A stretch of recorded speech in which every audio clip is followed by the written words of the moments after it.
For all you listeners who like sleeping to old-time radio shows playing in the background, I've made yet another long compilation just for you, and this one is even longer, 10 hours long to be exact. Now YouTube has changed its bots, so they no longer think that black screen videos are okay. They believe there's some kind of AI trick, so I can't make this a black screen video. However, I have made it almost a black screen, with almost invisible rain at night.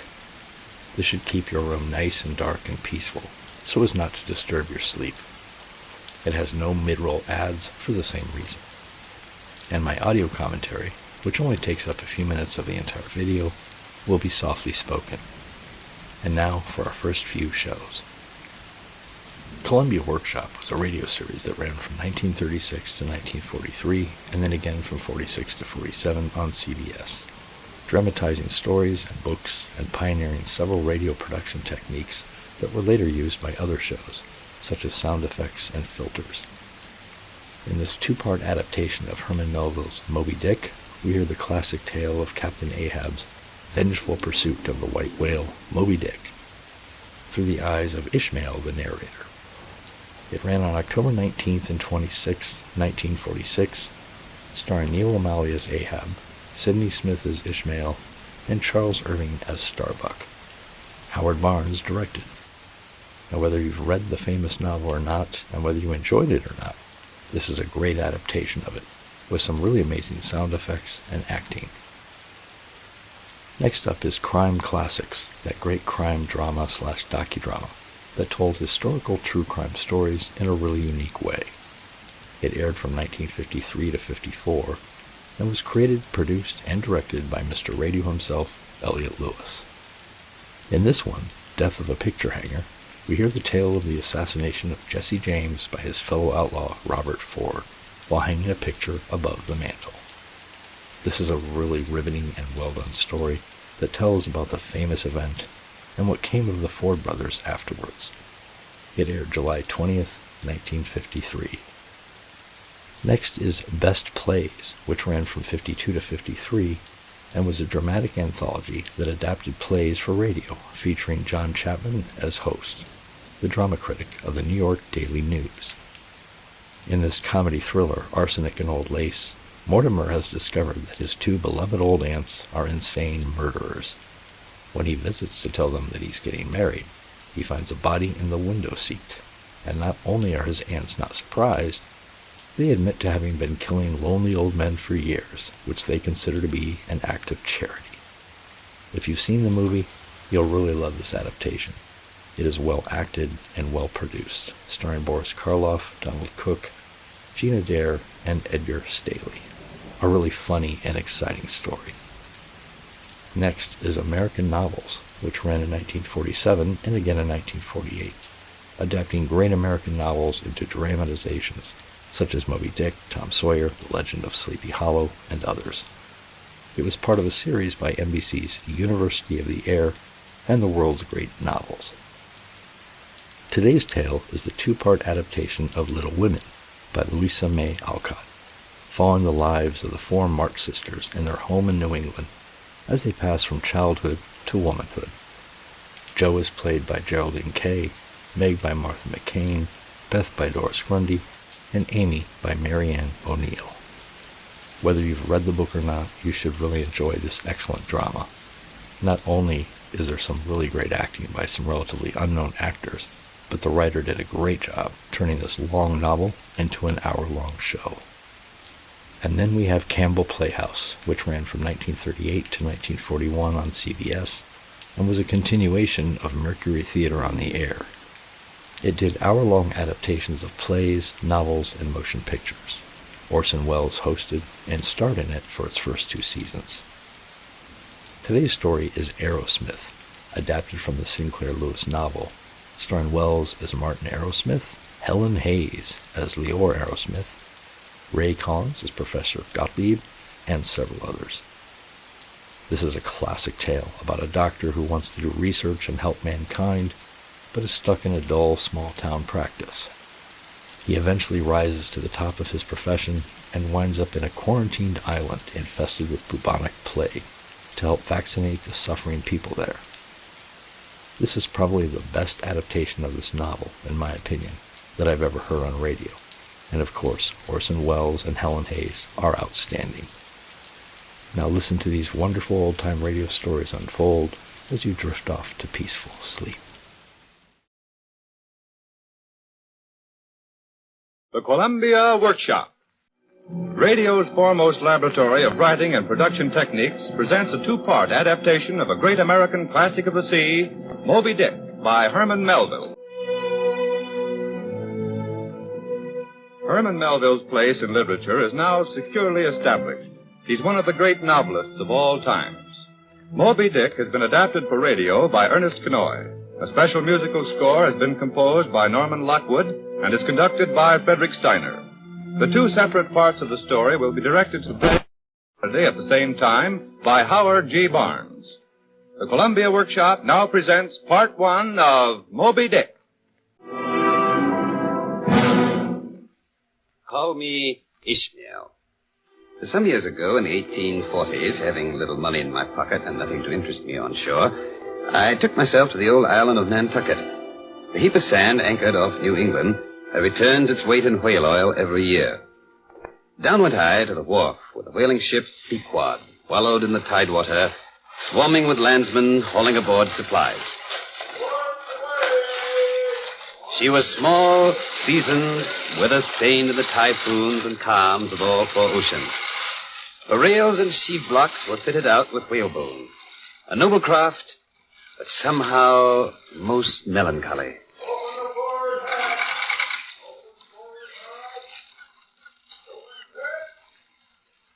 I climbed up to the quarter-deck, looked about for someone with authority to sign up on this vessel for the 3 years whaling cruise.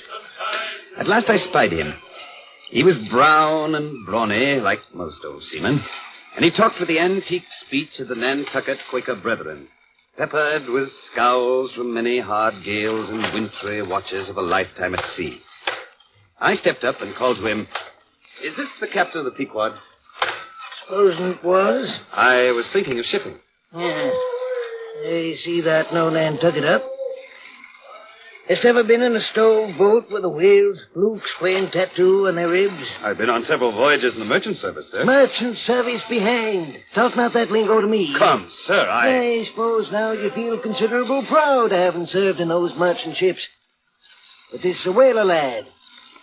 And, what takes thee a whaling? I want to see what whaling is and see the world. Oh, want to see what whaling is, huh? Art thou the man to pitch a harpoon down a live whale's throat and then jump after it? Have you ever clapped eyes on Captain Ahab? Oh, are you not the ship's captain? Nay, I be Captain Peleg, the owner. Ahab's the captain. Ahab with his leg of chiseled ivory. His leg was lost, sir. Devoured it was. Chewed up. Crunched by the monstrousest Parmacetti whale to ever chip the boat. Well, I'm still bound to go a whaling, sir. Well, then now, mayst as well sign the papers right off. Here's the book. 3-year voyage it is. I know. There. And can I see the captain? And what dost thou want of Ahab? Why, to... No matter. Thou canst not see him now.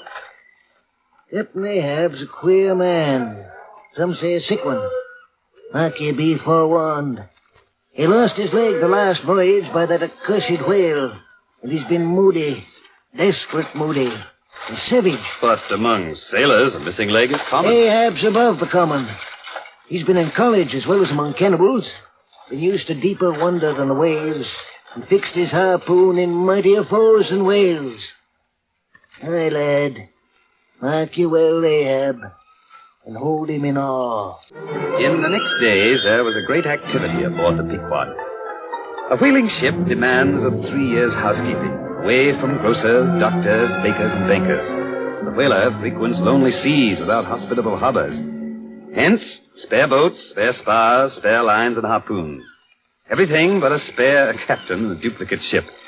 Then, with the last supplies, were battened down in the hold. Mr. Starbuck, I'm going ashore. Aye, sir. Captain Ahab's below. Take charge, Starbuck. This day, 3 years, I'll have a hot supper smoking for you in old Nantucket. Goodbye, Captain Peleg. Luck to you, Starbuck. Luck to you all. Strike the gangway. Aye, sir. Now then, man the capstan. Blood and thunder, jump. Spring now. Now heave. Heave, blast you, break your backs. Here, shantyman, song to heave to. Aye, sir. We'll man the good capstan and run it around. Way-o-rio, we'll heave up the anchor to this jolly sound, for we're bound to the Rio Grande, the way-o-rio.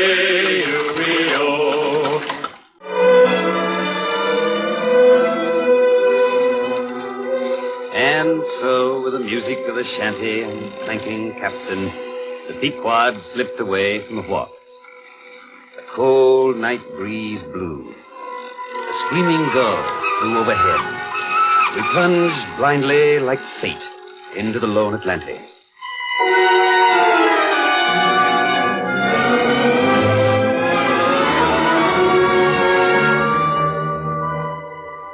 For several days after leaving Nantucket, nothing above hatches was seen of Captain Ahab. The ship was under the direction of the mates. The chief among them was Starbuck, a native of Nantucket and a Quaker. An earnest man, a staid and steadfast man, with a deep natural reverence. Courageous, but he had no fancy to lower boats after a whale with the sun sunk beneath the rim of the ocean.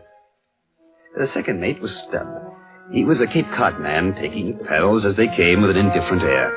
He presided over his whaleboat as if the most deadly encounter were but a dinner and his crew invited guests. A long usage had for Stubb converted the jaws of death into an easy chair. Like his nose, his short, black little pipe was one of the regular features of his face. When Stubb dressed, instead of first putting his legs into his trousers, he put his pipe into his mouth. Then, there were the harpooners, savage men from the wild races of the earth. Queequeg, a cannibal from the South Seas. Tashtego, a gay-head Indian from the vineyards. And Dagu, giant chieftain in Central Africa. South we sail, leaving behind the merciless winter.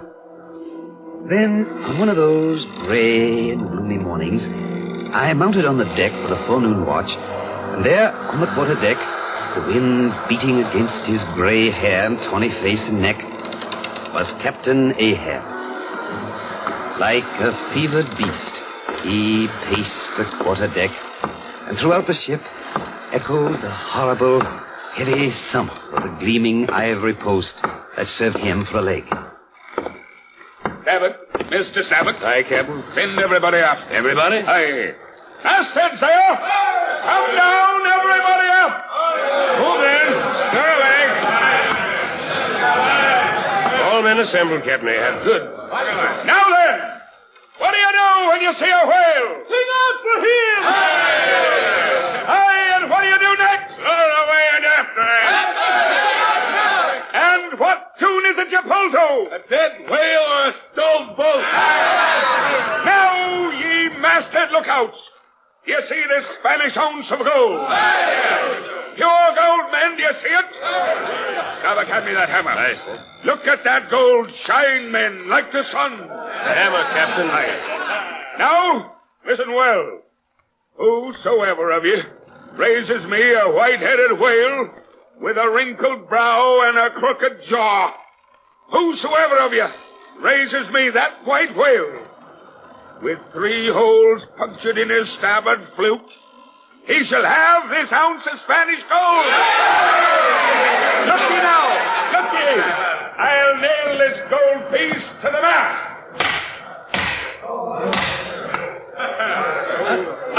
White whale, men. Skin your eyes for him. Look sharp for white water. If you see but a bubble, sing out. Captain Ahab, that white whale must be the same that some call Moby Dick. Moby Dick? Do you know the white whale? Does he fan tell a little, sir, before he goes down? And has he a curious spout, too? Very bushy for a parmacetty. Has he 3 harpoon irons in his hide, Captain, all twisted around? Aye.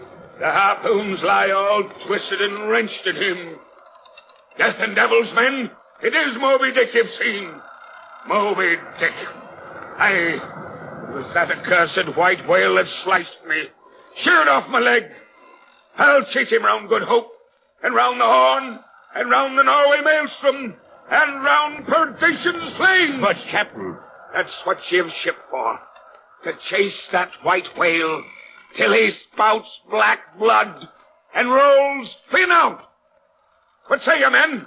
Will you splice hands on't? Boy, a sharp bite for the white whale! A sharp lance for Moby Dick! Steward? Aye, sir. Go draw the great measure of grog. Grog all around. But, Mr. Starbuck, what's this long face? Wilt thou not chase the white whale? Nay, Captain Ahab. I be here in this ocean to kill whales for my living, not to be killed by them for theirs. How many barrels of whale oil will thy vengeance gain us in Nantucket market? Money's not the measure, Starbuck. My vengeance will fetch a great premium here, within my breast. Vengeance on a dumb brute that robbed thee of thy leg from blindest instinct? Madness, Captain Ahab. Blasphemy. Starbuck, I hate the white whale. I'll spend the rest of my life to hunt him. I see in him outrageous strength and malice. The unknown, Starbuck, and I'll search it out. Talk not to me of blasphemy. I'd strike the sun if it insulted me. Captain! Take thine eye off me, Starbuck. So, thou palest, thou canst not stand against me. Now, lads, drink death to Moby Dick! Swear, ye harpooners, death to Moby Dick!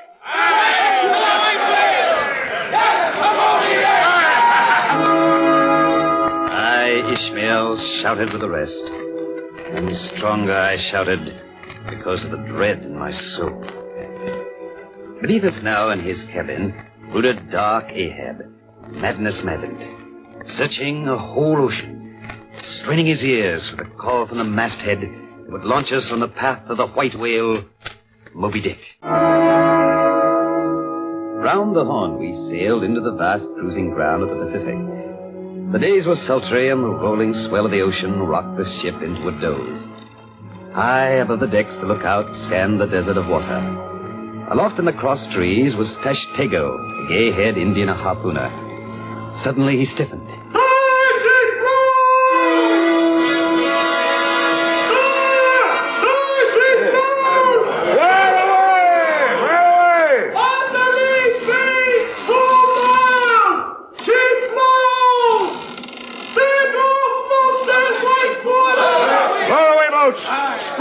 Ship keeper's forward. Oh, fetch the captain. I'm here, Mr. Starbuck. I'm taking a boat. But, sir, no captain. Here's one that does.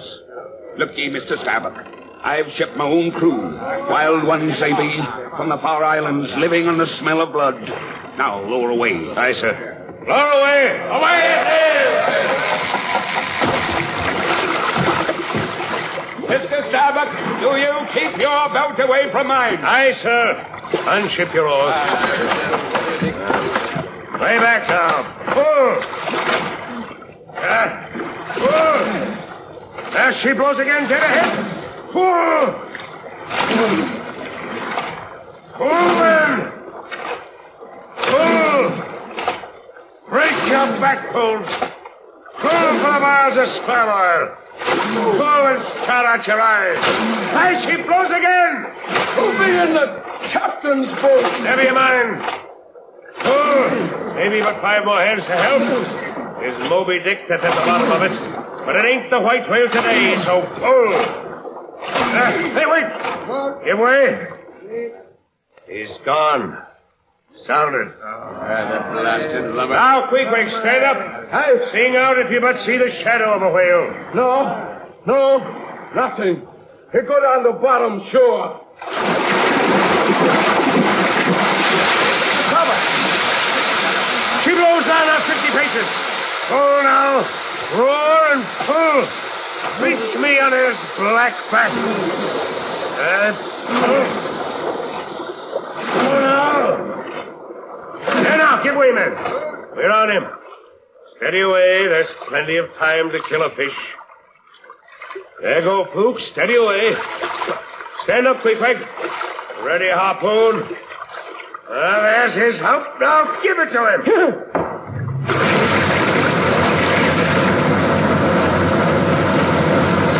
Soon all. He's starting to run.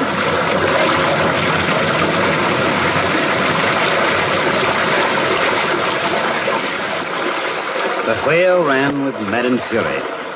They held him close and planted him with 3 darts. And then... Mr. Starbuck, he spouts black blood. Aye. He's dead.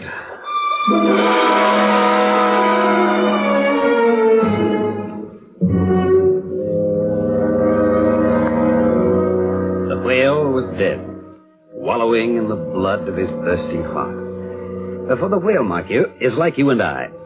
For all his 70 feet of length, his blood runs hot, till led into the cold sea by Starbuck's lance. But now, our monster corpse must needs be hauled back to the ship.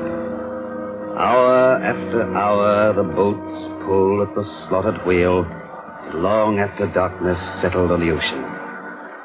3 lights at the Pequod's masthead dimly guided our way. The whale's great length pounded against the ship's side. Secure the whale for the night, Starbuck. Aye, sir. Now then, get those chains rigged. Ready there. Heave! Heave! Heave! Tied by the head to the stern and by the tail to the bow, the whale now lies with its black hull close to the Pequod's. And at midnight, the weary boat crews drop into their bunks to rest against the morrow. Next day, the men are back to the whale bright and early.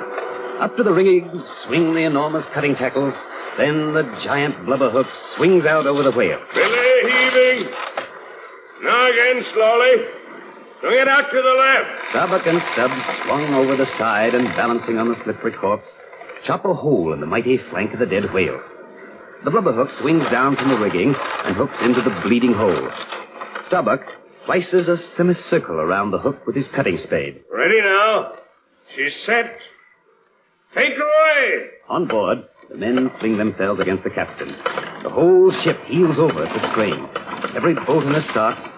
She trembles, quivers, and a swift startling snap and the first long strip of blubber is peeled off and hauled into the air. Round and round swims the whale as the blubber is stripped off like the rind of an orange. Then, lowered into the hold of the ship, the nimble hands keep coiling it as if it were a blanket. Thus, all day and into the night. Haul in the chains. Let the carcass go astern. The peeled body of the whale, minus the head, floats slowly astern, followed by the swarms of snapping sharks.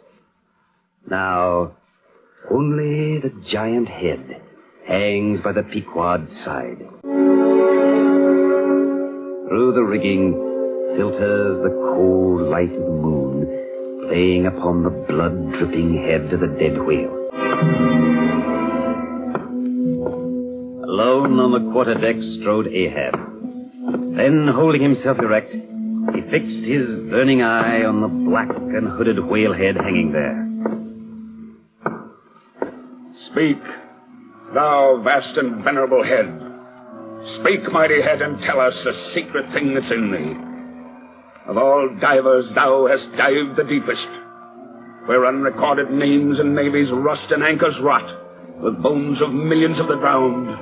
There in that awful waterland was thy most familiar home.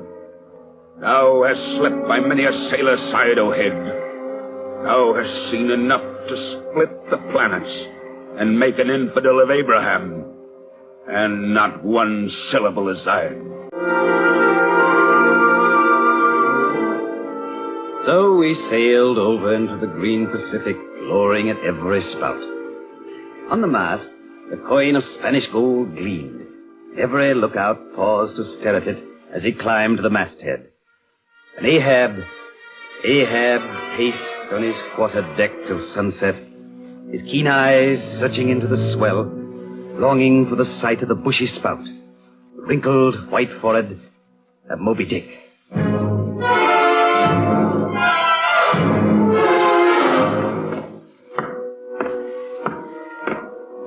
the sun. Dry heat upon my brow.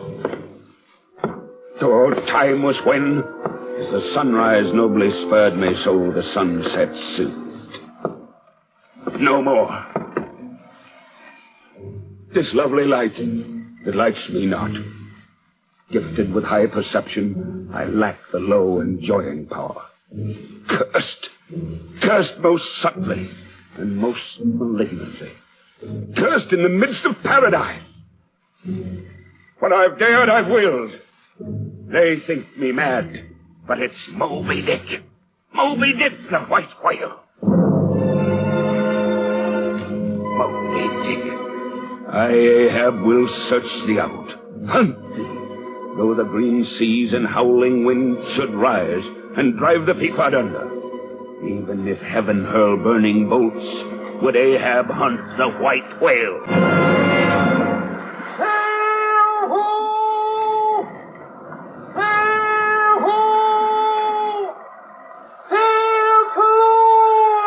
Captain Ahab, sir. Sail to leeward. Hey, Mr. Starboard. Would we could raise the spout of Moby Dick as easily. Moby Dick. But why, sir? He's why? evil, Starboard. Evil, malignant, monstrous. But to drive the ship, the men. Ship? Crew? They move at my will. My mind alone directs this microcosm, this world, this universe, bounded by oaken planks, sailing on an ocean of eternity, seeking Moby Dick. Nay, that's mad. Shrink, Starbuck. Rebel. And yet must thou obey the will of Ahab. Down helm. We'll hail that vessel. Down helm.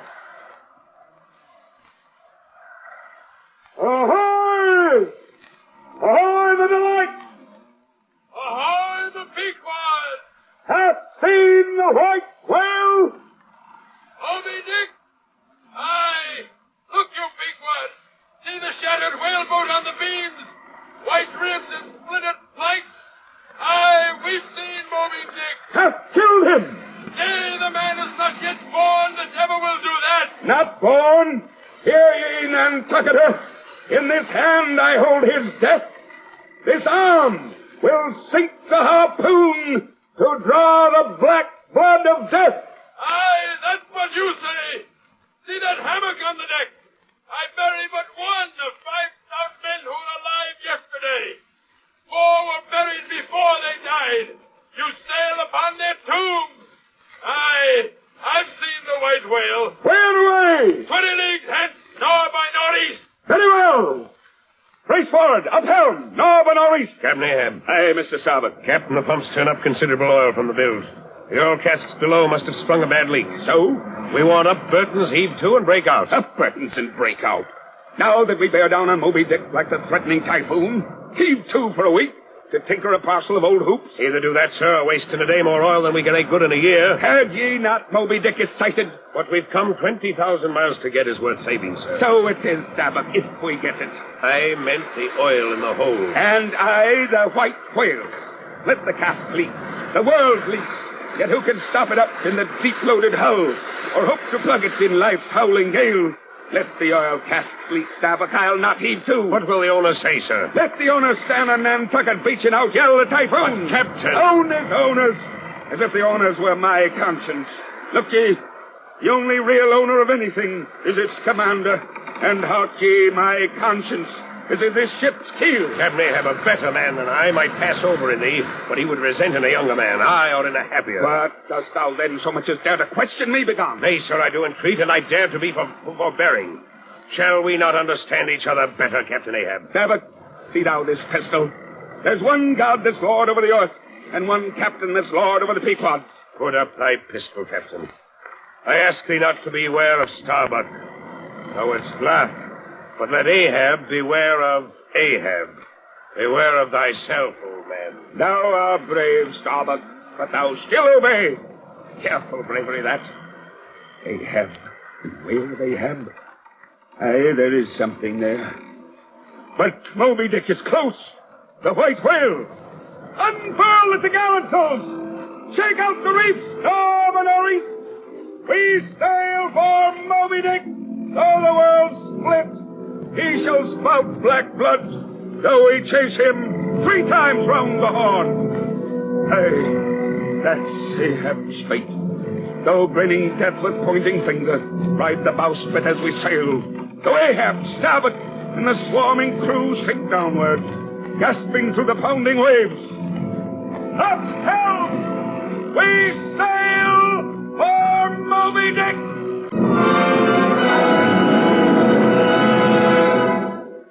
You have just heard part one of the Columbia Workshop's radio version of Moby Dick by the great American novelist Herman Melville.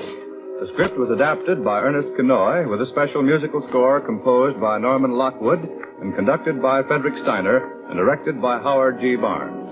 Appearing in the role of Captain Ahab is Neil O'Malley. Ishmael, who tells the story, is played by Sidney Smith, and Starbuck by Charles Irving. Next week, the Columbia Workshop will present the second and concluding part of Moby Dick as the relentless tyrant of the good ship Pequod drives on in single-minded lust for the black blood of the fabulous white whale. This is CBS, the Columbia Broadcasting System.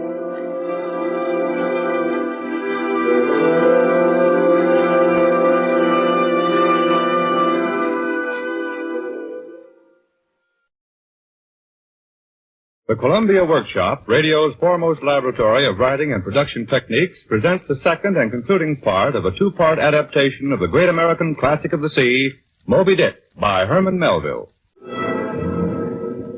Ernest Kenoy adapted the novel for the Columbia Workshop, and the special musical score was composed by Norman Lockwood and is conducted by Frederick Steiner. The program is directed by Howard G. Barnes.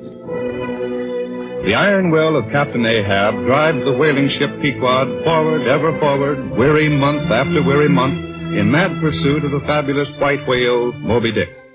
The officers and crew grumble and dream of home, but cannot bend the single purpose of the revenge-obsessed tyrant. Captain Ahab walks the decks of the Pequod with an ivory stump, where Moby Dick took off his leg when last they met. The tale is told by Ishmael.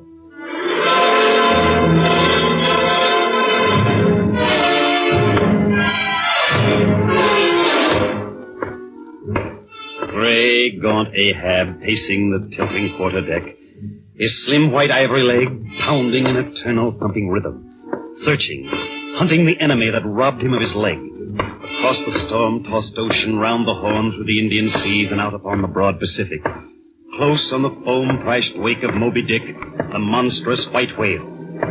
To Ahab's unhinged fire, the focus and embodiment of infinite malignant evil.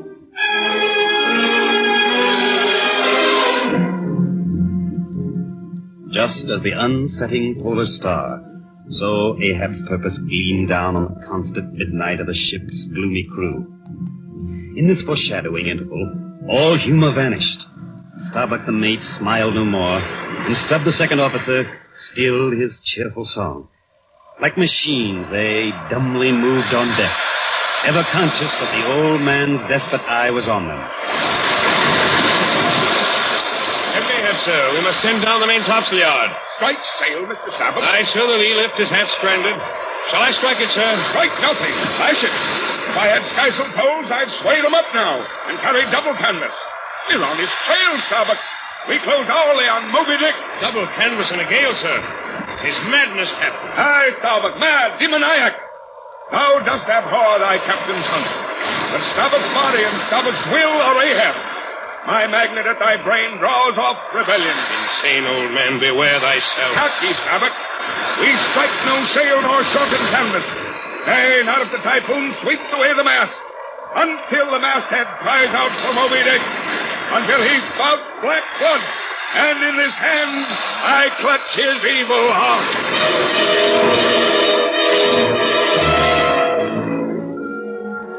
And when the seas had calmed again in the summer cool weather of these latitudes, the open sun-beat deck invited Perth, the blacksmith, and he rigged his forge, lashed tight to ring bolts in the deck.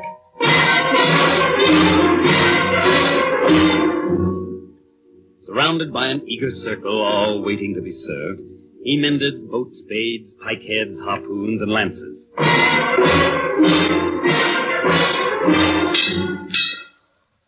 He worked in a shower of darting sparks that sprayed round him in thick, hovering flight. His father was the keeper of the Eddystone light. He married a mermaid one fine night. Out of this union there came three. The two was fishes, the other was me. Yo-ho-ho, the wind blows free. Oh, for the life on the roving sea. Blacksmith! Blacksmith! Aye, sir. Thy sparks, Perth. Are they thy Mother Carey's chickens, flying in thy wake? The sparks, sir? Look here. They burn the deck, but thou livest among them without a scorch. Because I am scorched all over, Captain. Not easily canst thou scorch a star. What wast thou making there? Welding an old pikehead, sir. There were seams and dents in it. And canst thou make it all smooth again, blacksmith, after such hard usage as it had? I think so, sir. Thou canst smooth seams and dents, no matter how hard the metal?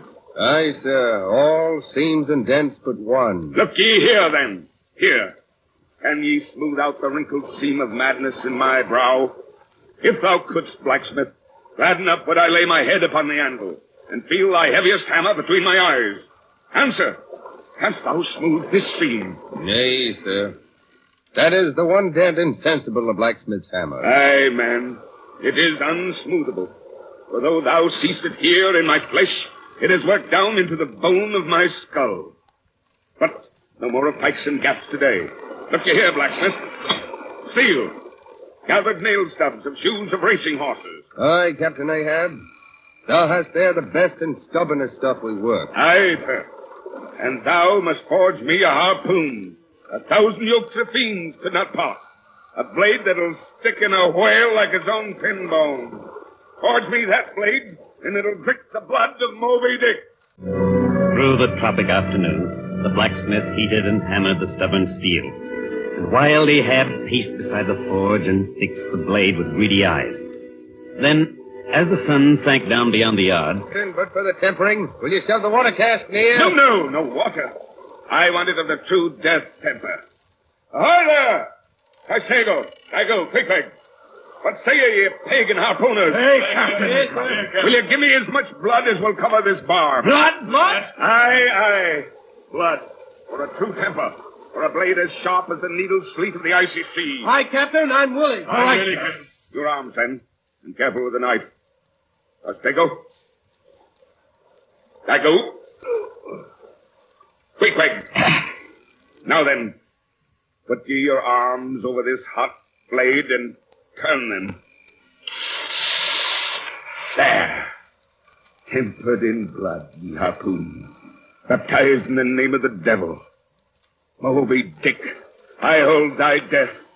And now I'll drink thy heart's blood and see thee roll. Here now!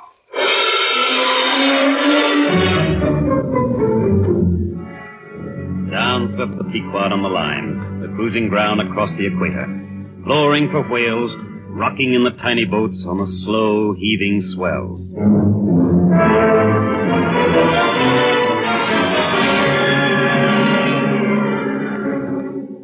But warmest climes but nurse the cruelest fangs. Skies the most effulgent, but basket the deadliest thunders. And from out that cloudless sky burst the direst of all storms, a typhoon. By evening, the Pequod, torn of her canvas and bare poles, struggled as sky and sea roared. The disabled mass fluttering with the rags of canvas left by the first fury of the tempest. Stop! Aye, Mr. Starbuck. Come out! All double lashed. Wrenched me. Wave. It's round the world you come to do it. A waste of travel and poor stub. Oh, golly, it's a game and a joke and it's a whale. Stop at the typhoon train. The skirt all aflame. Not a brave man, hold thy peace. But I am no brave man. I'm a coward, Mr. Starbuck. I sing to keep my spirits up. Silence! There's no way to stop my singing in the world but to cut my throat. And then 10 to 1, I'll sing you the doxology for a wind-up.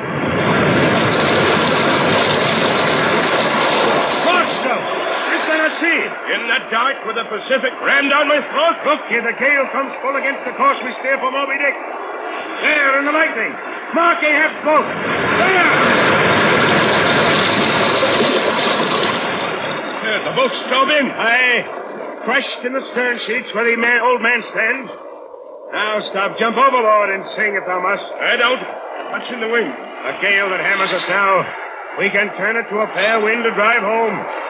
Yonder to windward all is blackness of doom. But lowered away from Moby Dick is home. Oh, God, turn us back to Nantucket and home. Starboard! Aye, Captain. Come now, about. Drive into it. Nay, Captain. Let me square the yards where we may and make a fair voyage of it homeward. Avast, starboard. I'll cut down the first to cast loose the rope's end. Your oars to hunt the white whales are as binding as mine own. Hey, starboard. We ride into the typhoon. But the anchors are working, sir. Shall I get that inboard? Sir, nothing but lash everything. The wind rises. Click and see to it. By mast and keels. You take me for the hunchback skipper of some coasting smack. Send down the sails. No. We go on.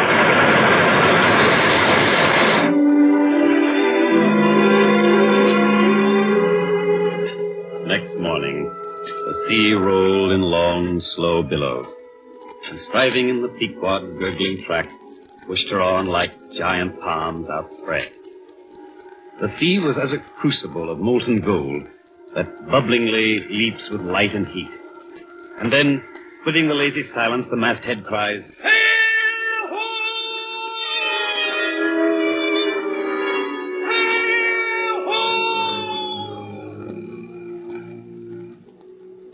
On the horizon, its the gansel just visible over the saucer of ocean, a large ship, the Rachel, bore down directly on the Pequod, her spars thickly clustering with men.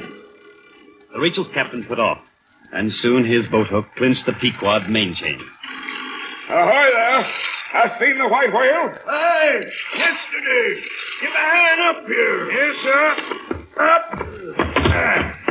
Ever seen a whaleboat adrift? Nay. But the white whale, was he killed? Moby Dick still lives? Aye, he does. You've not seen a whaleboat adrift? It was yesterday the cursed white whale ran off with our lead boat fast to him. Towed out of sight in less than an hour. 8 good men. He'd stop in the height of the season for one missing boat. My boy. My own boy's among them. For love of heaven, Captain. For 8 and 40 hours, let me charter your ship to help the search. I'll pay, and roundly pay. His son, Captain Ahab. We'll save his son? Nay, sir. Nay? I'll not go till you say aye to me. I lay, Captain, you've got a boy home now. Yes, you'll relent. I can see it. Come then, men. Stand by to square the yards in air. Avast! Touch not a rope yarn. Captain, I will not do it. Even now I lose time. Goodbye. God bless you, man, and may I forgive myself. Mr. Starboard. Aye, sir. 3 minutes hence. Brace for it and have the ship sail on. Aye, sir. I beg, I plead, my son.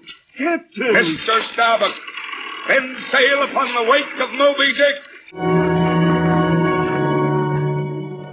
Soon the two ships diverged their wakes. As long as the strange vessel was in sight, she yawed hither and thither. And by her winding, woeful way, you plainly saw that this ship, that was so weeping with spray, still remained without comfort. She was Rachel, who wept for her children because they were not. The days went by, and the Pequod rose and fell heavily with every wave. And Ahab, driven by the fire within him, strode the deck with restless urgency. Starboard. Aye, sir. Oh, starboard. The mild wind and gentle sky. On such a day as this, I struck my first whale. 18 I was. 40 years ago. A long time, Captain. And not 3 years ashore. Oh, weariness. 40 years on dry salted fare. Fit emblem of the dry nourishment of my soul. Thou art married? Aye. A young girl. But a wife? Rather a widow whose husband lives. I widowed that girl when I married her, Starboard.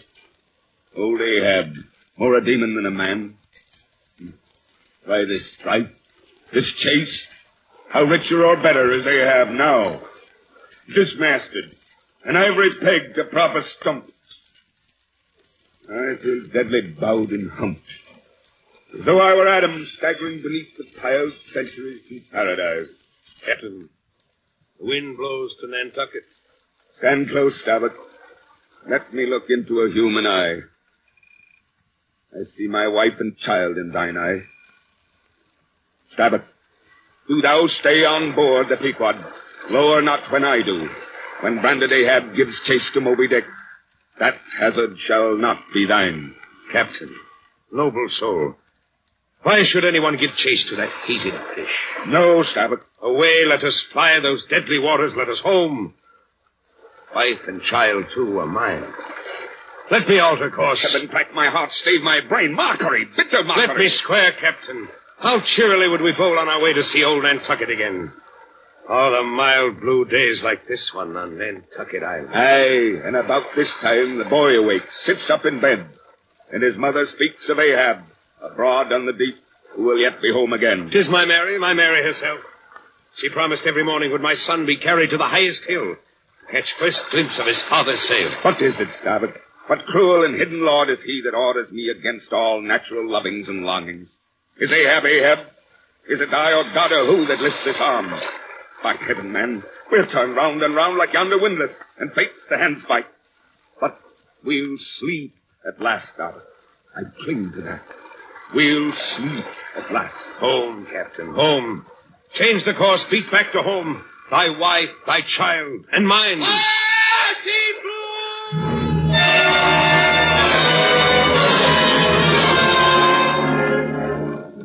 Keep close! Keep close! Where away? A league on the lee beam! Keep close! There! A lump like a snow hill! He's white! He's white! It's Moby Dick! In stunsails! Stand by, 3 boats! Mr. Starbuck, Aye, sir. remember, stay on board and keep the ship. Aye, Keep sir. close again! There! There! Down there, luff a point. Aye, sir, left a point it is. So, steady, steady. Steady she goes, sir. Boat crews, tumble out there. Run, blast you, run. Boats, man, sir. Lower, lower. Aye, sir. Stand by. Let's go! Keep the ship, Starbuck. Aye, sir. To leeward, sir. Now, men, unship your oars. Now then. Whoa! Whoa! Blast you! Beats me on the back of Moby Dick. I see thee now. Pull! Pull! I have thee, Moby Dick. The ocean grew smooth, and now they saw him wallowing in the trough, his dazzling hump visible sliding along the sea, his tiny malignant eye fixed out over the waves, his massive wrinkled forehead towering over the swells. Seabirds roosted on his craggy head. So swam Moby Dick, and in the stern sheets of his driving boat stood Ahab, his burning eye fixed on the lazy spout that topped the massive head. Pull again! I shall not lose him. There go Fluke. He's down, Captain. Aye, down to the bottom, an hour he'll stay. Easy off. Hey, Captain. See the birds that roosted on his back. They head this way. They're keen eyes. Look down, Captain. The birds tell true. Turn all, 'tis Moby Dick. Pull! Pull for life! He comes up! Jump! Jump! He's got us in his jaws! He's taking the boat! Jump! Jump!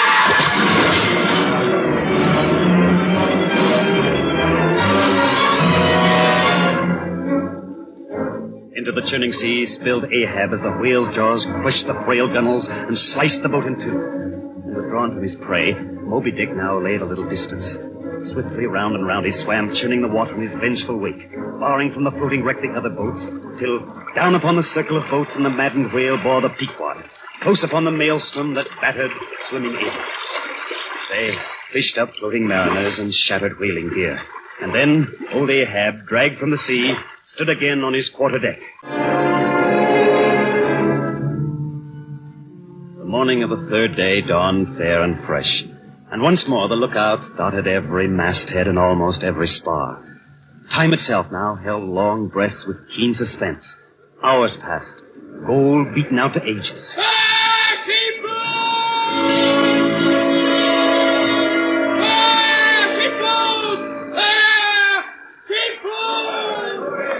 Starboard! Sir? For the third time, my sole ship stops upon this voyage. Aye, sir, thou wilt have it so. Some men die at ebb tide. Starboard, some at low water, and some at the full of the flood.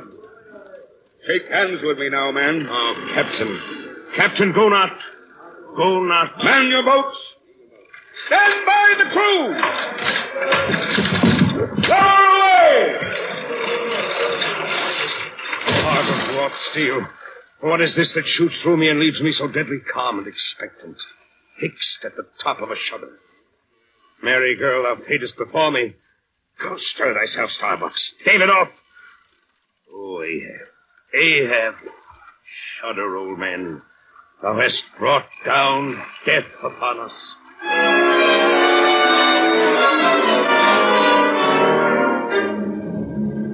The whaleboat rocked slowly where the spouting Moby Dick had sounded, waiting till he should rise and blow again. Suddenly the waters around them slowly swelled in broad circles and quickly upheaved. A low rumbling sound, a subterranean hum, and shrouded in a thin, drooping veil of mist, a vast form shot lengthwise from the sea.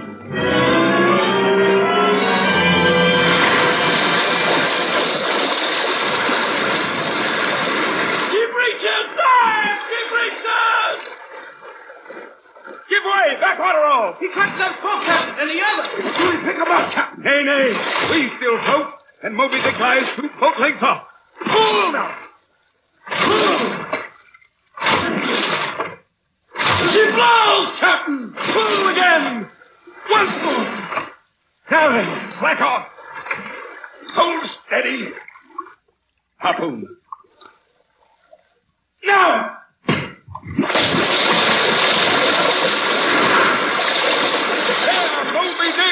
I plant my curse. He rolls, Captain. Watch out the line. The line snapped.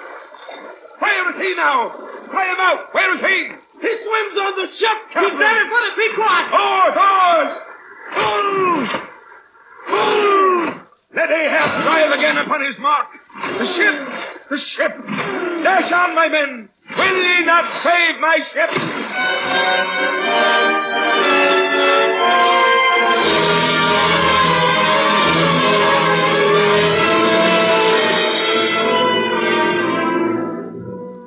Straight upon the advancing pow, the Pequod drove Moby Dick, smiting his jaw amid fiery showers of foam.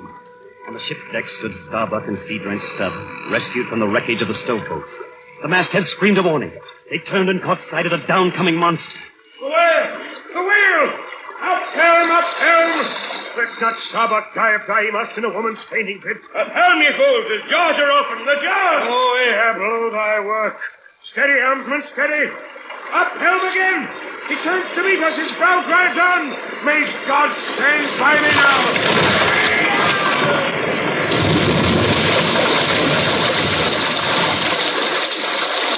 The solid white buttress of the whale's forward smote the ship's starboard bow till men and timbers reeled. Through the breach, they heard the waters pour as mountain torrents down a flume.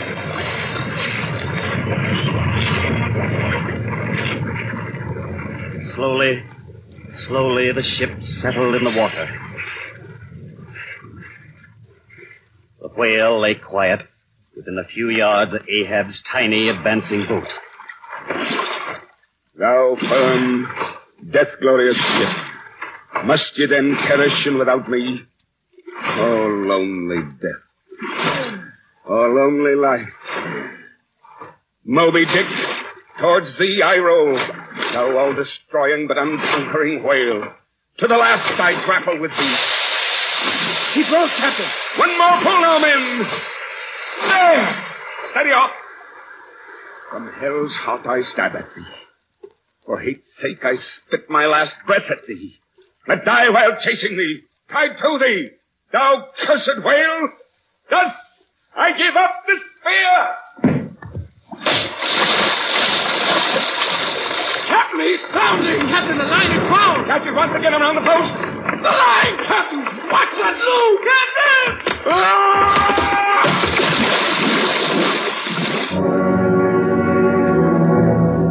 Caught by a flying turn around the neck, the singing whale line shot him over the side. And down through the swirling depths, sank Maddie Hebb. Down to the silent rest he yearned for.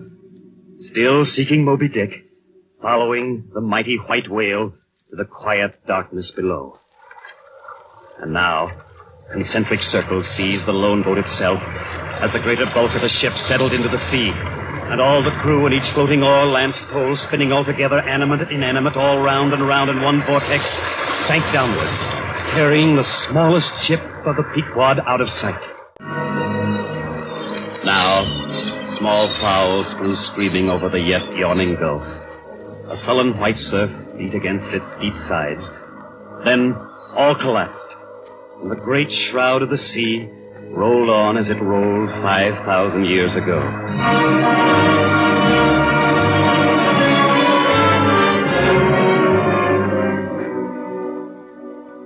The drama's done.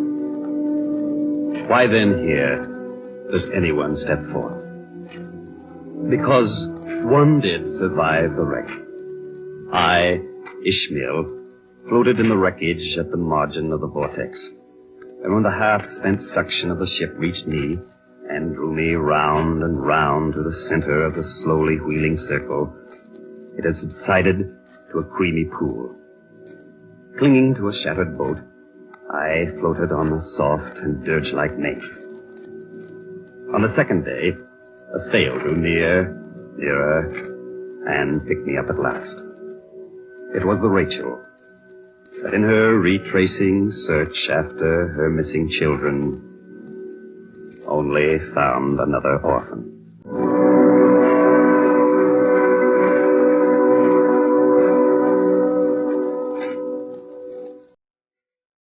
So ends Moby Dick by the great American novelist Herman Melville.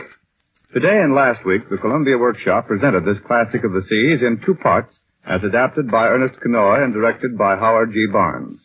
The musical score was composed by Norman Lockwood and conducted by Frederick Steiner. Included in the cast were Sidney Smith as Ishmael, Neil O'Malley was Ahab, and Charles Irving was Starbuck.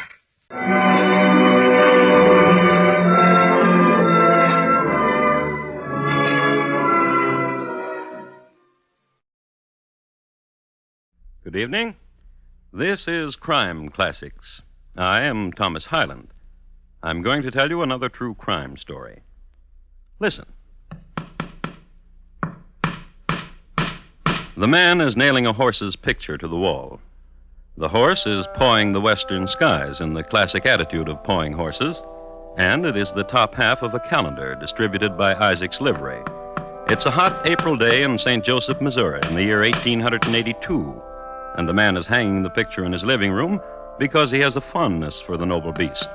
Horses have gotten him out of many a critical situation, such as 1, holding up railroads, 2, robbing banks, 3, murdering fellows. His name is Jesse James, and as soon as he finishes hanging that picture, a friend of his is going to shoot the back of his head off. So tonight, my transcribed report to you on the death of a picture hanger. Crime Classics, a new series of true crime stories taken from the records and newspapers of every land from every time. Your host each week, Mr. Thomas Hyland, connoisseur of crime, student of violence, and teller of murders. Now, once again, Thomas Hyland.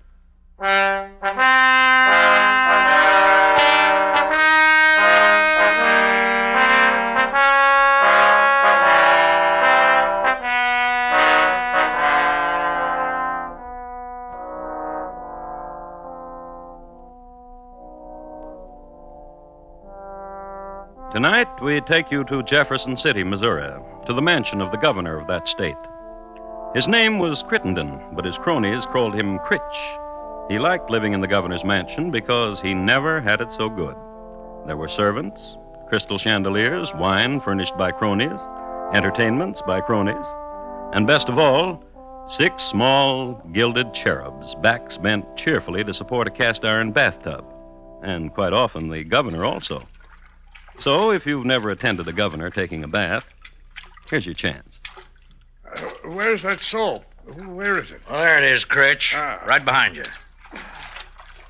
Sheriff. Uh-huh. When's the last time you had a bath? Kansas City. Just after the hanging of Billy Bob Williams. Let's see, that was, March 12th last. What a memory you got, Governor. Yeah, hanging outlaws one of the nicest parts of this job, Timberlake. You ever get to be governor, hang a lot of outlaws and remember when. That way you can tell people, and people will be impressed and keep you governor. I'll remember. Hand me that rose water and glycerin, Sheriff. Oh, sure. Thanks. You know what I called you down here for? Got an idea. Tell me, and I'll tell you if you're right. Jesse James? Look good on my record. He to die somehow soon. During my administration in my state. People will cheer you wherever you go. I like the sound of people cheering. Governor. Hand me that towel, Sheriff. Oh. Thanks. Governor, I've been thinking. Scheming kind of thinking? Oh, you might say. About Jesse? If it works, people liable to cheer you right on to Washington. Then there's no telling what. In a case like that, you're liable to be standing right where I'm standing. That's right. Get Jesse for me. I'm gonna do that.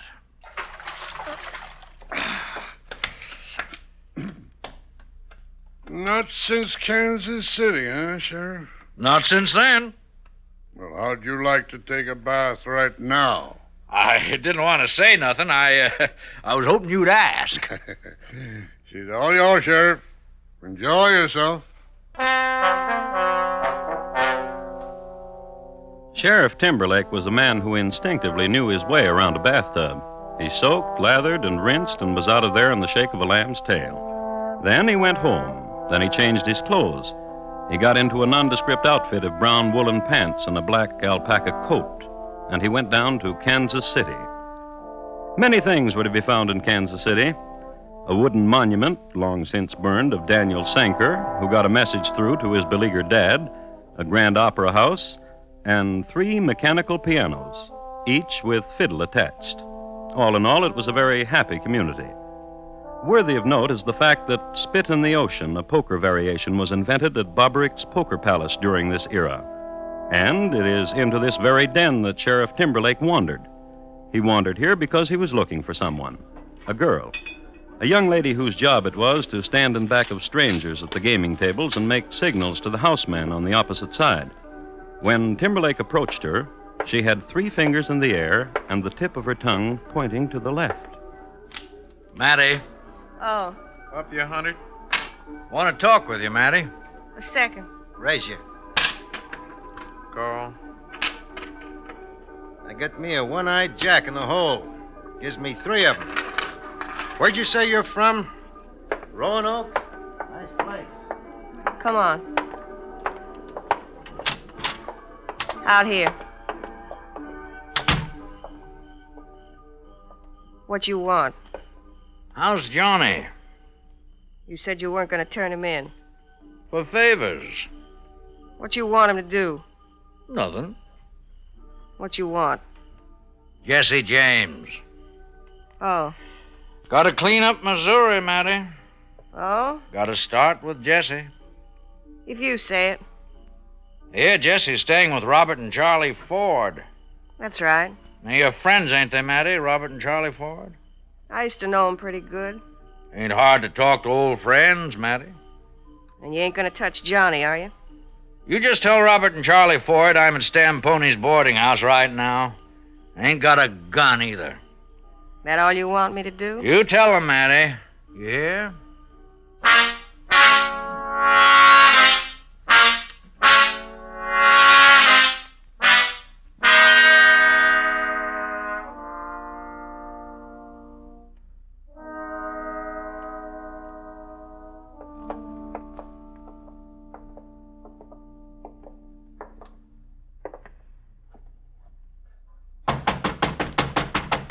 Who is it?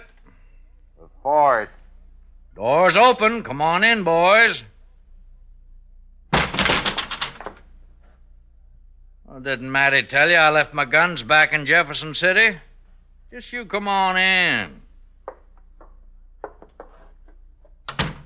Bob, over there. All right. Glad to see you back in Missouri, Charlie. Heard you and Robert were over in Kansas for a while. Heard you were in jail. Heard you killed a man to get out. Glad to see you back in Missouri. Bob, get him. All right. I told you I weren't holding no iron, boys. Making sure. Take his shirt off him, Bob. Now let him go, Bob. How come you ain't holding nothing, Sheriff? Well, now you know what I'm going to say, you believe. Go on back there, Bob, where you was before. All right. Sheriff, you crazy? Let me ask you a question, then you decide. How'd you like a full pardon for what you done in Missouri, Charlie? Robert, you need never go back into Kansas. You're free to stay here as long as you live. Come and go as you please. Don't have to worry about killing 4 people in Missouri. Besides, have $10,000. You've been robbing, you've been stealing, you've been killing. You got $10 between you? Both of you murderers, thieves, scum. I figured you'd do that. I'm glad you did. Because now you're hating yourself. Put your gun back, Bob. Let him run on a little bit more. You like Jesse James, Charlie? Ain't nothing about him I like or don't like. You like Jesse, Robert? Man's talking to you, Robert. Wants to know you like Jesse. Do you? Once Jesse and Bob had a little fight. 2 years ago, Bob was only 19 and Jesse a full-grown man. When Jesse was finished with Bob, Bob got to be a full-grown man. The governor wants Jesse dead or alive. A lot of people do. Governor says he'd give both of you a full pardon and $10,000 for Jesse. Ain't no bargain, Jesse being who he is. Gunfighter like he is, and fast like Whatever do, it'd be a hero. People cheer. That'd be nice. What'd you say, Robert? That'd be nice. Ride with the governor. That'd be nice. Being a hero instead of a running dog. I like that word. Hero? Yeah. Robert? Yeah? Say it. Hero. What's the matter? Listen to what I can say. $10,000. Well, boys? Jesse James died all of a sudden. Wouldn't take long for you to hear about it. We'd let you know. That's a promise.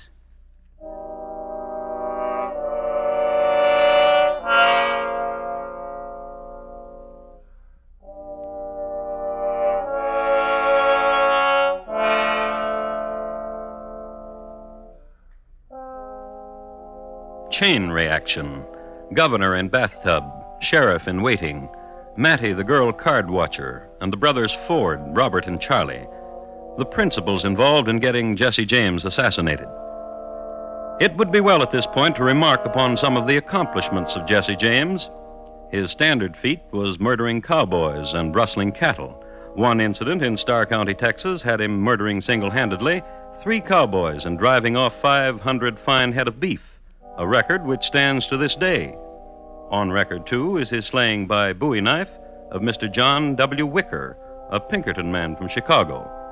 Then there were several train robberies, outstanding of which was the one 5 miles east of Council Bluffs, where he and his men derailed the Chicago, Rock Island, and Pacific Express.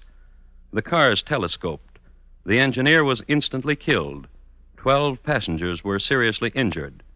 And Jesse and his men robbed them all.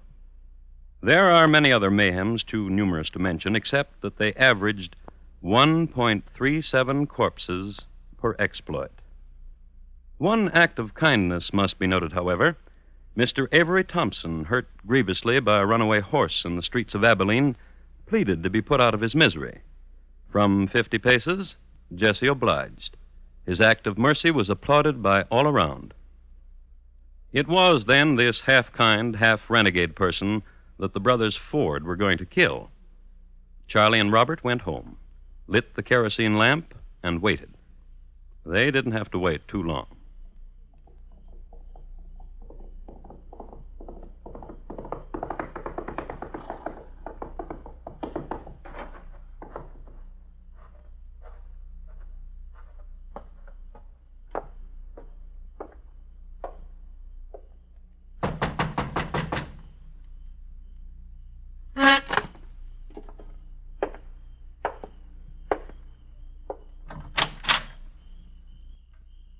Hi, Jesse. Come on in.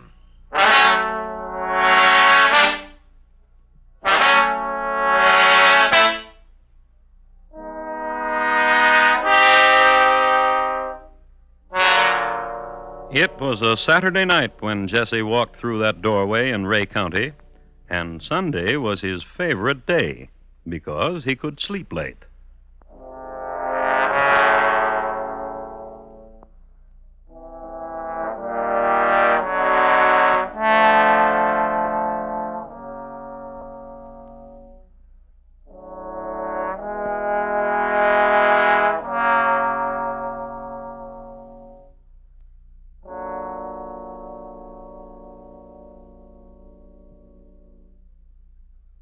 You are listening to Crime Classics and your host, Thomas Hyland.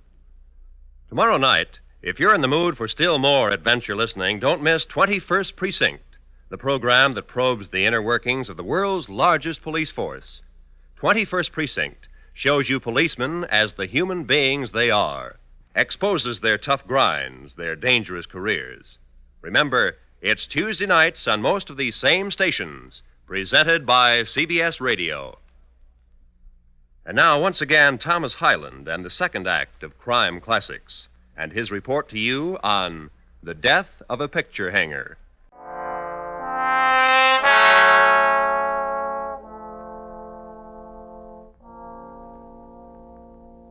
The night Jesse James walked into the Ford home, he was carrying a .45 Colt on one hip, .45 Smith Wesson on the other, and a .44 Derringer in his waistcoat, and a Winchester rifle hung limply from his left hand. Armed in this manner was standard operating procedure for Jesse when he walked into homes, a procedure which varied only some years before when he courted. At this time of romance, he did not wear the Derringer. It should be remarked, however, that the Winchester was kept by his feet like a faithful old dog. All of which adds up to the fact that all of the people who tried before this Saturday night to kill Jesse were long dead. And the Ford boys, Robert and Charlie, were well aware of this fact. But Robert wanted to be a hero, and Charlie wanted $10,000. So they were very hospitable. Sit in the rocker, Jess. Want some whiskey? Bob. Heard you've been in Jefferson City, Jess. Here you are, Jess.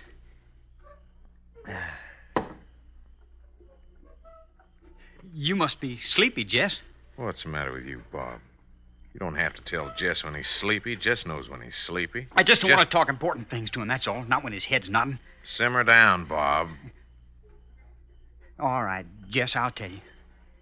We're tired of lazing around. Me and Charlie been doing nothing, just waiting for you to say go.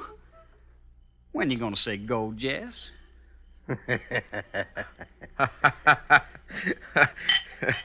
Kid's anxious, Jess. Just like kids. Tired, that's all. Yeah. Been on my back like this for a week, Jess. Worrisome, ain't he? Listen, Jess, we figured something.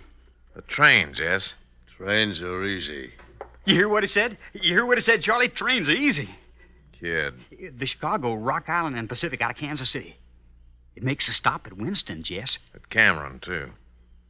Here's your drink, Jess. We gonna do it to the train, Jess? Need some sleep. Bob, fix Jess that place in the barn. Sure I will.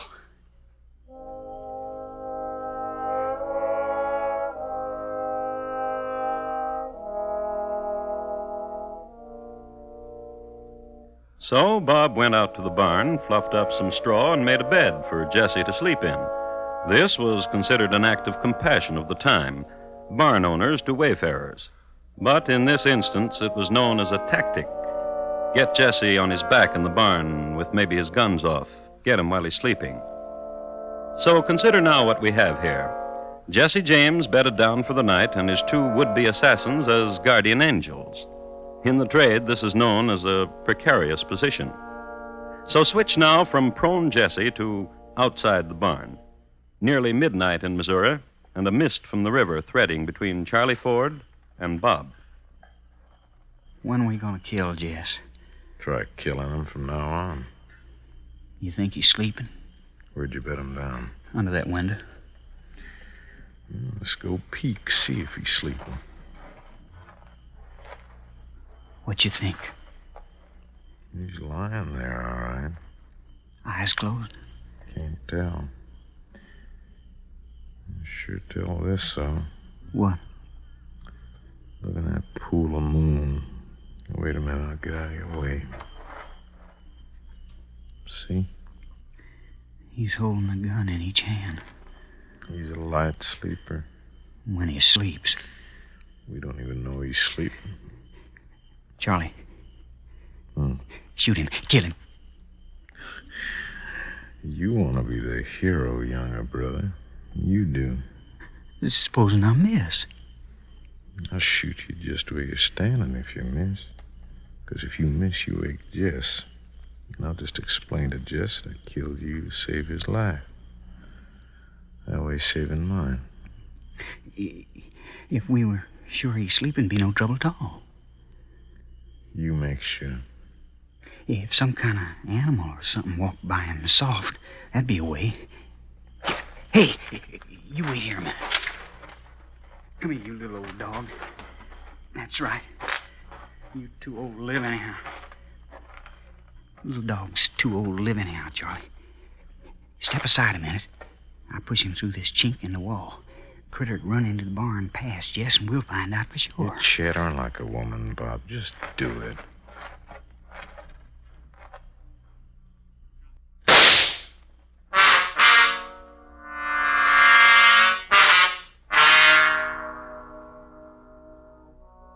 Bob and Charlie huddled together that night, and in the morning they flashed their nicest, sleepiest grins when they awoke to find Jesse James standing over them.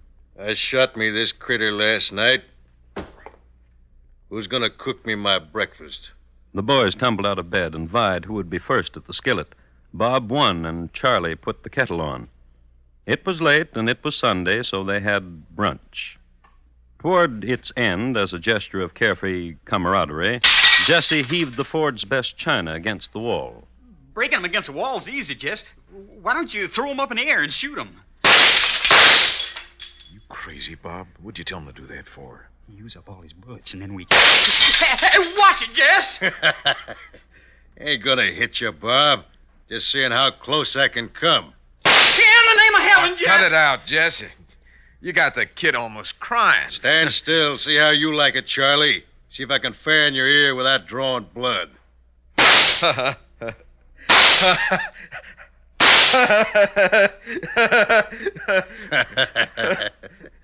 Now let's go do it to a train.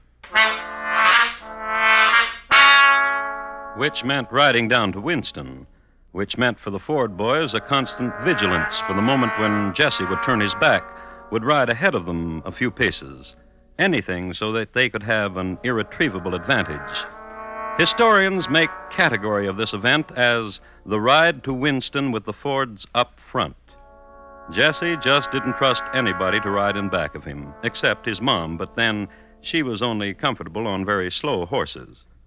So down to Winston they rode, and at 9:30 p.m. on Monday night, they boarded the Chicago, Rock Island, and Pacific train. As soon as the train started, they dressed themselves in white linen dusters.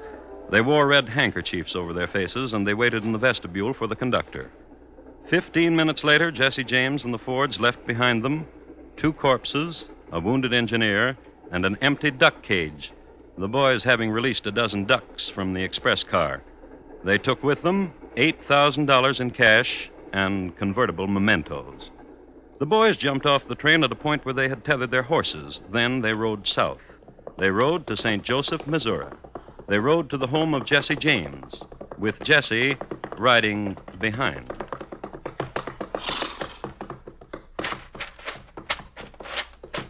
Wait out here, boys.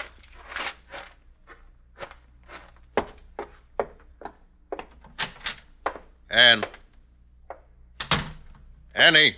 That you, Jess? Sure. I'm in the kitchen. Oh, hello, Jess. Don't you kiss me now, Ann. You wait till I wash off this road dust. I don't mind. You're too pretty to get mussed up. Oh, Jess. What do you got there, Ann? I was in Isaac's today to see about some harness. He gave me this calendar. He said, you put this up in a nice place, Mrs. Howard. Everybody in town calls you Mrs. Howard, don't they, Ann? They call us the Happy Howards. They ask what you do. I say a traveling man. You been traveling, Jess? I brought you a watch, Mrs. Howard. Here. Why, Mr. Howard, porcelain and gold, just what I wanted. Now you go away and wash so I can kiss you. What you doing to that calendar, Jess? Pretty picture of a horse, Ann. Tear off the calendar part. It'll look nice in the parlor. Nail it up in the parlor, Ann. Some tacks and a hammer in the cabinet. Brought the Ford boys with me, Ann. Oh, that's nice. I'll have the boys come in. You make us something to eat. I'll fetch you some water first for washing. Come on in, boys.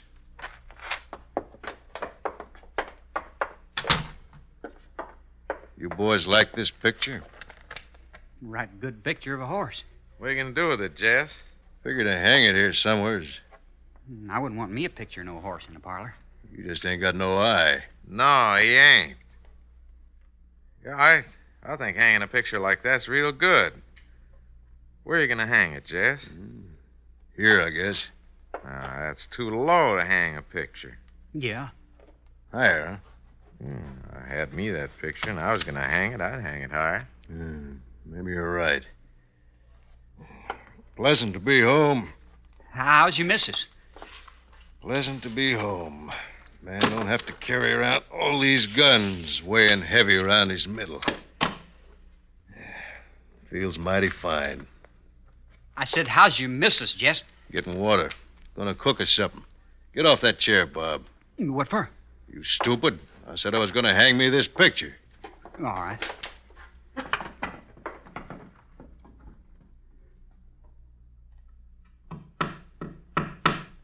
Pretty picture. Bob. All right. All right, Charlie!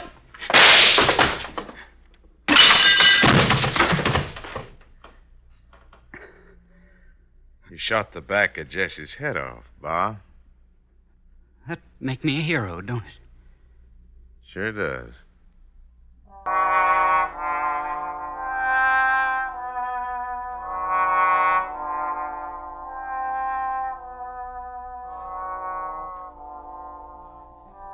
Shooting Mr. Howard, alias Jesse James, in the back was a very heroic deed. So heroic that a song was written about it. The refrain goes, "And the dirty little coward, he shot Mr. Howard and laid Jesse James in his grave."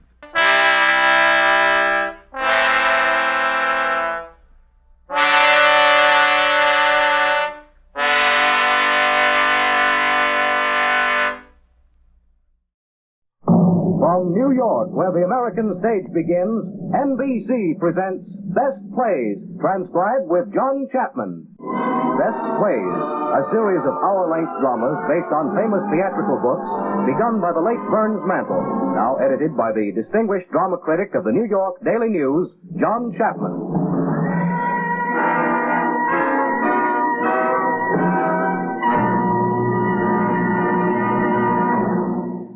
Mr. Chapman. Good evening. Almost 600 years ago, a man named Geoffrey Chaucer coined a phrase. He couldn't spell very well, apparently, So what he wrote must have sounded to him something like this. Mordre wall out, certain. It wall not file. We've been practicing up on spelling and pronunciation during the last few centuries, and have figured out that what Chaucer meant was, murder will out, certainly. It can't miss. And so it can't. It rarely misses in the theater. The season of 1940-41 was an excellent one for murder and for comedy and the best plays of the Broadway theater. Owen Davis had adapted a novel by Francis and Richard Lockridge, Mr. and Mrs. North, about an attractive young couple blundering their way into the detective business, and this play was a hit. Joseph Kesselring wrote another one about murder by the dozen, which he originally titled Bodies in Our Cellar. This turned out to be Arsenic and Old Lace, which had 1,444 performances. Only 6 other plays in the history of the Broadway stage have run longer. In the company on the first night of January 10, 1941, were Boris Karloff, Jean Adair, and other fine comedians. Now, in this Best Plays performance, we have Mr. Karloff and Donald Cook as 2 strangely different brothers. Mr. Cook currently is starring in the Broadway hit The Moon is Blue. Our company also includes Jean Adair and Edgar Staley from the original production, and Evelyn Varden as the nice little lady who likes to give all our guests elderberry wine. The performance is beginning.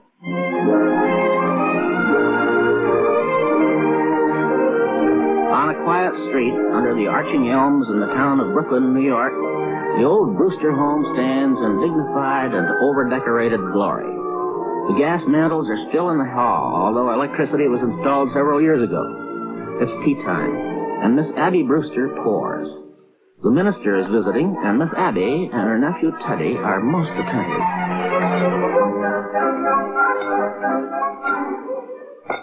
Won't you have another biscuit, Dr. Harper? Oh, no, Miss Abby. I always eat too many of your biscuits just to taste the lovely jam. But you haven't tried the quince. We always put a little apple in with it to take the tartness out. We'll send you over a jar. Teddy, more tea. What? Boy.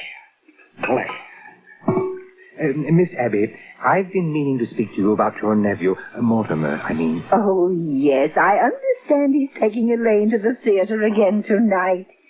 Teddy, your brother Mortimer will be here a little later. Delighted. We're so happy it's Elaine that Mortimer takes to the theater with him. Miss Abby, I'll be frank with you. I do not entirely approve your nephew's unfortunate connection with the theater. A drama critic is constantly exposed to the theater, and I fear some of them do develop an interest in it. Well, not Mortimer. You need have no fear of that. Why, Mortimer hates the theater.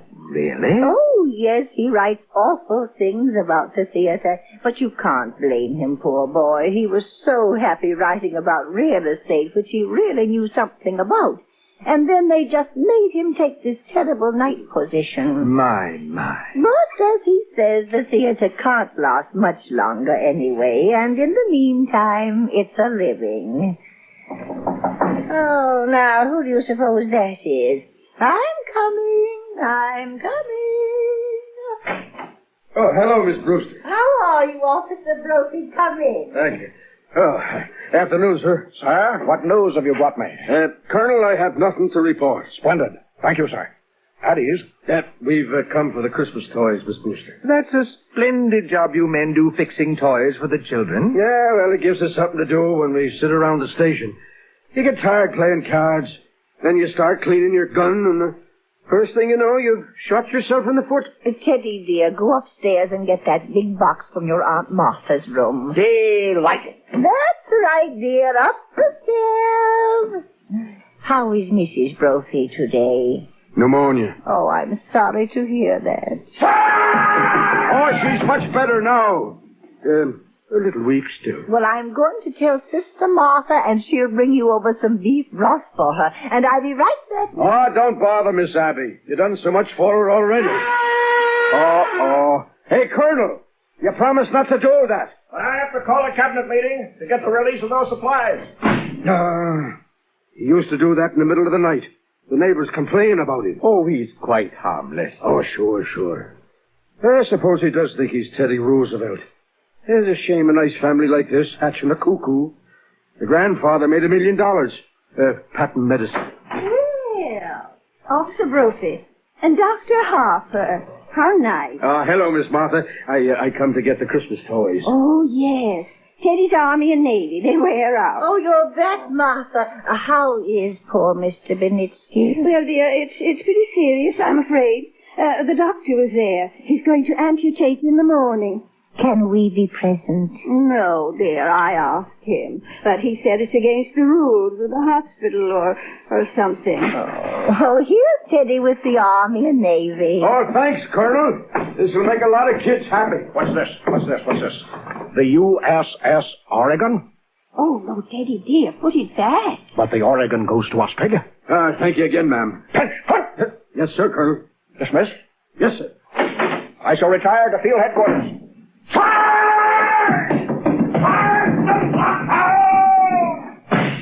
The blockhouse. The stairs are always San Juan Hill.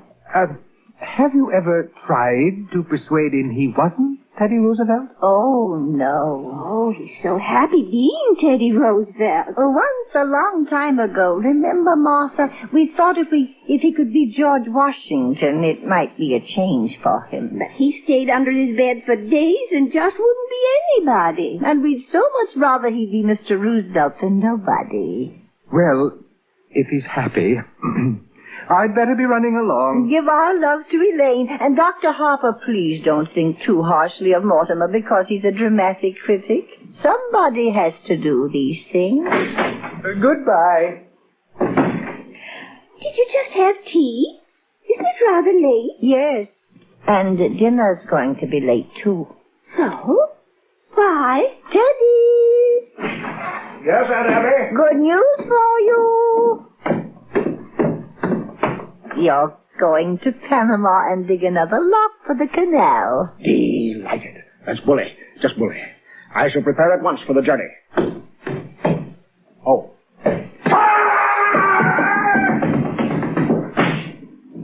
Abby, you mean? Yes, dear? While I was out? Yes, dear. I just couldn't wait for you. I didn't know when you'd be back, and Dr. Harper was coming. But dear, all by yourself.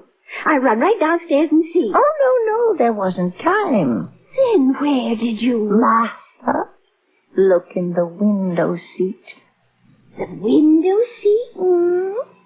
Go ahead, dear. Lift the lid. Oh, Abby, isn't it just too delightful? And to think you managed it all by yourself. We're almost home, Elaine. Now make up your mind. Where do you want to go for dinner? I don't care, Mortimer, really. Well, suppose we wait till after the show. Well, that'll make it pretty late, won't it? Not with a little stinker we're seeing tonight.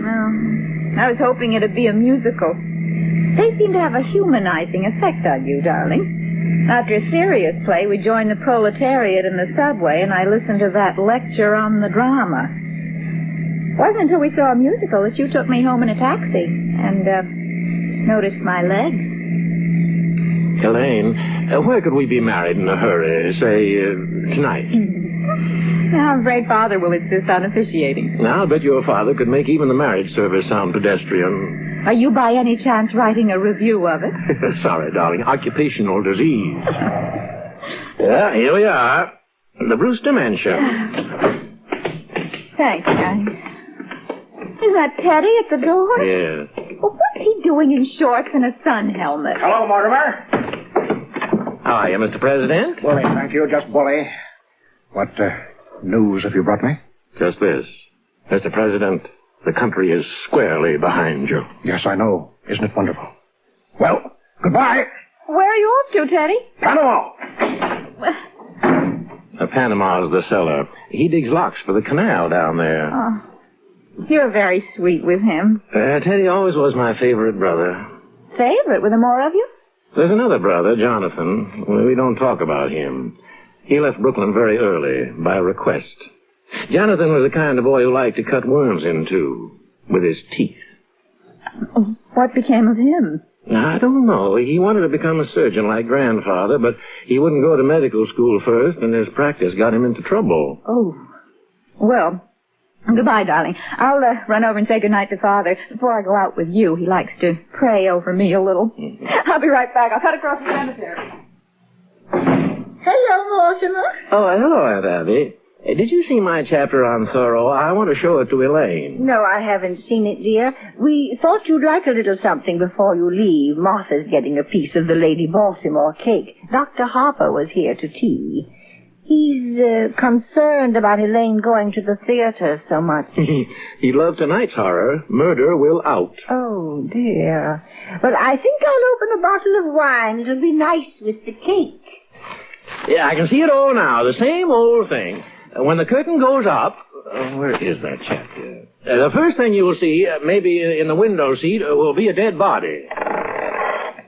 Sure, just like this one. A dead body.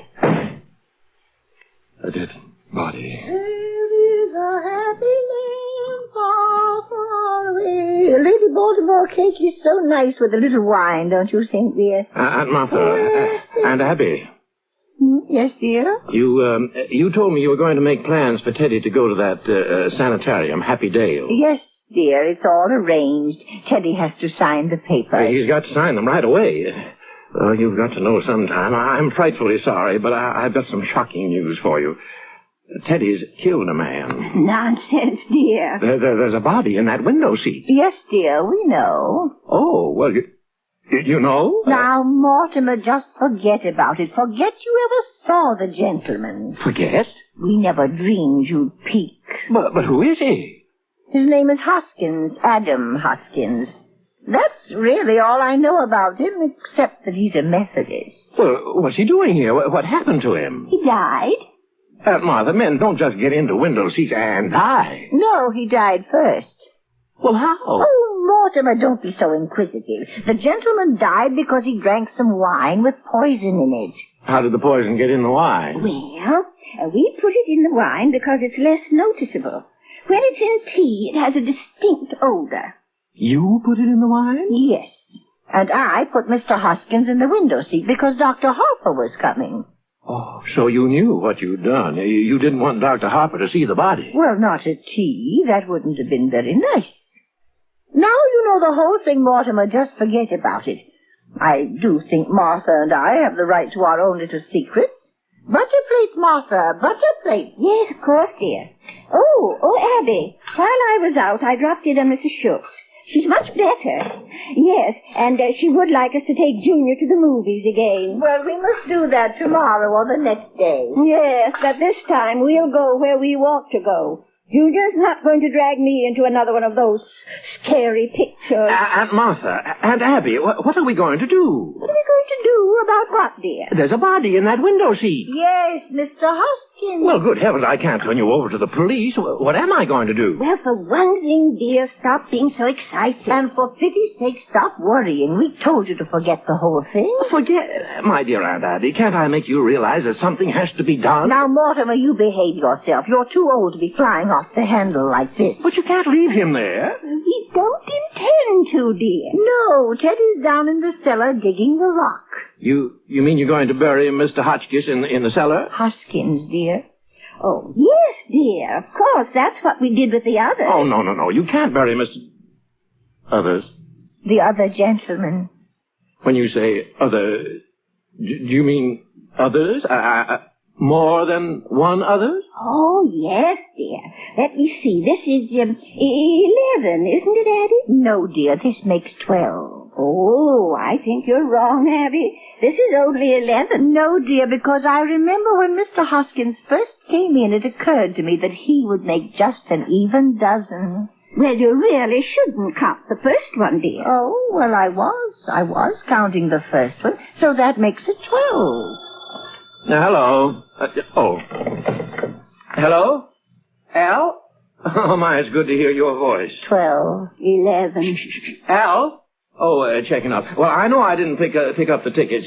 Yeah, I'm glad you called. Now, get a hold of George right away. He's got to review the play for me. Yeah. Yeah, I'll explain later. Now, let's see. Where were we? 12? Yes. Addie thinks we ought to count the first one, and that makes it 12. Well, all right. Now, all right. Who was the first one? Mr. Midgley. He was a Baptist. He came here looking for a room. He was such a lonely old man. All his kith and kin were dead, and it left him so forlorn and unhappy. We felt so sorry for him. And then when his heart attack came and he sat in that chair looking so peaceful, remember, Martha? Mm-hmm. We made up our minds then and there that if we could help other lonely old men to the same peace, we would. He dropped dead right in that chair? Oh, how awful for you. Oh, no, dear. Why, it was rather like old times. Your grandfather always used to have a cadaver or two around the place. Well, I know, but... You see, Teddy had been digging in Panama, and he thought Mr. Midgley was a yellow fever victim. That meant he had to be buried immediately. So we all took him down to Panama and put him in the lock. And that's how it started? Of course, we realized we couldn't depend on that happening again, so... You remember those jars of poison that have been up on the shelves in Grandfather's laboratory all these years? You know your Aunt Martha's knack for mixing things. You've eaten enough of her piccalilli. Well, dear, for a gallon of elderberry wine, I take 1 teaspoonful of arsenic, then add half a teaspoonful of strychnine, and then just a pinch of cyanide. Should have quite a kick. Yes, as a matter of fact, one of our gentlemen found time to say, "How delicious." Yes, he did. Oh, well, we'll have to get things started in the kitchen for supper. I wish you could stay, Mortimer. I'm trying out a new recipe. I couldn't eat a thing.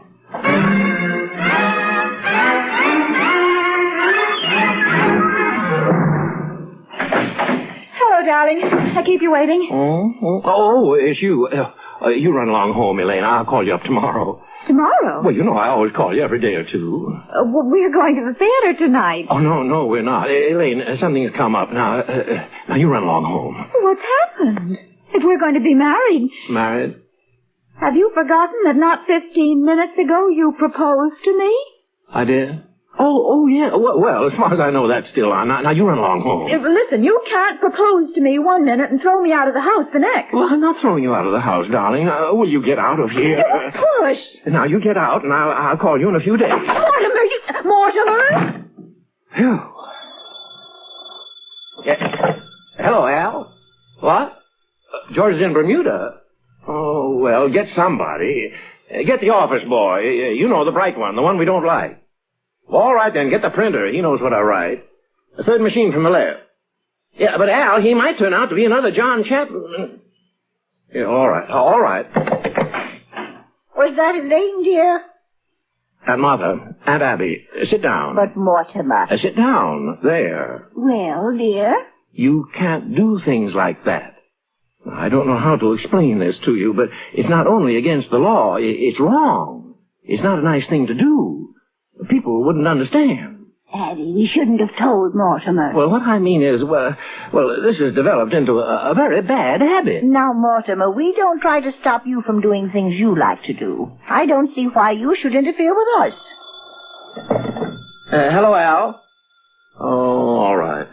Well, all right. I'll see the first act and tear it to pieces. All right. Now, look, I've got to go to the theater, but before I go, will you promise me something? Well, we'd have to know what it was first. Will you do this for me? What do you want us to do? Don't do anything. Don't do anything. Don't let anyone in this house, and leave Mr. Hoskins right where he is. Why? We were planning on holding services before dinner. Services? Certainly. You don't think we'd bury Mr. Hoskins without a full Methodist service, do you? Why, he was a Methodist. Well, can't that wait till I get back? Oh, then you could join us. Oh, you'll enjoy the service, especially the hymns. Remember, Martha, how beautifully Mortimer used to sing in the choir before his voice changed? And remember, you're not going to let anyone in this house while I'm gone. Have you got some paper? Here's some stationery. Will this do? Oh, that'll be fine. I can save time if I write my review on the way to the theater.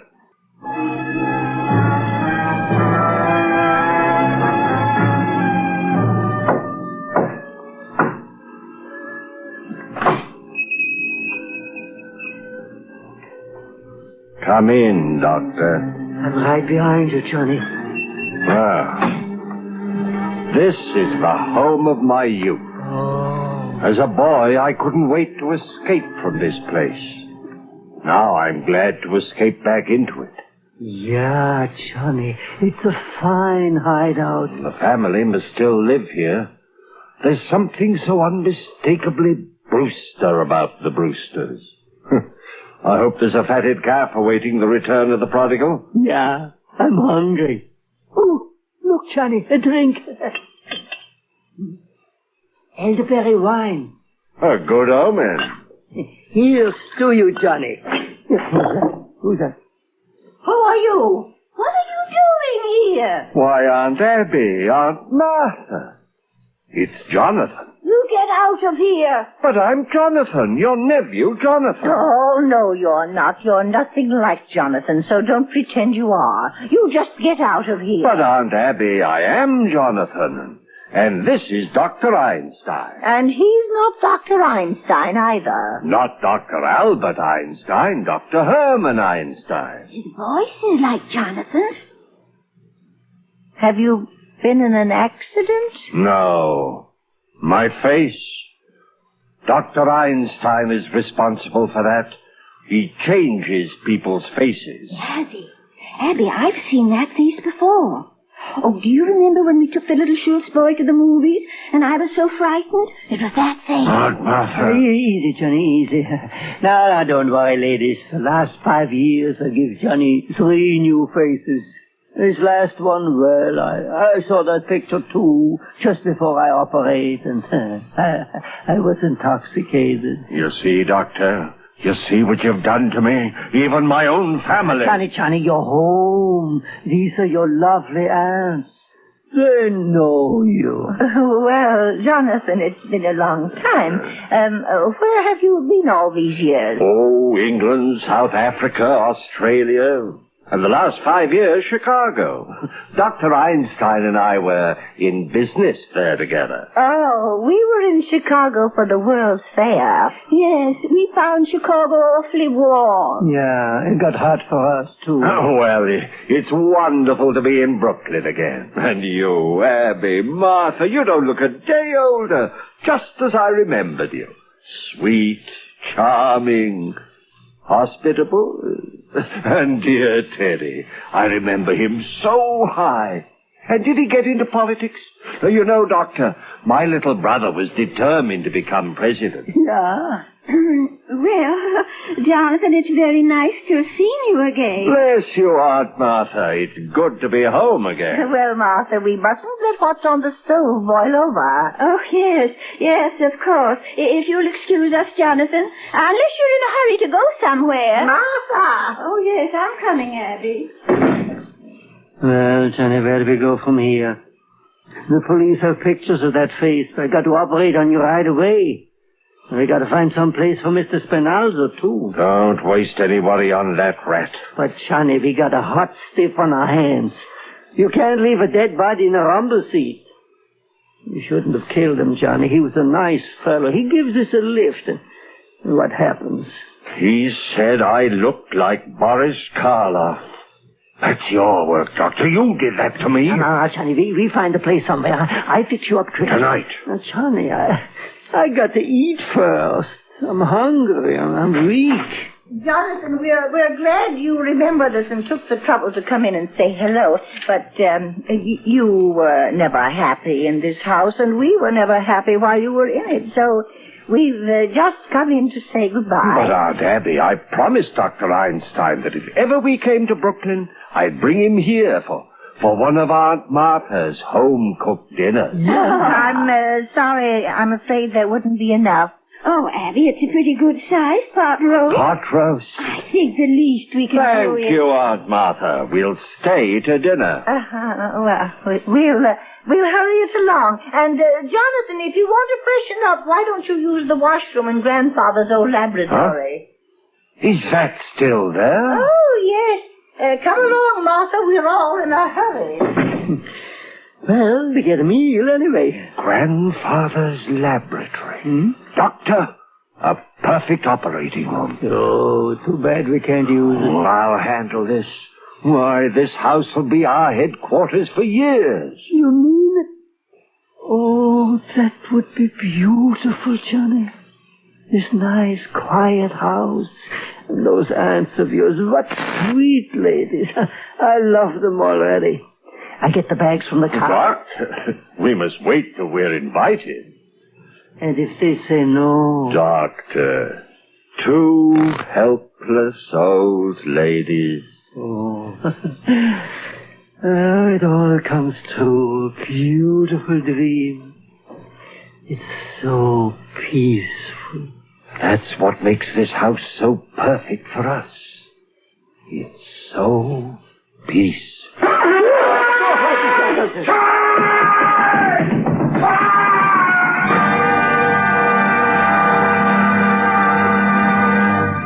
Richard Lockridge, co-author of Mr. and Mrs. North, took a sporting view of Arsenic and Old Lace on that January 1st night in 1941. His own play was to open 2 nights later. But here he was, the drama critic of the New York Sun, bound to report truthfully on what he thought about Arsenic. Lockridge wrote, "It is a noisy, preposterous, incoherent joy. You wouldn't believe that homicidal mania could be such great fun." This was gallant of him, and accurate, too. Now our second act of Arsenic and Old Lace begins.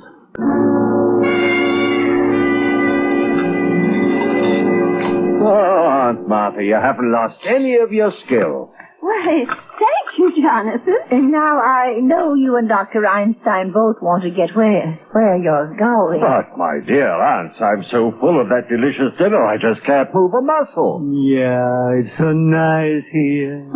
Well, after all, it's very late. I found it. Did you lose something, Teddy? I found it. The story of my life, my biography. You see, here we are, both of us. President Roosevelt and General Goethals at Culebra Cut. That's me, General, and that is you. My, how I've changed. Well, you see, that picture hasn't been taken yet. We haven't even started work on the Culebra Cut. General, we will both go to Panama now to inspect the locks. No, Teddy, not to Panama. Yeah, Panama's a long way off. Nonsense. Just down in the cellar. The cellar? Yes, we let him dig the Panama Canal in the cellar. General, as President of the United States, I demand that we inspect the locks immediately. Teddy, I think it's time you went to bed. I beg your pardon? Who are you? I'm Woodrow Wilson. Go to bed.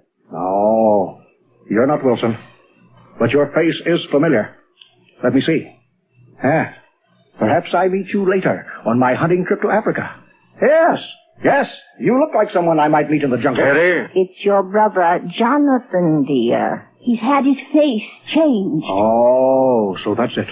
A nature faker. And perhaps you had better go to bed, Teddy. Jonathan and his friend have to go to their hotel. General Goethals, inspect the canal. But Johnny... Inspect the canal. All right, Mr. President. We go to Panama. Bully. Follow me, General. Oh, have to wear a sun helmet. It's down south, you know. Of course. Well, boy, Aunt Abby, I must correct your misapprehension. We have no hotel. We came directly here. This is my home. But, Jonathan, you can't stay here. Aunt Abby, you have a most distinguished guest in Dr. Einstein. I'm afraid you don't appreciate his skill. In a few weeks, you'll see me looking like a very different Jonathan. Oh, but he can't operate on you here. I forgot to tell you.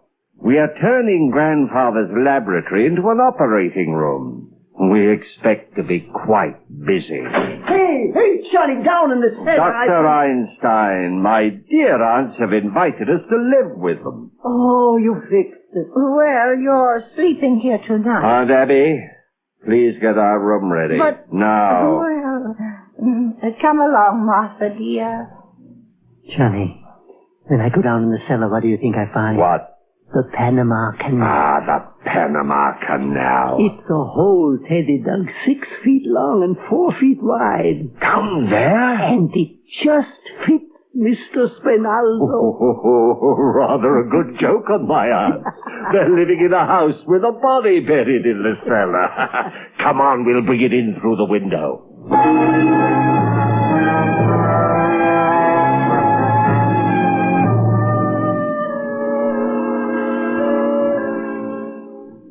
Poor dear Mr. Hoskins. He's been so patient in the window seat. I think Teddy had better get Mr. Hoskins downstairs right away. Abby, I will not invite Jonathan to the funeral services. Oh, no. We'll wait until they've gone to bed and then come down and hold the services. The general was very pleased. He says the canal is just the right size. He says that... Teddy, there's been another yellow fever victim. Oh, dear me. This will be a shock to the general. But I'll have to tell him. Army regulations, you know. No, Teddy, we must keep it a secret. Yes. A state secret? Yes, a state secret. Promise? You have the word of the President of the United States. Cross my heart and hope to die. Now, Teddy, you must take the poor man down to the canal. And we'll come down later and hold services. You may announce that the President will say a few words. Where is the poor devil? He's in the window seat. Oh, seems to be spreading. We've never had yellow fever there before. Well, up we go. He died for his country. Open the cellar door, Aunt Abby. Johnny, are you out there? Wait. I'll lift up Mr. Spinalzo. Wait, I can't see good, Johnny. It's so dark. What happened? Someone left the window seat open. I fell in. Well, get out. Take Mr. Spinalzo. Oops. I lost the leg. What's that? Here. Johnny, somebody's coming. Get him in the window seat. Quick. All right. Give me a hand in through the window. Here. Are you in? Yes. Miss Abby? Miss Martha? Miss Abby, it's so dark in here. Who are you? Elaine Harper. I live next door. Turn on the lights, Doctor. Yeah. Who are you? Where are Miss Abby and Miss Martha? Perhaps we'd better introduce ourselves. This is Dr. Einstein. Dr. Einstein. I suppose you're going to tell me you're Boris. I'm Jonathan Brewster. Oh, you're Jonathan? Oh, you've heard of me. Just this afternoon. Well, I'll be running along home now. I think she's dangerous. She's seen us. They let her go, Johnny. She saw us. Remember that. Stay away from me. Take your hands off me. Oh, Teddy. It's going to be a private funeral. Teddy, tell these men who I am, please. What? That's my daughter Alice. Oh, no. Doctor, your handkerchief. Oh, help. Get her down to the cellar, quick. This way, come, please. What's going on down there? What are you doing? We caught a burglar, a sneak thief. Go back to your room. Look out, Johnny. She got away. Let go of me. Elaine. Mortimer, where have you been? At the Henry Miller Theater. Well, who's this? This is your brother Jonathan, and this is Dr. Einstein. Well, I know this isn't a nightmare, but what is it? I've come back home, Mortimer. Jonathan? Jonathan? What? You always were a horror, but you have to look like one? Mortimer, have you forgotten the things I used to do to you when we were boys? Remember the times you were tied to the bedpost, the needles under your fingernails? It is, Jonathan. Oh, I remember. I remember you as the most vicious, venomous form of animal life I ever knew. Now, don't you boys start quarreling again the minute you see each other. Jonathan, you're not wanted here. Now get out. Well, I'm sleeping here tonight in your room. Johnny, maybe we better sleep down here, on the window seat. Window seat? Window seat? Yeah, the window seat. Oh, the window seat. Well, maybe I'd better sleep down here. Oh, we wouldn't trouble you. We insist on sleeping down here. Doctor, we'll go up and get our bags. You can have the room in a moment, Mortimer. Mortimer. What's the matter with you, dear? I have almost been killed. You've almost been... Abby. Martha. Oh, no, it was Jonathan. He mistook her for a sneak thief. Would you like some coffee, dear? Oh, great idea. Coffee, sandwiches. I haven't had any dinner. Well, we'll get it ready. Come, Abby. No wine? No, dear. I'm sorry I'm so late, Elaine, but it's after 12 and 12? Elaine, you've got to go home. What? Mortimer, I want to know where I stand. Do you love me? I love you very much, Elaine. I love you so much I can't marry you. Have you suddenly gone crazy? Oh, I don't think so, but it's just a matter of time. You see, insanity runs in my family. It practically gallops. Now, just because Teddy is a No, it goes way back. The first Brewster, the one who came over on the Mayflower. You know, in those days, the Indians used to scalp the settlers. He used to scalp the Indians. But, darling, this doesn't prove you're crazy. Well, look at your aunt. They're Brewsters, aren't they? And the sanest, sweetest people I've ever known. Well, even they have their peculiarities. Mortimer, you're not even looking at me. Come away from that window seat. Yeah, right away, Elaine. Another one. Elaine, you've got to go. Something very important has just come up. Up from where? We're here alone together. Elaine, if you love me, will you get the devil out of here? Mortimer, will you kiss me goodnight? Why, of course, darling. Quickly. Oh. Well, good night, dear. And I'll call you in a day or two. Oh, you critic! And Martha, Aunt Abby, come in here. Yes, dear. What is it? Oh, where's Elaine? You promised me. Who is that in the window seat? No one, dear. Look. And it is not Mr. Hoskins. Well, who can that be? Are you trying to tell me you have never seen that man before? I certainly am. Now, Aunt Abby, don't try to get out of this. That's another of your gentlemen. Mortimer, how can you say such a thing? That man is an impostor. And if he came here to be buried in our cellar, he's mistaken. But, Aunt Abby, you put Mr. Hoskins in the window seat. Now, this man couldn't have just gotten the idea from him. By the way, where's Mr. Hoskins? In Panama, waiting for the services, poor dear. We haven't had a minute with Jonathan in the house. Oh, dear, we always wanted to have a double funeral, but I will not read services over a total stranger. A stranger? Aunt Abby, how can I believe you? There are 12 men down in the cellar, and you admit you poisoned them. Yes, I did. But you don't think I'd stoop to telling a fib? Jonathan, I want a word with you. Aunt Abby, Aunt Martha, I think Jonathan is leaving at once. Oh, no, Martha. Oh, yes, and you're taking your cold companion with you from the window seat. Oh, the window seat? You're my brother, and I'm going to give you a chance to get away. And if you don't take it, I'm going to call the police. Mortimer, remember, what happened to Mr. Spinalzo can happen to you, too. Oh, dear. Come in. Why, Officer Brophy. Oh, hello, Miss Martha, Miss Abby. I saw your lights on, and I thought there might be sickness in the family. Oh, come in, officer. This is my brother, Jonathan. Oh, hey, he looks familiar. Ain't I seen him somewhere? I don't think so. It's too bad Jonathan can't stay, isn't it? Well, if everything's all right. Oh, don't go, officer. Stay and have some coffee and a sandwich. Well, if you say so. We'll all go into the kitchen while Jonathan collects his things. All his things. Come along, officer. Yeah, sure. Say, Mr. Brewster, I've been meaning to ask you about a play I've been writing. Doctor, this affair between my brother and me has got to be settled. Now, Johnny. We're going to sleep right here tonight. With a cop in the kitchen and Mr. Spinalzo in the window seat? That's all he's got on us. So we take Mr. Spinalzo down and we dump him in the bay and come right back here. Hide the suitcases in the cellar. Go on. I think we should get out, Johnny. Johnny, come quick. What is it? That hole in the cellar. We got an ace in the hole. Still here, Jonathan? I thought I told you. We're staying. You think I was bluffing? You think I won't tell Officer Brophy what's in the window seat? Officer Brophy! If you tell Brophy what's in the window seat, I'll tell him what's in the cellar. The cellar? There's an elderly gentleman down there who seems to be very dead. What were you doing in the cellar? What's he doing in the cellar? No, thank you, ma'am. That's all the coffee I can drink. Oh, Mr. Brewster, I'd like to tell you the plot of that play. No, Brophy, no, you can't stay here. You've got to go and call in the precinct. Yeah, but I want to tell you about this here play. Yeah, well, we'll talk about it later.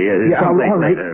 How about the back room at Kelly's? Fine. I'll meet you at Kelly's later. Great, Mr. Brewster. I'll be there. Unless I drop dead.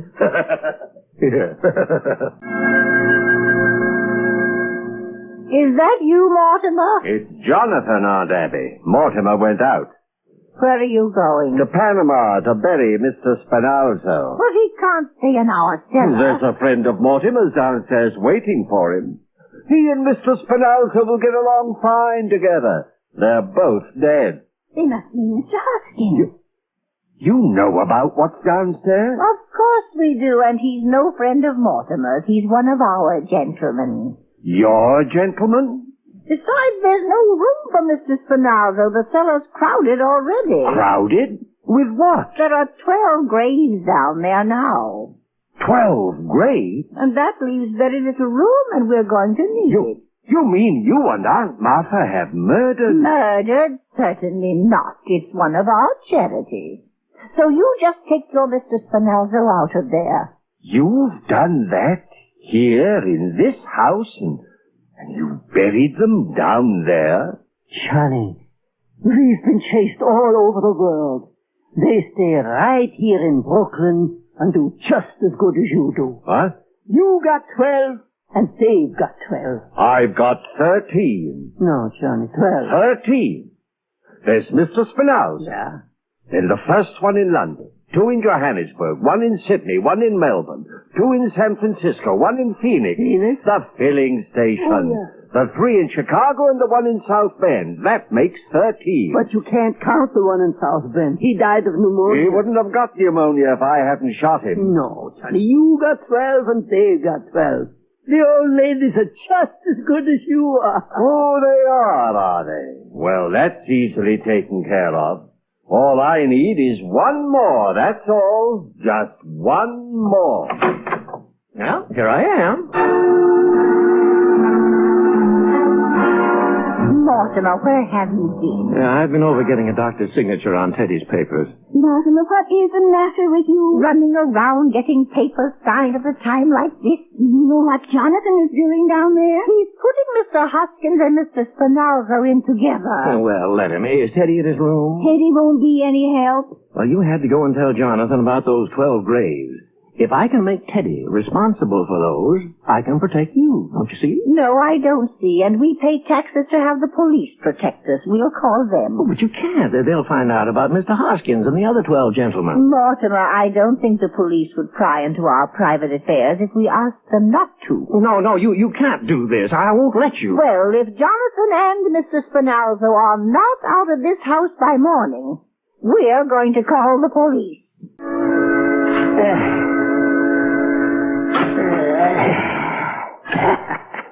It's all done, Johnny. Mr. Hoskins and Mr. Spinalzo all put away, neat and tidy. We're all done. You're forgetting, Doctor. My brother, Mortimer. No, Johnny, no. Tonight, and we do that tomorrow, or the next day. Oh, tonight, no, now. Johnny, please, I'm tired. And tomorrow I got to operate. Tonight we go to bed, huh? Doctor, it's going to be done tonight. Johnny, I know that look. Okay. But the quick way, huh? The quick twist, like in London. No, Doctor. This calls for something special. I think perhaps the Melbourne method. Johnny, no, not that. 2 hours. When it was all over the fellow in London, it was just as dead as the fellow in Melbourne. Get your instrument. No, Johnny. Get them. We operate tonight, Doctor, on Brother Mortimer. My bugle. Mortimer, hand me my bugle. No, Mr. President. Just sign these papers. I cannot sign any proclamation without consulting my cabinet. But this must be a secret. A secret proclamation? How unusual. Japan mustn't know until it's signed. Oh, Japan, eh? I'll sign it right away. I'll take it into the closet. A secret proclamation has to be signed. A secret. But at once, Mr. President. I'll have to put on my signing clothes. The interview is at an end. Thank you, Mr. President. Sign it right away to... Oh, no! Close the door, Doctor. Now, won't you sit down, Mortimer? Don't chew on the handkerchief. It's imported lace. Doctor, the curtain call. Yeah. Mortimer, I've been away for 20 years. But every night I've dreamed of you. In London I dreamed of you, and in Melbourne There. Tight and neat. Now, Doctor, your instruments. We go to work. Please, Johnny, for me the quick way. All ready for you, Doctor. Nah, I gotta have a drink. I can't do this without a drink. That wine, remember, this afternoon? That is the old lady put... Oh, here. Elderberry wine. I split it with you. We both need a drink. Very well, Doctor. We'll drink to Mortimer. To my dear dead brother. Captain, meeting! On the double! That idiot. He goes next. No, not Teddy. That's where I stop. I draw the line at Teddy. Now we've got to work fast. Yeah, the quick way. Johnny.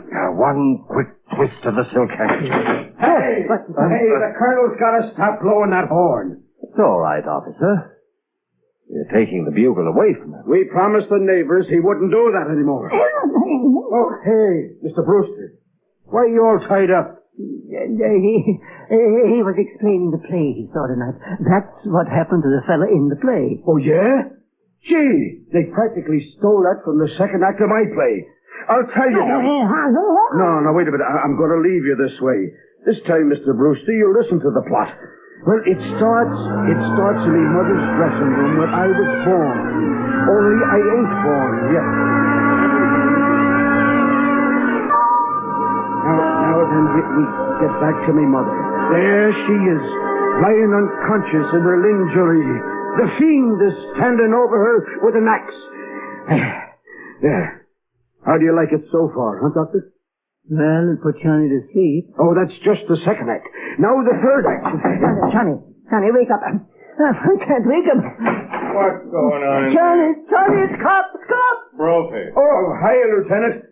This is Mortimer Brewster. He's going to help me write me play. Did you have to tie him up to make him listen? The whole precinct is out looking for you. It's 8 o'clock in the morning. Give me the phone and untie him. Oh, gee, Mr. Brewster, I'll have to run through the third act quick.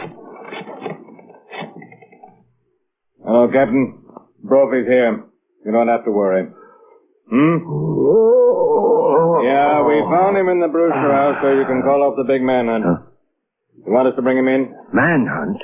Oh, so I've been turned in, huh? Oh, no, buddy, you got it wrong. I suppose you and that two-pigeon brother of mine will split the reward. Reward? Grab him, Brophy. You stay still, Mac. Now I'll do some turning in. There are 13 bodies buried in our cellar. Oh, yeah? I'll show you. You come on down to the cellar with me. 13 bodies. Maybe you better go down, Joe. With him? Not me. He looks like Boris Karloff. Ah! Get him off me, Rooney. Help me. Get your head out of the way. Oh. Well, what do you know about that? Imagine him claiming there was 13 bodies buried in the cellar. Get him out of here. Well, I'll have to drag him by the feet. I'll take him into the kitchen. What a story. 13 bodies buried in the cellar. Sir, there are 13 bodies buried in the cellar. Who are you? I'm President Roosevelt. What is this? He's the one that blows the bugle. Oh, dear me. Brother Jonathan, the yellow fever victim. No, Colonel, he's a spy. We caught in the White House. Well, will you get him out of here? Now, you. Didn't anybody untie you yet? Here, I'll do it. Now, Lieutenant, listen to me. That crazy brother of yours has got to be put away. We don't want no more bugles blowing. Oh, yes, I know. I have the papers right here. Teddy's going to Happy Dale. Now, about those 13 bodies. Yeah. Can you imagine what would happen if that cockeyed story got around? And now he's starting a yellow fever scare. It's lucky I didn't fall for that story. 13 bodies. I beg your pardon. I'm Mr. Witherspoon of Happy Dale. I believe I'm to pick up the gentleman. Oh, Teddy. Just finished my cabinet meeting. Yes, Mortimer? Mr. President, I have very good news for you. Your term of office is over. Oh, then I start on my hunting trip to Africa, don't I? Well, who's this? Trying to get into the White House before I've moved out? Who, Teddy? Taft! Oh, this isn't Mr. Taft, Teddy. This is Mr. Witherspoon. He's your guide for Africa. Oh, bully. Glad to meet you, sir. Aunt Martha, Aunt Abby, I'm on my way to Africa. Isn't that wonderful? Oh, if the safari comes, tell them to wait. Aunt Abby, Aunt Martha, this is Mr. Witherspoon from Happy Dale. Teddy's going with him. No, he is not. Not while we're alive. The police want him to go. He blew his bugle again. That's right, ma'am. Well, if he goes, we're going with him. Yes, we won't be separated from Teddy. But we can't take sane people at Happy Dale. Look, will you settle this? There are still murders to be solved in Brooklyn. Yes. Oh, are there? Teddy's got to go. With the story he's telling, we'd have to dig up the cellar. He says there are 13 bodies buried down there. But there are 13 bodies buried in our cellar. I'll take your word for it, lady. I'm a busy man. How about it, Witherspoon? Well, they'd have to be committed. Well, Teddy committed himself. Can't they commit themselves? Can't they sign the papers? Certainly. Oh, well, then, if we can go with Teddy, we'll sign the papers. Where are they? Yes, where are they? Sign them up, Witherspoon. I want to get this cleaned up. Oh, my, we've overlooked one thing. We're going to need the signature of a doctor. A doctor?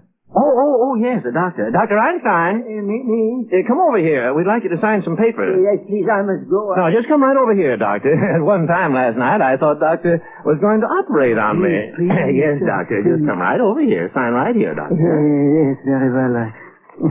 Here. There. Are you leaving us, Doctor? I think I must go. Oh, aren't you going to wait for Jonathan? I don't think we're going to the same place. There now. Everything's quite in order. Well, I'm almost relieved. I'm really looking forward to going. The neighborhood here has really run down, so... Well, Mortimer, we're all ready to go now. The house will be yours, and we want you to live in it. Oh, no, Aunt Abby. The house is too full of memories. Oh, dear, but you'll need a house when you're married. I'm afraid I can't ever marry Elaine, or anybody. Oh, there's something else, Mortimer. You signed our papers as next of kin. Oh, of course, why not? But you see, dear, you're not really a Brewster.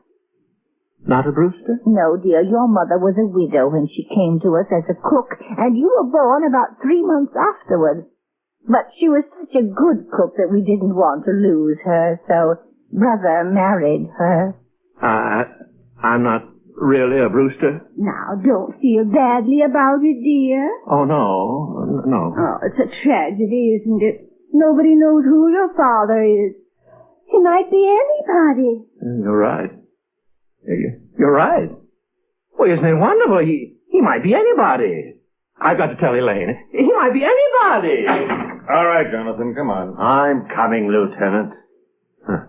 Goodbye, aunties. So this house is seeing the last of the Brewsters. Well, I can't bet on my record now, but neither can you. At least I have that satisfaction. The score stands even. 12 to 12. Jonathan always was a mean boy. Never could stand to see anybody get ahead of him. I wish we could show him he isn't so smart. Well, ladies, perhaps we'd better be going. Martha? Yes, Daddy? Oh, yes.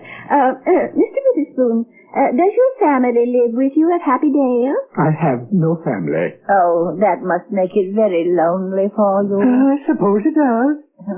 Well, Martha? Mr. Witherspoon, I think at least we should offer you a glass of elderberry wine. Elderberry wine? You grow your own elderberries? No, but the cemetery is full of them. You don't see much elderberry wine nowadays. I thought I'd had my last glass of it. Oh, no. Here it is. Well, ladies, to a long life.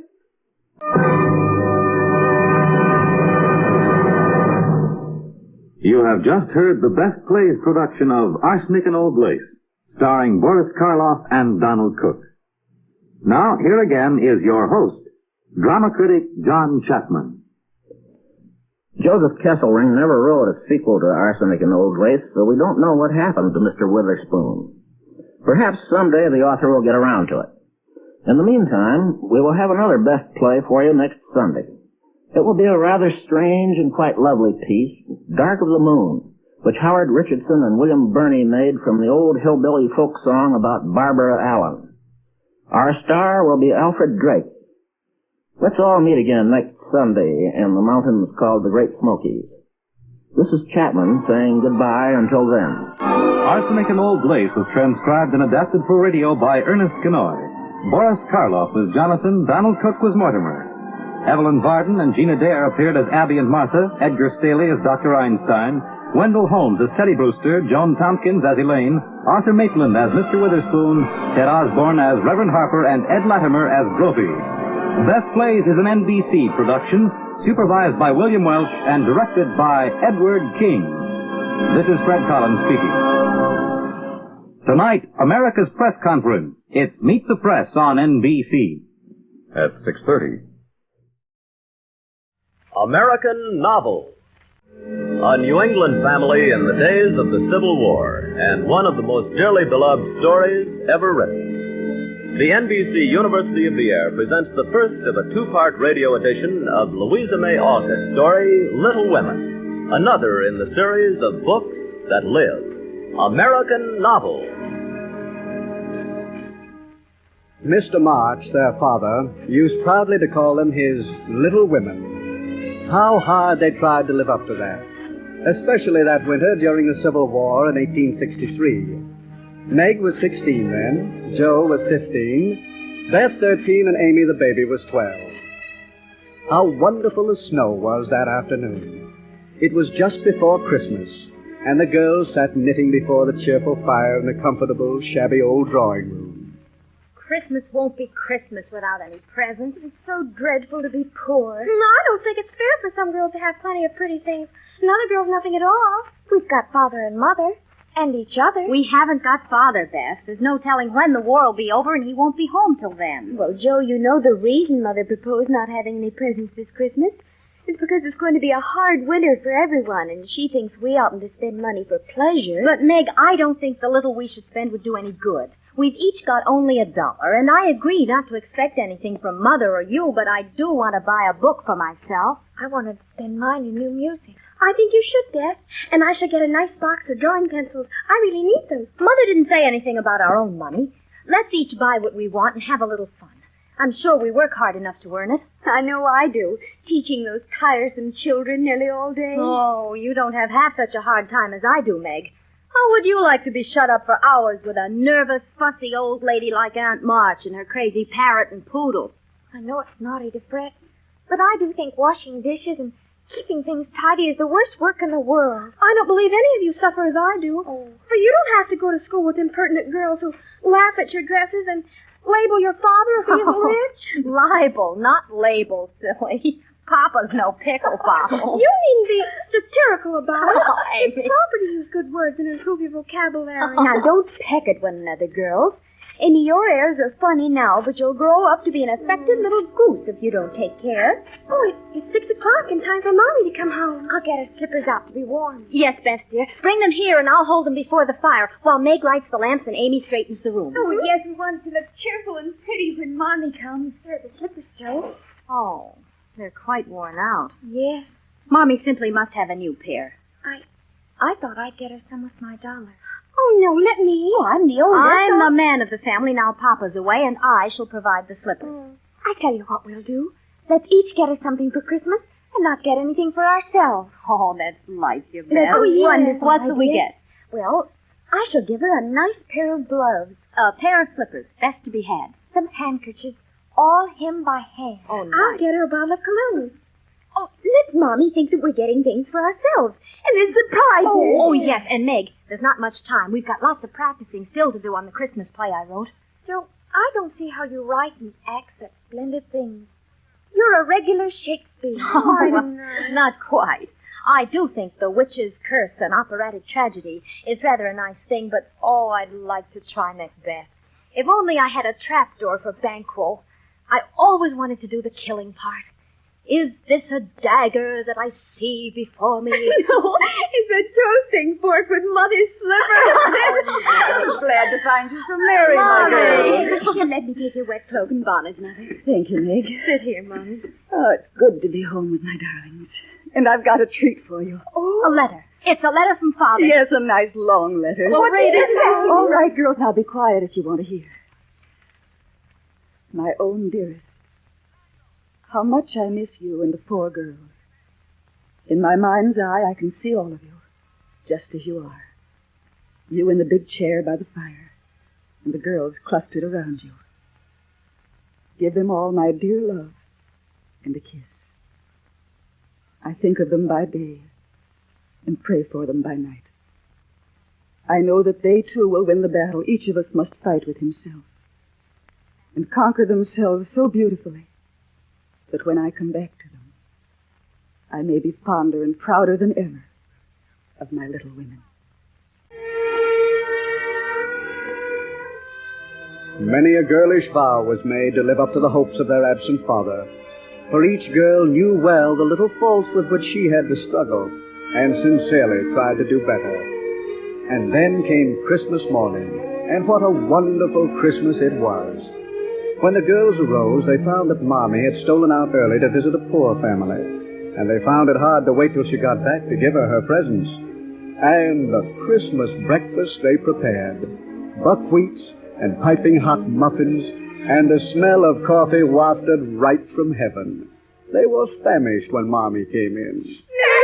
Merry Christmas, little daughters. And what a beautiful breakfast. Isn't it wonderful? But before we sit down, let me say one word. Not far away from here lies a poor woman with a little newborn baby. 6 children are huddled into one bed to keep from freezing, but they have no fire. There's nothing to eat over there, and they're suffering. My girls, will you give them your breakfast as a Christmas present? Oh, yes, I Mommy. I thought you'd do it. You shall all go and help me, and when we come back, we'll have bread and milk for breakfast and make it up at dinner time.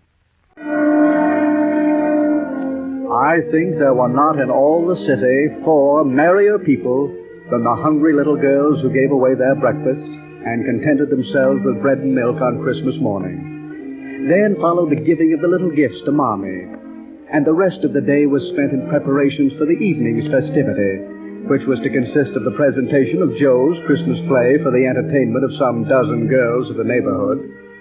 And all went well with the play, and it was much enjoyed, if a little rough in spots. But the climax of the evening came when they were all summoned downstairs to supper. And what a supper! Look at the table. Cream and Christmas cake. Flowers. Flowers. Where did it all come from? Old Mr. Lawrence from next door sent it. The Lawrence boy's grandfather? What in the world put such a thing into his head? We don't know him. One of his servants found out about your breakfast party and told him, and it pleased him.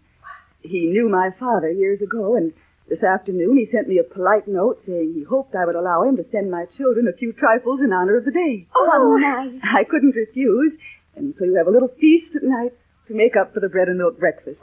That boy put it into his head. I know he did. He's a capital fellow. I wish we could get acquainted. Well, I've heard that old Mr. Lawrence is very proud with all his money and fine house and doesn't like to mix with his neighbors. He keeps that grandson shut up when he isn't riding or walking with his tutor and makes him study very, very hard. Well, I don't propose to be the first to make advances to him. Well, I mean to know him someday. He needs fun. I'm sure he does.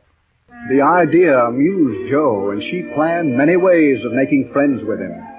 But he'd not been seen lately, and Joe began to think he'd gone away, when one snowy day she spied a brown face at an upper window looking wistfully down into their garden. And Joe resolved to try what could be done.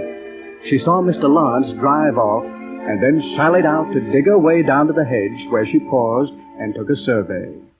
There he is at the upper window, poor boy. All alone and sick this dismal day. It's a shame. I'll toss up a snowball and make him look out, and I'll say a kind word to him. Oh, that roused him. How do you do? Are you sick? Better, thank you.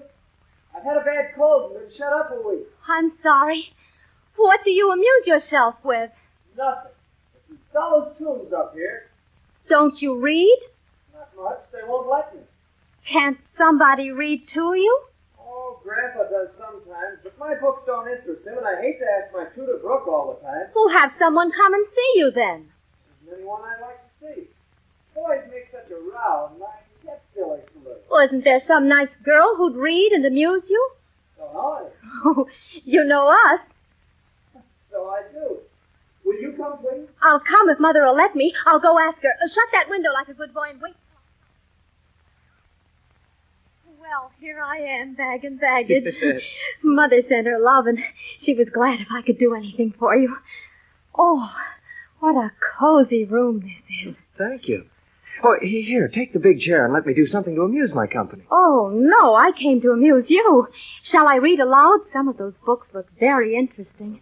Thank you, but I've read all those, and if you don't mind, I'd rather talk. Oh, not a bit. I'll talk all day if you'll only set me going. Beth says I never know when to stop. Is Beth the rosy one who stays at home a good deal? Yes, that's Beth. She's my girl, and a regular good one she is, too. The pretty one is Meg, and the curly-haired one is Amy, I believe. How did you find that out? Well, you see, I often hear you calling to one another. And when I'm alone up here, I can't help looking over at your house. You always seem to be having such good times. Oh, I just wish instead of watching you'd come over to see us. Wouldn't your grandpa let you? I think he would if your mother asked him. He's very kind, though he doesn't look so, only he's afraid I might be a bother to strangers. We aren't strangers, we're neighbors, and you needn't think you'd be a bother. We want to know you. And so the time passed pleasantly while Jo told stories of the good times at the March household and of her experiences with Aunt March, the poodle, and the parrot. Finally, the talk turned to books, and finding that they shared a real love for them, Laurie took Jo down to his grandfather's library.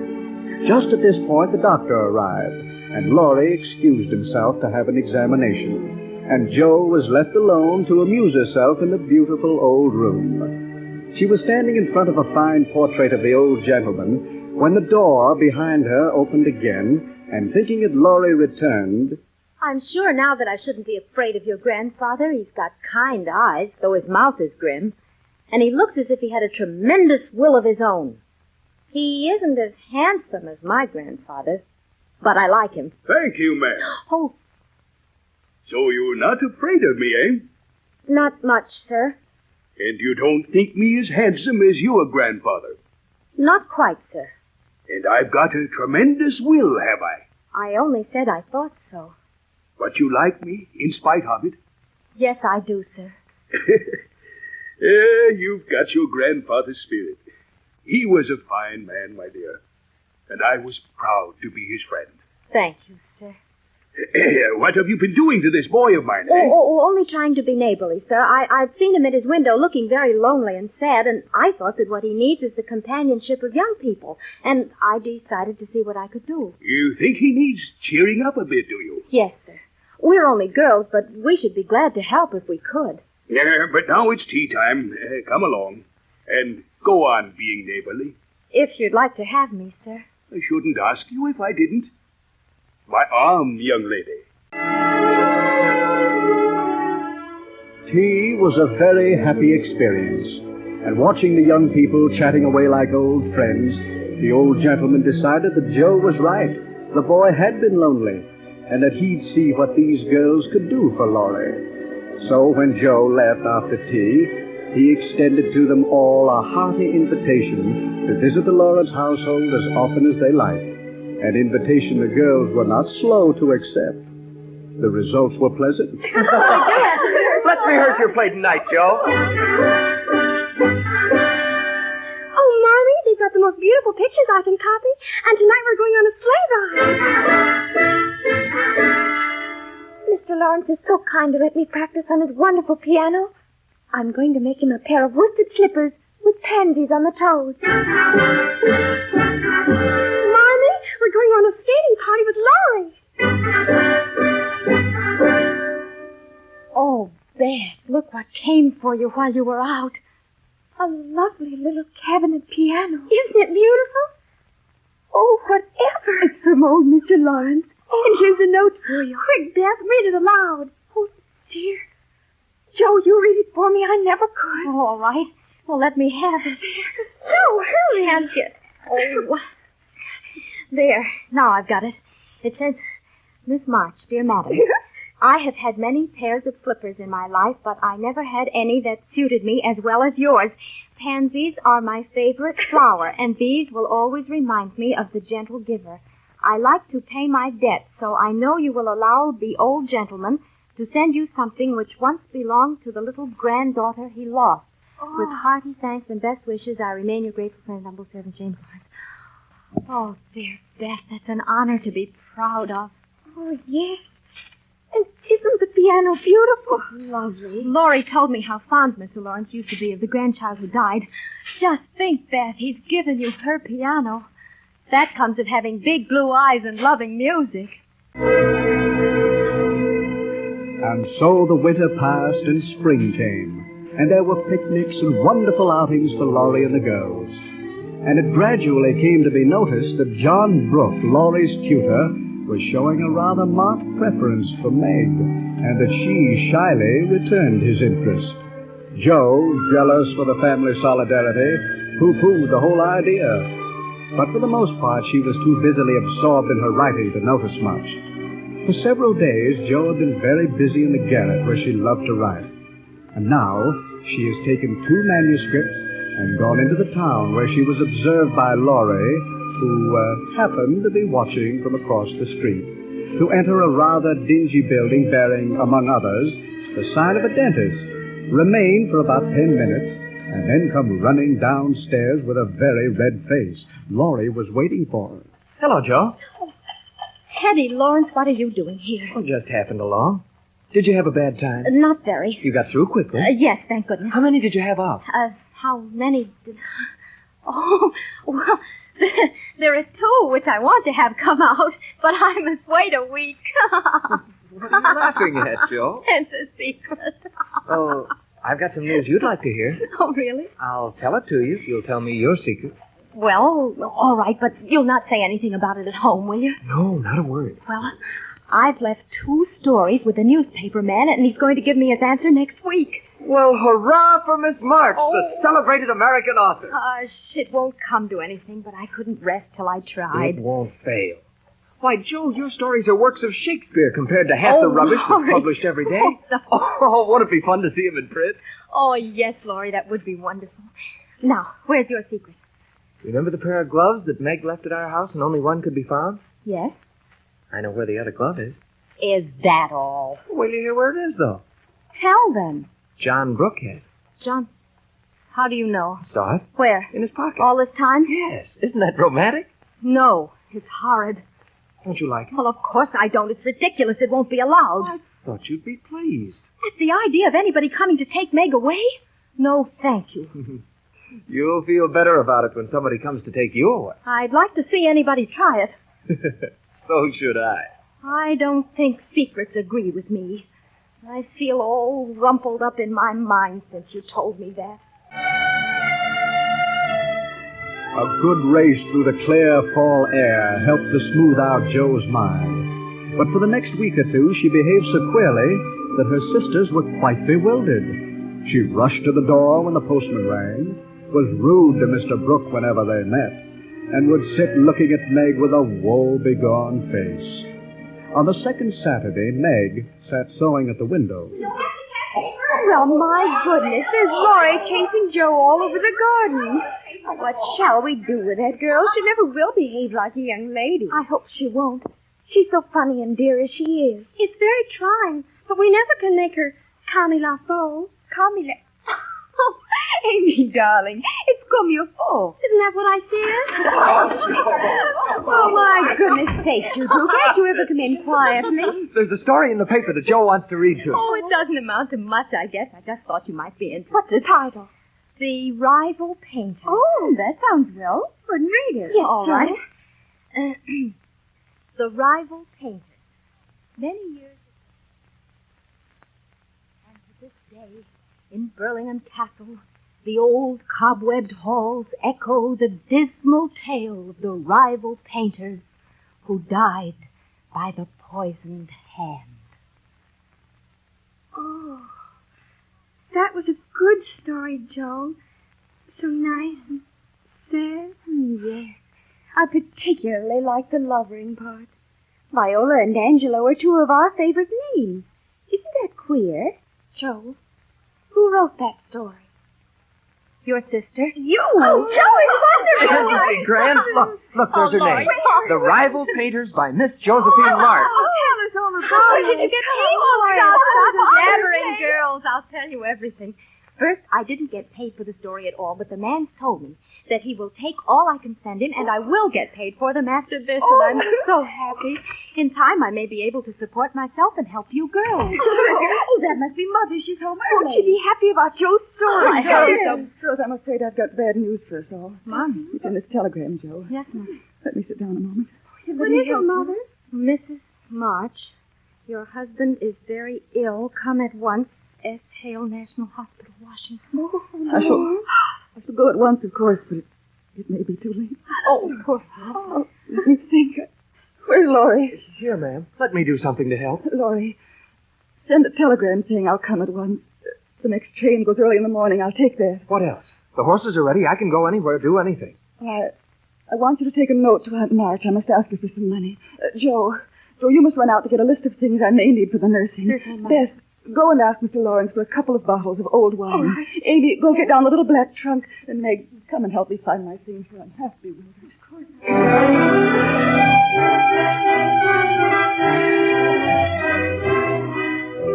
Old Mr. Lawrence rushed right over, offering everything from the wine and a dressing gown for Father to himself as escort. He was too old to make the trip, but Mommy almost sobbed with relief when Laurie's tutor, Mr. Brooke, offered to go instead. Finally, everything was packed and ready, and the girls were left alone. The days stretched into weeks, and at last the news from Washington was good. Their father was improving, but Mother and Mr. Brooke remained with him. Things hummed again, and the hearts of the girls were glad. But one day, Beth was missed. They found her lying on her mother's bed. Oh, Beth, what are you doing in Mommy's room? I thought I'd lie down a little. My head aches and I feel tired. Well, let me feel your head. It looks hot. Beth, it's burning. Oh, Joe, I've been tending the little baby we went to see Christmas Day. She's been sick, and today she died while I was there. What did she die of? Scarlet fever? Oh, Beth, tell me, dear, do you have a sore throat and a headache and a kind of a funny feeling in your bones? Yes. Oh, no. But don't be frightened, Meg. I shan't have it badly. Joe, what shall we do? We can't send for Marmee. She can't leave Papa. No. I'll go with the doctor. I'll take Amy to Aunt March so she doesn't catch it. Joe, don't go away. I'll be right back, dear. And I won't leave your side for a minute, Beth. I'll take care of you till you're all well. And Joe didn't leave her.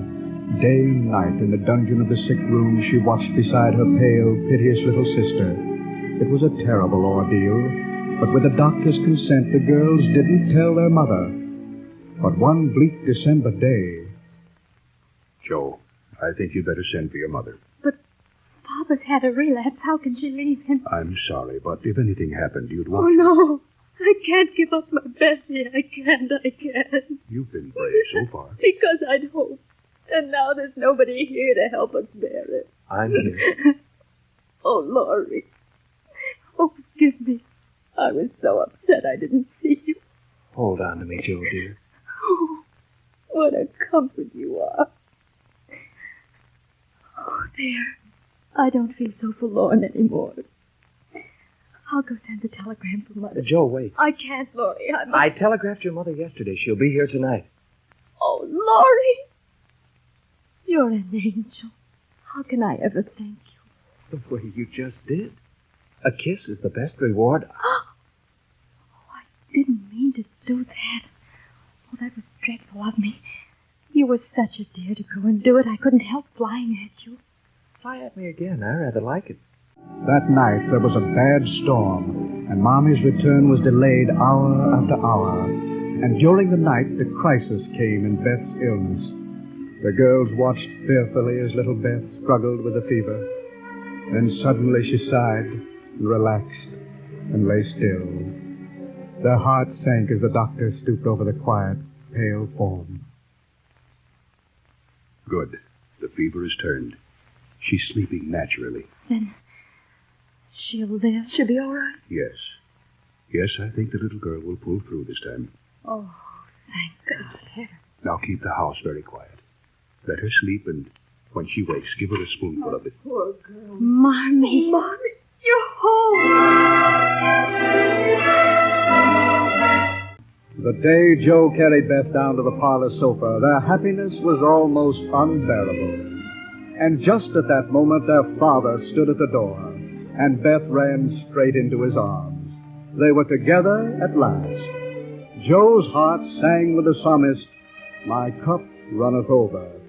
But she forgot the part about, "In the presence of mine enemies." But she shouldn't have.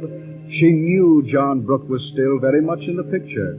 And a day or two later, she overheard the following conversation. I'll answer. Good afternoon, Miss Margaret. Oh, Mr. Brooke, what is it about? I came to get my umbrella. Oh. That is, to see how your father finds himself today. Oh, it's very well. He's in the rack. I'll get him and tell it you're here. Oh, you wait. Wait, right? Innocent enough.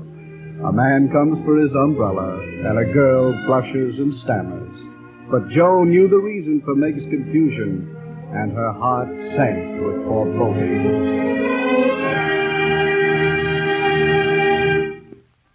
Little Women by Louisa May Alcott is one of America's novels brought to you each week by the NBC University of the Air. Listen next week to the second episode of Little Women, and don't forget that there's a world of entertainment and information to be found in your local public library. Many American novels in the 1947 summer series are included in the useful handbook of the World's Great Novels, which you may obtain by sending 25 cents to World's Great Novels, Post Office Box 30, Station J, New York 27, New York. That's Post Office Box 30, Station J, New York 27. We'd like to remind you also that daylight savings time ends in certain areas on Sunday, September 28th. It's possible that this program will be heard at a different time in most communities next week. Please listen for announcements on your local station or check your local newspaper for the time this program will be heard next week and every week thereafter. Little Women was adapted for radio in part by Ethel Harris Gregory. The music was composed by Emil Soderstrom, and the orchestra was directed by Bernard Berquist. The entire production was under the direction of Homer Heck. Joe is played by Geraldine Kay, Meg by Martha McCain, Beth by Doris Grundy, and Amy by Mary Ann O'Neill. Marmee is played by Fern Persons, Laurie by Charles Flynn, Mr. Lawrence by Stanley Gordon, and Mr. Brooks by Larry Alexander. The narrator is Jonathan Hull. This is Don Elder. This program comes to you from Chicago and is a presentation of the National Broadcasting Company and its affiliated independent stations. American Novel. The NBC University of the Air presents Part 2 of the two-part radio edition of Louisa May Alcott's novel, Little Women, another in the series of books that live. American Novel. Last week we met Marmee, the four girls, and Laurie, and learned how Meg and Laurie's tutor, Mr. Brooke, were beginning to show considerable interest in one another. The matter was discussed with the elder Marches, and all agreed that Meg, only 17, was still too young to become serious about marriage, though they all liked Mr. Brooke very much. Meg, a little frightened by the whole thing, assured Joe that if Mr. Brooke should become bothersome about it, she would promptly send him packing. Whereupon Mr. Brooke came calling. I'll answer. Oh. Good afternoon, Miss Margaret. Oh, Mr. Brooke. Oh, what a surprise. Yes, I came to get my umbrella. Oh. That is, to see how your father finds himself today. Oh, it's very well. Oh, he's in the rack. Oh? I'll get him and tell it you're here. Oh. Will you wait? You wait right here. Don't go, please. Mother would like to see you. Are you afraid of me, Margaret? Oh, how can I be afraid when you've been so kind to Father during his illness? I only wish I could thank you for it. Shall I tell you how? Oh, no, please don't. I love you so much, Meg, darling, and I only want to know if you care for me, just a little. I don't know. Will you try and find out? Please, Meg. I'm too young. I'll wait. And in the meantime, you could be learning to love me. Would it be a very hard lesson, dear? Not if I chose to learn it, but... Please choose to learn, Meg. I love to teach, and I think I could be a pretty good teacher. Well, I don't choose, so you needn't be so sure of yourself. Meg. Don't want to be worried about such things. Father says I needn't. It's too soon, and I'd rather not. Oh, don't play with me, Meg. I didn't think that of you. Oh, don't think of me at all. I'd rather you wouldn't. Oh, don't stand there looking at me like that. Bless me, what's all this? Oh, Andra. Excuse me, I must see your father. Where was he? And who was the young man that disappeared so suddenly? With Father's friend. Oh, I'm so surprised to see you. That's evident. But what was Father's friend saying to make you red as a poppy? We were merely talking. Mr. Brooke came for his umbrella. Brooke? That boy's tutor? Oh, yes. I heard Josephine talking to your mother about that. You haven't gone and accepted him, child. Oh, hush, Aunt March. He'll hear you. Tell me, do you mean to marry this, cook? Brooke, Aunt March. His name is Brooke. Oh, Crook, Rook, what does it matter? You listen to me. If you do marry this man, not one penny of my money ever goes to you. Remember that, to be a sensible girl. I shall marry whom I please, Aunt March, and you can leave your money to anyone you like. Highty-tighty, is that the way you take my advice? It is your duty to make a rich match, and it ought to be impressed upon you. Father and Mother don't think so. They like John, though he is poor. This, Rook hasn't got any rich relations, has he? No, but he has many warm friends. Oh, you can't live on friends. Try it and see how cool they'll grow. So you intend to marry a man without money, position, or business, and go on working harder than you do now, when you might be comfortable all your days by minding me and doing better. I couldn't do better if I waited half my life. John is good and wise, and I'm proud to think that he cares for me. He knows you've got rich relations, child. That's the secret of his liking, I suspect. Aunt March, how dare you say such a thing? My John wouldn't marry for money any more than I would. I'm not afraid of being poor. I know I'll be happy with him because he loves me, and Well, I wash my hands of the whole affair. Don't expect anything from me when you're married. I'm done with you forever. Oh, dear. Meg, darling. Oh, John. I couldn't help hearing, Meg. Thank you for defending me. And thank Aunt March for proving that you do care for me a little bit. I didn't know how much till she abused you. Then I needn't go away. May I stay and be happy, Meg? Oh, yes, John. A few moments later, Joe came softly downstairs, paused an instant at the parlor door, and hearing no sound within, nodded and smiled in satisfaction, and pushed open the door, to be transfixed upon the threshold. Going in to exult over a fallen enemy, and to praise a strong-minded sister for the banishment of an objectionable lover, it certainly was a shock to behold the aforesaid enemy serenely sitting on the sofa with the strong-minded sister enthroned upon his knee and wearing an expression of the most abject submission. Christopher Columbus! Congratulate us, Sister Joe. Mommy! Father! Somebody, quick, do something! John Brooke is acting dreadfully, and Meg likes it!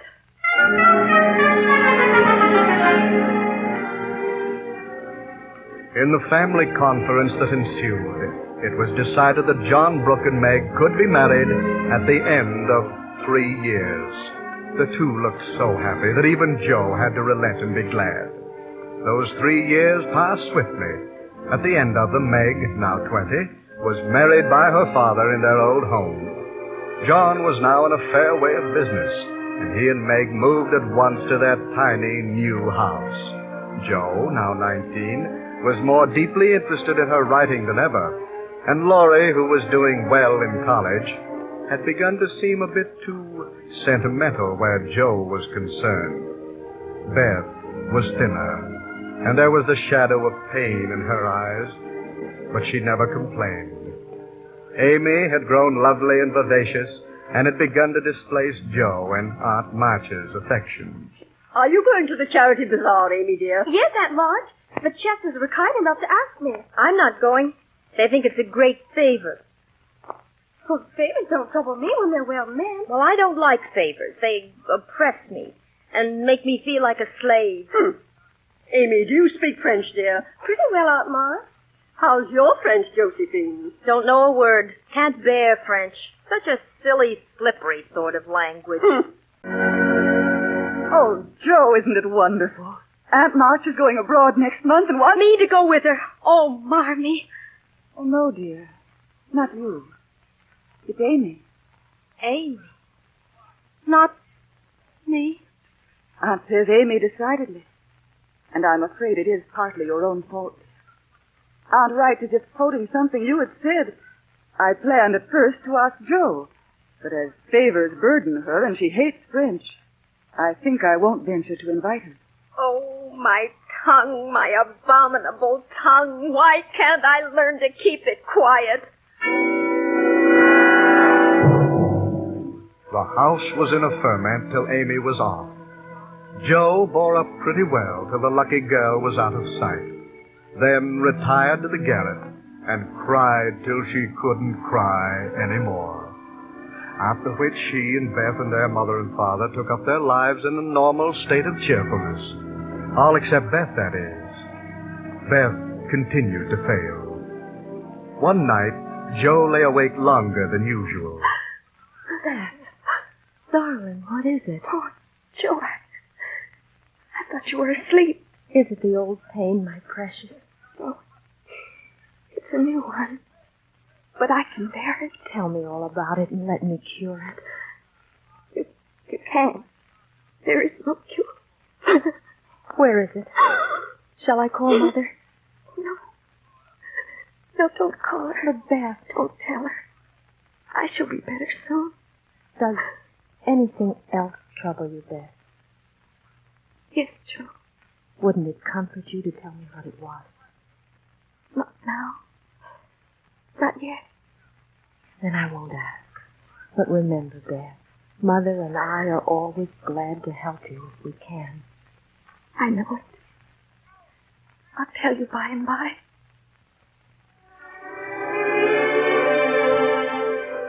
The next day, Beth seemed quite herself again, and continued so for a time. But now another worry came to occupy Joe's attention. Laurie began to become troublesome. He hinted darkly at an all-absorbing passion for Joe. Now Joe loved Laurie, but only as a friend, and that's the way she wanted it to remain. She gave the matter long and careful thought, and finally arrived at a solution. Mommy. Yes, Jo? Mommy, I want to go away somewhere this winter for a change. Why, Jo? I want something new. I feel restless. I'm anxious to be seeing, doing, learning more than I am. Where will you go? To New York. You know, your friend Mrs. Kirk, who runs a boarding house, wrote to you for some respectable young person to teach her children, and so I think I should suit if I tried. Jo, are these the only reasons for this sudden fancy? No, Mother. May I know the others? It may be vain and wrong to say it, but I'm afraid Laurie's getting too fond of me. Then you don't care for him in the way it's evident that he begins to care for you? Mercy, no. Oh, I'm glad of that, Jo. Why, please? Because, dear, I don't think you're suited to one another. You're too much alike and too fond of freedom to get on happily together as man and wife. That's just the feeling I had. Are you sure of his feeling for you? I'm afraid so, Mother, and I think I'd better go away before it comes to anything. I agree with you. And if it can be managed, you shall go. It could be managed, and preparations were made. When she told Laurie, he took it very quietly, much to her surprise. So she departed for New York in high spirits. During her stay, Jo kept a very complete journal which she sent home in weekly installments. It proved very illuminating. Mrs. Kirk welcomed me so kindly I felt at home at once, and I think I shall be very happy here. As I was coming downstairs this evening, I saw something I liked. I stood aside to let a little servant girl lumber up when I saw a gentleman come along behind her, take the heavy heart of coal out of her hand, and say, "It goes better so, yeah? The little back is too young to have such heaviness." Wasn't that good of him? Mrs. Kirk said it must have been Professor Bear. She told me that he's from Berlin, very learned and good, but poor as a church mouse, and gives German lessons to support himself. I like his looks and mean to get better acquainted. It's no harm, Marmee. He's almost 40.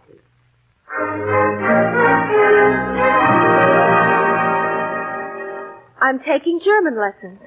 It all came about most surprisingly. In helping Mrs. Kirk put Professor Bear's room to rights, I discovered that he needed a great many buttons sewed on and socks darned.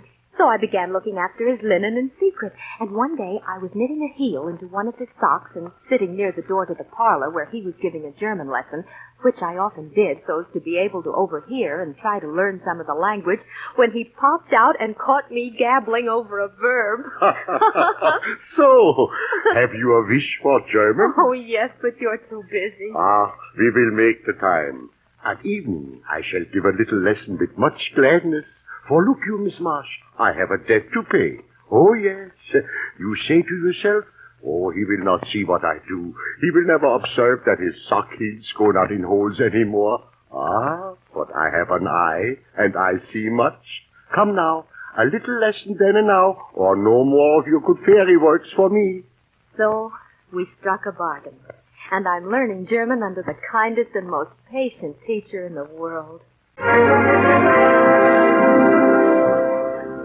Though very happy in the social atmosphere about her, and very busy with her daily tasks, Jo still found time for literary labors.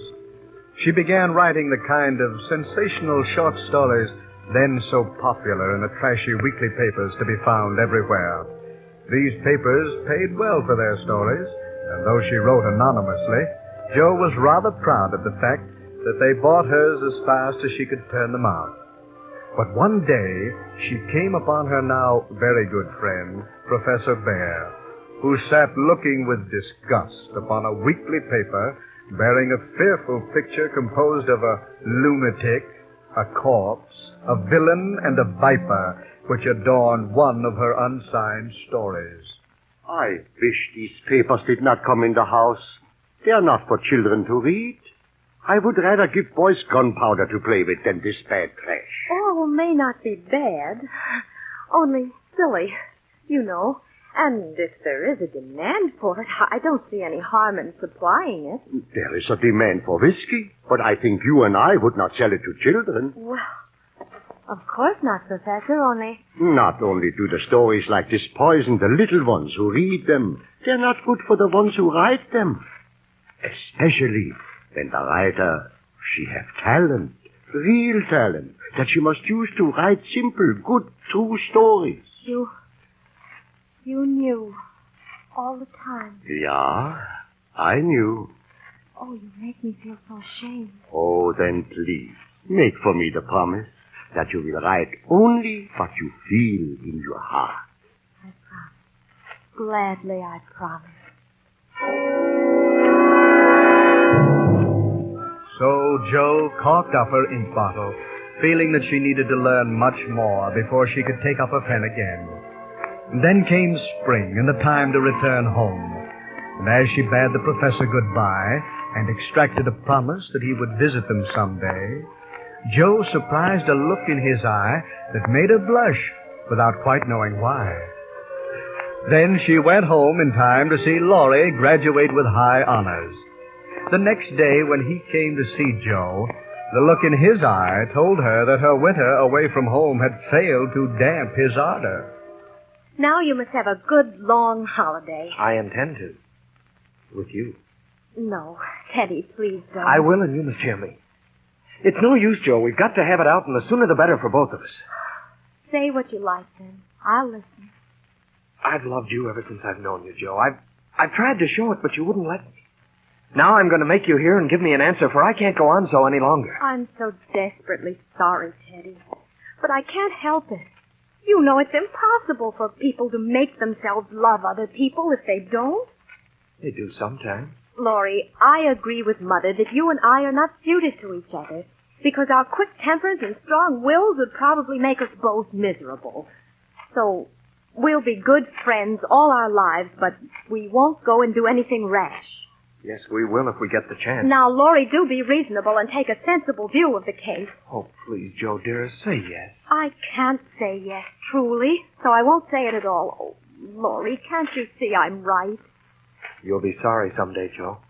Laurie, where are you going? To the devil. For a minute, Joe's heart stood still. But then her good sense came to her rescue, and she felt sure that Laurie would soon forget. But Laurie was more deeply affected than she had dreamed. And finally, his grandfather proposed a trip to Europe to help him come to himself. Laurie listlessly agreed to the idea, and when they left, Joe felt that the old Laurie was gone forever.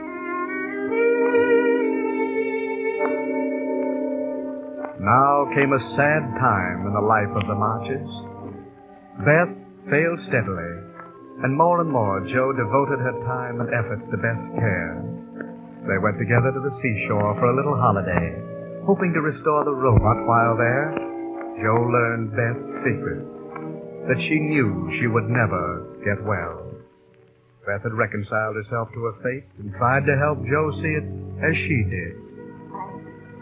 I don't know how to express myself, and shouldn't try to anyone but you, my Joe. I only mean to say that I've a feeling that it never was intended I should live long.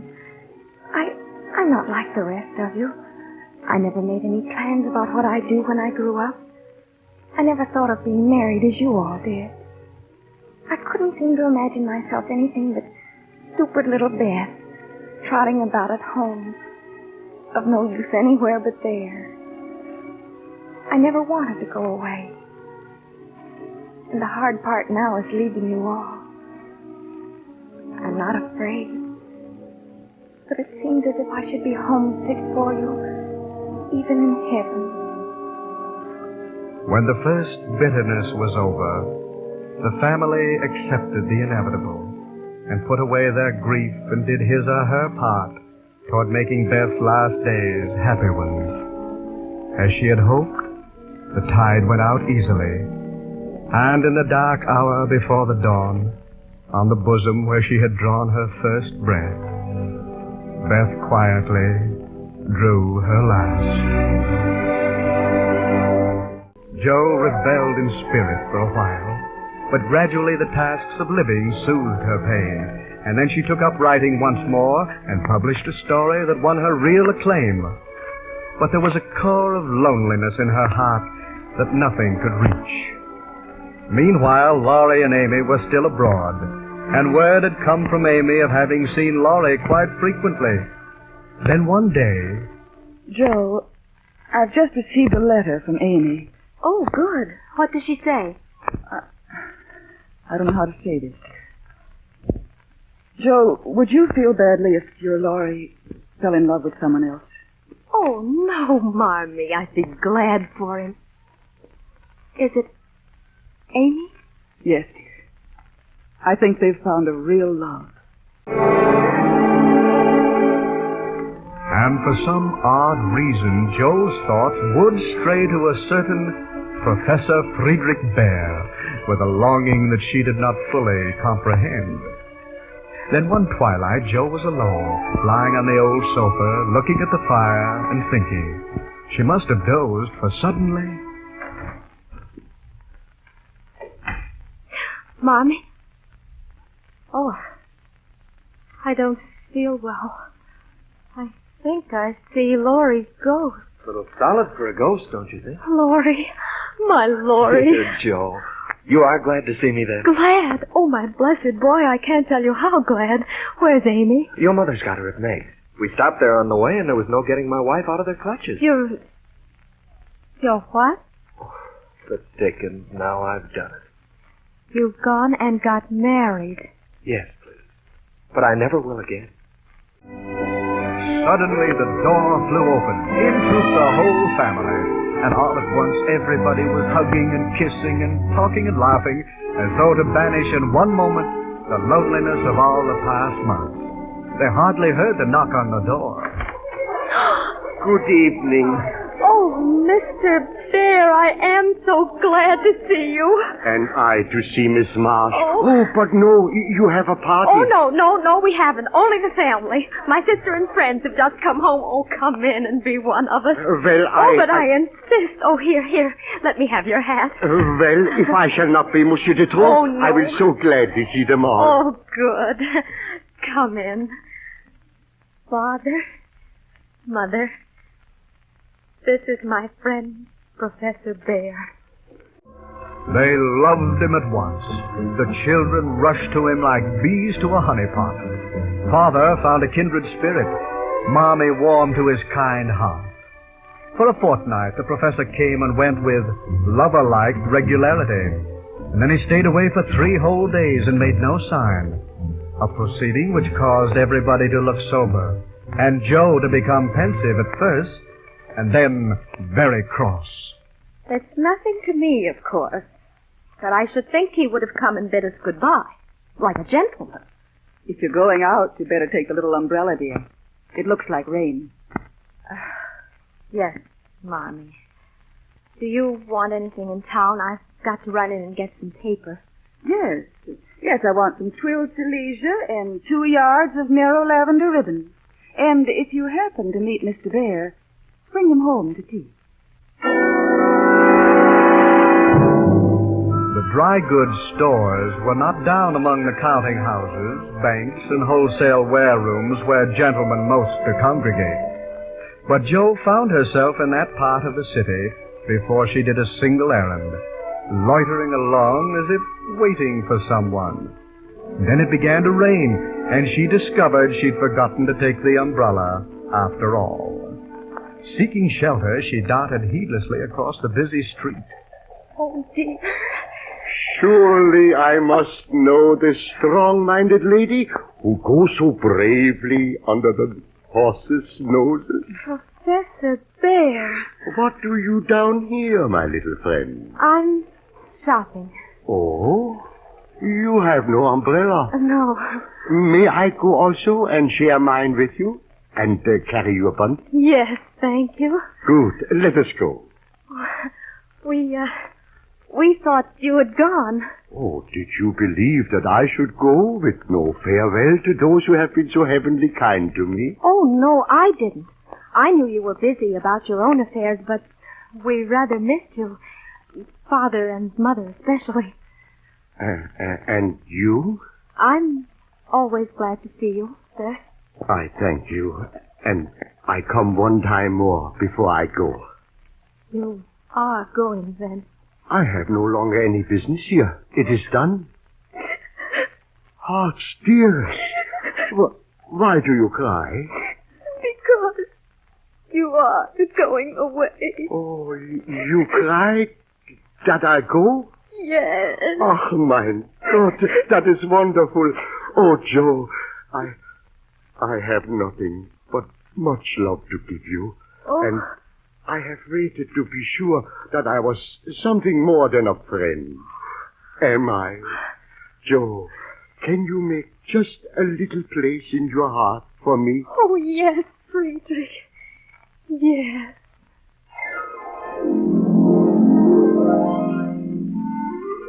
The emotional remarks that followed her impetuous, "Oh, yes," were not of a coherent character.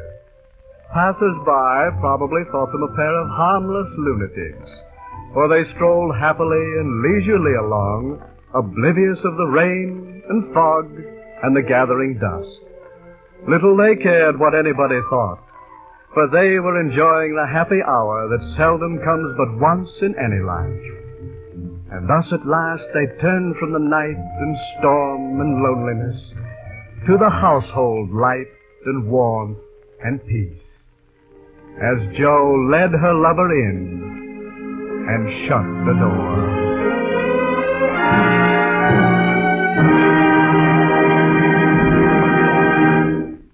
Little Women by Louisa May Alcott is one of America's novels, brought to you each week by the NBC University of the Air. Listen next week to the first episode of Diana of the Crossways by George Meredith. Many American novels in the 1947 summer series are included in the useful handbook of the world's great novels, which you may obtain by sending 25 cents to World's Great Novels, Post Office Box 30, Station J, New York 27, New York. That's Post Office Box 30, Station J, New York 27. Little Women was adapted for radio in part by Ethel Harris Gregory. The music was composed by Emil Soderstrom, and the orchestra was directed by Bernard Bergquist. The entire production was under the direction of Homer Hank.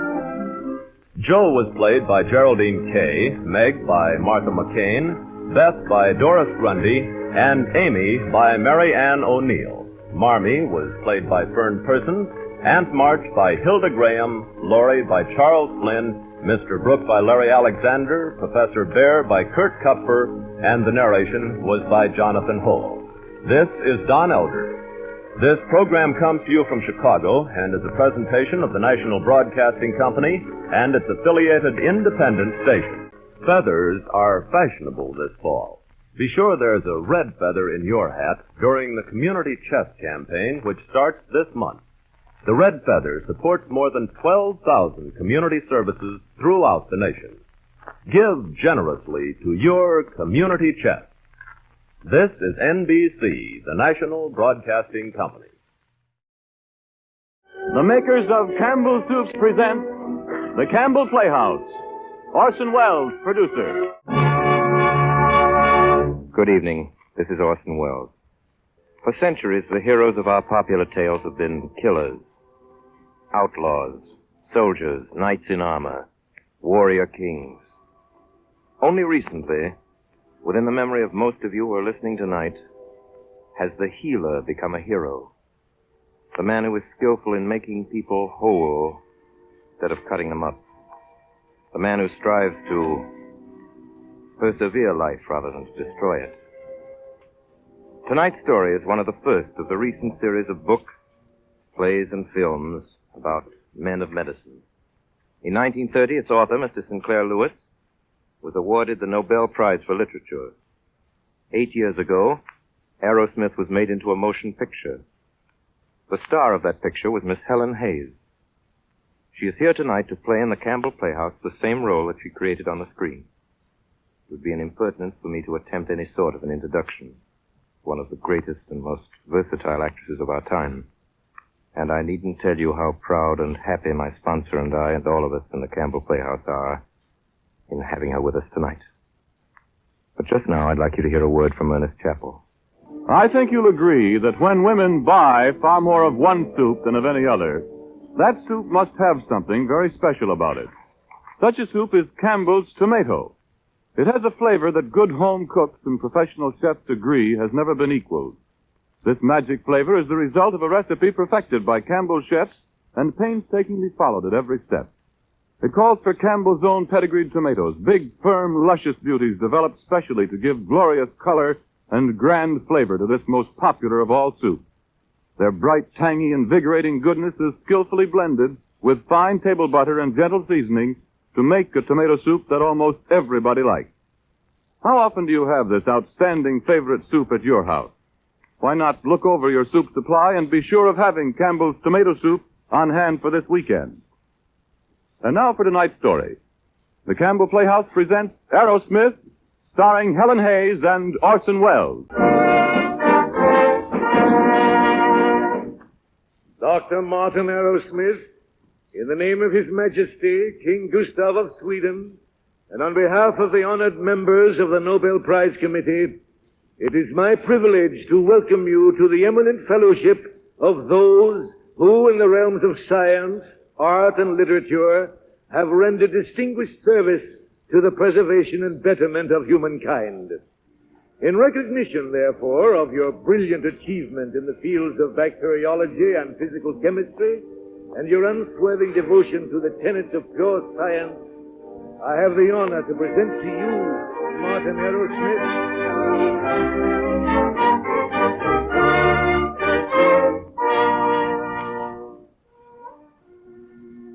Martin Arrowsmith.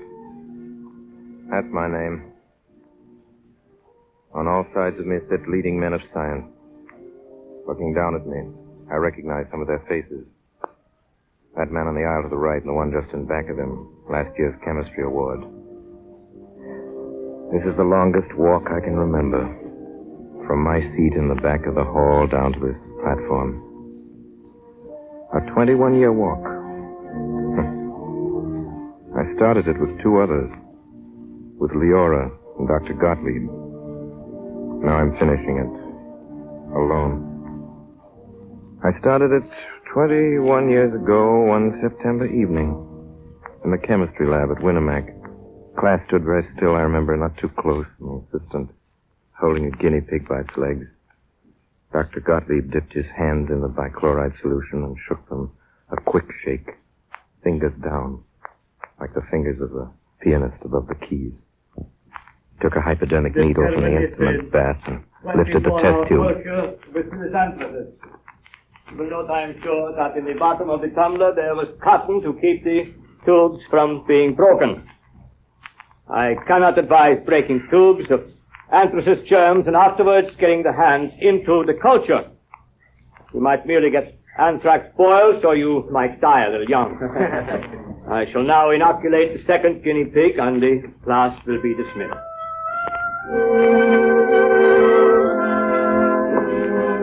Dr. Gottlieb. Dr. Gottlieb. Well? Yes? Oh, Professor Gottlieb. My name is Arrowsmith, Martin Arrowsmith. I'm a medical freshman, Winnemac, VA. I'd like awfully to take bacteriology this fall instead of next year. See, I've had a lot of chemistry. No, it is not time for you. Oh, I know I could do it now, Professor. What you say your name is? Arrowsmith, sir. Well, Arrowsmith, have you taken physical chemistry? No, sir, but I did pretty well in organic. Organic chemistry, puzzle chemistry, stink chemistry, drugstore chemistry. Physical chemistry is power. It is exactness. It is life. But organic chemistry, that is a trade for pot washers. No, you are too young. Come back in a year, Arrowsmith. That year was a time of waiting. I took the first year medical courses and passed them. I learned the proper sugar-coated pills and phrases to comfort patients with while you estimated how much you could charge them. Most of the professors at Winnemac weren't teaching science. They were simply preparing us for a trade. And that was all most of the students wanted. Knowledge that they could cash in on. They didn't talk about saving lives, but about losing cases, losing dollars. My second year, I took Dr. Gottlieb's bacteriology course, and that winter I spent more time with guinea pigs, mice, and rats than with people. I lived in a world of test tubes, filled with watery serum or deadly bacilli of roaring Bunsen flames and steaming sterilizers. Hello, Arrowsmith. Oh, hello, Professor Gottlieb. You are working late tonight. Let me see your slide. Sure. Arrowsmith, you have craftsmanship. Thank you, sir. Oh, there is an art in science, for a few. I see you already. And I watched you in the lab before. Let me see your notes. Yes, sir. Perhaps next thing you would like to try trypanosomes of sleeping sickness. Oh, yes, sir. I've been very... very, very interesting and very ticklish to handle. It's quite a nice disease. In some villages in Africa, 50% of the people have it, and it is invariably fatal. Notes are not bad, but they can still be more complete. Arrowsmith, the most important part of living is not the living, but pondering upon it. And the most important part of experimentation is not doing the experiment, but making notes. Very accurate notes. Well, I'll try to do better with my notes, Professor. I want to do research like you, Professor Gottlieb. You've accomplished so much. The whole world knows what you've done. No, I have done nothing except be unpleasant to people that claim too much. But I have dreams of real discovery someday, and for that I need help. You see, Arrowsmith, not 5 times in 5 years do I have a student who understands craftsmanship and precision and maybe some peak imagination in hypotheses. I think perhaps you may one day be such a student, and perhaps we can help each other, you and I. So, now it's midnight. I would be pleased if you should come to my room and have a little sandwich, Arrowsmith, and we can talk some more. Dr. Gottlieb appointed me as student laboratory assistant. I felt very important. One day, in April, I went over to the Zenith Hospital for a strain of Yes, bacillus what from is a it? patient. Can I help I'm you? Dr. Gottlieb's assistant. I'm looking for Dr. Swenson's patient, Ward D, number 17. The second floor, third door to the right. In the passage, there was a young probationer on her knees on the floor. Her yellow hair had fallen over her eyes, and her green and white uniform was as grubby as her pail of scrub water. Hey, would you walk over on this side, please? I'm still scrubbing over there. Nurse, I want to find Ward D. Do you? I do. I'm sorry to interrupt your work. It looks awfully important. Well, it isn't. The superintendent of nurses put me at scrubbing. We aren't ever supposed to scrub floors, you know, because she caught me smoking a cigarette. She's no terror. She found a child like you wandering around here, she'd drag you out by the ear. It's my impression that even probationers learn that the first duty of a nurse is to stand when addressing a doctor. I'd like to find Ward D to take a strain of a very dangerous microbe, and if you'll kindly direct me I'm to... sorry. Oh, I've been getting fresh again. I didn't mean to be rude. I was just... Scrubbing makes me bad-tempered. I'm sorry I hurt your feelings, but you do seem so young for a doctor. I'm not. I'm a medical student. I was showing off. So was I. Ouch, I'm so stiff. Yeah, let me help you. Thanks. Well, pretty hard, this training for nursing, I guess. Not so awful. But it's about as romantic as being a hired girl. That's what we call them in Dakota. I come from Dakota? I come from the most enterprising town in the entire state of North Dakota. Wheatsylvania, it's called. It has 362 inhabitants. Are you in the U Medical School? Yeah, I'm a junior in Mohalis. I'll bet you're good. I don't know. I'm not much of a medic, really. I like the lab side. I think I'll be a bacteriologist. I'm not much for the bedside manner. I'm glad you're not. You get it in here plenty. You ought to hear some of the doctors. That are the sweetest old pussies with their patients, the way they bawl out the nurses. But lads, now they seem sort of real, what I've seen of them.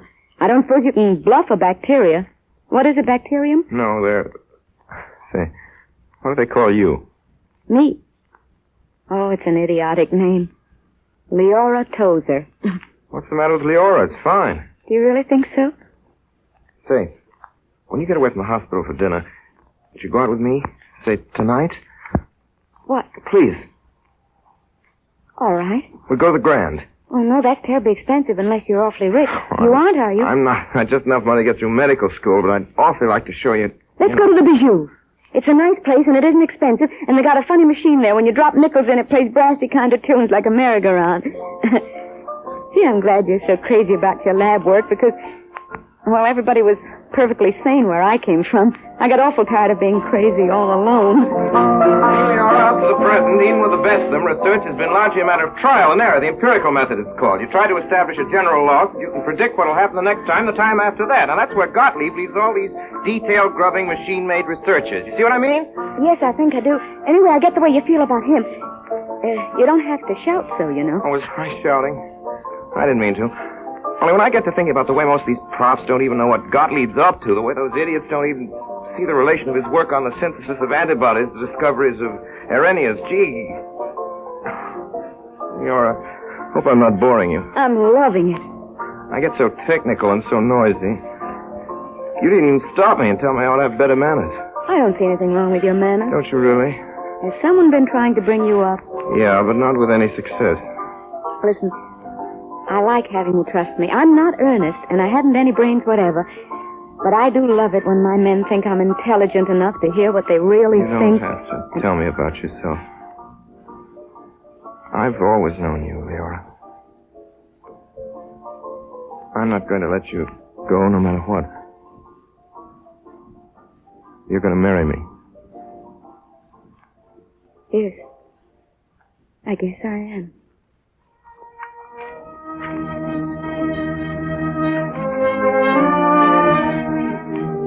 At the end of my medical course, Leora and I were married at the City Hall, Zenith. You're mine now, darling. I warn you, it isn't going to be a bit of use of you ever looking at any other woman again. I'd tear her eyes out. Oh, you needn't think so well of yourself. I don't, Leora. You'll be happy with me because you can bully me. Because I'll tag after you the way no one else ever would. I'm stupid and ordinary. Oh, Leora. Oh, yes, I am. But I worship you. I know your work's more important than I am. Maybe more important than you are. More... Oh, Martin, I do love you so. We lived at Zenith Hospital. Or I did. She lived out of town. I saw her as often as I could, but I didn't go near Dr. Gottlieb. The old man never said anything, but I remember the way he shook his head when he looked over the notes on my last half-hearted experiment. And my duties as an intern kept me too busy to do much regretting. I saw Gottlieb once more before I left Zenith. One night I was off duty. Leora and I were walking home from the movies, and ahead of us the tall, stooped figure of a man appeared coming towards us slowly down the street, under the street lamp. Suddenly saw his face. Martin! Martin, you still remember me? Oh, Dr. Gottlieb. Of course I remember you. How is everything, Martin? Everything's fine. I mean, I'm getting along, I guess. Dr. Gottlieb, I want you to meet my wife. Mrs. Arrowsmith? Dr. Gottlieb, I'm glad to know you. Thank you. Your husband, he was a good chaser of little bugs. Sometime, Mrs. Arrowsmith, make him remember. Yes, Doctor, I will. Good night. Good night. Good night, Dr. Gottlieb. So that's your Dr. Gottlieb. Yeah. Say, Leora, how's he strike you? I think he's the greatest man I've ever seen. I don't know how I know, but he is. I wish we were going to see him again. He's the first man I ever laid eyes on that I'd leave you for, Martin, if you wanted me. He's like a sword. No, he's like a brain walking. Oh, and he looked so wretched. I wanted to cry. I'd black his shoes, Martin. Yeah. So would I, Leora. But we didn't see Dr. Gottlieb again before we left Zenith. Leora's family wanted us to come to their town in Dakota. When I'd finished my training, they offered to finance me while I started my practice. So soon after we arrived, they held a family council with Mrs. Tozer presiding.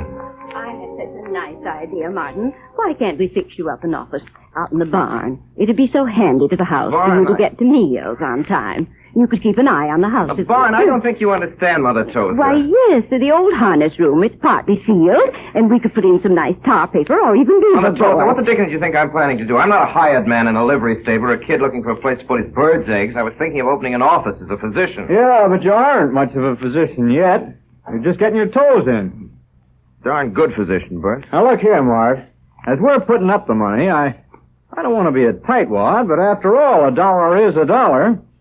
If we furnish the dough, we've got to decide the best way to spend it. Isn't that so, Pop?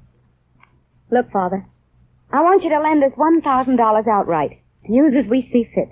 $1,000? We'll pay you 6%. No, we won't. We'll pay 5%. That's enough. And mortgage is bringing 6, 7, and 8? 5's enough. And we want our own say, absolute, as to how we use it, to fix up an office or anything else. Now, Leo... Lori, you're crazy. I suppose we'll have to lend you some money, but you'll blame well come to us for it from time to time. And you'll blame well take our advice. Bertie. And the barn's plenty good enough. Bertie, I know what we'll do. You seem to have the barn on your brain. You move your old bank there, and Martin will take the bank building for his office. Now, there's no different. sense to you two showing off and trying to be smart. Either you do what I say, just exactly what I say, or Martin and I take the first train back to Zenith, and I mean it. Plenty of places open from there with a big salary, so we won't have to be dependent on anybody. Well, now, Ori, don't take it that way. Well, do we get our $1,000, or do we go back to Zenith? Leora won out. I got my office. It was in a rickety building near the station. We nailed a new sign on the door. On it were gold letters. Martin Arrowsmith, M.D. Gee, Martin, it looks grand. And it's fun having a place all your own, isn't it? Yeah. I wish the patients would start coming in, though. I kind of expected a few of them today. You don't know this town. The farmers will watch that sign until the shine's all off, and then one of them will maybe have the courage to try the new doctor. Yeah, but what am I going to do, just sit here and wait? Come over here, Martin. I'll show you what you're going to do. See this old box? No. Well, here's an auger I swiped from home. You're going to bore holes in that box just big enough to hold test tubes, and I'm rigging up an oven contraption for a sterilizer. You figured all that out for me? No, not for you. For an old man who believes in you. My first patient had an ulcerated tooth. I pulled it. The second had run a fish hook in his finger. I cauterized the wound. Both patients lived. I expected a stream of patients from then on. I even made a first installment on a Ford car. Then I was awakened one morning at 3 o'clock. Martin, wake up. Quick, it's the telephone. All right, just a second. Hello? Hello? Yes, this is the doctor speaking. Henry Novak? Leopolis Road. Yeah. See. Since last night? All right, I'll drive right over.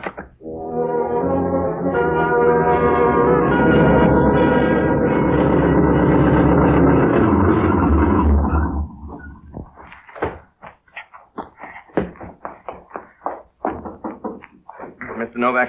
Doctor, come in. Yes, that's right. This way, Doctor. The little one is breathing Hot bad. water, Novak, quickly. Here, baby. Baby, open your mouth. That's a good girl. Give me your hand. Here's water, Doctor. All right. How is she? Come over here, Novak. Child's pretty sick. Looks like diphtheria. Brought some antitoxin. We'll inject it. It's only chance. Yes, Doctor. She very sick? I'm afraid so. Give me some hot clothes, towels, napkins, anything. This room ought to be moist to keep water boiling on that stove. All right, Doctor. I do everything you say, just so you save her. There now. We'll inject. Towel. Towel. Here's some towels, Doctor. We'll wrap her up. Lift that side. This way. Doctor. Yep. Yes, what? Doctor. What's wrong? Doctor, she's so still suddenly. Doctor!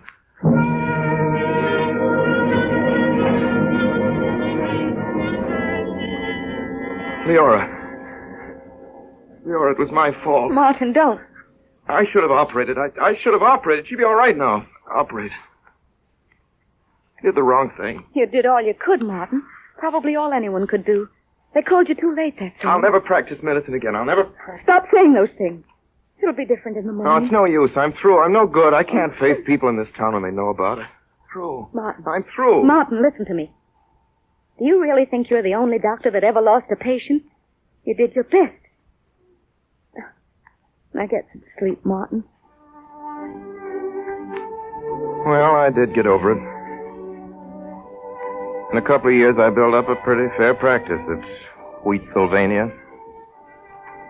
I became a director of Bert Tozer's bank. It was a good life in a way. In the summer, Leora and I drove over to Pony River for picnic suppers and for swimming. In autumn, there was duck hunting. The winter sleigh rides and socials. Then one day, my fourth year there, Sundelius, the great scientist and plague fighter, came to Minneapolis to lecture, and I made the 60-mile trip to hear him. After the lecture, I waited to talk to him. There were things I wanted to ask him. He invited me to a beer garden. How did they like my lecture? Well, they liked it fine, Dr. Sundelius. Oh, it's so hot tonight. I've been lecturing 9 times a week, Des Moines, Fort George, La Crosse, Elgin, and... I forget. Was it all right, really? Oh, honestly, I've never enjoyed anything so much in my life. Arrowsmith, they hated my lecture, but you make me feel like a prophet. Come, have another drink. All right. As a hygienist, I warn on alcohol. In excessive quantities, it's almost as bad as ice cream soda. But as one who's fond of talking, I find a nice long glass of lager a great solvent for human idiocy. I remember that. Now then, my friend, what do you wish to know? I'll tell you, Doctor, I'd like you to tell me, they have city health bureaus in Europe? They do. They are only less ineffectual than our own. See that girl at the table over there? Yes. What about it? What ankles? What shoulders? And... this is good beer, Arrowsmith. Have some more. Lecturing. Such nonsense. I would give it up. I'm wearing dress clothes on a night like this, too. Doctor, do you know Dr. Gottlieb? Gottlieb? I should say I know him. He is now at the Institute of McGurk. Gottlieb has done some great experiments. Great. Gottlieb would not sit here bawling like me, no. Gottlieb sits home and works. Makes me look like a circus clown. He shows me what a fool I am. He is the spirit of science. He is the leader in our fight to push diseases off the earth. You wanted me to work with him once. Yeah, I guess that's what I should have done. Not just tinker at a lot of worn-out bodies. Someday, my dear young fellow, instead of peddling pills, maybe you will follow me or Gottlieb. It is one and the same. We scientists, we must work together to make a new world. Good world for men to live in. Hey, waiter! Bring another beer. That winter, I did some experiments on the relation of hemolysin production to the age of culture. My findings were published in the Journal of Infectious Diseases, and then things began to change for me in Wheatsylvania. An epidemic of blackleg broke out among the cattle in Crimson County, and the state veterinarian had been called, but the disease was spreading. With Leora's help, I made a new vaccine in my homemade lab. I injected cattle without charge, and the disease stopped. The veterinaries sent in a complaint to the State Board of Health reporting my interference, and then I discovered that a farmer's wife was a typhoid carrier in a section where the disease was prevalent. I demanded that she be quarantined, and the community rose up in arms about it. A meeting was held demanding my removal, but the quarantine was enforced, and the typhoid, of course, disappeared. Then I made the mistake that finished me in Wheatsylvania. 2 farmers' children fell ill. I diagnosed their cases as smallpox and demanded several vaccinations throughout the county. Cases turned out to be chicken pox. After that, life became impossible. In August, Leora and I went to the county fair, I remember. On the fairgrounds, I seemed to cause more interest among the farmers than any of the exhibits. Hey, Doc, come on over and see my melons. They grow fast with your smallpox. Hello, Mrs. Arrowsmith. How are you today? Got a pimple on my chin, Doc. What is it, smallpox? Now, take it without plaguing the doctor. Yeah, I expect he's got plague enough. Ain't had more smallpox cases lately, have you, Doc? Yeah, what's the latest figures on that smallpox epidemic you discovered, huh? Here, Mrs. Arrowsmith, the embroidery work. Well, you sure go in for fancy diseases, Doc. You ain't found any cholera, have you?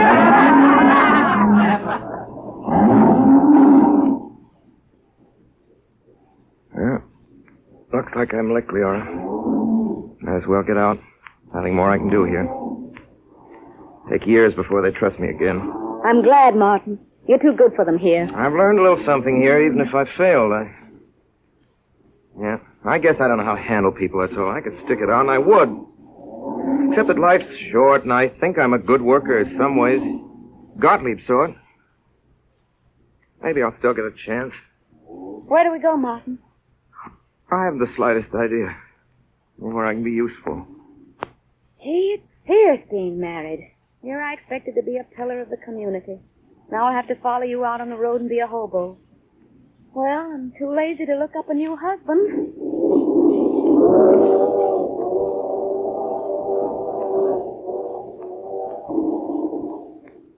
Martin. Yeah? Remember that oath Dr. Gottlieb gave you?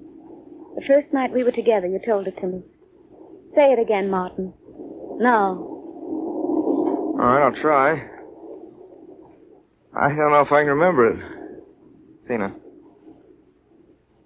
God give me unclouded eyes and freedom from hate. God give me quiet and relentless anger against all pretense and all pretentious work and all work left slack and unfinished. God give me a restlessness whereby I may neither sleep nor accept praise till my observed results equal my calculated results, or in pious glee I discover and assault my error.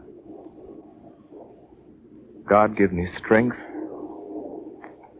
not to trust in God.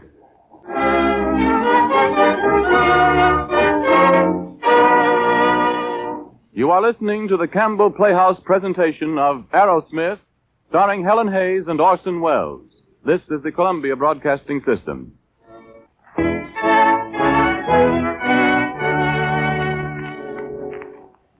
This is Ernest Chappell welcoming you back to the Campbell Playhouse. In a moment or two, we will resume our presentation of Arrowsmith by Sinclair Lewis, starring Helen Hayes and Orson Welles.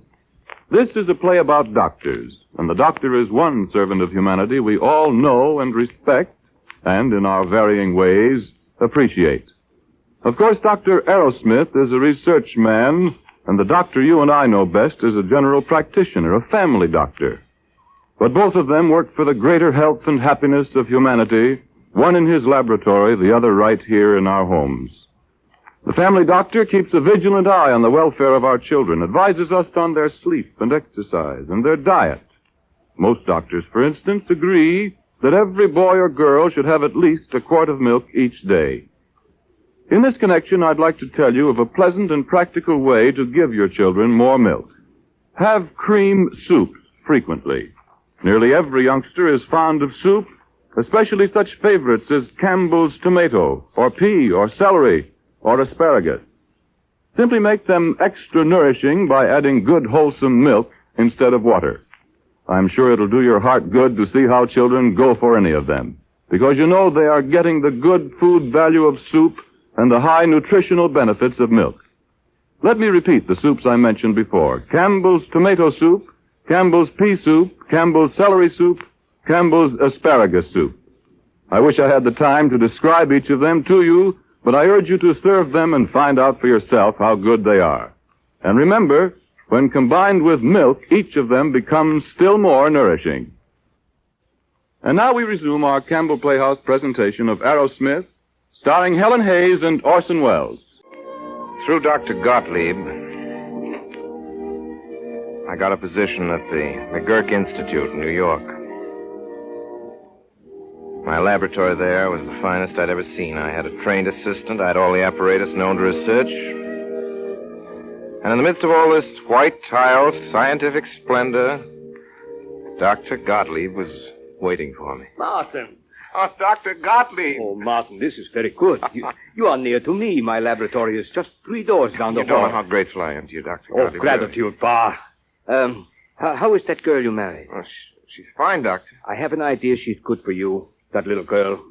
Yeah, she make you work. Look here, Dr. Gottlieb. Do you really think I know enough to work here? I want terribly to succeed. Succeed? I have heard that word. It is English? Oh, yeah. It is a word that little schoolboys use at the University of Winnemac.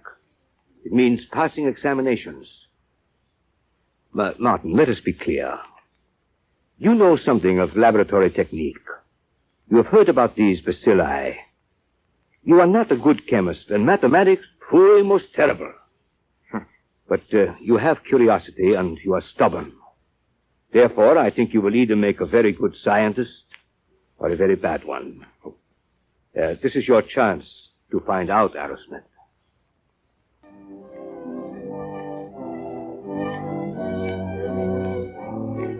I went to work that year trying to produce a more effective antitoxin for treatment of tropical diseases. I fumbled at first. I made vast experiments with no results. I tried again.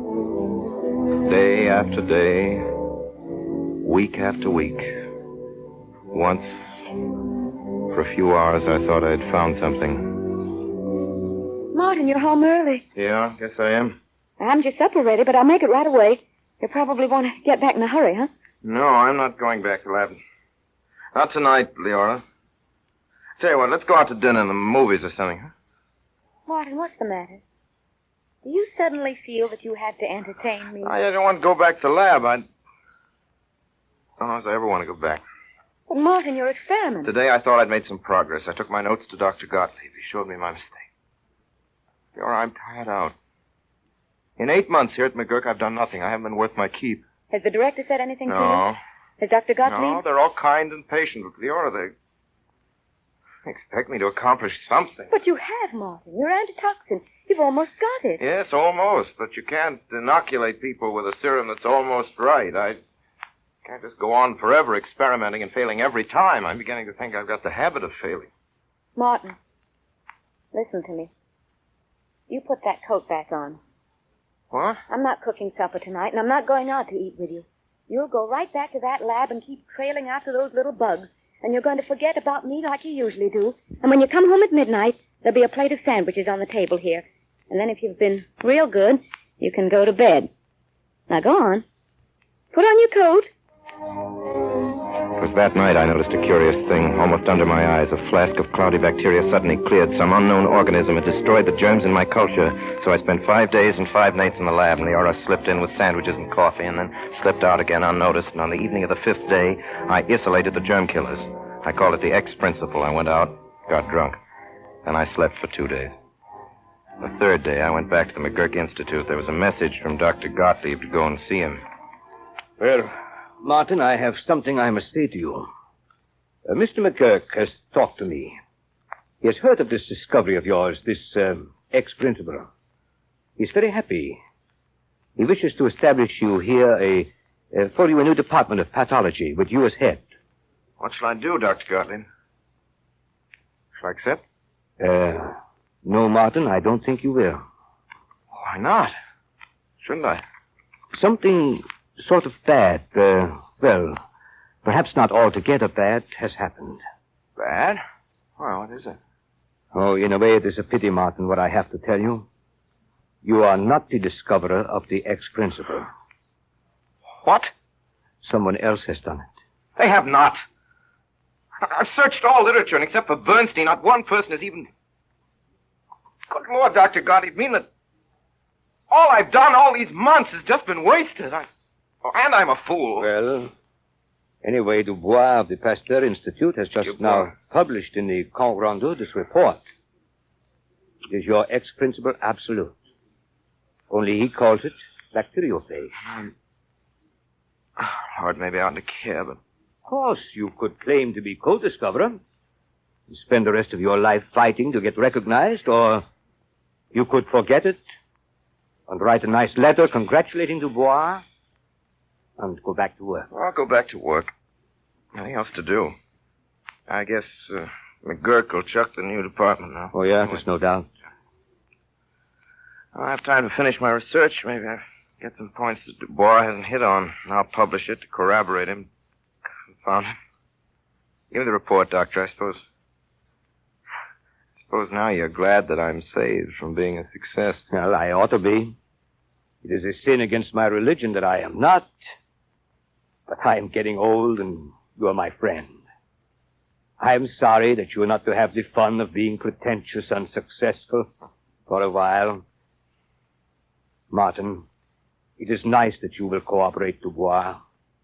That is science. To work and not to care too much if somebody else gets the credit. So now I threw myself into the task of making a serum to combat all kinds of diseases. I immunized rabbits against pneumonia and found that the immunity spread to other rabbits. Then I injected rats with deadly bubonic germs and produced an immunity to the plague. And my lab became known as the pest house. I practically lived in it. Then one day, a visitor came to the institute. What? Sundelius. How are you, my boy? I haven't seen you since... Oh, that night we drank so much lager, huh? Yeah. I remember. I had to carry you to the hotel. Well, Doctor, I had a notion it was the other way around. No matter. We help each other, huh? Well, what did I tell you, Arrowsmith? You belong in such a place as this, chasing diseases off the earth. They tell me you've made a fine serum. I'm still making it. How would you like me to help you, Martin? You mean? Oh, no. Not here in the laboratory. In the big laboratory, the world. Place where we fight the plagues like bubonic. It's now in the island of St. Hubert. Soon it may spread through the West Indies. From there, who knows? Thanks, Sundelius. I have to finish my experiment. I'm still not sure of my serum. Maybe later. Oh, Martin, listen to me. You can be sure of your serum only one way, by testing it. I know, but... Not on guinea pigs, on human beings. My boy. Come with Sundelius to St. Hubert. I couldn't promise. I'd have to speak to Dr. Gottlieb, Mr. McGurk. I've spoken to them already. Yeah, we've been plotting against you. My boat leaves day after tomorrow. Martin, we'll have such good fun. And maybe we wipe out old Devil Bubonic. Huh? I'm going with you, Martin. No, Leora, you're not going with me. Well, I am. It's not safe, Leora. Silly, of course it is. You can shoot your old serum into me, then I'll be absolutely all right. Oh, I have a husband who cures things I have. I'm going to blow in a lot of money on thin dresses, though I bet St. Hubert isn't one bit hotter than Dakota on an August day. Listen, Leora, darling, listen. I do think the serum will immunize against the plague. You bet I'll be mighty well injected with it myself, but I don't know. Even if it were practically perfect, there'll always be some people who wouldn't detect, huh? You simply can't go, sweet. Martin, don't you know I haven't any life outside of you?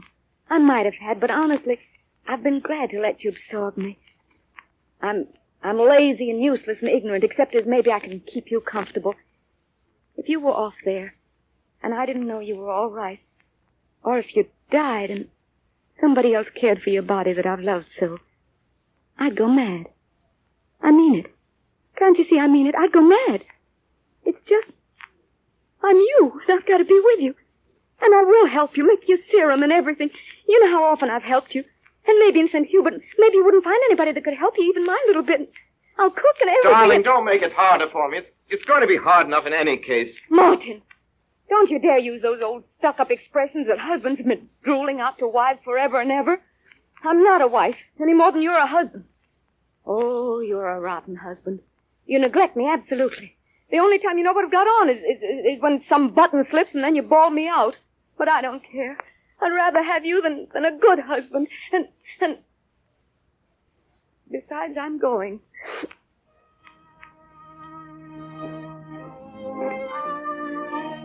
Dr. Gottlieb. Yeah? Who is it? It's me, Dr. Gottlieb. I've come to say goodbye. Goodbye? Yeah. Oh, that has such a final sound. But perhaps you're right. Perhaps we don't see each other again. Arrowsmith, I am growing old and I have my worries. You are a man and you are a genuine worker now. But don't mind if I give you some advice. Dr. Gottlieb, you know I don't. Be sure you don't let anything, no, not even your own kind heart, spoil your experiment at St. Hubert. Remember to use the serum with only half your patients and keep the others as controls under normal hygienic conditions, but without the serum. Pay no attention to what Sandelia says. He is a great man, but he is not a scientist. So many men, Martin, are kind and neighborly. So few have added to knowledge. You have the chance. You may be the man that ends all plague. You must have pity, but not for those you see dying. You must have pity for generation after generation yet to come. That is your work, Martin. And whatever God there is, may he bless you. I promise to do what you say, Doctor. Yeah, maybe old Gottlieb will have help too, maybe.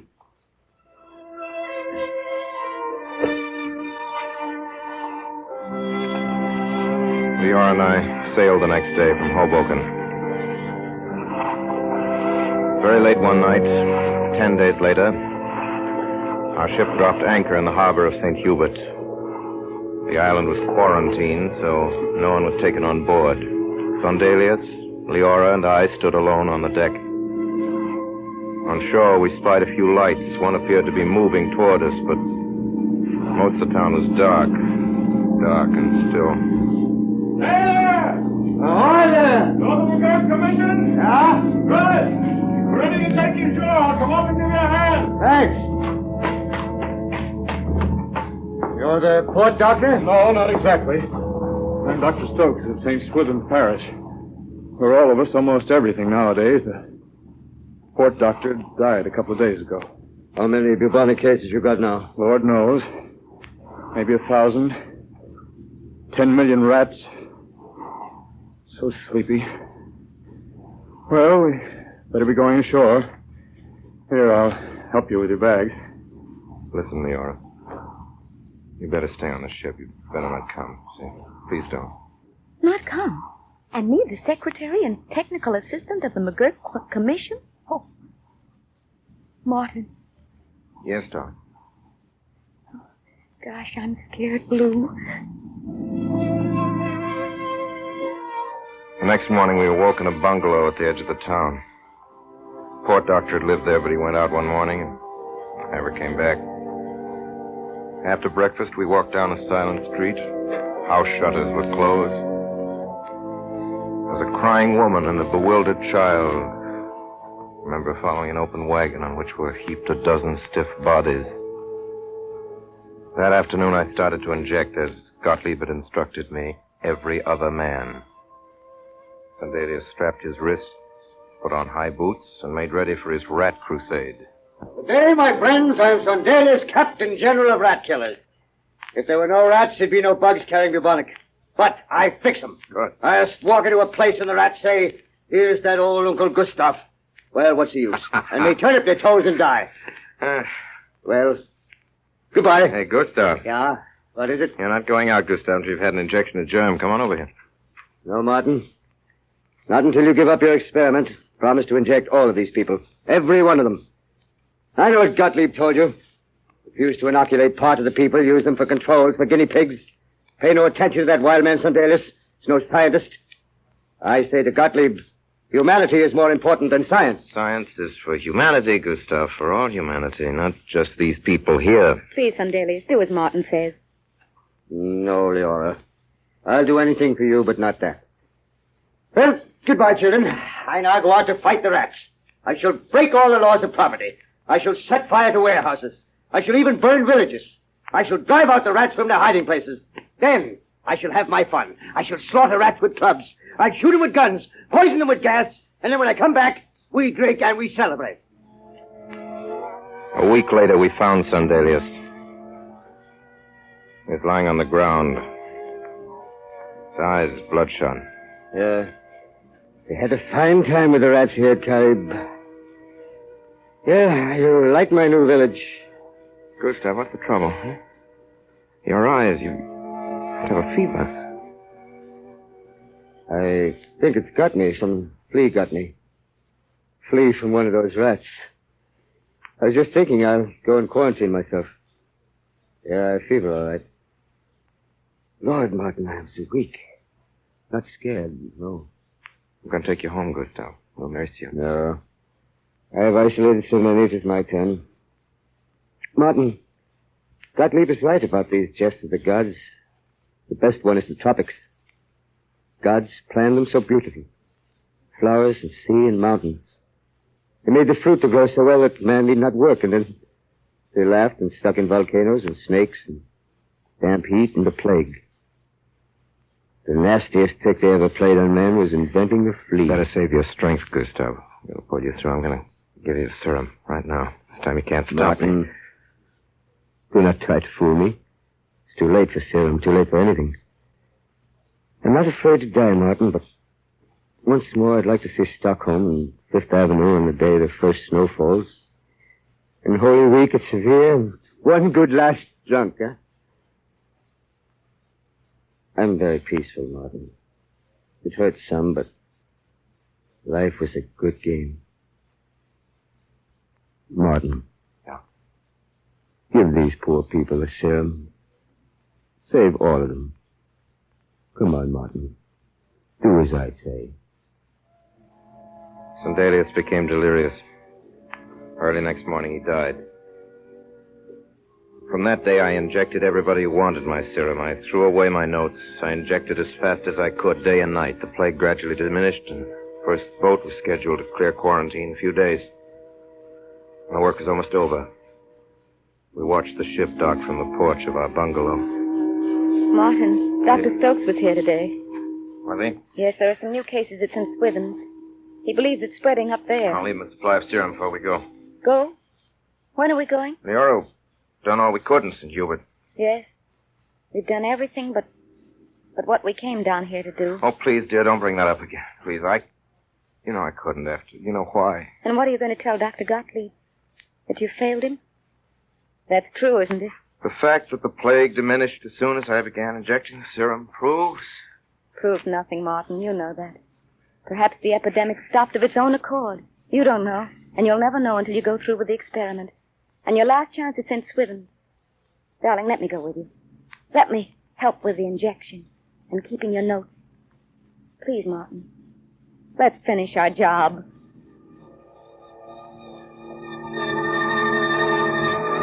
I have this place ready for you, Doctor. All right. Trees will keep the sun off you.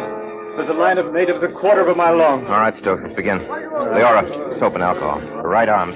Yes, Martin. Stokes, get your troops in a circle around the grove. We may need them. Keep two lists. One that I inject, one that I don't. Right, Doctor. Sergeant, you write the names down as I call them out. Yes, sir. I'm ready. Come on. Move up one at a time. Every other one here. Every other one on that side. Your right arm there. Now the doctor... That's it. No, still. Oh! No stick. Maybe. Hope so. Move on. John Palamas. Take it down, Sergeant. John Palamas. Hold back! Don't crowd! No changing faces, just as you are! Get your way, Dr. Stokes! Obey orders! Back there! I'll shoot the first man who gets out of line. Now move out one at a time.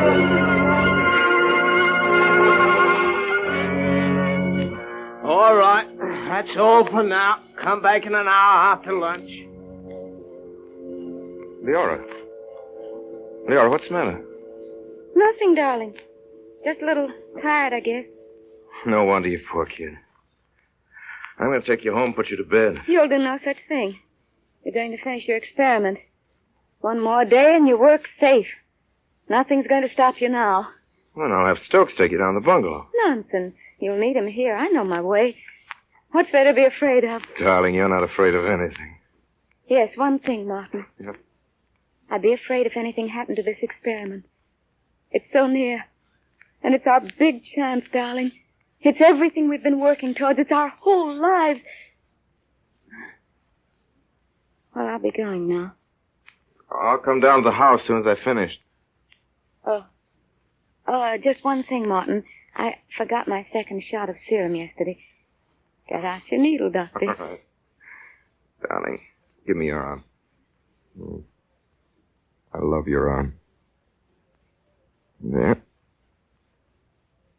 I love you, Martin. And thanks for bringing me here. Thanks for everything. You're thanking me. Oh, darling. But you don't know what it means for someone like me who doesn't amount to so much, getting a chance to be with somebody who does. Oh, Martin, I'm so proud of you and what you've done. Darling, if there's anything we've accomplished here, or anywhere, it's not mine or yours. It's ours together. Say, why are we talking this way to each other? Leora, nothing wrong. Of course not. It was silly talk, wasn't it? But I wouldn't have missed it. I wouldn't have missed anything, Martin. Not anything in our whole life.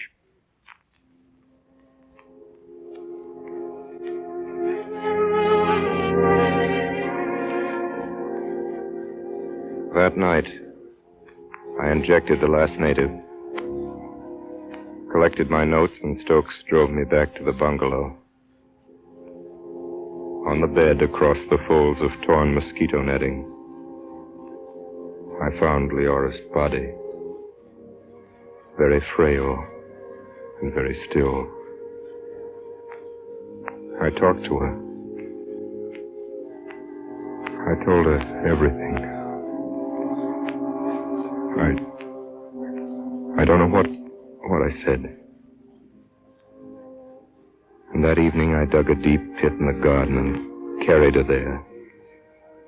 A high and windy garden looking toward the sea.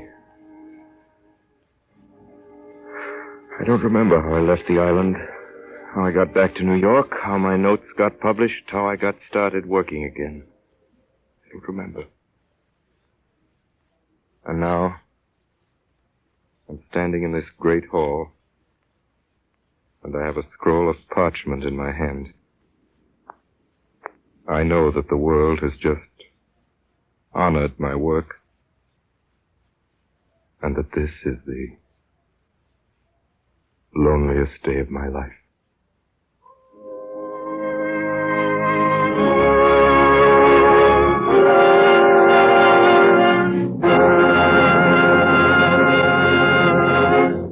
You have just been listening to the Campbell Playhouse production of Arrowsmith, starring Helen Hayes and Orson Welles. And here he is, Orson Welles. Ladies and gentlemen, the road, which is what actors call the theater outside of New York, has had its ups and downs, as you know. The last 2 years, during which Miss Hayes has brought her wonderful performances Victoria and Victoria Regina to 45 cities all over the nation, must definitely be called an up. Miss Hayes concluded her engagement in Victoria only last Saturday, after making theatrical history. Thank you, Orson. Very great honor to have her with us tonight, and I'd like you to meet her. And, Helen, I'm sure that everyone in the theater and everyone who goes to the theater is curious about your plans for the future. What are you going to do next? I'm going to take a darn good rest. With your permission, Miss Hayes, I'll tell our audience what arrest means to you. It means, ladies and gentlemen, going back to being Mrs. Charles MacArthur, taking care of 2 children and a house overlooking the Hudson River at Nyack, New York, and, of course, overseeing the family farm in the hills a few miles away. Miss Hayes, am I correctly informed that the MacArthur family even goes so far as to grow its own milk? Mm-hmm. We do have 4 jerseys. And we hope that by economy and careful management, we can eventually get the cost of our milk down to $1 a quart. I hope you do, Mrs. MacArthur. And I hope even more that Helen Hayes will very soon be back with another play as fine as Victoria Regina. And on behalf of my sponsors, the makers of Campbell Soups, and all of us in the Campbell Playhouse, I want to thank you for coming here tonight. And now, here's Ernest Chappell. In a moment or two, Orson Welles will bring us news of next week's story. A little while ago, I spoke of the excellent flavor of Campbell's tomato soup.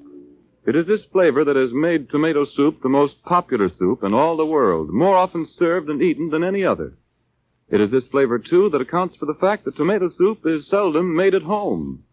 You see, the delicious taste of Campbell's tomato soup is so widely known, so well liked, that women have come to feel that making tomato soup at home is a task that they can dispense with.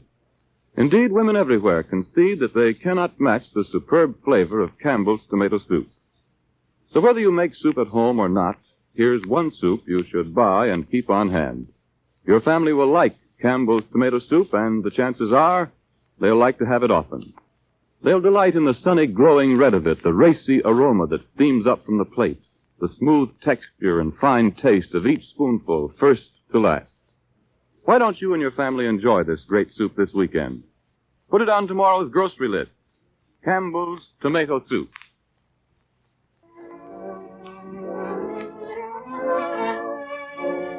In tonight's presentation in the Campbell Playhouse, Orson Welles and our guest, Helen Hayes, was heard in the roles of Martin Arrowsmith and Leora.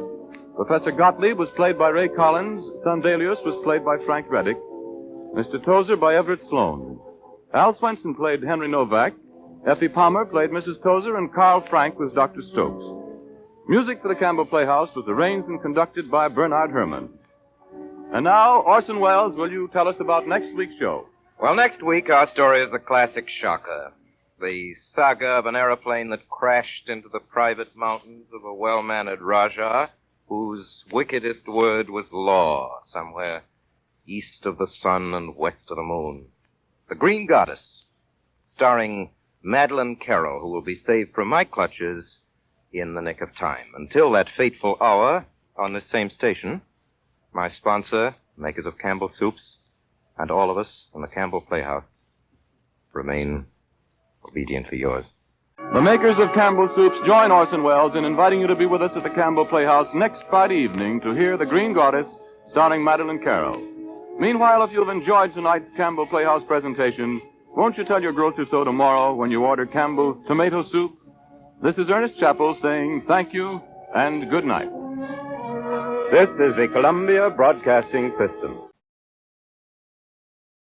General Motors Hour was a show that did 1-hour radio dramatizations of plays on the Australian Macquarie Network from 1952 to 1961, sponsored by General Motors Holdens Limited. This one, Invitation to Murder, starred Nigel Level and Thelma Scott. A successful married couple, Janet and Martin Stone, own a prosperous business. But under the outward success are bitterness, resentment, scheming, and eventually a plot to commit murder.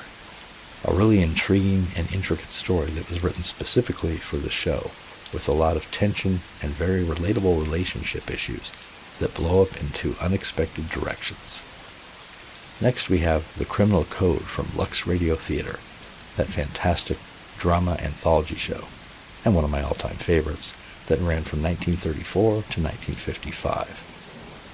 This aired on January 18th, 1937, and was a romantic crime drama about a young man, Howard Graham, who is doing 6 years of hard labor for manslaughter after a drunken brawl. The prison doctor and psychiatrist recommend that he be given lighter duties before his mind snaps. Despite being in prison, he manages to find love. A really moving and inspiring story that has a lot of surprising moments in it. It starred Edwin G. Robinson, Beverly Roberts, Nora Madison, and Paul Guilfoyle. And no collection would be complete without one episode of CBS Radio Mystery Theater, that great suspense thriller show created, produced, and directed by Hyman Brown as an homage to the suspense shows of the golden age of radio, of which he was a huge figure.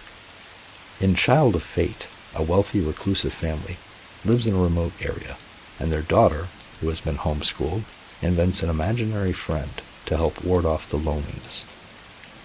When her mother dies, her father hires a governess for her, hoping that it will give her what she needs, to the point that she will no longer need her imaginary friend and fantasy world. A poignant, haunting, at times chilling and compelling tale that blends suspense with great drama, with a supernatural twist. It aired June 24th, 1976. Next is Journey into Fear from Hour of Mystery. Hour of Mystery aired for a few months in 1946, sponsored by U.S. Steel, and featured suspense thriller stories, adapted from books, plays, and movies, and starred well-known Hollywood actors of the time. It aired 13 episodes. In this one, starring the great Laurence Olivier, an Englishman is in Turkey selling armaments to their navy when he becomes the target of an assassin. The discovering and foiling of the plot and the intricate subplots beneath it all make for a fascinating and exciting tale, and Olivier is at his best here. Then we have the Caltex Theatre, which ran from 1950 to 59 on Australian radio, airing around 500 episodes, adapted from popular films. Lesser known here in the U.S., it was quite popular in Australia. In Bad Day at Black Rock, a man named Burkett has swindled his stockholders out of millions of dollars, and he plans to abscond with the money to Nova Scotia. Unfortunately, the pilot he hired, who makes a living smuggling, has decided that he wants a cut of the money. I found this to be a really great story, well acted, with a lot of suspense and surprises, and thrills, and always wondering what's going to happen next. I don't have the broadcast date. And then our last show of the night, Columbia presents Shakespeare, and their adaptation of The Taming of the Shrew. Now, I will admit I'm not a fan of Shakespeare.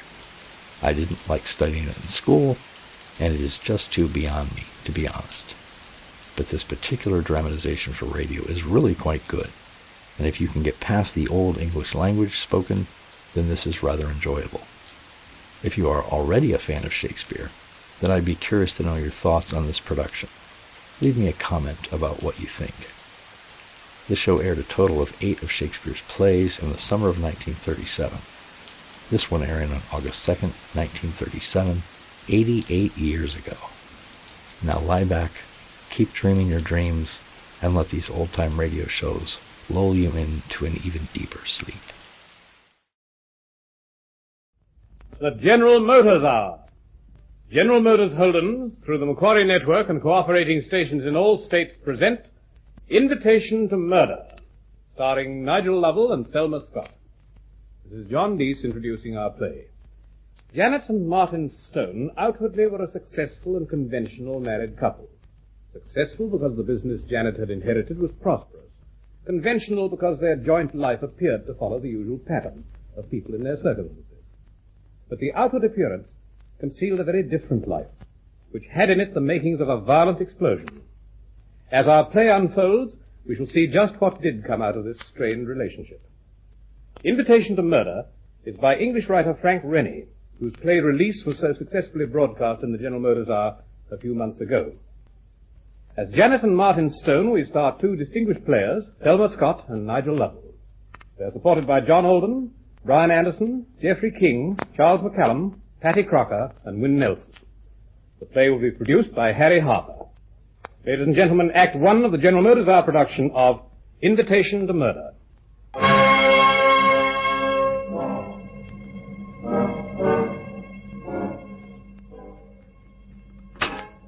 Pass me the toast, please. Martin. Oh, sorry. Did you say something? Merely a request to pass the toast.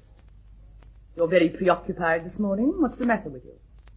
Really, Janet, why should you think there's anything wrong just because I failed to hear? No, never mind. Just pass the toast and have done with it. Oh, I'm sorry. I thought you'd finished breakfast, Mrs. Stone. That's all right, Elsie. You can take everything except the coffee. You might pour me another cup as well, Martin. Do you mind? It would help if you passed your cup. Oh, Elsie, did you pack my overnight bag? Yes, madam. I put it ready in the hold. Good. Then you can put it in the car for me, Martin. I'll pick it up on the way out. When are you returning? Well, let me see. Tuesday today. I'll dine with Brenda and Paul tonight. The Rutherford meeting tomorrow. Oh, and I must call on Samson Locker Limited on Thursday. Well, I didn't know we did any business with Samson Locker. There are quite a lot of things about the firm which you apparently don't know, Martin. Well, that's surprising. You're the managing director. I'm only the personnel manager. I'll come back for the rest later, madam. And I fail to see why you should always consider it necessary to try and humiliate me in front of the maid. You humiliate yourself by your lack of knowledge. If you showed a little more interest as to what goes on in the firm... Chance would be a fine thing. Oh, so we're back to that, are we? You still think you should be on the board of directors, I suppose? Well, why not? After all, I am your husband. So the fact that you're my husband doesn't necessarily make you a fit person to direct the policy of a firm the size of J. Stone Limited. Well, the least you could do is to give me the opportunity to show... You've had the opportunity to show your capabilities. And you haven't shown any yet. No doubt you think because you changed your name... That's not true. When we got married 5 years ago, I changed my name to yours solely because I knew you were proud of the firm your father had built up. I have reason to be. I took it for granted that as you'd been managing director since your father's death, that you'd remain so. And so I thought you'd like to retain the name of Stone. Thoughtful of you. Of course, it never crossed your mind that it also might be a more suitable name for you to bear as a co-director. Well, what if it did? That's not unreasonable, is it? But all you did was to make me personnel manager. It never occurred to you that it was essential to learn all about the business before you became a co-director of mine. Well, we didn't complain then. That was 5 years ago. And you still haven't bothered to learn anything. No. Because you've taken good care that I haven't. These trips you make to London... When you used to come with me, you made no contribution at all. You said you valued my social contacts. Oh, you're very good at your social graces, for what they're worth. But as soon as I got to discussing business with people, you were bored to death and you showed it. That's not fair. Merely because I didn't pick everything up right away, You never tried to pick anything up. You never tried because you weren't interested. You're only interested in the position and the money that goes with it. Well, that's your fault because you keep everything from me. Oh, nonsense. Take this proposed contract with Samson Lockers. You could have asked me about that months ago. Yes, and have to listen to a lecture from you on high finance as if I was a small boy. You behave like a small boy. And small boys have to stay in minor positions and do what they're told, isn't that it? If you like to put it that way. If I like. When you show me you're fitted to be a co-director of mine, I'll make you one, Martin. Now, I think it's time we were moving. Oh, yes. We mustn't be late. The managing director must set a good example. Nobody expects that kind of example from me. It just so happens that I'm interested in the firm. Perhaps you have the incentive to be interested. Since the allowance I make you and the salary you draw both come from the firm... Are you going to drive? No, you drive. I've got some papers to look at. Oh, now you haven't put my bag in the car. All right, I'll get it. No harm done. It won't take a minute. I should have thought you could at least have remembered that. I'm in a hurry. Here's the bag, Mr. Stone. You'll want that. Oh, I'm just coming back for it. Thanks, Elsie. Will you be in at the usual time this evening, sir? Oh, I don't know. As Mrs. Stone is going to be away for a couple of days, you might as well take the time off. Will it be all right, sir? I mean, what about you? Oh, I'll have my meals down at the club. You pop off home at lunchtime today, Elsie. You needn't come back until Thursday. All right. Thank you very much, sir.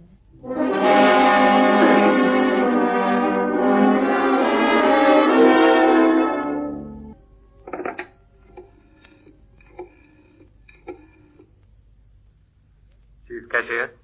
Oh, Davis, did you leave the £50 out for my wife? You know she's going to London tonight. Yes, that's all right. I've just taken it up to Mrs. Stone. Oh, good. Well, will you ask Wilkins to have the car outside at 4:45? I'm driving Mrs. Stone to the station. Certainly, Mr. Stone. I'll see to that. Thanks. Well, that's fixed. 5 minutes and I must go greet her. What time shall I meet you, Martin? Oh, suppose we say 5:30? Where? I thought we might have a cocktail at the Grand, first of all. Well, in that case, you better make it 6, darling. I want to change. All right. 6 o'clock at the Grand. Lovely. But I hope we don't run into old Higson again. Oh, it's very unlikely. Anyway, there's no earthly reason why I shouldn't take my secretary for a drink, is there? It shows what a considerate employer you are. And what a fascinating secretary I've got. Oh. Martin Stone. Oh, Martin, I shan't be through in time to get the 5 o'clock. I'll have to take the 6:15. Well, what's the trouble, Janet? No trouble. I want to check this contract with Rutherford's before I go. Well, shall I order a taxi for you? I told you I want you to drive me to the station. It won't hurt you to wait another hour. Well, it seems a bit unnecessary. Why? You're not doing anything particular tonight, are you? Oh, all right, I'll see to it. Oh, Martin, Yes? would you like to take a couple of days off and come with me? Well, there's the weekly departmental meeting tomorrow. I should be there. Very well, 6 o'clock then. Anything wrong? She's not going until the 6:15. I've got to wait and drive her to the station. Oh, is that all? I thought perhaps she wasn't going away at all. Oh, there's no fear of that. Our managing director can smell new business. She wouldn't miss that. And what's worrying you? It's odd. What? Janet hasn't suggested that I went with her for a long time. Just a sudden whim, I expect. No, that isn't like Janet. She doesn't have sudden whims. She thinks things out carefully, and she never does the obvious. Oh, let's forget it. I wish she'd gone on the 5 o'clock, though. It's only another hour to wait. 5 minutes too long. Darling, you say the nicest thing. What is it? I thought I heard someone. Wait a minute. No, nothing. Nobody there. Oh, you're getting jumpy, darling. Yes, it won't do at all. All the same, Greta, I think you better go now. Janet might come down and she'd wonder why you're still here. All right. At the Grand, then? I'll be there at 6:30. Lovely. Oh, we'll have 2 whole days. Martin, what about her maid? Will she too? No, I've taken care of that. I told her this morning that she could take a couple of days off. You think of everything.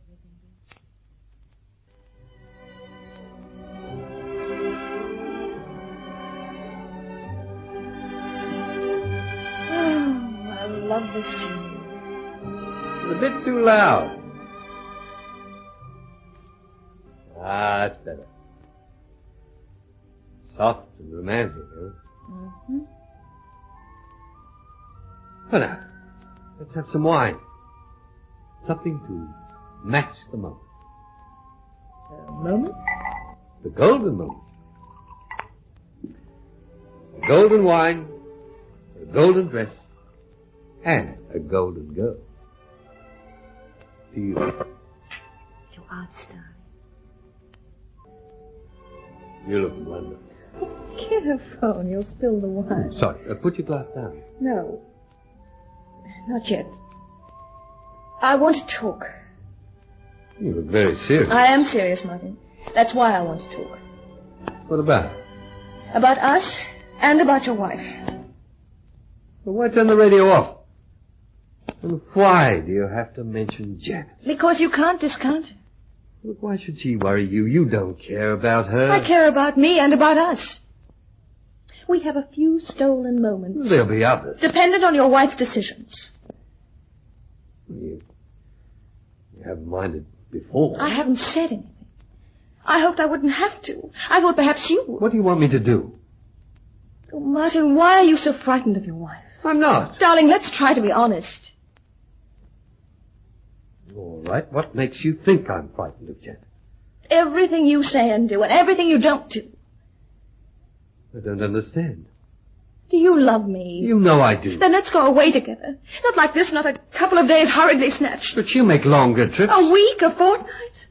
No, Martin, I mean for good. What are you saying? Come away with me. Leave your wife. But I can't. I see. Give me a cigarette, will you? Well, agree to try and understand. A cigarette? Thanks.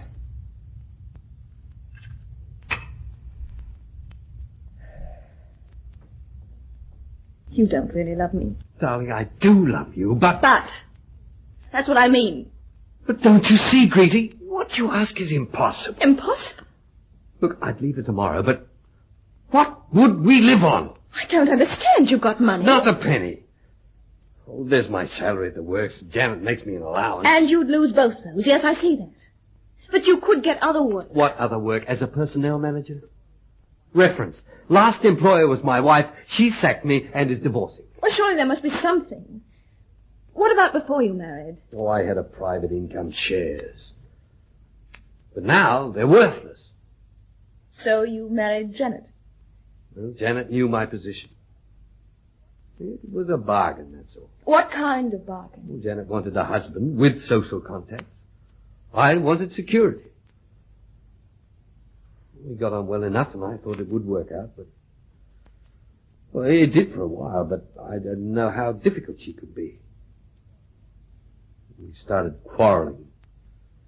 She taunted me. Then I met you. Better if you hadn't. No. Rita, you're not going to leave me, are you? I couldn't do without you. But you can't do without Janet either. You need her money. Rita. You've admitted it. You've got to face things, Martin. Well, there must be a way out somehow. The way out is for you to make a choice. You'll have to do it sometime. Well, give me time and I'll find a way. But you must go on seeing me. I'd be lost without you. Don't you see? You've got to do something. We can't go on like this forever. Say you love me. Say you love me enough to wait, darling. It would appear you haven't been too lonely while I've been away, Martin. Janet! I thought... You thought I was safely in London, and you could enjoy yourself. Don't tell me the obvious. Mrs. Stone, please understand. Don't bother to explain, because I shouldn't believe you. I'm not denying that Martin Very and I... wise of you. Very wise indeed. Useless to waste your breath with denials when I can see quite plainly what you are. You've no right to assume because I love your husband... That you make a habit of loving husbands? I see. You're just a beginner. I mean that I love him, which is more than you do. Indeed. It looks as if you've loved yourself out of a job. Well, you've said your little piece, so now you can go. Go on, get out. Martin. Save your breath, my husband stays. Martin, you have to make your choice now. I said my husband stays. You obviously don't know him as well as I do. Martin, if you don't come He now... can't come. Now or any other time. You see, he hasn't any money. And you think you can buy anything with yours, sitting on it like a bloated spider. Get out. Get out of my house. Martin. Get out. Do you hear? Get out. Martin. Now I've got rid of that woman. We'll have a little talk, Martin.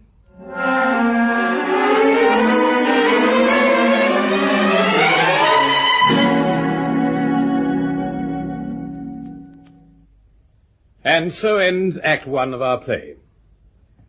Millions of pounds invested in plant and equipment will not alone make a firm prosperous or win fame for its products. People are the deciding factor. The men and women who man the machines, create the designs, conduct the research, type the letters, and check the details essential to production, distribution, and sales. Close on 19,400 people are directly employed by General Motors Holdings, and the company is particularly proud of the harmonious relations existing between management and personnel in its 10 busy interstate plants. Every man who works for GMH knows he will get a fair go, and if he wants to better himself, he will be offered practical encouragement and the kind of opportunities only a large and expanding company can provide. Wages, for example, are high at General Motors Holdings. During the last financial year, GMH payrolls reached a record £20.75 million. Through the medium of the GMH service loading and other plans, hourly rate personnel alone received £1.75 million over and above the established award. But good money and excellent working conditions are only half the story. Later this evening, I shall be pleased to outline some of the social and educational activities which play such an important part in maintaining the well-being of the 19,400 Australians who make more and better things for more people at General Motors Holdings. And now Act 2 of the General Motors Hour production of Invitation to Murder.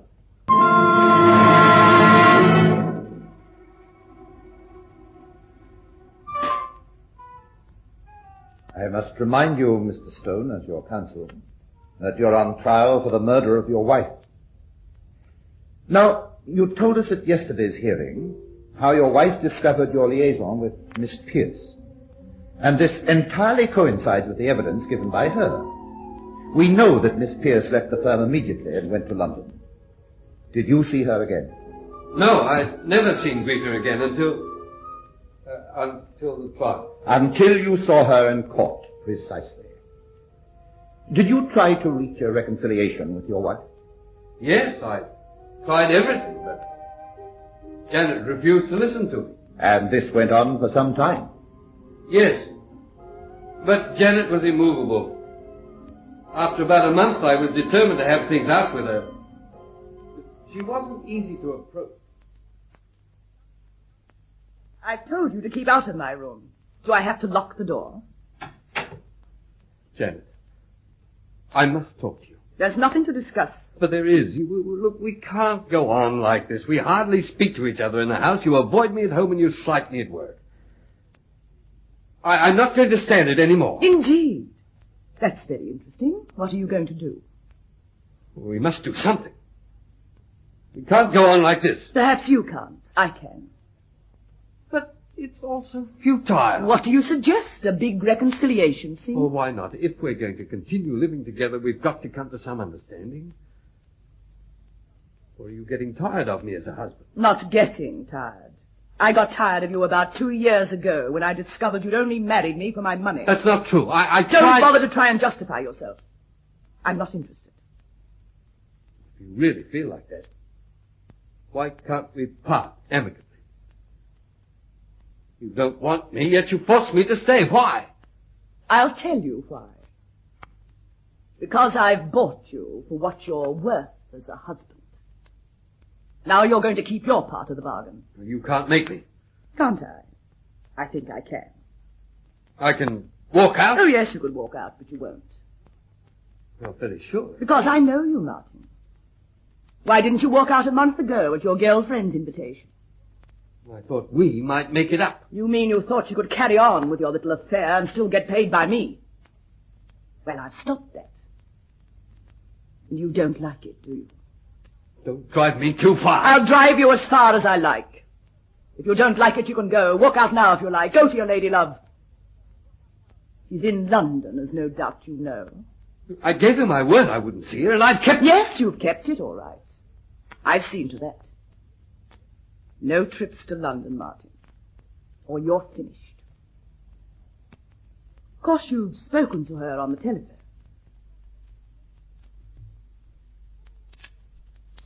You've no reason to... Oh, I'm not worried about that.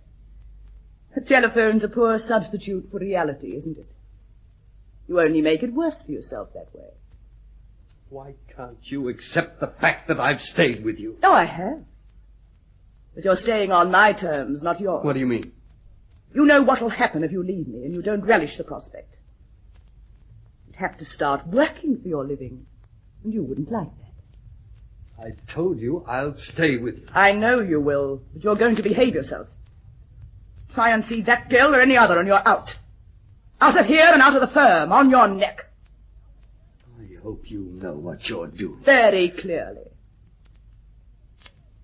And now, hadn't you better get along to the office? Aren't you coming? You know perfectly well I'm going up to London today. Pity you can't come. Don't worry, though. I shall be back late tonight. Any instructions before you go? You'll attend the weekly meeting, of course. Well, naturally, they're bringing up the complaint about the late payment of wages.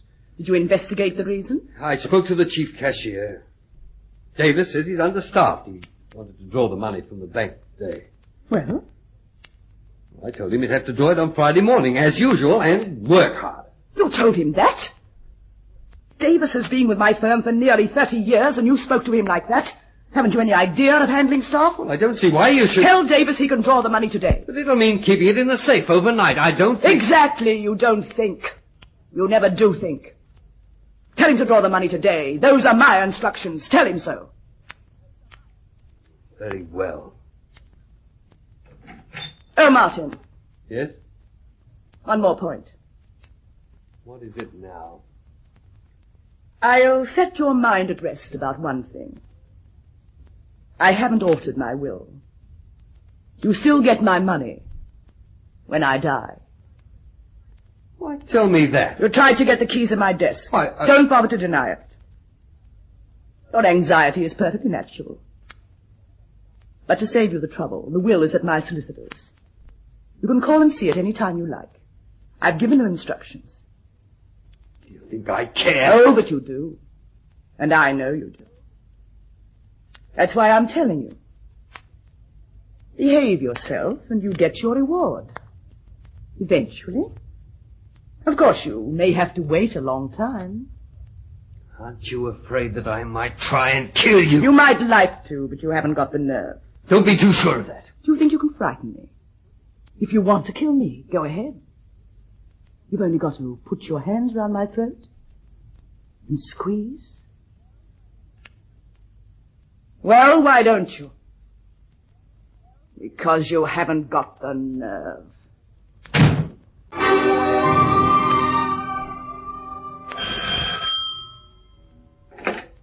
Oh, is that my London call? Thank you. Rita, how are you, darling? Martin, I asked you not to phone me at the office. Well, I had to speak to you. Are you all right? Yes. Now I've made the break, I'm getting over things, settling down. Oh, Rita, everything's going to be all right. Oh, Martin, you've said that so many times. We must be sensible. It's all over. I see now that you couldn't give up your position. I shouldn't have asked you. I realize that. You would only have hated me if you'd lost everything. Yeah, but don't you understand? I'm going to leave her. Why? What's happened? Well, I thought of a way. I can't tell you now, but trust me, Greta. Wait another month. Has Janet agreed? Oh, will you wait, darling? I'll wait. But not indefinitely, Martin. Another month. That's all. All right. Oh, I'll ring you tomorrow. Come in. Oh, yes, Davis. The check for the wages, Mr. Stone. I think there's some mistake. Mistake? Why, yes. Miss Brand said you wanted the check cashed today. Oh, that's right. But we don't draw the money for the wages until Friday morning, Mr. Stone. We've been late paying the wages. Draw the money today. It'll give you more time. But the money will be on the premises overnight. Well, what of it? We've got a safe, haven't we? Yes, but it seems an unnecessary risk. We've had money on the premises before. I know, but I've never liked it.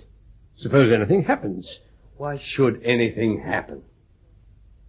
Anyway, those were Mrs. Stone's instructions before she left this morning. Yes, but I still don't really think... You don't have to. You're not the managing director. No, sir. And neither am I. So we just carry out the managing director's instructions. Hey, David? Very good, sir. But I hope you'll remember that I queried the instructions, sir.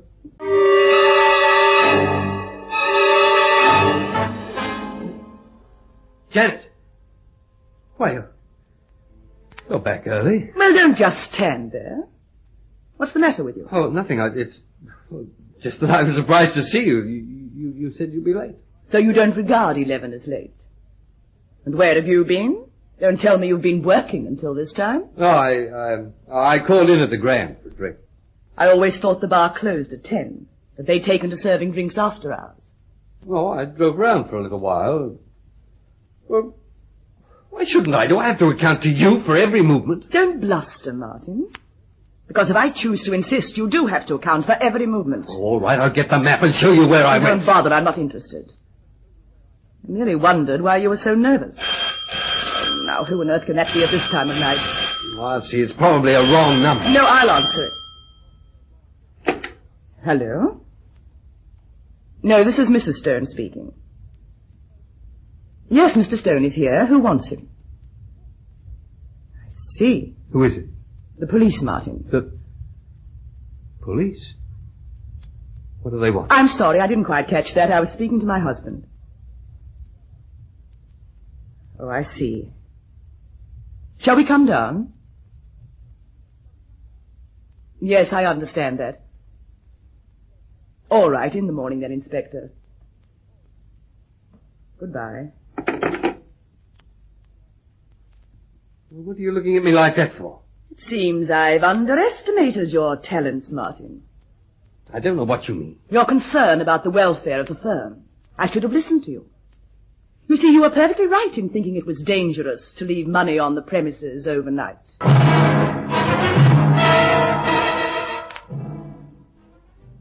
You say there were 2 men, Inspector? Yes, Mr. Stone. One struck the night watchman, the other blew open the safe. We've caught one of them. He was shot in the arm. And the other?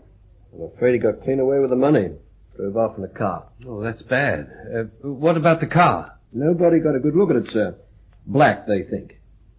Well, that doesn't help you very much then, Inspector. There are thousands of black cars. It was probably stolen anyway. Quite possibly, sir. What about the man you caught? Can't he give any information about his confederate, or won't he talk? Oh, he's talking all right. He's talked quite a lot. What did he say? Well, I'm coming to that in a moment, sir. There's a little point I'd like to get cleared up first. What is it? I understand that you gave the cashier instructions to draw the money for the wages on the Thursday, Mr. Stone. They were my instructions before I left for London, Inspector. I see. Might I ask why, madam? Well, the banks don't open till 10. I didn't think they had long enough to make up the wages. They've been late paying out before. I see. You didn't tell the chief cashier yourself. I told my husband. He's the personnel manager. And your husband, of course, passed on the instructions to Mr. Davis. Well, that clears that up. And now this man Simpkins. Oh, the man you caught? Yes, sir. He's one of the workmen here, isn't he? Yes. So he'd know, of course, where the gelignite was stored. Oh, everybody knows the whereabouts of the explosives. But I thought you said it was the other man. Oh, yes. It was the other man who blew the safe. How do you know? The night watchman heard the explosion just before he was hit from behind. And Simpkins hit the night watchman. He admits it. What I'm wondering is whether the other man worked in the firm as well. Quite possibly. We're over 600 on the payroll, Inspector. In any case, surely they were both in it together. I don't think so, sir. The other man shot Simpkins. If his story is true. He's got a bullet in his arm, sir. They might have still been working together. Perhaps they quarrelled over the money. Well, surely in that case Simpkins would give him away now. What does Simpkins say?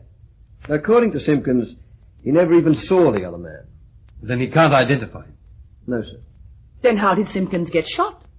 Well, Simpkins says he saw a light and climbed over the wall to investigate. He heard a noise, rushed in, and hit the night watchman and staked for a burglar. It was an odd mistake to make. Yes, sir. Anyway, as he hit the night watchman, he says he heard the explosion. And hit the night watchman and staked for a burglar. It was an odd mistake to make. Yes, sir.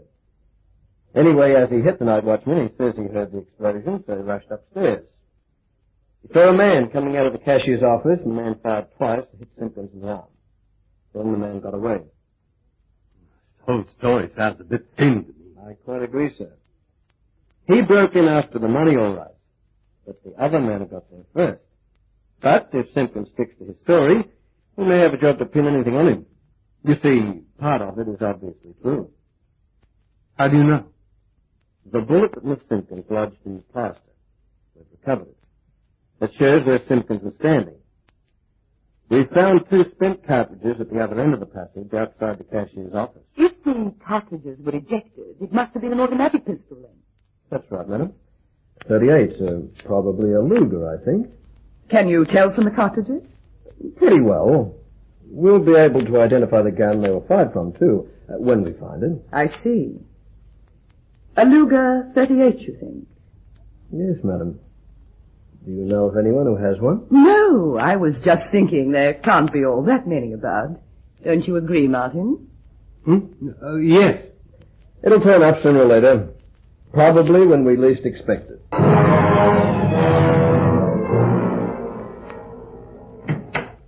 Sit down, Martin.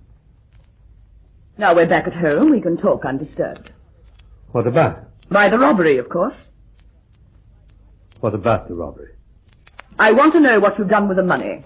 £9,000. Where is it? Have you gone crazy? Or would you like me to ring the police and tell them I know you have a Luger 38? That was a long time ago. I haven't seen it for years. I don't even know where it is. Then we must find it and prove your innocence. Oh, don't be absurd. How will finding an old gun prove my innocence? I should imagine the police can tell if a gun has been fired recently. The inspector said they could match the cartridges with the gun. I tell you, I haven't seen it for years. Why should you think I did the robbery? The whole thing's fantastic. If your gun hasn't been fired, I'll apologize most humbly. Well, that's something you'll never know because I haven't the faintest idea where it is. I'll ring for the maid. What do you want Elsie for? Perhaps she's seen the gun recently. She hasn't. Oh, you're just being spiteful. No, I'm only trying to help you to clear yourself. Look, I've known... Oh, yes, you have. And I'm going to see that you do. Elsie is going to look for your gun and she's going to go on looking until she finds it. Well? Janet, don't be a fool. Think of the scandal. I thought you'd break. Now, where's the money? Quickly, before Elsie comes in. Where is the money, Martin? It's in a briefcase. In my bedroom. You rang, madam? Oh, yes, Elsie. Mr. Stone has left his briefcase upstairs in his bedroom. Would you mind getting it for me? Certainly, madam. Whereabouts is it? Where did you say it was, Martin? It's in the bottom of my wardrobe, but it's locked. You'll need the wardrobe key. Thank you, sir. Janet, what are you going to do? I haven't decided yet. I can put it back. Can you? How? Well, we could find it. Find it? Where would we find it? Well, I'd say we found it in a ditch along the road. The man drove up in the car. We could say he must have dropped it. Why should he drop it in a ditch out of his car? We could make some marks as if he'd skinned it. The police wouldn't worry too much as long as the money was recovered, and if you backed me up... I certainly wouldn't back you up on a ridiculous story like that. You know, Martin, I don't think you make a very good criminal. Oh, I know you're only an amateur. But you seem to be a failure at that as you are at everything. But you drove me to it. Even your excuses are so pitifully weak. Here it is, madam. Oh, thank you, Elsie. My word, isn't it bulky? Full of papers, I suppose. You must have been working very hard, Martin. Will that be all, madam? Oh, yes, thank you, Elsie. That's all I want. We'll have tea in half an hour. Very good, madam. Now, I'll have the key to the briefcase, Martin. Janet, you've got to keep quiet about this. You daren't give me away to the police. Daren't? You couldn't bear the name of Stone being dragged through the police courts. Yes, you would think of that. The key, Martin. Promise me... The key, Martin. Hand it over. That's better. £9,000 in hard cash. Quite a useful sum. Oh. And one Luger 38, which you hadn't seen for years. 2 shots fired. The police would be interested. Just think. This gun could send you to prison for 5 years. Janet, please. Don't whine. I'm not going to say anything to the police. Well, what about the money? It stays here in my private safe as a guarantee of your good behavior. I don't understand. You don't have to. All that concerns you in the future, Martin, is that you do what you're told. You may not like it very much, but you haven't any choice, have you? Oh, it doesn't make any difference. Oh, yes, it does. You can't walk out now, ever. I suppose you reckoned on starting a new life with your girlfriend on the proceeds of the robbery. No question of that either. Now or ever, is there? What do you expect me to say? Nothing. I'll cover up for you so you won't go to prison. But you won't go to your girlfriend either. When I crack the whip, you're going to dance. Now, pass me that gun. Well? Why don't you fire? Don't just stand there pointing it at me. Squeeze the trigger. You don't care, do you? Why should I? I'm going to die anyway. What do you mean? I've been having a lot of pain lately. I went to see a specialist whilst I was in town. That's why I got back earlier. And did he tell you? Yes. He gave me 2 months. Possibly 3 with care. Why, I never dreamt of... Oh, I'm sorry. Oh, don't bother to pretend. You're longing to kill me just now. Well, I lost my head for a moment, but... This? Martin, spare me the mask of sorrow. While you're already thinking of how you're going to enjoy yourself when I'm dead. Oh, Janet, don't say things like that. We mustn't quarrel. You mean you mustn't quarrel? You must play the considerate husband, in case I alter my will. Oh, Janet, at a time like But this... don't worry, I shan't. Not because of any affection, Martin. But it will amuse me to see you hoping. How can you say such things? And as long as I don't alter it, you'll put up with anything to get my money. And you'll have to put up with a lot. Don't you just saying that to torment me? Oh, no. The specialist was quite definite. Just think, Martin. That £9,000 is nothing to what you'll have in 2 or 3 months. But you're going to have to earn it. I'm going to enjoy myself while I'm still here, watching you rise. And so ends Act 2 of our play. General Motors Holdens is big business. Big not only in the sense of its physical resources, the number of motor vehicles it produces, but big, too, in its conceptions and aims. Because it is big in outlook, GMH has an added sense of responsibility towards the 19,400 employees who have helped and are continuing to help in the manufacture of its products and the growth of the company. For instance, when a man joins GMH, every encouragement and amenity is available to ensure his training and advancement over a lengthy period of years. In this connection, GMH is particularly proud of its 25-year club. As the name implies, membership is open only to employees who have completed 25 years in the service of the company. The GMH 25-year club was founded in 1949. Since then, 1,067 employees have qualified for membership, and the majority are still with the company. Inaugural dinners are now being held in each state to admit this year's members, each of whom receives a suitably inscribed gold watch. In other ways, too, GMH takes care of its employees. There is a suggestion plan offering money prizes of up to £1,000 for ideas that will increase efficiency and production. The GMH Group Life Assurance Plan provides assurance protection to both hourly rate and salaried personnel. GMH apprenticeships carry free training and diploma courses at senior technical schools. Cadetships provide special free schooling and time off for study. And under the GMH Overseas Scholarship Plan, suitable technical candidates are selected each year for specialized courses at the General Motors Institute in America. GMH, General Motors Holdens, a link in the chain of Australia's progress, a partner in Australia's future. Here is the final act in the General Motors Hour production of Invitation to Murder. Thank you, Mr. Stone. You've given a very frank account of the events leading up to the terrible tragedy. But before I ask you to continue with your account of that fatal day, there are a couple of points I'm sure the jury would like to have made clear. This visit your wife said she made to a specialist in London. Did she amplify that at all at a later date? Yes, he spoke of it on the day that... Quite. Then no doubt you'll be telling the jury about that in its proper context. Did she tell you which specialist she went to see? No, she would never tell me that. I see. Then there is no means of checking with the specialist? No. I asked her several times, but she wouldn't discuss it.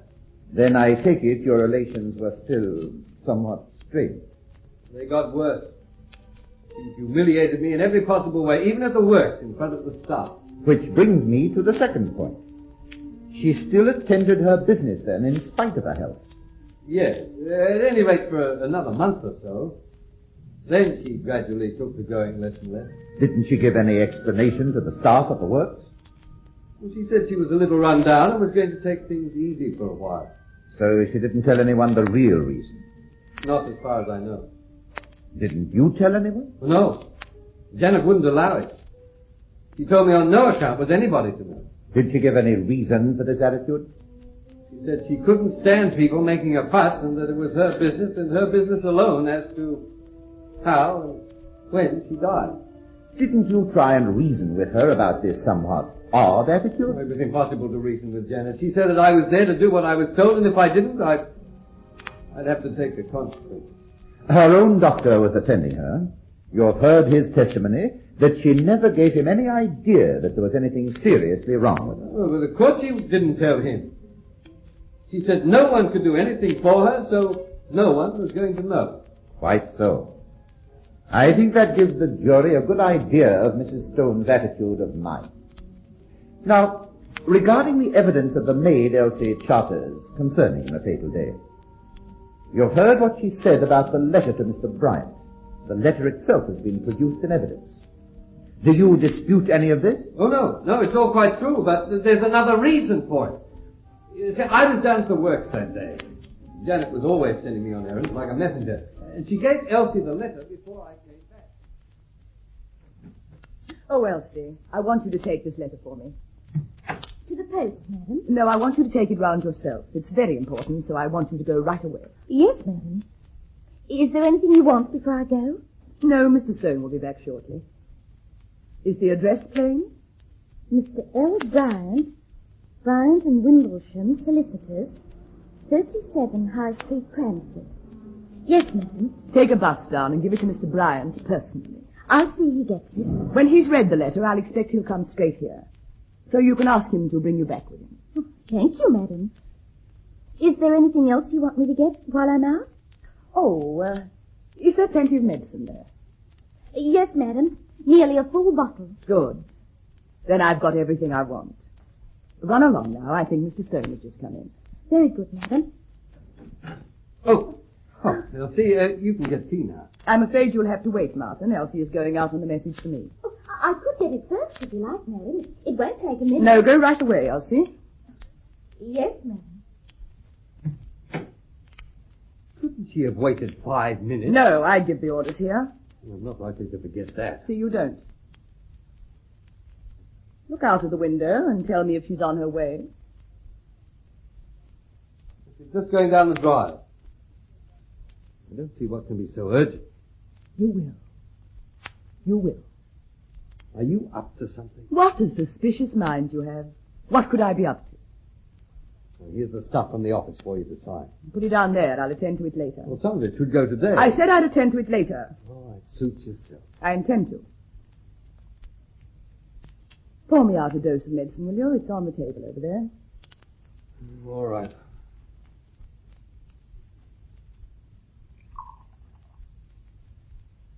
Here you are.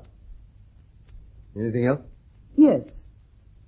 Plug in that tape recorder and put it here beside me. Very well. Is that all right? Admirable. Now, sit down, Martin. We're going to have a little talk.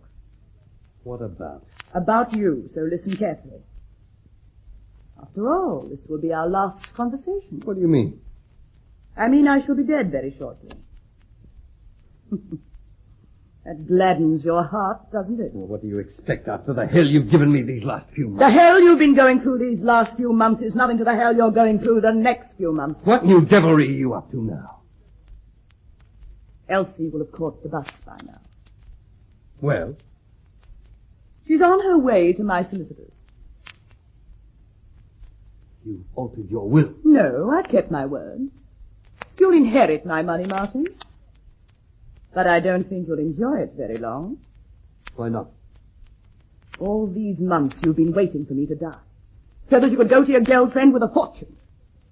But it's not going to work out that way. You'll never see her again. What have you done? That letter Elsie's taken to my solicitors. I've told them I've just found out about the robbery. You devil, I could kill you for that. Yes, that's exactly what Mr. Bryant will think. I've told him in the letter that I'm afraid you may try and kill me. But I haven't. All right, I'll face them about the robbery. I'll tell them... Ah, but it isn't a charge of robbery you'll have to face. What then? A charge of murder. But... Huh? You're crazy. No.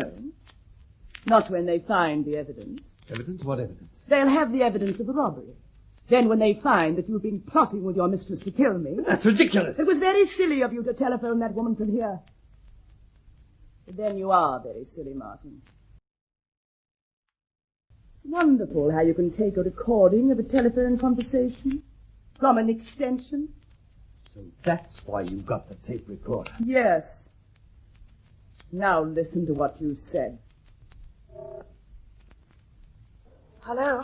Oh, Greta, this is Martin. Who? Martin. Look, I can't hear you very well. Oh, just a minute. I'll shut the door. Hello, Martin. How are you? What was all the noise? Just a party in progress. I can't talk for long. Greta, darling, you sound odd. Martin, it's all finished. I told you a month ago it was no use coming. But everything's going to be all right now, darling. You always say that. But it is. We'll be able to get married in a few months. You mean you and Janet have agreed to terms for a divorce? No. In a month's time, Janet will be dead.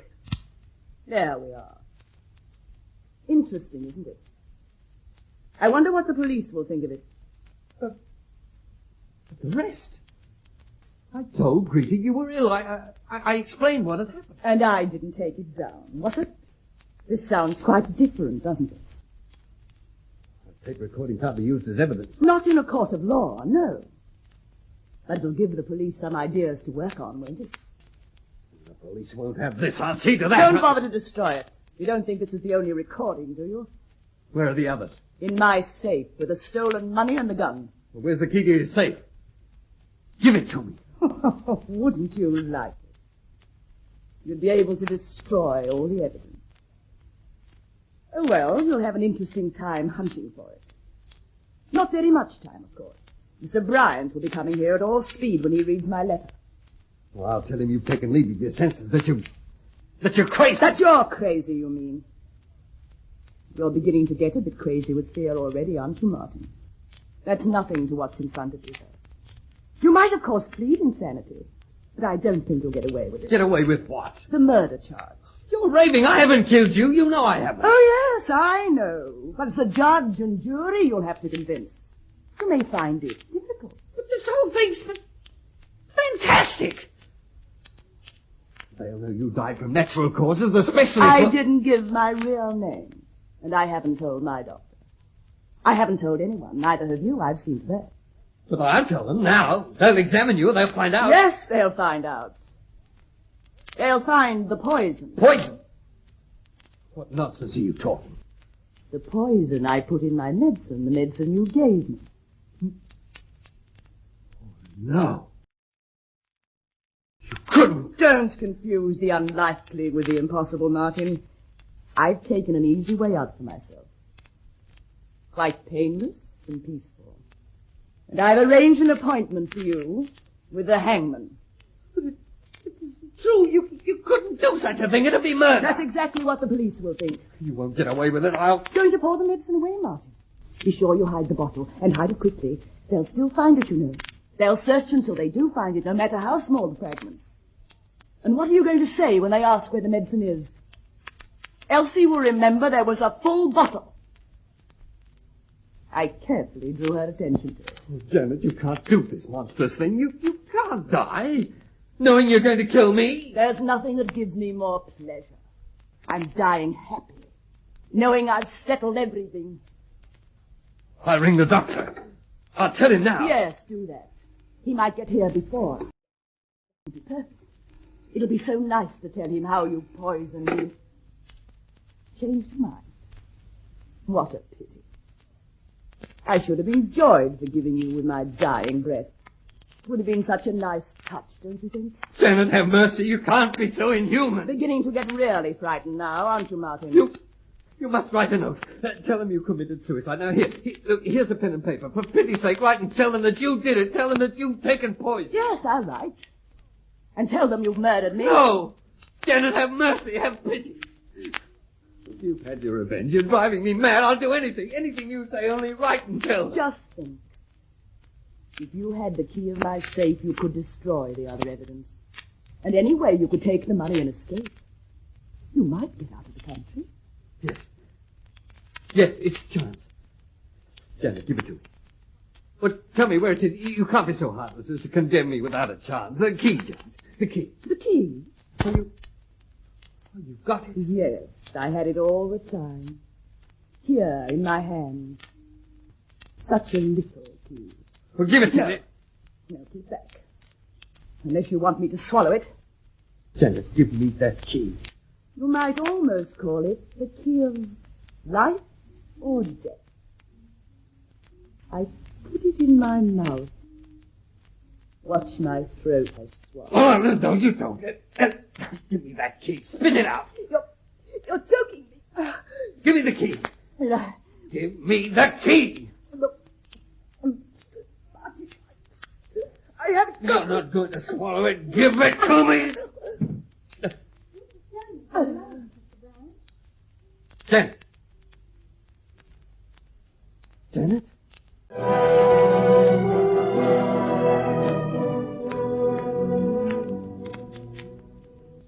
John Martin Stone, after having had a fair trial, you have been found guilty of willful murder.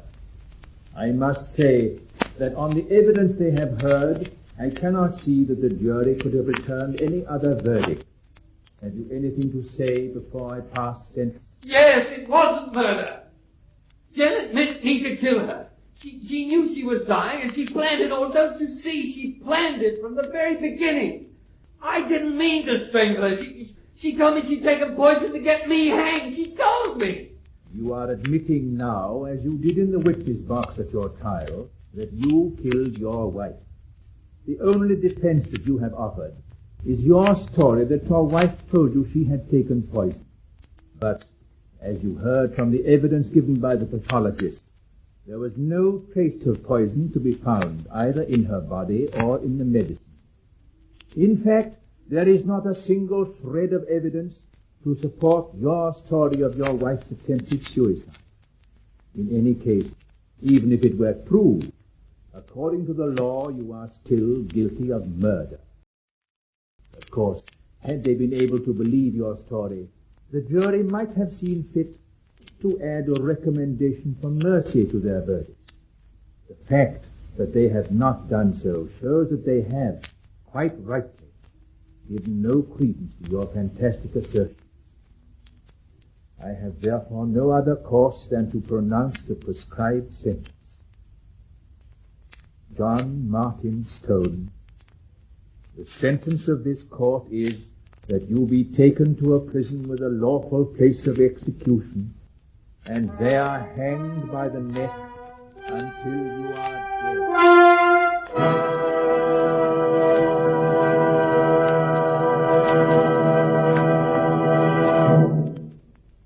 And so ends the General Motors Hour production of Invitation to Murder, written by Frank Rennie, in which you heard the following players.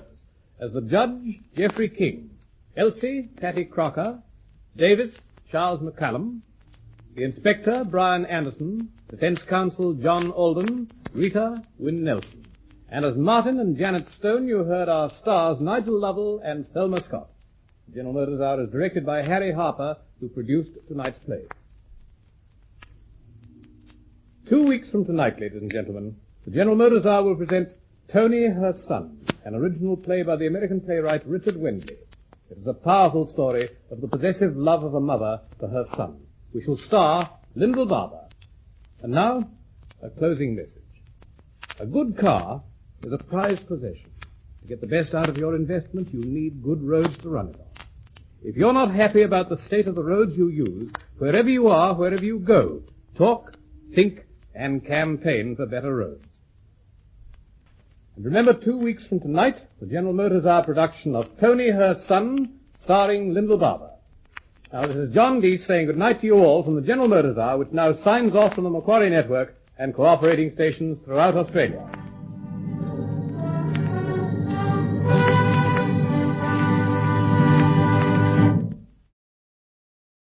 Hollywood, California, Monday, January 18th.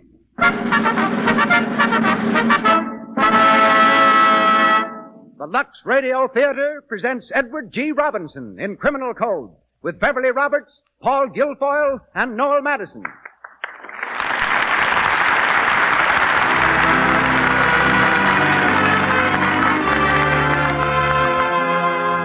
Lux presents Hollywood. Our stars, Edward G. Robinson, Beverly Roberts, Paul Guilfoyle, and Noel Madison. Our guests, James B. Holohan, recent warden of San Quentin Prison, and Gladys Lloyd, former stage star and now Mrs. Edward G. Robinson. Our producer, Cecil B. DeMille. Our conductor, Louis Silvers.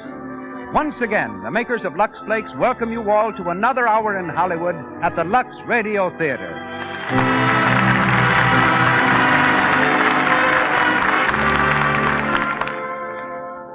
Every woman should know what Lux Flakes can do for her hands. Think of the time your hands are in the dishpan every day. The wrong soap can do a lot of damage. It may contain harmful alkali that dries up the oils which protect your skin, keep it soft. Then your hands look red, rough, and old. Lux Flakes contain no harmful alkali. They are like a beauty care for your hands. Yet Lux for all your dishes costs less than 1 cent a day. Keep your hands lovely. Start using Lux for dishes tomorrow. And now, our producer. Ladies and gentlemen, Mr. Cecil B. DeMille.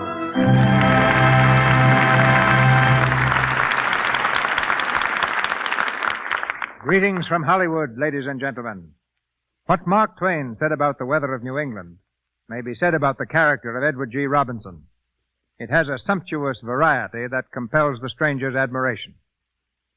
His first success as an actor came in a vaudeville sketch which he wrote himself. It was followed by a brilliant career on the stage, including 10 productions with the New York Theater Guild, topped by his appearance in the title role of The Kibitzer, of which he was co-author. After a friendship of several years, I've learned that Mr. Robinson speaks 7 languages, owns one of the finest private collections of modern art in this country, can put an egg in his mouth and turn a handspring without cracking the shell. Also, he is a heavy drinker of milk. Qualifies as an expert on diamonds, consults his wife regarding every part he's offered, and is a profound lover of good music. Mr. Robinson's next film is Kid Galahad. We hear him tonight as Martin Brady. The part of Robert Graham is taken by Paul Guilfoyle, heard recently from our stage in Men in White. Beverly Roberts, descendant of Edward Jenner, who discovered smallpox vaccine, dropped her ideas of doing medical research herself to join the civic repertoire of Eva Le Gallienne. Abroad and practically penniless, she sang songs in a Paris cafe for 5 francs and 2 meals daily. Later, she was singing in a New York nightclub when a scout from Warner Brothers heard her. Rushed to Hollywood, Miss Roberts has made 5 pictures in 9 months and is currently starred in God's Country and the Woman. Tonight she becomes Mary Brady, the warden's daughter. Noel Madison plays the part of Galloway. Thus acquainted, we now present our stars in person. Ladies and gentlemen, Edward G. Robinson, Beverly Roberts, Paul Guilfoyle, Noel Madison in the Lux Radio Theater production of Martin Flavin's play, Criminal Code.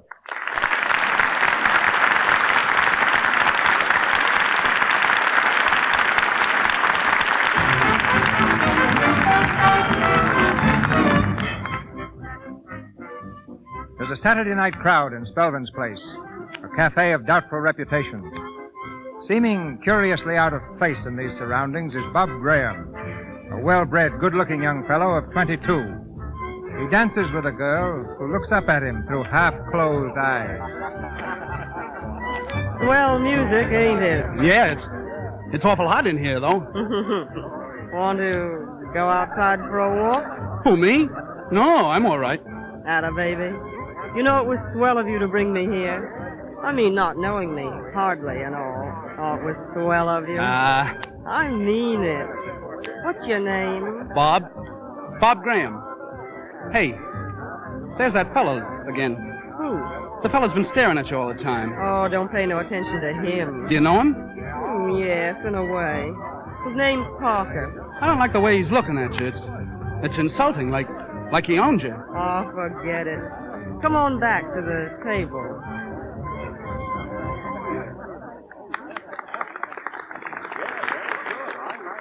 Feel all right now? Well, sure, I'm okay. Hello, Gertie.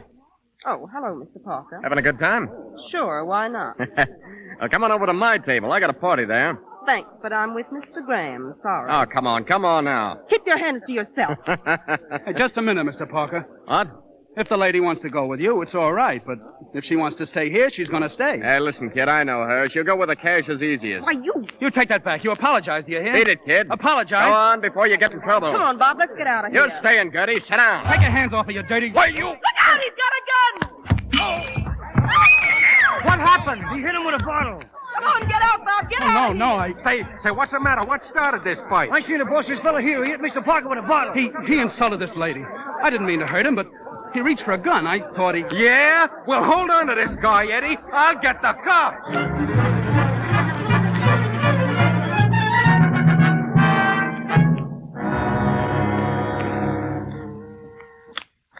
Hello, District Attorney's office. Hello, Mr. Brady's wire is busy now. Hello, District Attorney's office. Mr. Brady is busy just now. Will you hold on? All right. What about it? Only happened Saturday night. Give me a chance. Yeah, I'll see the kids in a couple of minutes. We'll have a statement by noon. Reporters. How they love the smell of blood. You can't blame him, Mr. Brady. Parker's old man's a big shot in this town. Yes, I know. Any more witnesses, Lou? Let's see. The waiter, the girl, the manager. You've seen them all, Mr. Brady. Yeah, 7 eyewitnesses. And they all check on material points. Open and shut case, eh? Yeah, like a knife. If young Parker should die, we've got Parker a case... is dead. Dead? Yeah? What is it, Mr. Brady? Second-degree murder? Well, it might be at that. All right, in here, young fella. Here he is, Mr. Brady. Okay, Mike. Sit down, kid. I'd rather stand, sir. Yeah? Have a cigar? No, thank you. Cigarette? No, sir. What's the matter? Don't you smoke? Yes, sir, but I don't care to now. Oh, I see. Well, what's your name? Robert Graham. Yeah? Did they ever call you Bob? Yes, sir. Where do you live? 2912 32nd Avenue. Boarding house, huh? Yes, sir. Where do you come from? Hood Valley. Parents? My mother. Yeah. Well, what you been doing here? I was a clerk at Price and Hatton's, the brokers. How long? A month. I only been here that long. Ever been arrested before? Oh, no, sir. Yeah. Well, Bob, you're in a jam. Yes, sir. Young Parker died early this morning. What? Oh, my God. Would you like a drink, Bob? No, sir. Ah, good boy. Now, look here, Bob. You can make a statement to me if you want to. But anything you say may be used against you. I want you to understand that. Yes, sir. Now, it looks to me like the best thing for you to do is to come clean, plead guilty, and take a jolt.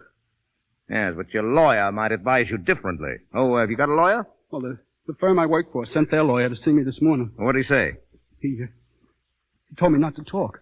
Yeah? Well, now, then, don't you say a word. Now, you haven't said anything yet that'll do you any harm. And I guess that's all. Tough luck, Bob. Now, that's the way things go. That's the way they break sometime. You have to take them the way they fall. Yes, sir. All right, Mike, take them out. Come on, kid. That stuff, Lou. Yeah.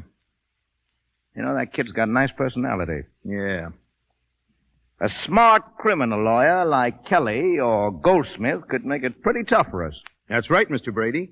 Hey, if that kid belonged to me, I'd make a plea of self-defense and fight it out. But Parker didn't have a gun. Yeah, but the kid thought he had. He thought he was fighting for his life. It's what you think that counts. That Parker guy wasn't worth a lead nickel, and that girl less.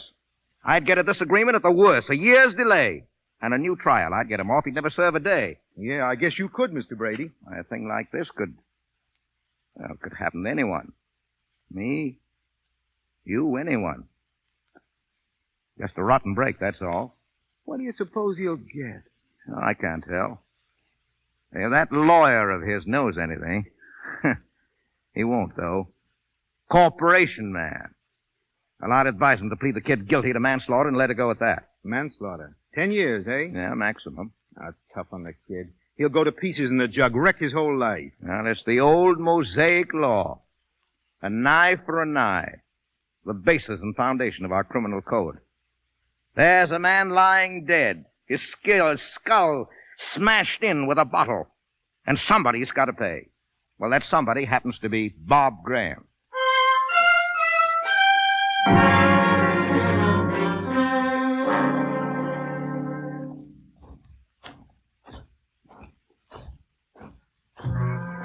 Robert Graham, manslaughter, 10 years, number 23499. Have him photographed and fingerprinted. Tier 82, cell 6.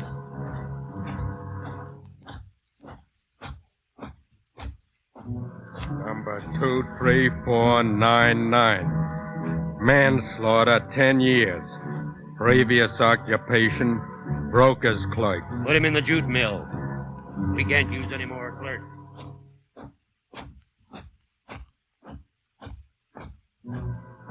Two, 3, 4, 9, 9. Served 6 out of 10.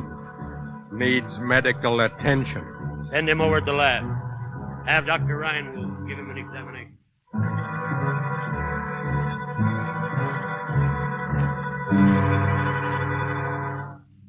All right.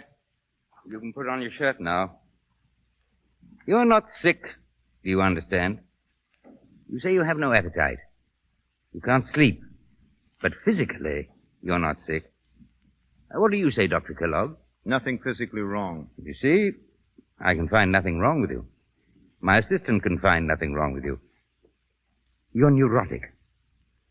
Outside, I should prescribe a change in the mountains of the sea. It's not medicine you need, you understand. Look at me. Look at me, I say. How long have you been here? 6 years. Ah. You can go. Jute mill. 6 years. You can see it in his eyes. Environmental. Mechanistic occupation. Neurotic. Heaven knows what else. Ah, but you can't find them with a stethoscope, eh, Doctor? As you say, Dr. Reinwolf. It's a pity. Yes, a pity.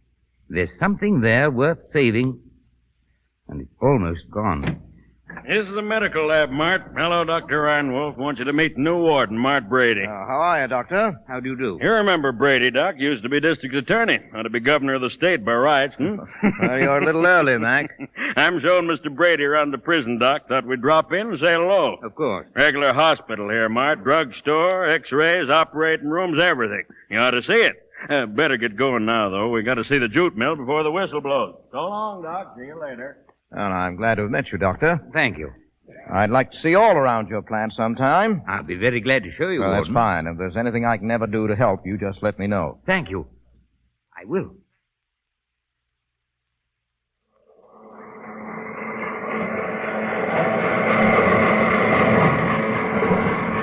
There, take a slant at that. Some factory, eh? 5,000 bales per day. 5,000? Why not? There's 2,500 men in here. Speed 'em up. Make the crooks earn their keep. That's what I say. Well, that's pretty tough on them, isn't it? Tough? Ah, they like it, Mart. Gives them something to do, something to think about. Yeah, I guess so. You see that bird, Mart? The fellow down there by the machine? Yeah? That's Jim Fales. Jim Fales? Yeah, yeggman, train robber, sharp as a trap and slippery as an eel. One of the worst we got. It takes 2 cards to hold his record. Yeah. Say, who's that kid working next to him? Huh? Oh, I don't know. Just a punk, I guess. Well, not such a good idea, is it, letting a young kid mix with the hardened criminals? What's the difference? They're all crooks, Mart, every one of them. Yes. Well, let's go. You'll want to see them eat their supper, Mart. It's quite a sight, I'll tell you.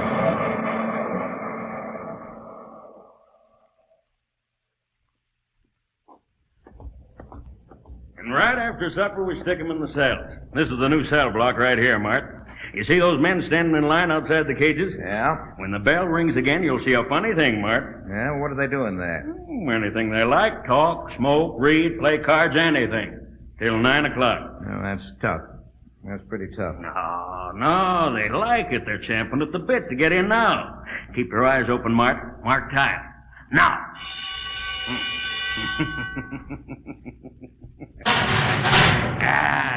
That's system, Mart. System, you see? One lever locks the door of every cell. Yeah? Hey, tell me, are those floodlights on all night? Huh? Why, sure. Light is the enemy of crooks, you know. Well, how do the men sleep in that light? Why, they get used to it. Come on, Mart. I want to see your daughter and your sister. Then I've got to beat it back to town. You see, Mart, this block of cells... Ah, gee. If they'd only put out those lights and let a guy sleep. You asleep, Bob? Bob? No. Need something to read? I got a paper here. I don't want to read. You used to be reading all the time. Want to play a game of pinochle or dominoes? No. No. I can't. I can't go on with it. I can't. I won't. Let me out. Let me out. Oh, let me out. Shut up. No. Shut that up. Quiet, Bob. Quiet. Steady now. Steady, I say. They'll jerk you out of here and throw you in the cooler just that quick. You've got to pull yourself together, Bob. I can't. I wish I was dead. I wish I was in hell. You've got your wish, son. It's tough, kid. I'll tell you something, Bob. I didn't mean to tell you this at all. But I can't stand by and see you go to smash. Bob, I'm going to make a break for it. You are? Why not? It's the only chance I've got. Oh, take me with you, Jim. You think it over, kid. It's always a long shot.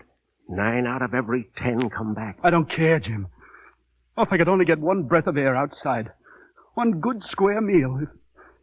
If I could only see a woman's face again. I know, but think it over, Bob, and take your time. But when and how? Well, there's 4 in on it now. Myself, Dutch Trask, Pete Grimes, and Runch.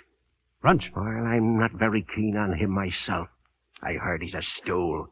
But he's a pal of Grimes, and Grimes has framed the trick. You'll take me with you. You will, won't you, Jimmy? Think it over, kid.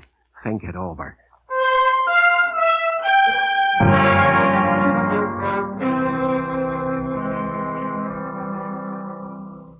I tell you, Mary, this is no place for your father. He'll never be happy here. A man who should be sitting in the governor's mansion. Oh, stop it, Aunt Jenny. This is Dad's job now, and he's got to do it. But living here, inside the prison, I'll never get used to it.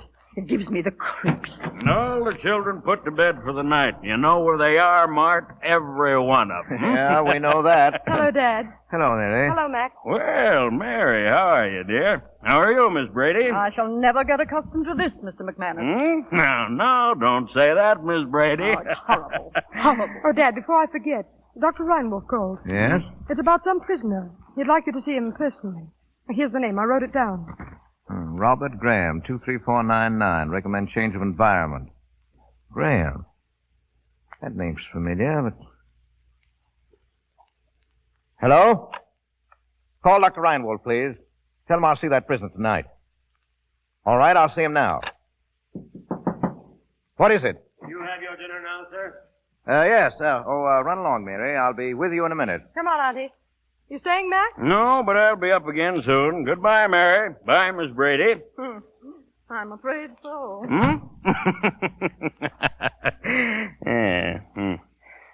Well, Mart, I'll say so long. Yeah. Mart, you won't mind a bit of advice from an old friend. Oh, no. What is it, Mac? I know there isn't much about crooks I could be telling you. I guess not. You're a big man, Mart. Much too big a man for this job. It's only a temporary thing, I know. Oh, is it? Well, I'm not kicking. You've got to play the cards the way they fall. They've shelved you for a while, but, well, don't let anything go wrong in here. Don't let them get anything on you, Mart. Yes, I know. There's only one way you can run a prison. Heels on their necks. Now, don't pay too much attention to Reinwolf. He's a good doctor, but he's a nut. He's full of theories about this and that. Yeah? Now, Captain Gleason, he's your best bet.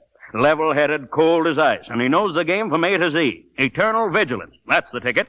Don't let him pull any monkey tricks. Yes, I'll take care of it. A jailbreak or a killing, Mart. You know what that would mean. Sure. Well, I gotta beat it or I'll miss my train. Goodbye and good luck, Mart. Thanks, Mac. So long, Mac.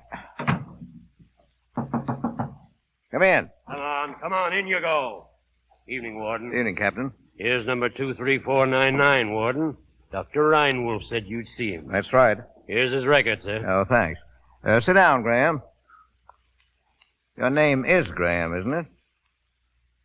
Look up here. Do they ever call you Bob? You hear the warden talking to you? Now, easy, Gleason. Well, Bob, I don't know what you're here for. These guys don't tell much of a story, It's but... the Parker case, Mr. Brady. Parker? Yes, sir. Young Parker that was killed 6 years ago. Yeah? Oh, yeah. Yeah, I remember now. Well... Well, Dr. Reinwald recommends a change of environment. I guess he means to take you out of the jute mill. Would you like that, Bob? Would you? I don't care. You can do what you want. How would you like to be my chauffeur? I need one. I don't care. Dad, we're waiting. Oh. I didn't know you were busy. Oh, that's all right, Mary. This is Bob Graham. He's going to be our chauffeur. Oh. Are you? Well, I'm sure you'll be a good one. Oh, thanks. Thank you. I'll do my best. Ah, good boy. We'll get along all right, won't we, son? I sure will get along fine.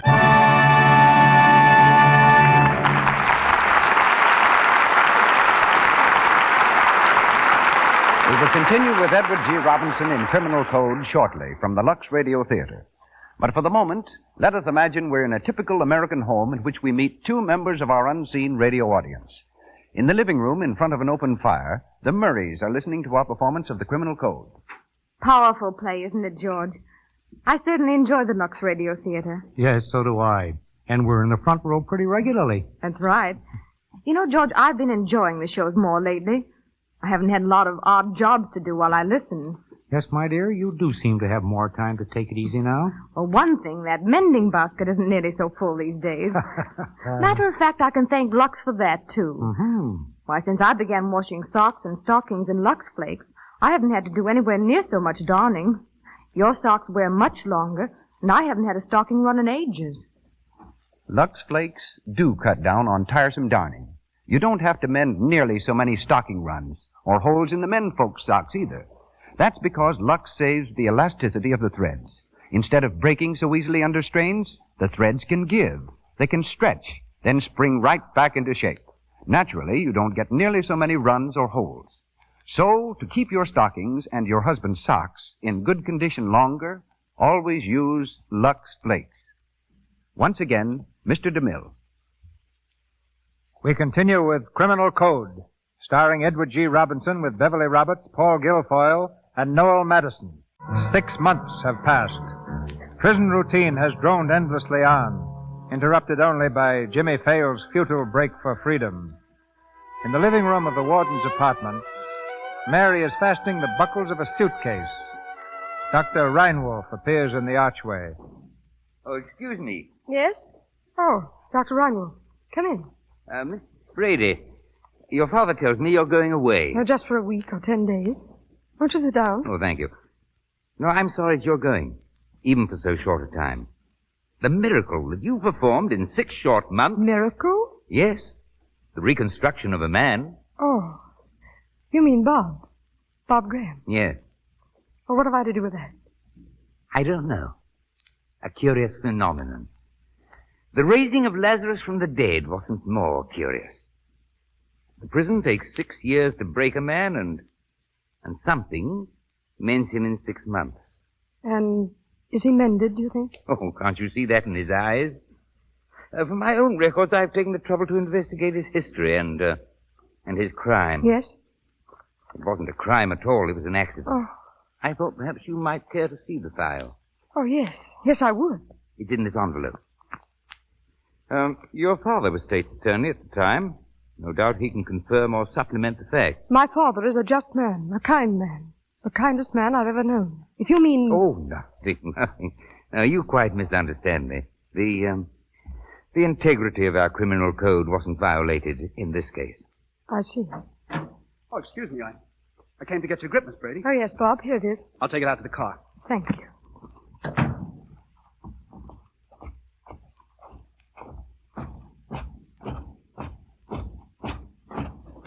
Hey, Bob. Bob. Hello, Galloway. How they coming, kid? All right. Pretty soft now, eh? Working for the warden. Well, it's better. Yeah. They got me running errands for Gleason. The rat. Come here. Know what they did with Fales and Trask and Grimes for trying that break? No. Solitary for 8 months. That's what they got. 8 months? Somebody's got to pay for that. Somebody'll get that rotten squealer. Runch? Who else? There aren't walls thick enough nor guards enough to save his life. Oh, but he didn't know what he was saying, Galloway. They made him tell. I know what they did. But that don't let him out. Runch squealed. Turned up his pals. He's got to pay for that. But how? How should I know? But he's working up in the warden's office these days. So watch your step unless you want to get into a jam. I don't. But what? How? Keep clear of him, that's all. The guard's watching us. So long, Bob. So long, Galloway.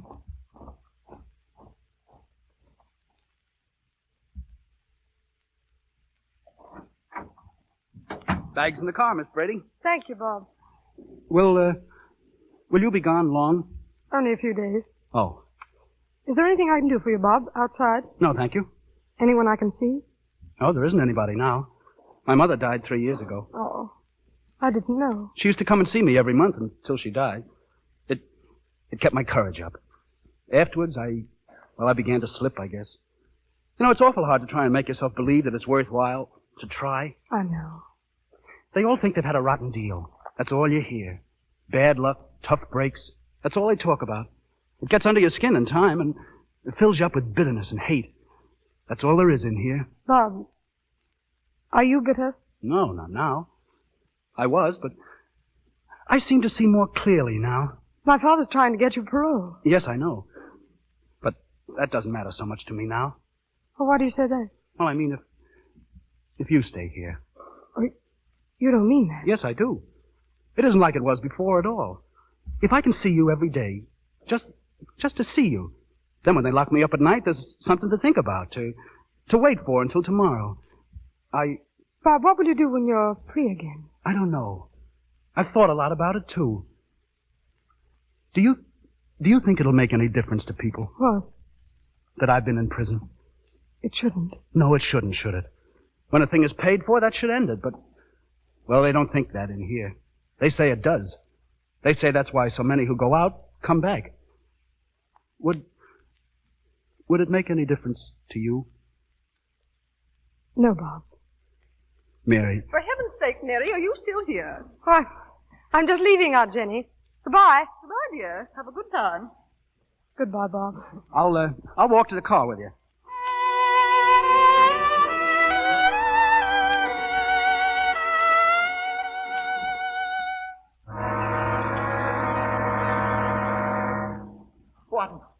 One. Well, Ranch, what is it? One. I gotta speak to you. I gotta. Hey, what are you trembling about? I don't know. Oh, come on. Pull yourself together, Ranch. There's 8 feet of stone wall between you and the yard, and iron gates down there with guards on either side. Oh, they'll get me, so they'll get me. I know they will. Oh, can't you get me out of here? And I'm doing what I can. I never meant to squeal. I couldn't help myself. A guy that squeals ought to have a break, a chance for his life, or run for it. It's like the death house waiting here. Oh, you're off your nut. Oh, come in, Bob. Yes, sir. That's all, Ranch. You can go. Yes, Warden. You want to see me, sir? Yeah. I want to talk to you. Sit down, Bob. Thank you, sir. Bob, I'm trying to get you out of here. Yes, sir, I know. Now, it isn't as easy as it sounds. The system's like a big machine. You go in one end and come out the other, see? Yes, sir. Now, you've done almost 7 years out of your 10. Your record's clean. You're eligible for parole. Now, I'm doing what I can to get you out. Yes, sir. You're pretty bitter, maybe. I don't know. No, sir. Not now. Ah, well, so much the better for you. Most prisoners are, and then the fight goes on forever. You only paid according to the law, that's all. The state's attorney has to fight like mad for that. For every man he puts behind the bars, a dozen slip between his fingers. He has to fight the press and maudlin public sentiment and... What's that? I think it's in the recreation yard behind the jute mill, sir. Yeah? A fight, maybe. Yeah? Well, wait here till I come back. Bob, what's that noise? What is it, Bob? I don't know, Runch. A fight, maybe. It ain't a fight. It's something else, Bob. Oh, listen. I've never done any dirt. You ain't got anything against me, have you, Bob? No. Then give me a tip-off, kid. Have they got me framed? Are they going to get me, huh? I don't know. Oh, you do? You're down in the yard. You know what's going on. You're holding out on me. Oh, have a heart, kid. Have a heart. Give me a chance to break. Bob! Galloway, what are you doing here? Get out quick. No. Don't go, Bob. Don't leave me. He's come to get me. Get out, Bob. Look, he's got a knife. He's got a knife. Oh, Galloway, you can't. Shut up and get out of here. Don't touch me. Let me go. You're going to get what's coming to you, you lying sneaking. Galloway, stop it.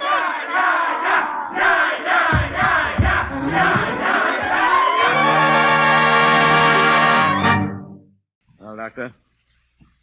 Come on. What is it? He's dead, Warden. Dead? Stabbed in the back.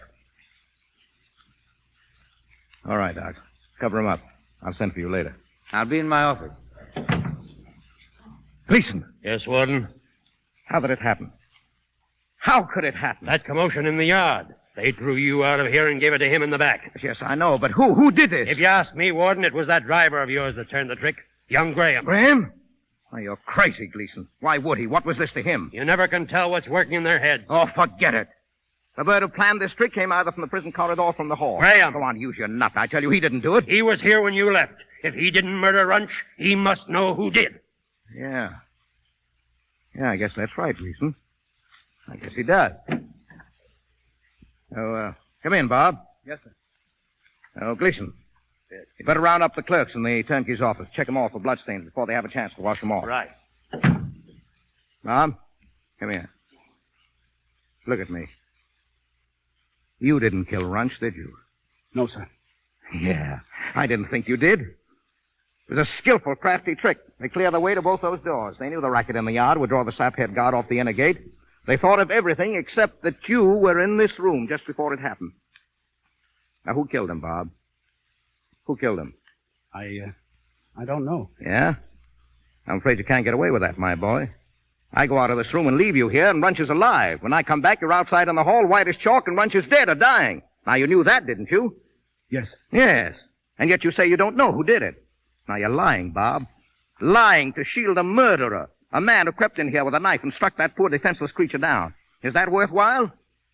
A man is dead, Bob. The law says someone has to pay for that. I didn't kill him. Yes, I know that, Bob. I didn't even know. I wasn't even in on it. I'll swear to that. Yeah, sure, Bob. I understand that. But there'll be an inquest. An inquest? Yeah, that's right. The long arm of the law will reach right through these gates. The same law that's outside. You didn't think of that? No, sir. Now, what'll you say to the coroner's jury then? Nothing. Oh, you can't get away with that. They'll yank you out of here and put you in the county jail. You might get 10 or 20 years for that. No. Oh, now sit down, my boy. Sit down. Now, I've got to tell you this. You've got to know. A free man has 9 chances out of 10 to cheat the law. But a prisoner hasn't 1 chance in 100. Opinion is against him from the start. They could indict you for this, Bob. Men have been hung on slimmer evidence. No. Yeah, that's right. Now listen to this, Bob. Except that a prisoner serving a sentence for homicide who shall be convicted of murder shall be hanged.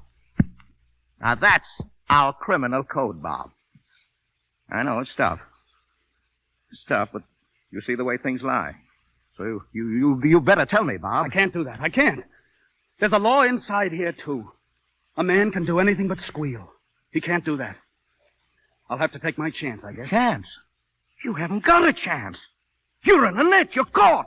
You may get 10 or 20 years. But it isn't right. It isn't and fair. I can't keep you here with me. They'd never stand for that. You'd go back to the jute mill. No, I can't. I won't. You see, you're up against it, boy. You've got to tell me. Now, who killed that man? Who killed him, Bob? Come on, come clean now. Speak up. Who killed him? Who? I don't know. Bob, listen to me. Do you believe that I'm your friend, that I want to help you? I don't know. Well, I am. Things have been tough for you, I know. It was a rotten piece of luck that sent you here. You've had another one now. But it's just the way things break sometimes. You, me, or anyone. You have to play the cards the way they fall. Now, who killed that man? You won't come through, huh? I can't. You'll trade your life away to live up to a code that's made by murderers and crooks to cheat the laws of honest men. You're not a crook. That's not your code. It's all I've had. No, this book here in my hand. This is your code and mine. You're not a crook. Don't turn one now. Don't turn your back on this. Who killed that man? No, I can't forget so quickly what I learned in there. I can't do it. I think it's right, their code for them. And I can't go back on it. Or them. I can't. I wouldn't be anything then, don't you see? Not anything. I'd be like that thing under the sheet there. No. Bob. Now, look here. I'll give you one more chance. I'll have your parole here next week. You'll be outside these walls. Free, do you understand? Yes. Yes, or rot here in this cage for 3 or 10 or 20 years. A rope around your neck, perhaps. The jute mill every day, day in and day out, week in and week out, year in and year out. Jute, the smell of it that turns you sick. The dungeon now. A bucket meal each 7 days, cold slop, and bread and water in between. No ray of light, no air, no sound, no human voice. Black emptiness, that's all. No, for what? For what? The prison rules. A prisoner must obey. Come on now. Who killed that man? Who killed that man? Come on now, think fast, Bob. Think fast. Who killed him?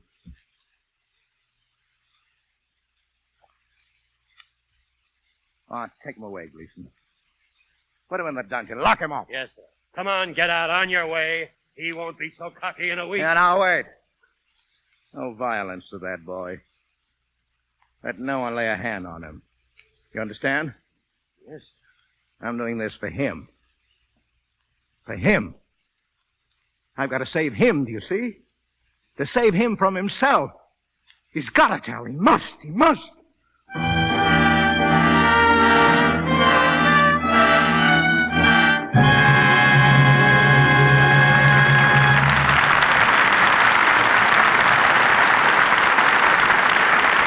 Pause for station identification. This is the Columbia Broadcasting System.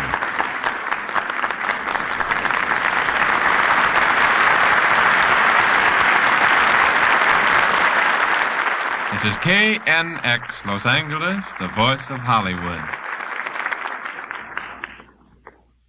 We return shortly to our play, Criminal Code, starring Edward G. Robinson as Warden Brady. We hear next from a man who last April terminated nearly 9 years of office as warden of the largest penitentiary in the United States, San Quentin. One-time United States Marshal and County Sheriff, he is now State Senator James B. Holohan. The Lux Radio Theater takes you to the capital of California, Sacramento.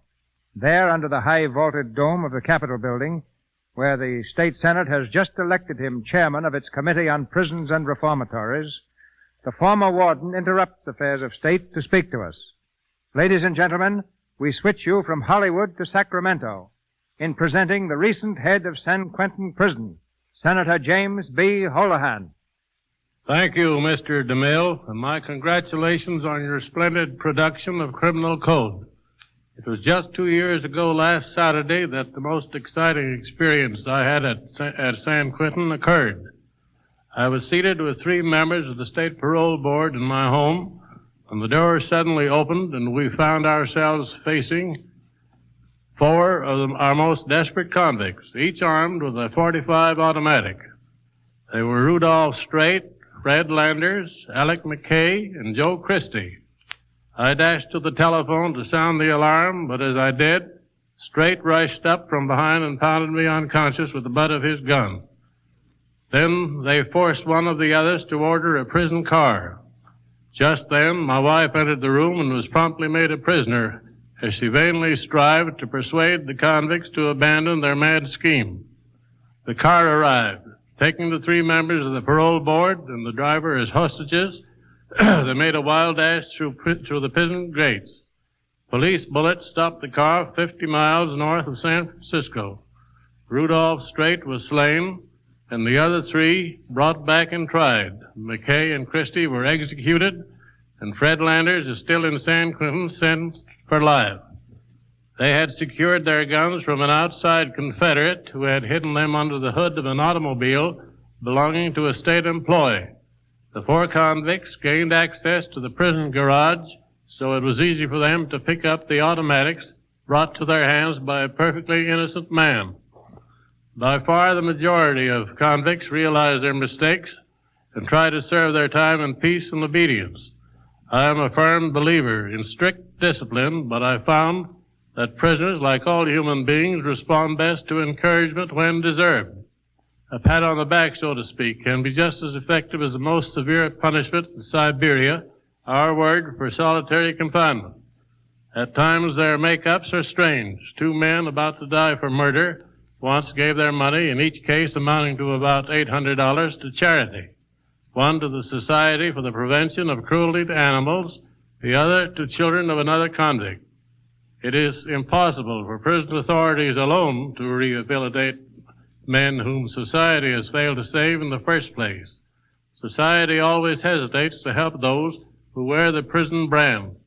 Until this is overcome, our job of rehabilitation can never fully succeed. Thank you and good night.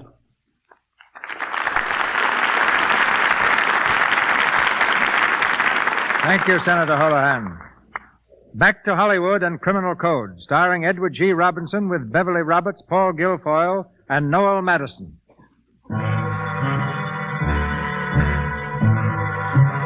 A week has gone by. A week Graham has spent in the darkness, solitude, and horror of a cell beneath the ground. During their hour of exercise, his fellow convicts mill aimlessly about in the prison yard. Then Galloway, lurking in the shadow of a wall, hails a white-faced prisoner. Jerry. Jerry. Over here. Oh, Galloway. You're late. Yeah, I know. I couldn't help it. The warden's daughter just got back. I had to carry her grip from the car. I only got a minute, Galloway. That's time enough. Now listen to me. When you go back to the garage, go past the cookhouse, see? You'll meet Joe McNamee. You stop and speak to him, understand? Yeah. And slip him this. A knife. Take it, take it. A shoemaker's knife. Hey, how did you get it? Never mind. It's for Bob Graham. But him? Hey, how could they get a knife down there? I've heard of putting things in bucket fees, slipping them right through 6-foot walls. Oh, yeah, but it's an awful chance, Galloway. Well, what of it? Have you ever been down there where he is? No. Well, I have. I know what it's like. Gleason's been going down there 20 times a day, beating him up, trying to pry it out of him. Yeah, but a knife, what good's a knife to him? Not much, maybe, but it's an out. A two-way out. To end the torture or... Yeah. And the kid's been game. Dead game. We owe him something. Oh, yeah. Sometimes I feel like... Like what? Nothing. Go on, the guard's looking at us.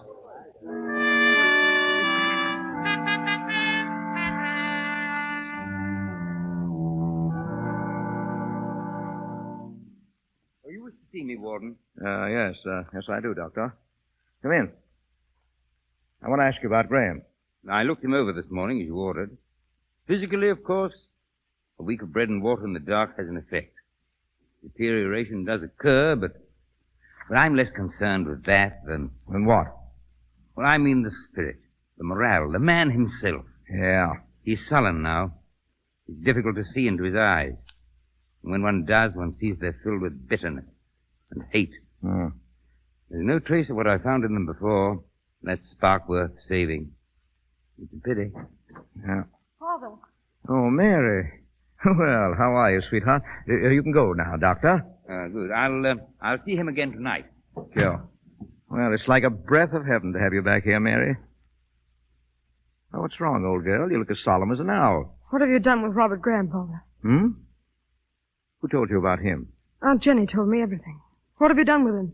Oh, now, don't you worry about things you don't know anything about. He's all right. Everything's all right. Or will be. I want to know, Father. Where is he? In the dungeon. For what? Technically, for an infringement of the prison rules. Practically, to save his life, Oh, perhaps. what good is it to save his life if you destroy him while you're doing it? Yeah, that's right, Mary. I thought of that myself. What can I do? His parole's lying here on the desk. It's taken me 6 months to get it. I want to get him out of here. I want to turn him loose. Well, then I can't. He's tied my hands. I can't. You can. You must. Yeah? What would you do? I'd set him free tonight. Oh, you're just a kid. You don't know anything about these Oh, but things. I do. I'd set him free, and then I'd fight for him. He's done nothing wrong. He's only doing what he thinks is right. It's what you think that counts. That's right. A man like you could find a way to save him. Delays and disagreements and whatnot. You'd get him off, Father. You know you would. Yes, and what would they do to me for that? And what does that matter if it's right? Right. You talk as if I'd done a crime myself. I've only done my duty all my life. My duty by the public and the law. I'm not a god. I've done the best I could for him. I'm through. I'm done. The law must take its course. Oh, no. No, you can't do that. You can't. What's gotten into you? What do you mean? Look here, what's back of all this? Come on now, sweetheart. Let's get right down to cases on this thing. What's up? I love him, Father. What? Is that on the level, Mary?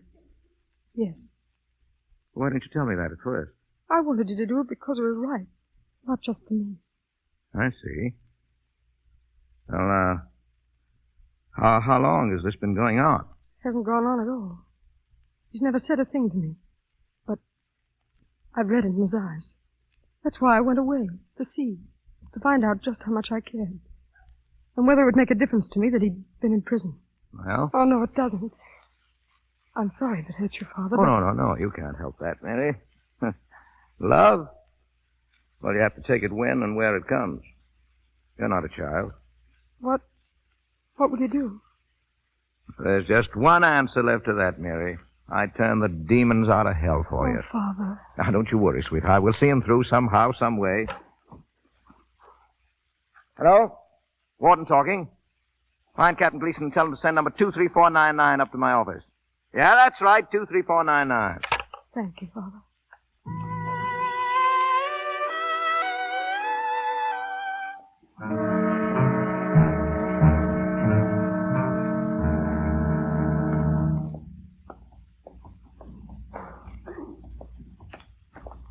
Come on, Kurt. Look sharp. I don't want to spend the night in here. Yes, sir. Yes, sir, Captain. You got a pocket flash? Yes, sir. Now then, make a light. Black as pitch. There's his cell. Open up. Yes, sir. Come out here, you. Come out, you hear what I say? Get him out of there. He's laying down there in the corner. I think he's sick, Captain. Sick? He was all right an hour ago. Maybe, but now I think he's sick. Unconscious. You're nuts. Why should he be? Well, you know, you smashed him pretty hard today, Captain. I only hit him once, and with my fist. Go up and get Dr. Reinwald. I'll need the flashlight, Captain. All right, but hurry. Yes, sir. I don't want to be stuck here in the dark all night. Right back, Captain. You can't do anything with these mollycoddle ways. A crook's Hey, what's that? Who's there? Who's there?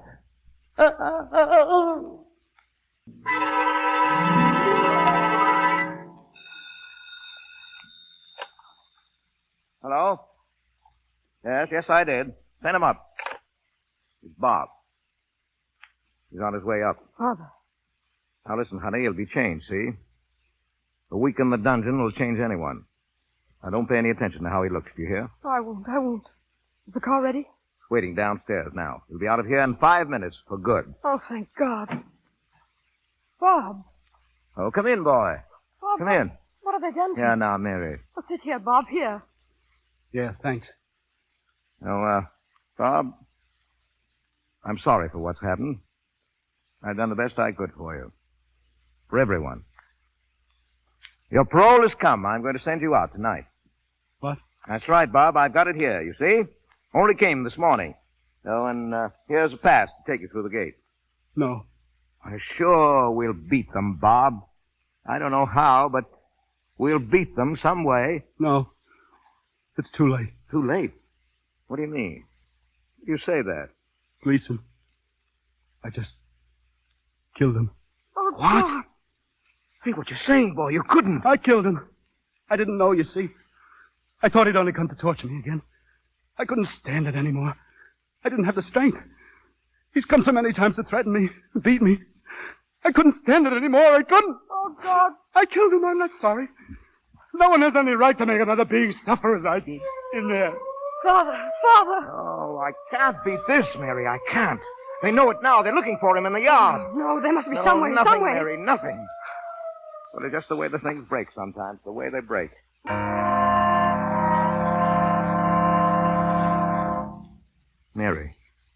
Mary, look at me.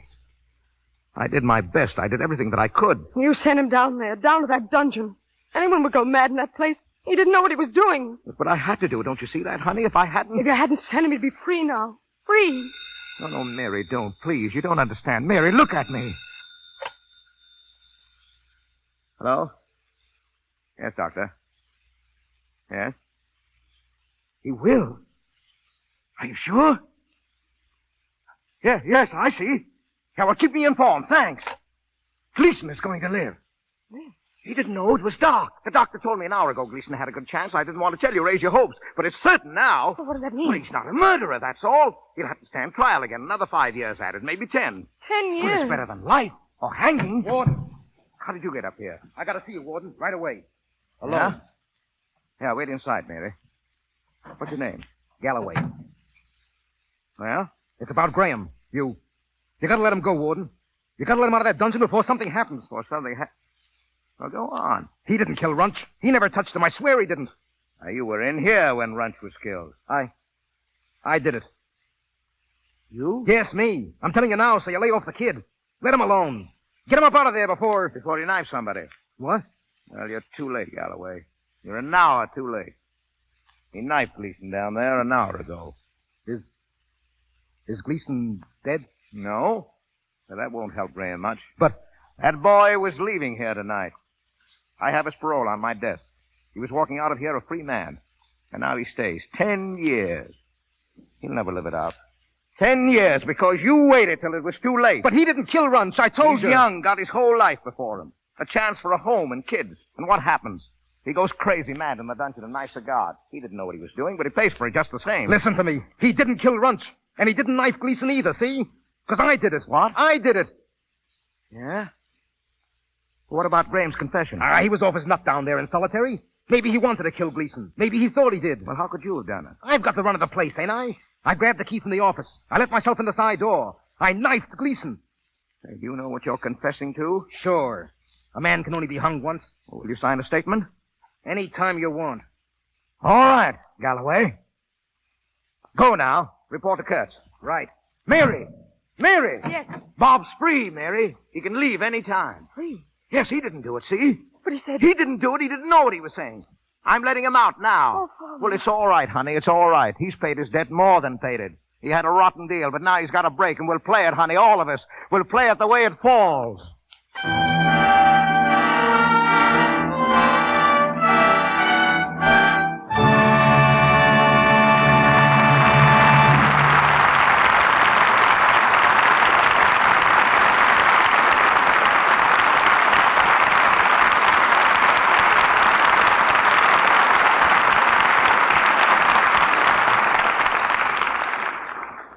As John Hayward said some 400 years ago, of a good beginning cometh a good end. When tonight's star, who will be back with us a little later, was appearing on the stage in The Racket, his leading lady was Gladys Lloyd. She still is. Only now her name is Mrs. Edward G. Robinson. A gracious hostess, a devoted mother, and one much interested in the cultural activities of the film capital. She's just returned from Europe with her husband. And as one who's been their guest several times, I'm delighted to reverse our positions and present Mrs. Edward G. Robinson.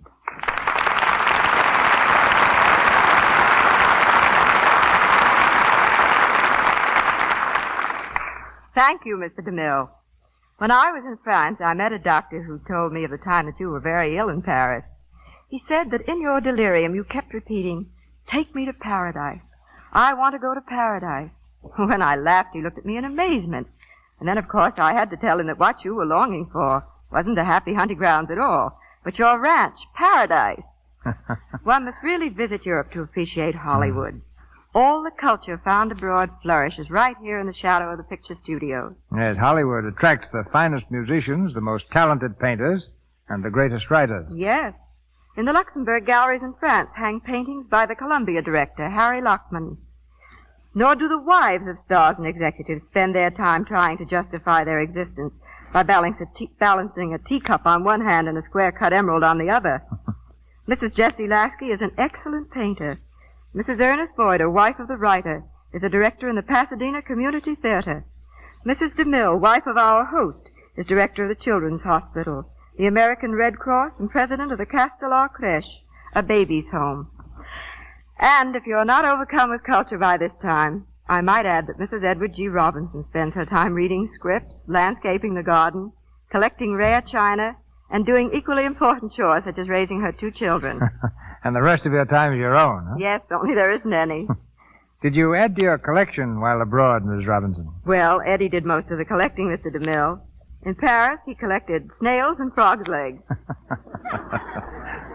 In Copenhagen, beer, and in London, pipes. I thought I knew Eddie pretty well by this time, but when we attended the showing of his picture, Bullets and Ballads, in Copenhagen, he floored me completely by getting up and making a speech in Danish. Maybe it was the beer. I know that it was a short speech and the people seemed to like it, so I'm going to follow his example right now and say thank you all and good night. Good night, Mrs. Robinson.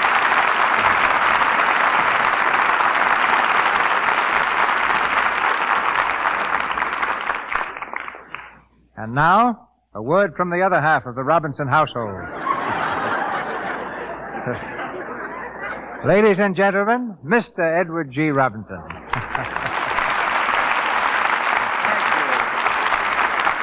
Thank you very much. I better not make too good a speech, or I might put my wife in the shade. That wouldn't exactly be discreet now, would it? Well, as one husband to another, no. Well, now look here. Maybe if I made a speech in Danish. No, that's out, too. I'll take the blame by asking you a couple of questions. You're getting away from gangster roles, Eddie. Do you like it? Oh, fine. Say, I was glad to go to England to make thunder in the city. In that, I play the part of an exploitation man in the story of American ballyhoo versus British conservatism. I've been a gangster so many times that I've seen people eye me suspiciously on the street and cross quickly to the other side. One time, I tried to rent a house right here in Hollywood. The woman who owned it took one look at me through an opening in the door and not only refused to let me in, but threatened to call the police unless I left at once. Do you ever think of returning to the stage? Yes, but it doesn't look as if I will for some time, homesick as I am to get back on the boards, or even to see a few good shows. Hollywood, as Mrs. Robinson said, has a lot to be proud of, but I wish we had a couple of real Broadway theaters, don't you, Mr. DeMille? Yeah. For both the actor, though, and the listener, the Lux Radio Theater comes nearest to the legitimate state. My thanks and congratulations. Good night. Good night. Good night, Eddie.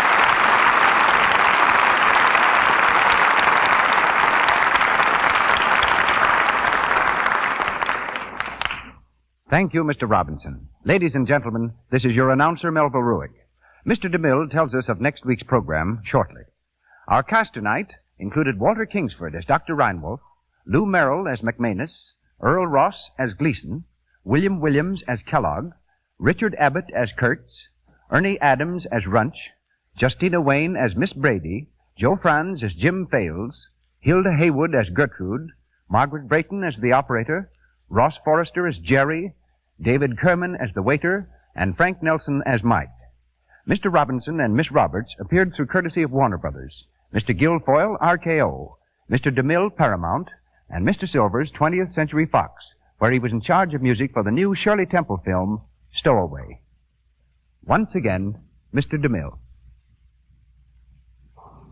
If the letters you write us are any indication, no star has appeared in the Lux Radio Theater enjoys greater popularity than Jeanette MacDonald.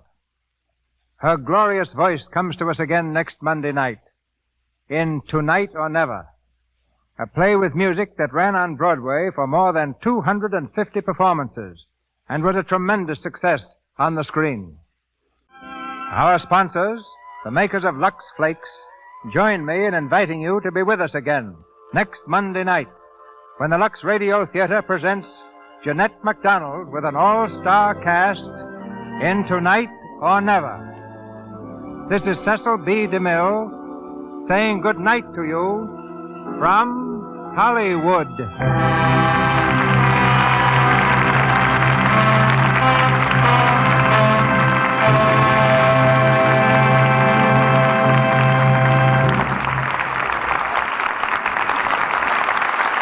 This is the Columbia Broadcasting System. The CBS Radio Mystery Theater presents...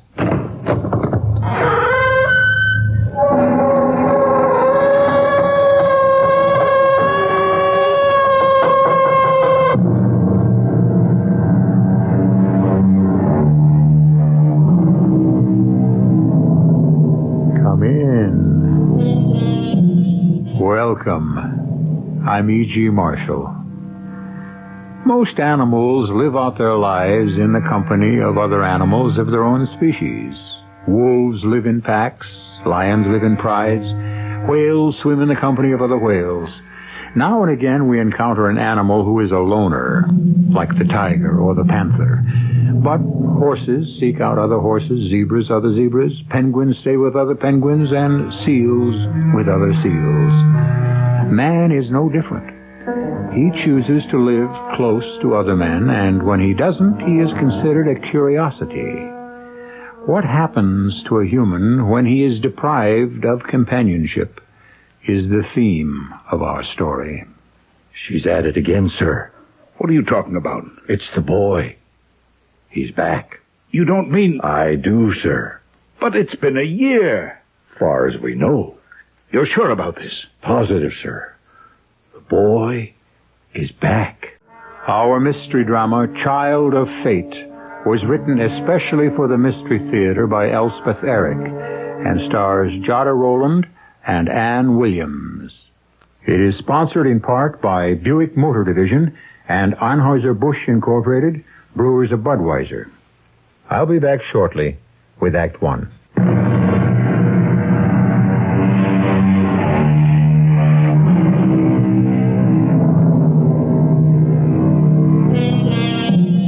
In a place whose name I cannot tell you, set far back from an unpaved road, behind tall trees, stands an old house, made of stone and covered with ivy, wisteria, and silver lace. A lake sparkles at the foot of a soft-rising hill. Flowers grow gracefully in careful beds. There are birds and squirrels, chipmunks and raccoons, crickets and frogs. Now and again, a young deer ventures to the edge of the wood and peers out. All is calm and reverent and self-contained. Raise you to the raft. Slow poke. You'll never make it. Oh, beat ya. Oh, you're getting old, Gerald. Old and slow.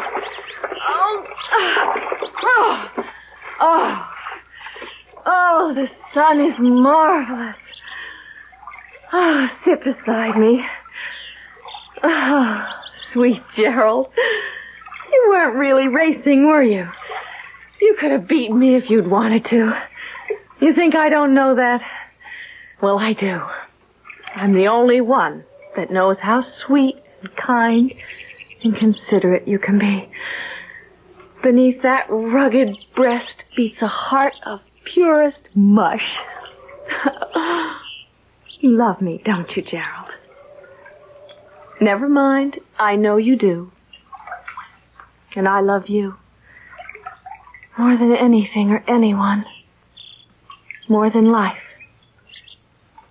Let's lie here, very quiet, and let the sun cook us. And the birds will come and peck out your eyes.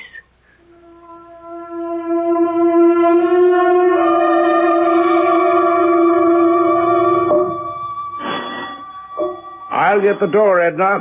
I know who it is. Miss Tarcher? Yes. Mr. James Trent. Yes. Do come in. Thank you. Did you have trouble finding us? A little. We're very obscure here. There was no one to ask, apparently. We have no neighbors nearer than 6 miles. Oh, do come into the library. Thank you. Oh, what a beautiful room. You like it? Oh, very much. My wife designed it. Well, the whole house, for that matter. She has exquisite taste. She died last year. Oh, I'm sorry. I didn't know. She'd been ill for some time. 15 years, actually. Ever since Halcyon was born. Your daughter? Yes. What a lovely name. Well, the Halcyon is a bird like the kingfisher. The ancient fable tells us that it nests at sea about the winter solstice, and during its incubation it has the power to calm the waves. Oh, that's charming. From the fable, it came to mean calm, tranquil. Of course. I've heard of halcyon days, meaning a time of peace. Yes, peace. That's what my wife and I were looking for. In our child, in our home. This place belonged to my wife's father and to his father and his father, and so on for 8 generations. It covers 500 acres, and no one has ever sold a foot of it. How marvelous. To possess so much beauty. We always found it so. We seldom stirred off the property, any of us. Oh, Mr. Trent, didn't you send your daughter to school? No, we didn't. How old is she now? 15. Had never been to school. We taught her ourselves. Oh, I see. She's not an ignorant girl, Miss Tarcher. She reads a great deal. She's gone through fractions. She has some knowledge of history. Well, I didn't mean to suggest... My wife taught her sewing. Daniel, our gardener, taught her his own kind of botany. She knows her way around a kitchen, thanks to Daniel's wife, who's our cook. I taught her to ride a horse, to swim. Halcyon is far from ignorant. Well, you must have worked very hard with her. We did. How old are you, Miss Tarcher? I'm 27. Not too old. No, not too old. Not too old? For what? To be a companion to a 15-year-old girl. But your advertisement said you wanted a governess. That's what I am. What I've been for 5 years. That's what I'm suited for. Well, I didn't know how to word the advertisement. How to explain? You said a governess who was fluent in French and Italian. I know that's what I said, and that's what I want. I may take Halcyon abroad in a year or two. Well, then... But more than that, you must have some idea of the life we lead here. We're very reclusive. It's a hermit-like existence, isolated as we are from nearly everyone. The servants have been with us since before Halcyon was born. There's never a new face around here. I'd hope that you could supply a certain amount of cheerfulness to my daughter, of course. Yes, come in. Mr. Trent. Oh, Daniel, come in. Oh, you're busy, Mr. Trent. I didn't know. Now, come in, Daniel. I want you to meet someone. This is Miss Violet Tarcher. And this is our marvelous gardener who makes every lovely thing grow lovelier. How do you do? Miss Tarcher? She's going to come here to live, Daniel. At least, I hope she will. Oh? You think you'll like it here, Miss Tarcher? I haven't quite decided. Daniel, will you be good enough to introduce Miss Tarcher to your wife? Ask Edna to show her over the house, especially the blue room, which will be hers if she decides to stay. Now, Mr. Trent? Well, if you don't mind. While you're doing that, I'll go down to the lake and fetch Halcyon. Mr. Trent, could you wait a minute? I'd like to talk to you. Well, can't it wait, Daniel? It's about Miss Halcyon. Oh. Well, take Miss Tarcher to the kitchen, turn her over to Edna, and come back here. I'll wait for you.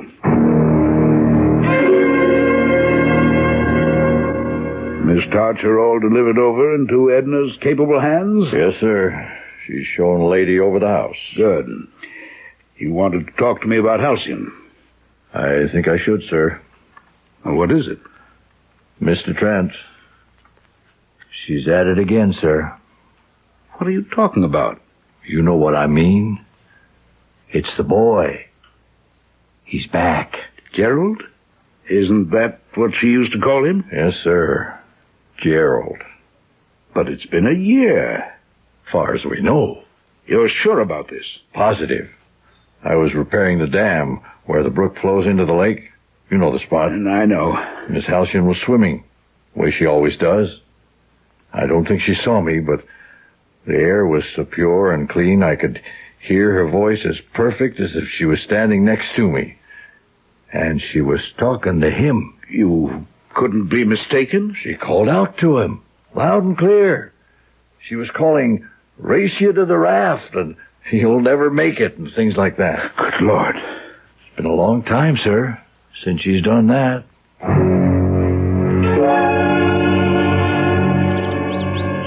Did you see her, Gerald? Did you see her drive up in that taxicab? Did you like her looks? I didn't. I thought she looked like a stick. Oh, you like everybody. Absolutely everybody. Well, at least you try to. Why can't you be like me and see right through people the second you set eyes on them?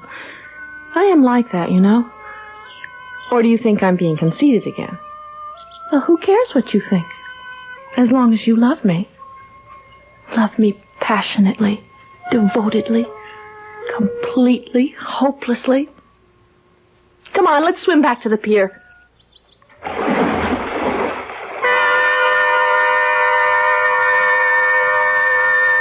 Don't you think Miss Tarcher should be told, sir, If she's to stay on here?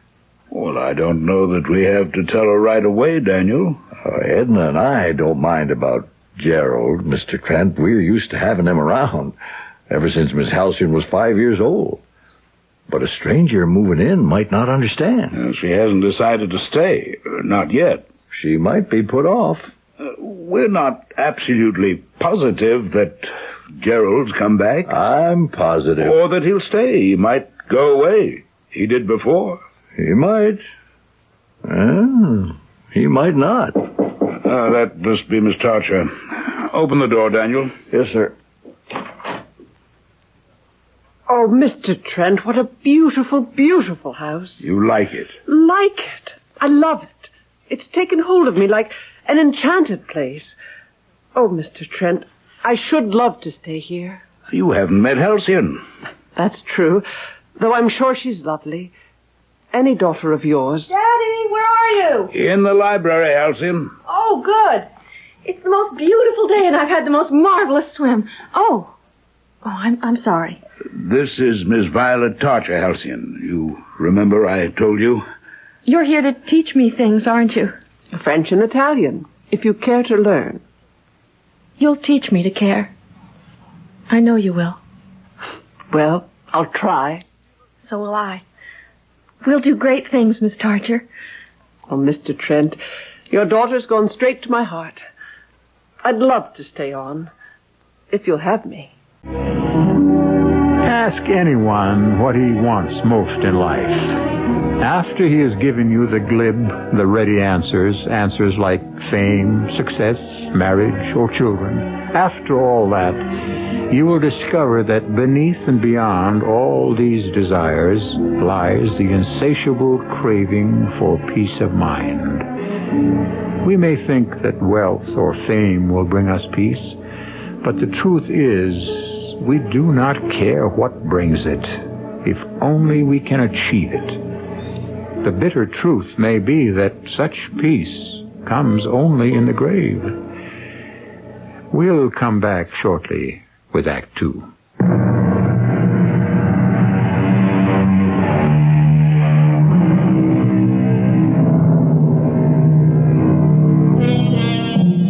Miss Violet Tarcher has taken up residence at Calumet, an enormous and extremely beautiful estate belonging to Mr. James Trent.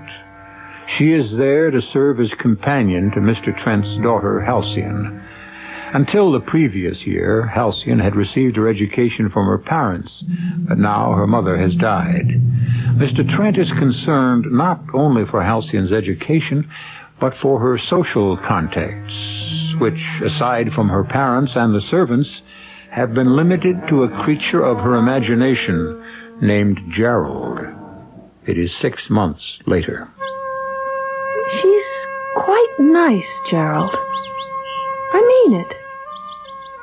You don't like to hear me say that because you love me so utterly. Yes, you do. You always have and you always will. So don't bother to deny it.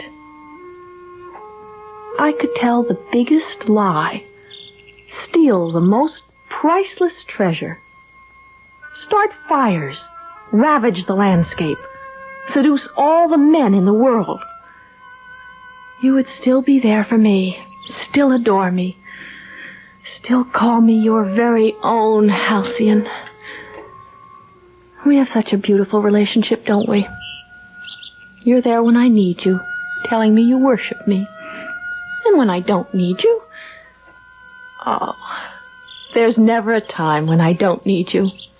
And there never will be.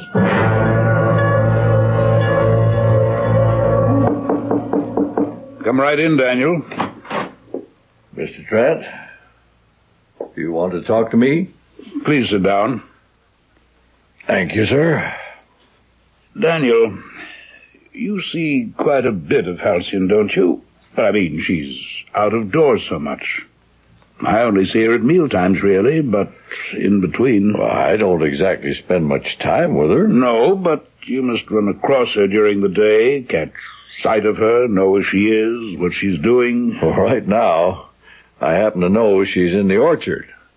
She's sitting in the tallest tree, Way up the top. What's she doing there? She's been climbing those trees since she was a little girl. Sometimes she takes a book up there to read. How do you think Miss Tarcher's working out, Daniel? Do you think she's a good companion for Halcyon? I should say so, Mr. Trent. They do everything together. They swim, ride horseback, play tennis, go for walks. Miss Halcyon seems to be doing well in her studies. And I'm not worried about that. What I really wanted to know, and you're the only person I can discuss it with, you understand? I understand, Mr. Trent. You mean Gerald? Yes, I mean Gerald. Do you think she's still... that she still imagines he's with her? I'd say not as often, Mr. Trent. She's not alone so much anymore. What did we do to her, my wife and I, letting her be alone so much? I don't think you should blame yourself, Mr. Trent. Many children invent companions. I did it myself as a youngster. Well, I don't think I ever did. My childhood companion was a boy my own age. Maybe a little older. Definitely a little taller. And very accomplished. But he never condescended to me. He thought everything I did was wonderful. He always wanted to play my games. He always wanted to hear what I had to say. Never interrupted. Never cut me off. Never contradicted me. Oh, he was a marvelous companion. I've never met another like him. I called him Tootie. I've never known why. Well, what happened to Tootie? Why, I don't know precisely. He just sort of wandered away as I grew up. When I first missed his company, I thought I'd lost something or someone.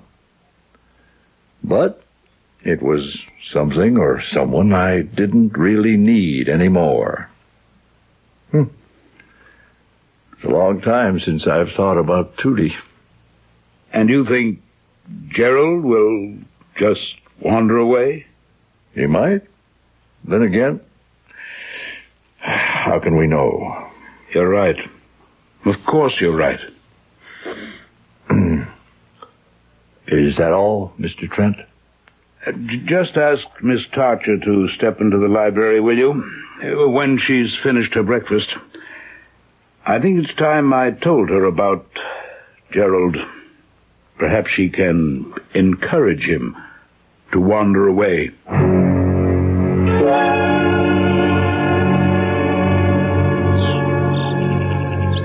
As soon as Miss Tarcher has finished breakfast, I'll have a French lesson. Then we'll go for a swim before lunch. So you can have the morning off. Only don't go too far away. You understand? I might need you. Dear Gerald. Darling Gerald.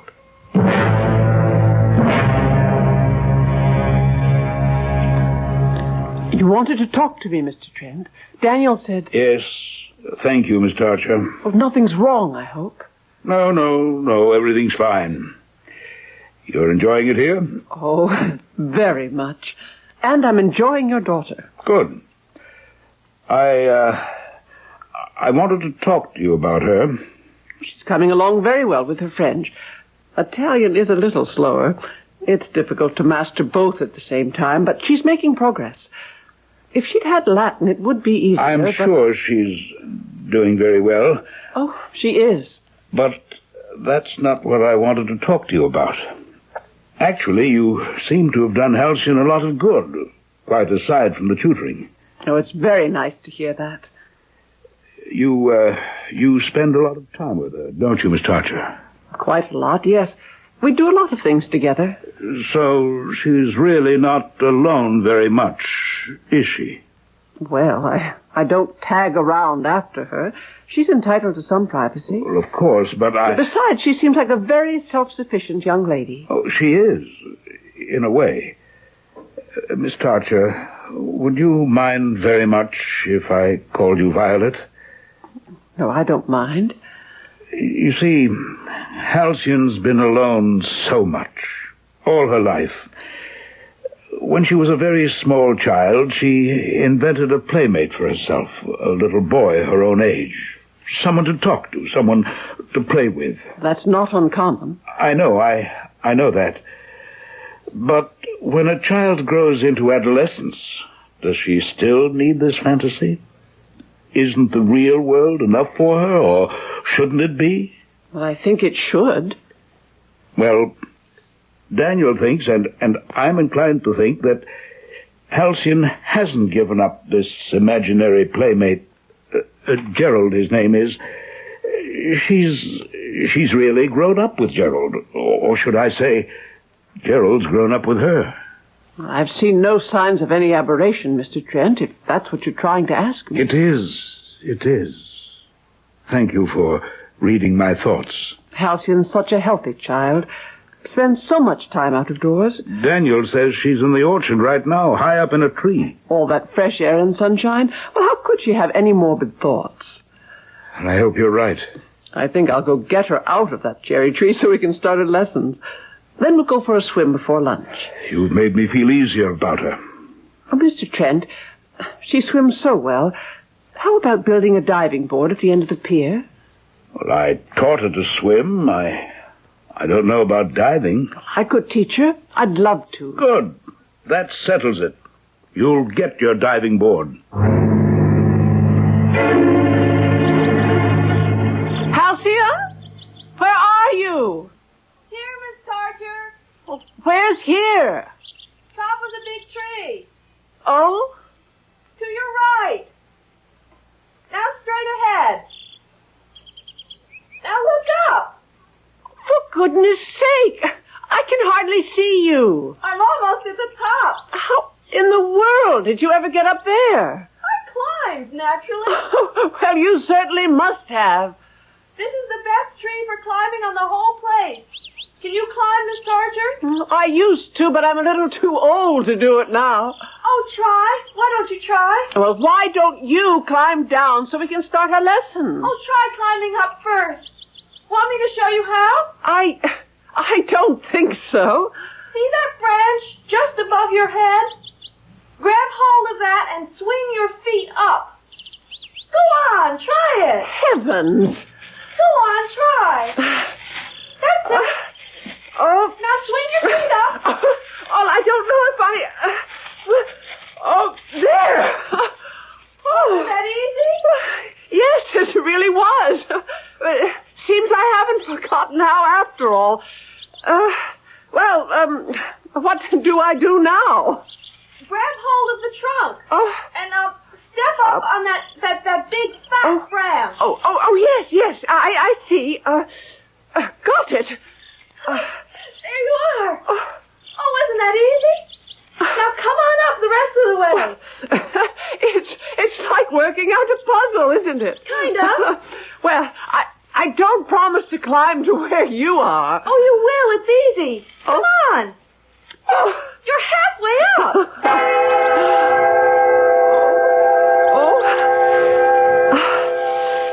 Just a little further. Now step on that branch. Oh, well, will it hold me? Oh, sure. No, not that one. I've got you. Here, give me your hands. Your hands. I just got hold of your blouse. I can't reach.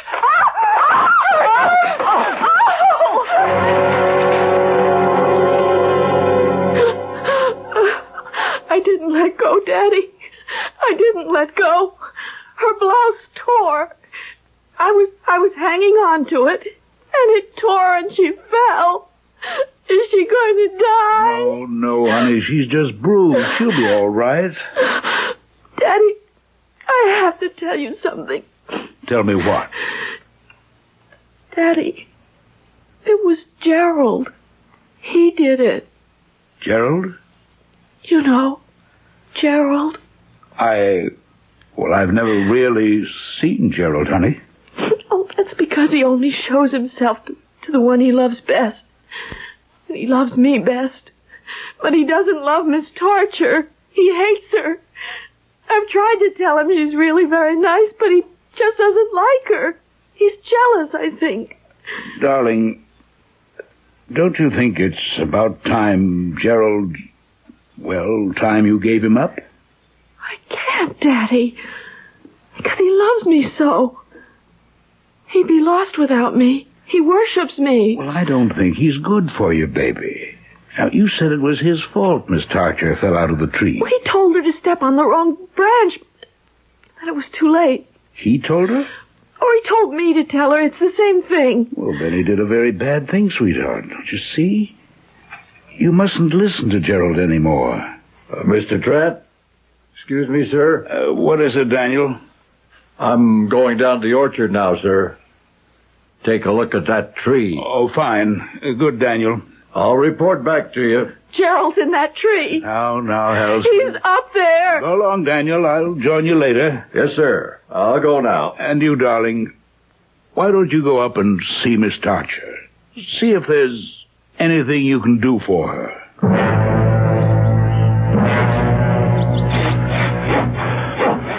Rotted. Halfway through.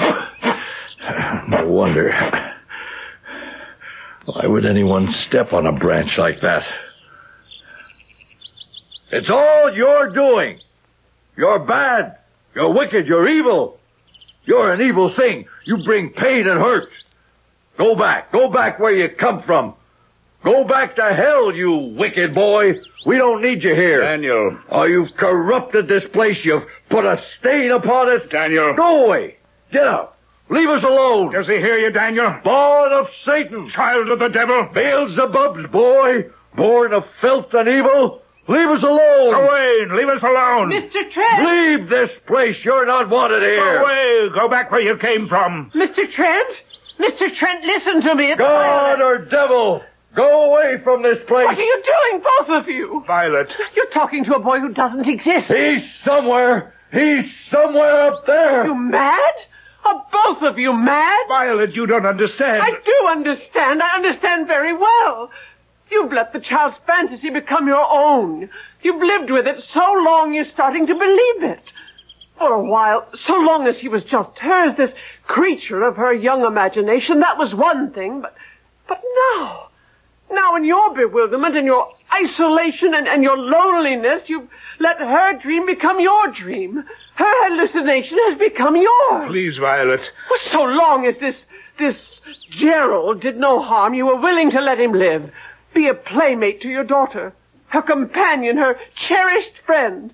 But let anything go awry, let anything disturb your peaceable existence, threaten the tranquility you've built for yourselves, then you join your innocent daughter in her soul's wanderings. You give this wild playmate reality, and you try to exorcise it. Shame on you. Shame. Shame on both of you. Grown men giving themselves over to delusion, to phantoms, to error of the most cancerous kind. Are you here to protect the child from chaos and confusion? Or have I been sent here to protect you all?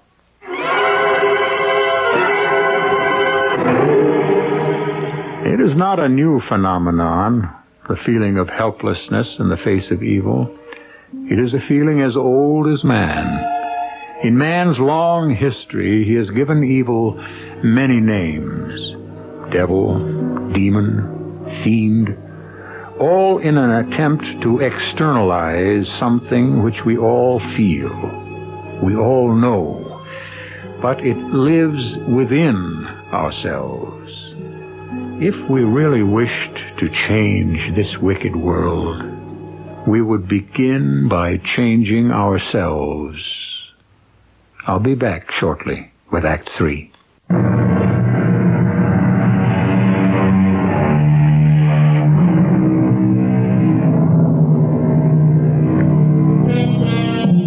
Halcyon Trent, daughter of James Trent, has lived all her 15 years at Calumet, a secluded estate 6 miles from the nearest neighbor.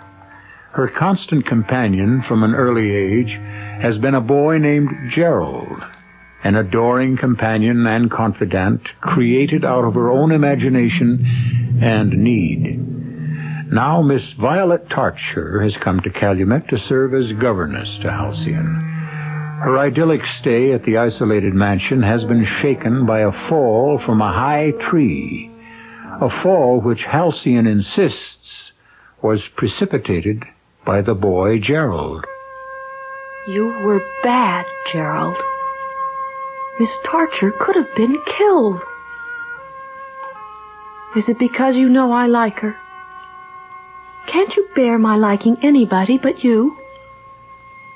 Jealous, Gerald.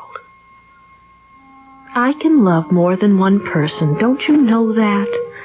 I loved Mummy, I loved Daddy, and I loved Daniel and Edna, and you.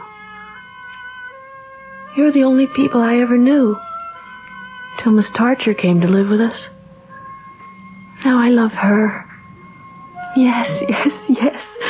I really love her. Oh, don't turn from me, my darling. Don't be hurt. I still need you, you know. Need you terribly to tell my thoughts to. My deep and sacred feelings. Halcyon? Halcyon, where are you? I'm in the boathouse, Miss Tarcher. I want to talk to you, Halcyon. You want to come in here? I might as well, I suppose. What's the matter, Miss Tarcher? Halcyon, your father has told me that you believe this friend of yours was the cause of my fall from the tree. Did he tell you that? Yes. And Daniel told me the same thing. Is it true? You mean, did I tell them? Or do you mean, is it true about Gerald? Halcyon, it is not true about Gerald, because there is no Gerald. Now, don't turn your face away. Look at me. Yes, Miss Tarcher. You must know that you invented Gerald. Made him up many years ago when you were very little. Made him up on purpose to be a friend to you because you were so lonely. That's not true. Gerald is my friend. Of course he's your friend, but he isn't real. Gerald is my friend. He's 17, and he has long golden hair and beautiful blue eyes and the longest eyelashes of anybody. He's kind and good and loving and gentle, except for once in a while, like when he made you step on the wrong branch and you fell out of the tree, but he only did that because he's jealous of anybody I'm fond of, because he adores me and he thinks I'm wonderful and he wants to marry me. Halcyon! We weren't going to tell anybody till I was quite grown up, but now you know.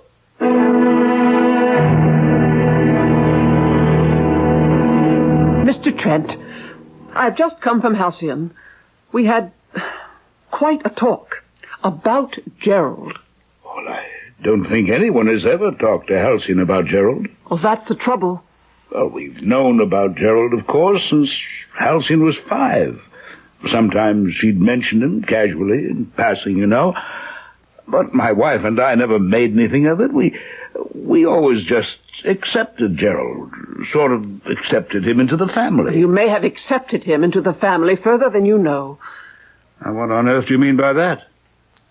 Halcyon intends to marry Gerald. How's that? Gerald has blonde hair and blue eyes and gorgeous eyelashes. Did you know that? Why, no, I didn't. And as soon as they are quite grown up, they mean to get married. Oh, Miss Tarcher, Violet, this is really too much. She told me so. Well, I've no doubt she did, but really, when she's a little older, meets a flesh and blood young man... Mr. Trent, Halcyon is already 15 years of age. Girls marry at 16. They don't marry the Geralds of this world, or whatever world this Gerald belongs to. You refuse to understand. Your daughter has had this fantasy for 10 years. This phantom boy has grown up with her. You've kept her in such seclusion, such isolation, she's never developed the strength and the independence to recognize her delusion. You've let her go on believing in this boy, born of her spirit, her desires. Yes, born of her loneliness. Don't you see, Mr. Trent? She may never let him go. Never. Well, in due time... Oh, the time is past due. The time is now. And even now may be too late.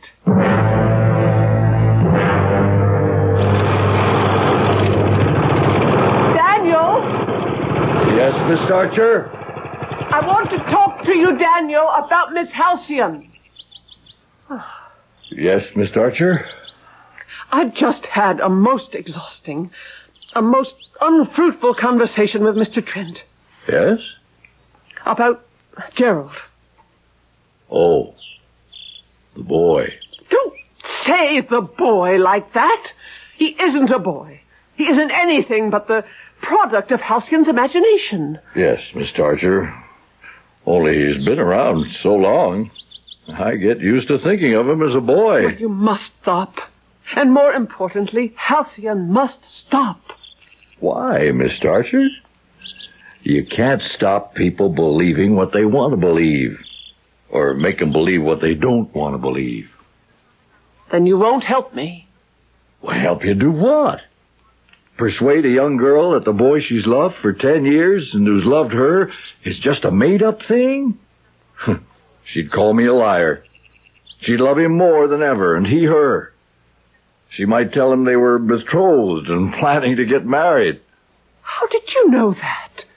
Did she tell you? Tell me what? That they were planning to get married. No fooling. Did she say that? She most certainly did. Imagine that.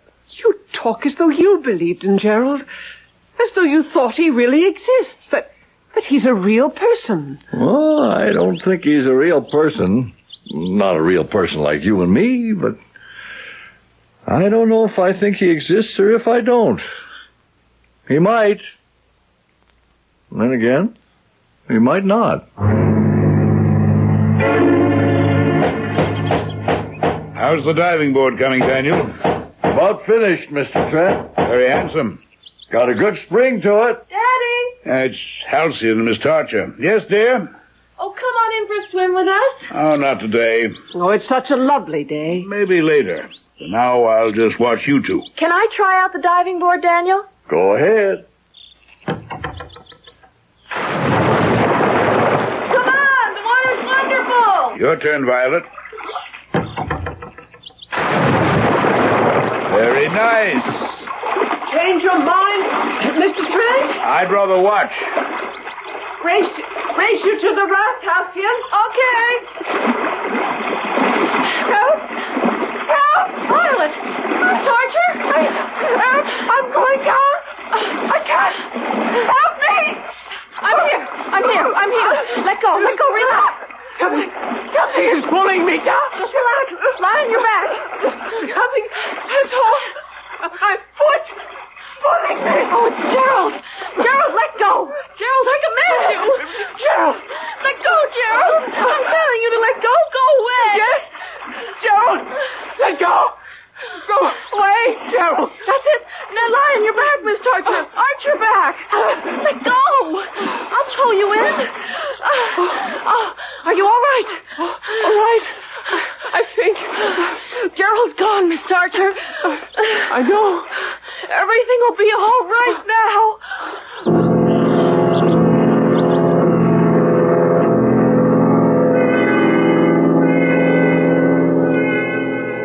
Are you feeling all right?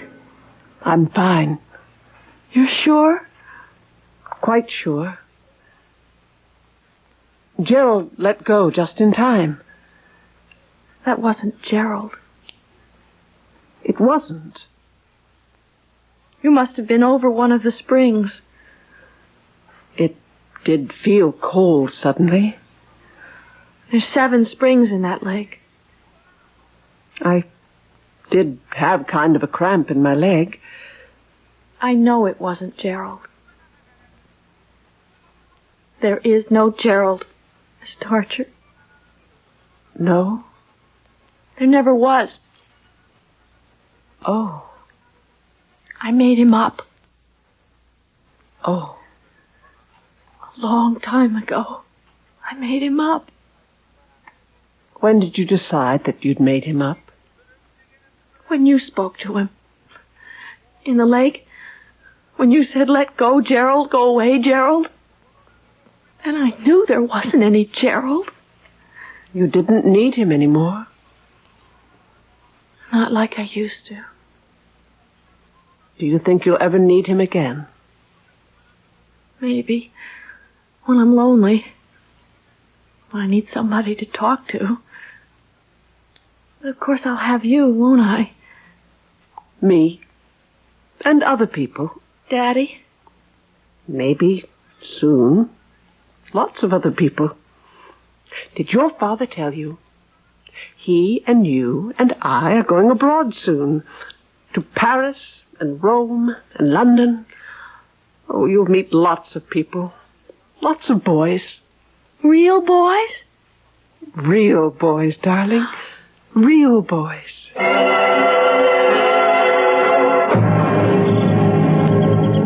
Daniel, I've come to say goodbye. Have a nice trip, Miss Tarcher. Oh, I'm sure we will. It'll be a great experience for Miss Halcyon. Daniel, did you know she's finally decided there is no Gerald? No real Gerald? I knew she'd wake up to that sometime. You were right, Daniel. You can't tame anyone's fancy. The harder you try to bring it down, the higher it flies. Have a fine time in Europe, Miss Tarcher. Don't you worry about anything here. We'll take care of everything till you get back. Keep an eye out for Gerald, will you? He's about 17 with long golden hair and blue eyes with long lashes. I'll watch for him, Miss Tarcher. But, I think it's more than likely you'll find him in Europe. For your information, Violet Tarcher and James Trent were married the following year. As for Halcyon, she became engaged to a young man with blonde hair, blue eyes, and very long lashes. An Englishman, I believe, from London. As for Gerald, for all I know, he's hidden himself in the woods, waiting, still waiting to be called out to play by some young girl. I'll be back shortly.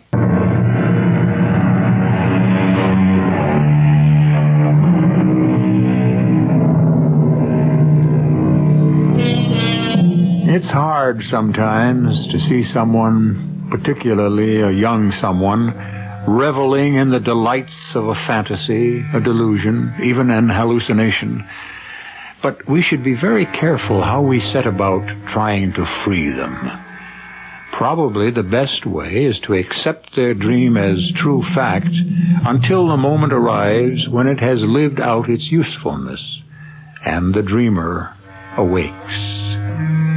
Our cast included Jada Rowland, Ann Williams, Guy Sorrell, and Ken Harvey. The entire production was under the direction of Hyman Brown. Radio Mystery Theater was sponsored in part by True Value Hardware Stores. This is E.G. Marshall inviting you to return to our Mystery Theater for another adventure in the macabre. Until next time, pleasant dreams. United States Steel, USS, the industrial family that serves the nation, presents The Hour of Mystery, starring tonight Laurence Olivier. United States Steel Corporation, whose products, identified by the familiar USS label, serve you in your home, your business, and when you travel, invites you to listen to a full hour of mystery, intrigue, and adventure. The first in our series of 13 summer programs. Our story tonight is Journey into Fear by Eric Ambler. Our star is the distinguished English actor of stage and screen, now appearing in New York with London's Old Vic Theatre Company, Laurence Olivier.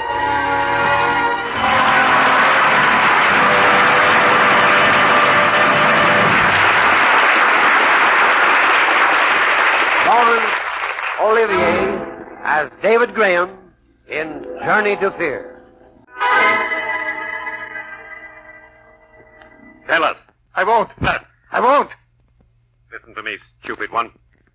We're not the local police of Gallipoli. We're the Turkish secret police. You've been caught with a knife and 2 guns in the company of a known murderer. Look around at us. There isn't a chance. You will have to tell us. You were hired to kill somebody. Who was it? Tell us. I'll tell. Quickly, then. Who was it you were going to kill? The Englishman, David Graham.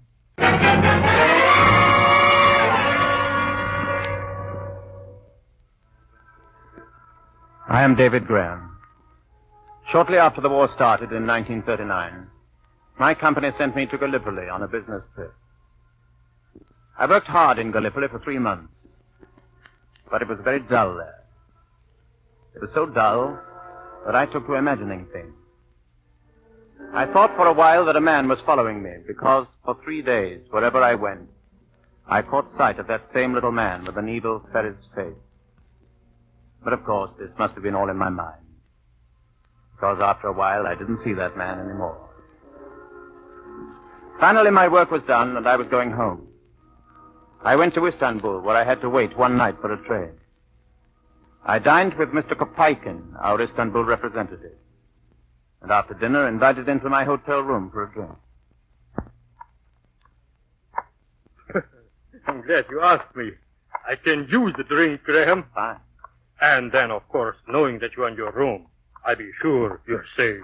You're rather an old woman about my safety, Kopeikin. Well, you're a valuable man, Graham. No, but here we are. Graham, wait. Do you hear a noise inside? Of course not. Be careful. I think someone is in your room. What got into you? Here, let's go in. No, Graham. Listen to me. You'll have to open the door, but keep well over to the side. Don't frame yourself in the doorway. Kopeikin, old man, you've got a bad case of nerves. Here. Graham! Ow! Graham! Turn on the light. Get to the window. Catch it. Stop! There's no use, Graham. He's gone. Dirty little rat. Oh, the door. Wait a moment. Rather lucky for me you did hear that noise in here, Kopeikin. Are you all right, Graham? Oh, yes.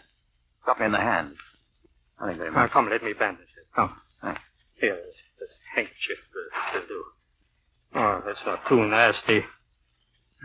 I should thank you, Kopeikin. You probably saved my life. Well, I said you're a very valuable man, Graham. Does it hurt? Huh? No. Oh, there. Oh, I think it's all right. That feels fine. I don't think he got away with anything. Oh, I'm sure he didn't. Bags are still locked. There was nothing much. Hey, wait a minute, Kopeikin. Why are you sure he didn't get anything? Never mind. You've been hinting mysterious things all evening. Kopeikin, did you really hear a sound in here, or did you just know somebody was waiting? Never mind. All right. Maybe I'm imagining things now. At any rate, I'd better telephone the management. No. Why not? I'm afraid they reported to the Istanbul police. What are you talking about? That's just what I want them to do. I want that dirty little thief caught. The city police must know nothing of this. Why not? This is a case for the secret police. Secret police? Exactly. Come here. Now, look out the window. See? The man climbed up a steel framework from the terrace. He could go to any other room on this floor by the same method. Why did he pick yours? I suppose he had to pick somebody. The lock on your window was forced. It's hot tonight. Almost all the other windows are open. Why would a mere burglar select a window that was locked? Don't ask me why a burglar does anything. It wasn't a burglar. That's why I'm going to call the secret police. Get me Smalley 532. Hello? Colonel Aki, please. Hello? Colonel Aki? Kopeikin. Yes. Yes, just as we feared. Someone shot Graham. No, he's not seriously hurt. No. Room 261, Grand Hotel Terrace. Yes, I'll stay with him until you get here, yes. Kopeikin, will you tell me what all this melodrama means? It's time you were told. The man that you call a burglar came here for no other purpose than to kill you. Graham, there is a plot against your life. Mr. Graham, stop pacing. Sit down and listen to me. All right, Colonel Harkey. I have listened to you, and I've listened to Kopeikin before you came. And all I know is that you think this burglar came here to kill me. You ought to think so by now, Mr. Graham. You're in the employ of Messrs. Cater and Bliss Limited, the English armament manufacturers. Yes, I'm a naval ordnance engineer. I know it. And I also know that certain of our naval vessels are to be rearmed with new guns and torpedo tubes. And that is why you're in Turkey. That's correct. All right. Now, let us suppose that you'd been killed tonight. What would be the effect on this business that you're engaged in? The whole project would be delayed. How long? Oh, I see what you're driving at. I'm an engineer. I'm afraid Never thought about things like this. But I get it now. Yeah. I was told to put nothing on paper. It's all in my head. And if you were killed? Yeah, I see. Spring would come and the ships of the Turkish Navy would still be lying in the dockyards of Izmir and Gallipoli waiting for their new guns and torpedo tubes. Yeah, I see. I thought you would. And wouldn't the enemies of Great Britain and Turkey be pleased with a delay in our naval program? You mean a German agent is trying to kill me? Yeah. The whole network of German agents in the Near East is concentrating very, very hard on just that problem, Mr. Graham. I scarcely believe that. It is true, Mr. Graham. The head of the German spy system in this region is Stefan Müller. For some time, Müller has been trying hard to have you killed. Do you realize we foiled one attempt on your life in Gallipoli? What? Yes. That's all past now. Now we've got to foil this new attempt. Yeah. How? Müller has hired a man named Banner. Peter Banner. Say that name, Graham. Peter Banner. Don't forget it.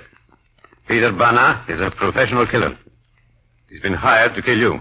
Is that who was in this room tonight? Must have been. Did you see him? No. It's too bad. Colonel Harkey. Yes? Look, I'm no hero. I'd like the police to protect me, because even if I could recognize Banner, I wouldn't know how to cope with him. I'll need protection only overnight. I'm leaving on the 11 o'clock train tomorrow. No, you're not. My dear sir, I said I'm leaving on the 11 o'clock train tomorrow. No, Mr. Graham, you are leaving on a small cargo ship going to Genoa. Colonel Harkey, no. A train is faster, and I want to leave this country as fast as possible. If you boarded the train, you would be dead before you reached Belgrade. How about a plane? You'd be shot down as soon as you crossed the border.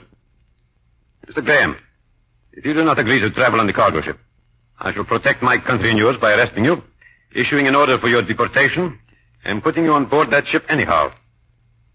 I hope I make myself clear. Quite clear. Fine. You see, Mr. Graham, I'll be able to check the list of passengers very carefully.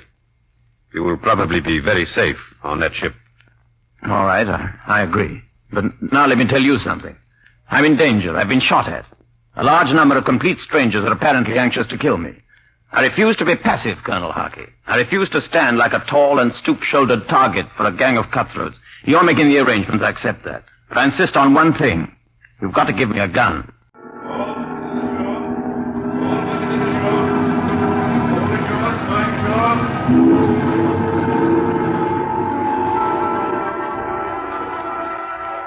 I boarded the ship the next afternoon. As I walked up the gangplank, I could feel things. Bullets, knives in my bag. I hadn't slept. Hadn't turned the light out all night. And now as I stepped from the gangplank to the deck of that miserable little ship, I felt alone and alert. I was a traveler, embarking on a journey into fear.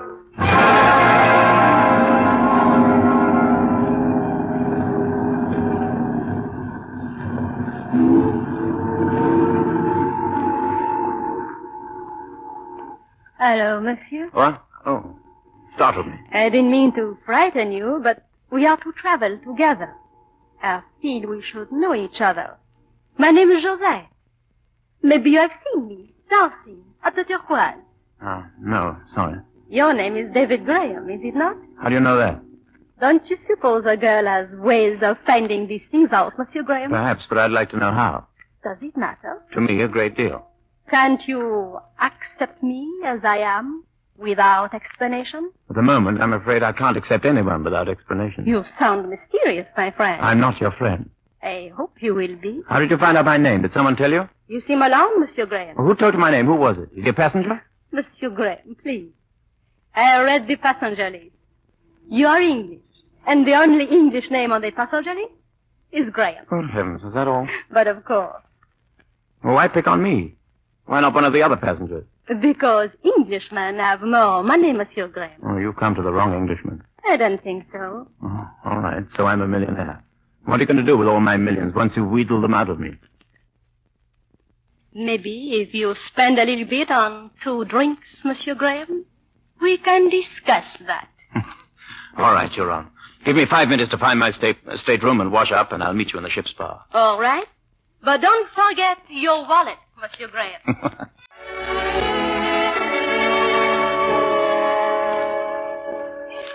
It's the first time I'd laughed since Banner had shot at me in the hotel room. Shosette had the hard little body and the wise young face of the professional dancer. And I've always had the normal emotions of the average man. I hurried to my stateroom, washed up, was about to leave for the ship's spar when I noticed an envelope fastened to my pillow slip. Mr. Graham, I have checked the passenger list. So far as I can tell, all the passengers are innocent. But we should not underestimate Stefan Möller. Make friends with no one, particularly those who seem anxious for your friendship. Signed, Colonel Harkey.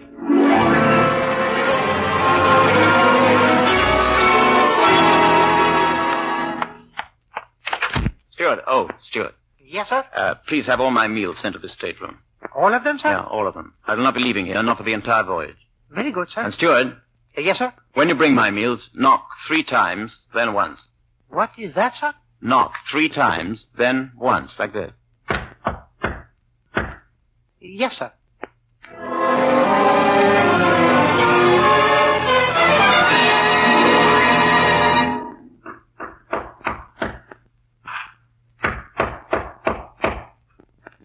It was not the signal I'd arranged with the steward.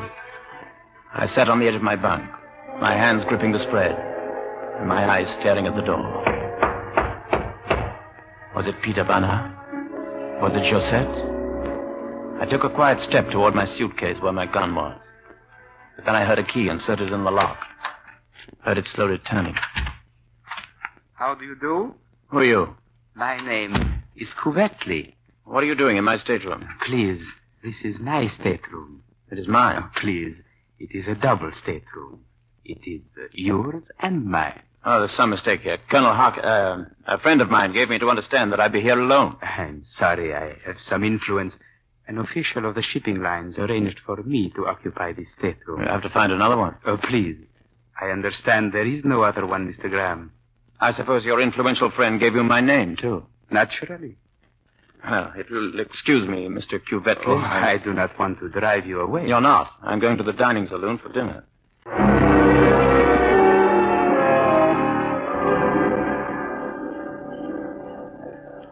Mr. Graham, wouldn't you like to sit at table with some of the other passengers? No, thank you. Wait, I prefer to be alone. Oh, very good, sir. How do you do, Monsieur Graham? Excuse you, sir. You did not come to the bar as you promised, Monsieur. No, I was delayed. And forgive you. May I sit here? Why, I'm sorry. As a matter of fact, I was just telling the waiter to bring my meal to that table over there. That man sitting alone, he's a friend of mine. What's his name? Don't tell me you didn't see his name on the passenger list, is that? If you'll pardon me, How do you do, sir? How do you do? My name is Graham. May I sit here? You may, Mr. Graham, but perhaps you will not want to. Oh, why not? My name is Haller, Dr. Fritz Haller. I am a German, a good German. And perhaps you, a good Englishman, would not wish to sit with me. Oh, not at all, if you don't mind. Fine, Mr. Graham. Perhaps I am not as patriotic as I should be. I do not feel that because our countries are at war, we should insult each other. I agree with you. Have you been long in the Near East, Mr. Graham? 3 months. You? 3 years. I'm an archaeologist. Are you interested in archaeology, Mr. Graham? I don't know much about it. I was investigating the early pre-Islamic cultures. I found that some of the tribes that moved westward 4,000 years ago preserved Sumerian culture almost intact until long after the fall of Babylon. Oh, indeed. May I sit here? How do you do, sir? Sit down, of course. My name is Haller. This is Mr. Graham. My name is Covertly. Mr. Graham and I have met. We are sharing a stateroom. Not so, Mr. Graham? It would seem so. Mr. Graham and I were talking about archaeology. Oh, I know nothing about archaeology. I am only a tobacco salesman. Really? What company? Bazaar and Company. But I should be most interested to hear about archaeology. I was telling Mr. Graham about some of the tribes who lived on the plains of Iran. The form of the perpetuation of the Arrowsmith alone was instructive to me. The weeping for Thomas was always a focal point in the prehistoric. Haller talked throughout the meal. It was a monumental ball, but I was grateful to him for talking, for I could not have said one coherent thing myself. Cuvetli kept staring at me with a smile that my own numb, frightened face could not answer. When finally the meal was finished, I could gracefully leave. He is personified by 3 different races. The Sumerians called the god... Pardon me, gentlemen. You are leaving, yes. Graham? Yeah. Please, we should go to our stateroom together. Oh, I'm sorry, but as a matter of fact, Dr. Haller promised that after dinner he'd tell me something interesting about the connection between my business and archaeology. Didn't you, Dr. Haller? What? Oh, yes. Yes, of course. If you're quite ready, then we could take a turn about the deck. Why, of course. You will excuse us, Mr. Guvetley. Oh, certainly. I will see you later, Mr. Graham.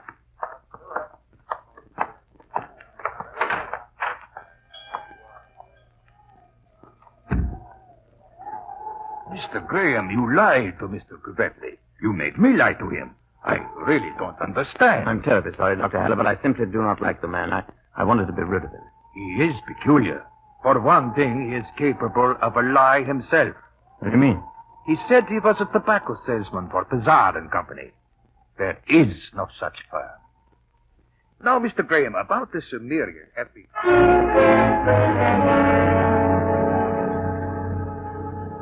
Dr. Haller and I took 2 turns around the deck, and then he retired.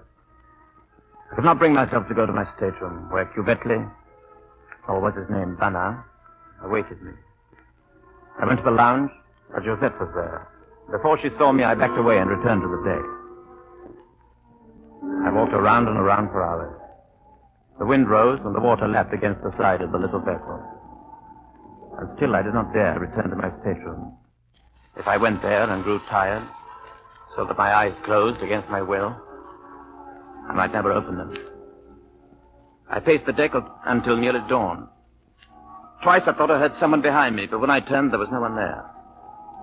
Finally, I went wearily down the companionway and across the corridor to my stateroom door. As I fumbled for my key. Please. Oh, Guvetley. Let me use my key, Mr. Graham. We both walk all night, eh? I didn't sleep. I lay for hours listening to the snores of Mr. Guvetley. The ship docked at Athens, and still I lay there while Guvetley rose and dressed. I am going to visit Athens today. Please, you will come with me, Mr. Graham? No, thank you. Very well. Goodbye, then. Then I slept. It was late in the day when I awoke. As I was dressing, Guvetley returned from his trip to Athens. Well, Mr. Graham, you should have come with me. Athens is most educational. That's so? Yes. Have you met the new passenger? No. No, I remained here in the stateroom all day. So? The new passenger came aboard sometime during the afternoon. His name is Mivrodopoulos. Huh? And yet, it is strange. What is? Please, you must not think me fanciful, Mr. Graham. But I have the feeling I have met Mr. Mivrodopoulos before, and that then he did not call himself Mivrodopoulos. What did he call himself? Banner. Peter Banner.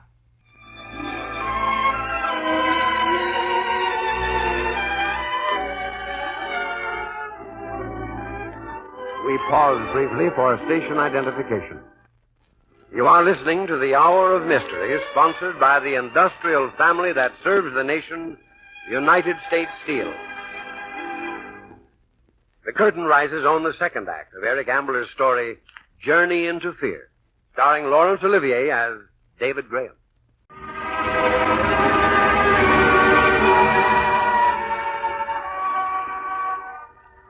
Did you ever perform a whole series of complex and purposeful movements without realizing what you were doing? I did. After Guvetley told me that Peter Banner, the man who had been hired to kill me, was with me on the ship, I pulled on my trousers, put on my socks and shoes, knotted the laces securely, put on my shirt, buttoned it, tied my tie, and put on my jacket. I know I must have done these things because suddenly I realized I was fully dressed. Guvetley was still talking to me, but I left the stateroom and went directly to the office of the purser. What do you do?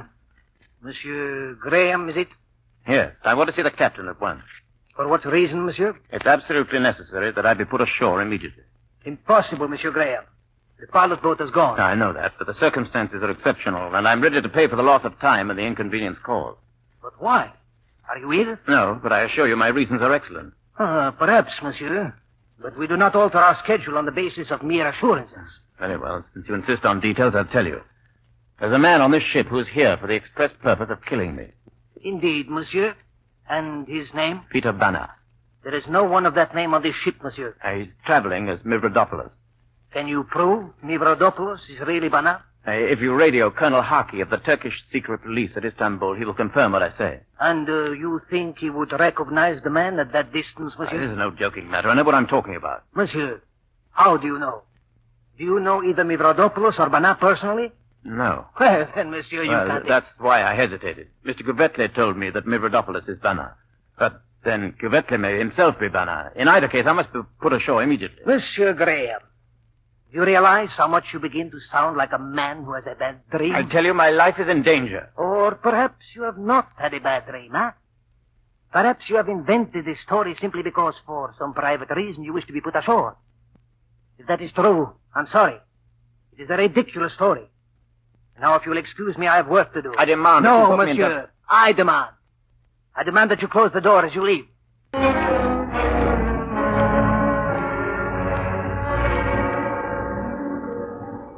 Bartender. Yes, Mr. Graham? Another whiskey and soda. Yes, sir.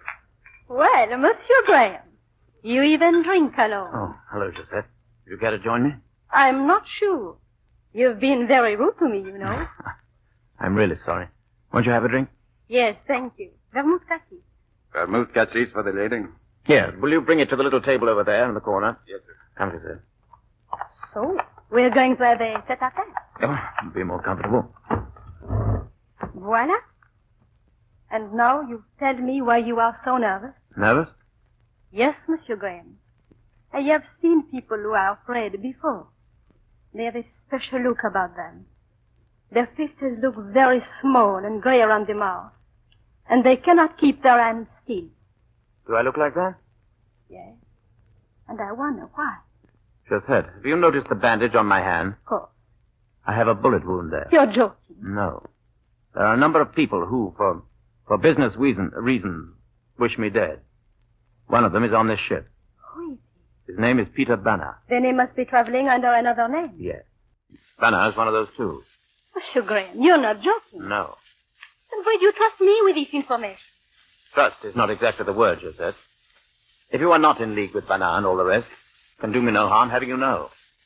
If you are in league with them... I am not. If you are in league with them, you can tell them this from me. I'm through with waiting. Let them watch out for themselves. The ocean is as deep and cold for them as it is for me. Their flesh is as yielding to the caress of a bullet as mine. Tell Mivrodopoulos that. Tell Cuvetle that.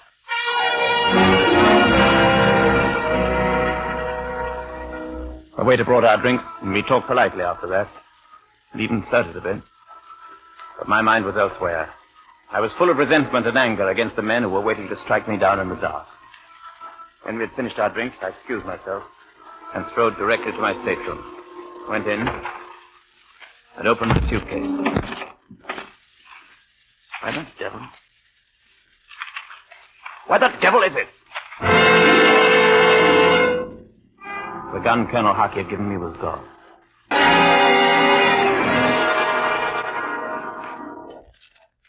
You went to Athens this afternoon, Mr. Graham? No, Dr. Haller.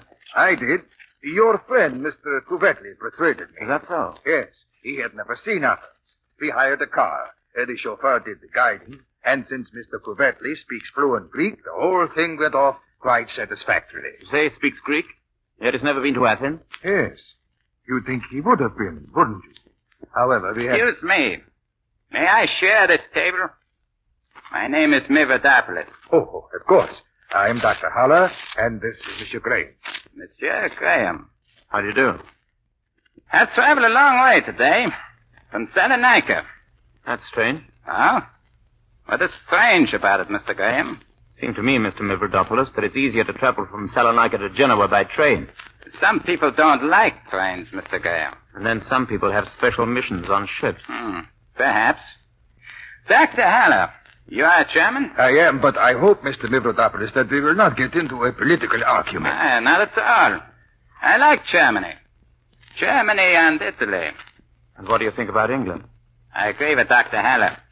I do not like to get into a political argument. You have business in Genoa, Mr. Mivrodopoulos? Yes. I understand the thing to see in Genoa is the cemetery. Is that so? Why? It's a very large cemetery, very well arranged. and planted with very fine cypresses. Perhaps I shall go there, then. Perhaps you shall, Mr. Mithridopoulos. Perhaps you shall. Excuse me, Mr. Graham. I've been noticing the bandage on your hand. You had an accident? This is a bullet wound, Mr. Mithridopoulos. Some dirty little thief took a shot at me in Istanbul. It was either a bad shot or frightened. He missed. A dirty little thief, eh?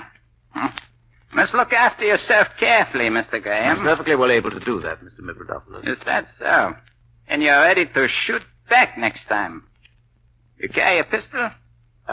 You hesitate, my dear sir. Perhaps you do not carry a pistol. You should. A man in your position must be very, very careful, Mr. Graham.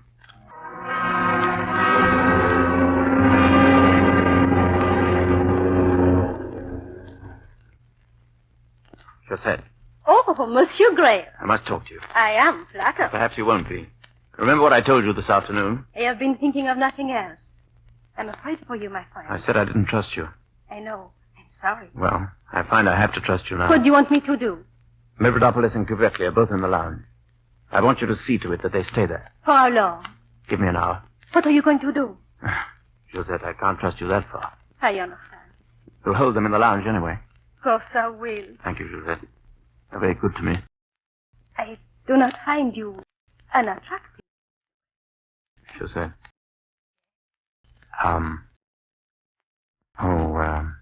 Nothing. If this were only an ordinary voyage, I'd, Why don't you kiss me anyway, Mr. You know everything, don't you? Josette. There. It makes you feel better, yeah? Helps. I'm glad. Now I go to the lounge and I keep those two men busy. Are you sure you can do it? Monsieur Gray, you just kissed me, and you can ask that.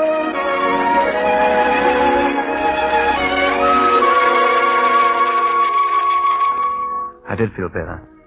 I trusted Josette, not because I had any reason to, but because I had to trust somebody. There was a little smile on her face as she turned from me. She walked towards the lounge with the assured bearing of one about to perform a task at which she's expert. Then I myself went in the opposite direction, quietly, unobtrusively, down the companionway and along the corridor to the stateroom occupied by Mithridopoulos.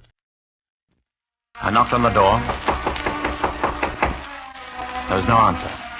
I turned the knob. The door was locked. From my pocket, I took a small metal bar and pushed it into the crack between the door and the frame. Threw my weight against it. Touched nothing at first.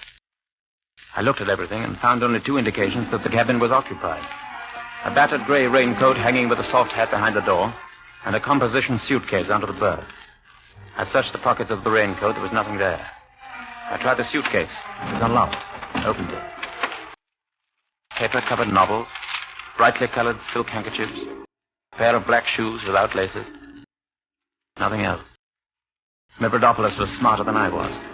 He carried his gun with him.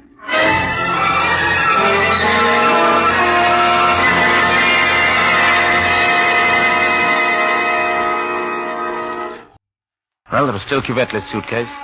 I left the cabin and walked the short distance down the corridor to my own. I knew Cuvetli kept his suitcase locked. I was glad of it. It meant there was a better chance that I might find a gun there. I got to my room and opened my door. How do you do, Mr. Gray? Hi, Dr. Heller. I've been waiting for you. What are you doing in my room? Reading. Here's a book full of the dream-heavy classical soul. I recommend it to you, Mr. Gray. Dr. Heller, I don't quite understand. Of course not. I believe you've been looking for a gun. And here it is. Oh, no. I'm not handing it to you. Put up your hands, Mr. Graham. Stand perfectly still.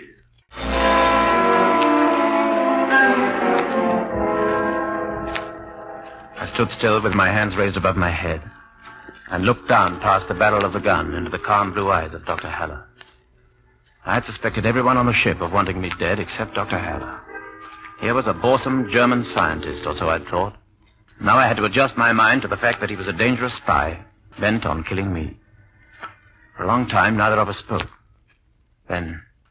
I think, Mr. Graham, that you may sit down now. I stand, thank you. Very well. So you are Peter Banner. I thought from the way you talked to Mivrodopoulos tonight that you realized he is Banner. Oh, then I wonder if your name happens to be Muller. My goodness, I had no idea you were so well informed. Yes, my name is Muller. And I have business to discuss with you. Business? Yes. I like you, Mr. Graham, and yet I am compelled to be offensive. I must tell you that as things stand at present, you will be dead within a few minutes of your landing at Genoa tomorrow morning. How do you mean, as things stand at present? I mean, there is an alternative. I see. A lesser evil. Oh, scarcely an evil. A pleasant alternative. You see, Mr. Graham, I am lily-livered. I admit it freely. So I would like to settle this matter without bloodshed. So would I. You're something of a humorist, Mr. Graham. Now, the only reason we have been seeking your death is that we are interested in delaying the building of torpedo tubes for the Turkish Navy. 6 weeks' delay is all we shall need. And you're going to try to kidnap me for 6 weeks? I should say not. There would be inquiries. There would be investigation. You might be released. No, my proposition is quite a different one. Well, make it and get out of here. Suppose, Mr. Graham, that the moment you get ashore at Genoa, a mild attack of typhus should develop. You would be taken immediately to a private clinic where you would be the only patient. You would be attended by Doctors Muller and Bernard. Your illness would last 6 weeks. You mean to say you'd let me go after 6 weeks? Why not? After all, Mr. Graham, you would scarcely dare to tell the truth once you had agreed to this proposition. Is that all you have to say? No. There is one other thing. Has Couvetli revealed himself to you? Revealed himself to me? I see that he has not. Let me inform you that Couvetli was planted on this ship, was planted in this stateroom with you by Colonel Hockey of the Turkish secret police. You're trying to tell me that Couvetli is a Turkish agent? Yes, and a very clever one. His duty is to see that you get into France in safety. I want to warn you against telling him of this suggestion I have made to you. What difference would it make? I have told you, Mr. Graham, that your only chance of remaining alive is to accept my little proposition.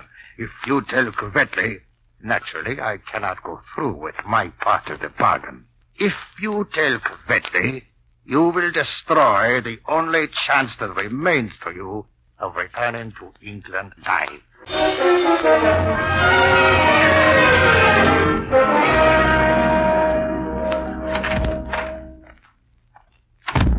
Mr. Graham. I've been waiting for you, Mr. Couvetli. Thank you. I might have retired sooner, but the dancer Josette was being very entertaining. Mr. Couvetli, I had a visit from Dr. Haller earlier this evening. It seems his real name is Muller. I know. According to him, you are a Turkish agent acting under Colonel Hockey's orders. That's so? Quite so. Why didn't you let me know? Because Colonel Hockey has a low opinion of your ability to conceal your feelings and considered that if I wish to keep my true identity secret, I had better not tell you of it. I see. Well, before we go any further, suppose you show me your credentials. Here is a letter from Colonel Hockey. Quite satisfactory. Good. Now, tell me about Muller. What did he say to you? He proposed that I pretend to get typhus when we reach Genoa. He and Mivrodopoulos. Bana. Yeah.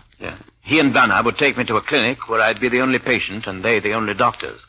Mr. Graham, it is very courageous of you to let me know about this. Oh, frankly, I'm telling you as quickly as possible before I lose my nerve and change my mind. It is courageous anyway. Perhaps, but I'm already beginning to regret it. How can I keep these Nazis from killing me now? It is very simple. Colonel Hockey anticipated that something like this would happen, and he and I hatched a plan.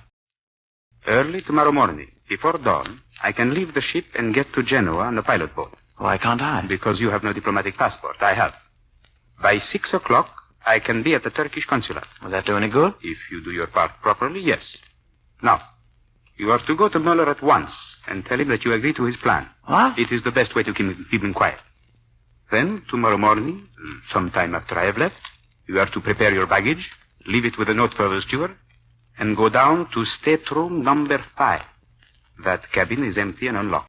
But won't Muller and Bana be looking for me? Yes, but about that time, the ship will be docking and then we have to go ashore and wait. You stay in stateroom number 5. I see what you mean. Couvetli, that's marvelous. I stay there until you with your diplomatic passport come aboard and get me. Exactly. I will have policemen with me with drawn guns. And there will be policemen on the dock with drawn guns. We'll go down the gangplank and Muller and Bana will stand watching us, unable to do anything. That's right, Mr. Graham.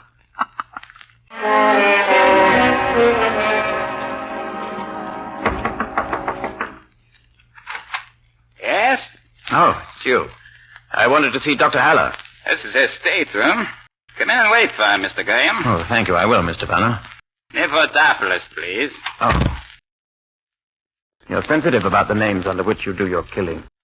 I don't find you very pleasant company, Mr. Graham. That's so. I think you're a charming fellow. You won't think so tomorrow. On the contrary, I'm looking forward to tomorrow. I understand you're going to be one of my medical attendants. Oh. And you've accepted Dr. Haller's plan, huh? Mr. Merler's plan. Yes, I've accepted it. Oh, Mr. Graham. Has Mivrodopolis been amusing you? Not much. Graham says he's going to accept your plan, Dr. Haller. That is correct, Graham? Yes. I'm glad. I'm sorry. Forgive Mivrodopolis, Mr. Graham. He has the skill of an expert craftsman, and he's happy only when he is using it. That's so. He was not so skillful in Istanbul, were you, Banner? Nivodopolis, please.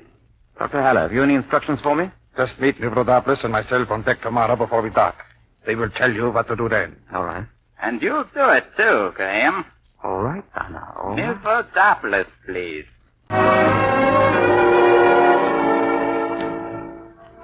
It was late when I got back from my talk with Merler and Banner. Giuseppe was already asleep, snoring, and I looked at him with great affection. This was the man who would go ashore tomorrow morning and return with policemen to rescue me. I got into bed, and I think I went to sleep with a smile on my face. In the morning, Giuseppe had left an alarm clock set for 7:30. He was taking no chances that I would oversleep. I dressed swiftly, whistling a bit. Then I packed my bag, left them with a note for the steward, and proceeded quietly along the deserted corridor to stateroom number 5.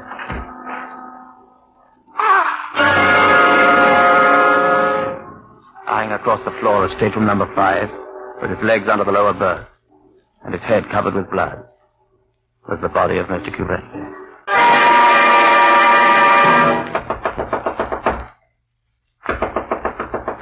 Who is it? Graham, let me in, Joseph. Oh, Mr. Graham, please, just one moment. Quickly, Joseph. Close the door. I'm going to have to trust you all the way now. Oh, I'm glad. The men who are trying to kill me are German agents. What do you want me to do? I want you to be the first person off this ship, Joseph. I want you to go to the Turkish consulate in Genoa. Ask for the consul and give him a message for me. Can you do that? What's the message? You must remember this. You can't write it down. I'll remember it. Inform Colonel Harkey of the Turkish secret police in Istanbul that his agent, Giuseppe, is dead.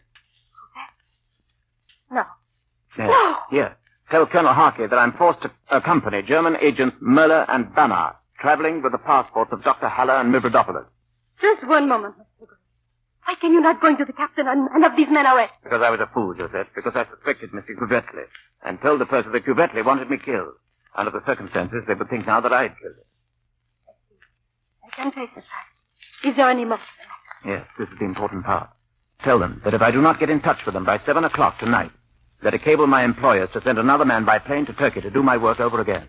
You would be all right. You would get in touch with them. You must. No, Joseph. I'll try to escape, and I shall probably fail. I can face the fact, too. Have you a gun? Haven't even a pocket knife. Then wait. Here. Here's my little revolver. Oh. There are only 3 bullets. I'm sorry. I can't thank you enough, Joseph. They're my enemies, too, Mr. Graham. I am French. Use my gun on them. I hope I won't have to. What do you mean? Well, they're taking me somewhere. I don't know where. They say it's Santa Margherita. They say for just 6 weeks. Can you believe them? I don't know, Joseph. It's just a chance that they may be telling the truth. I'll know by the road they take me on. Well, perhaps I'd better leave it to your packing. Just like that? Come here, Joseph. Yes. Joseph. When shall I see you again? Probably never. Are you taking the 4 o'clock express for Paris? If I escape? You are taking the 4 o'clock express for Paris. Look for me on it. All right. I am taking the 4 o'clock express for Paris. I shall find you in your compartment. Bye, Joseph. Au revoir. All right. Au revoir.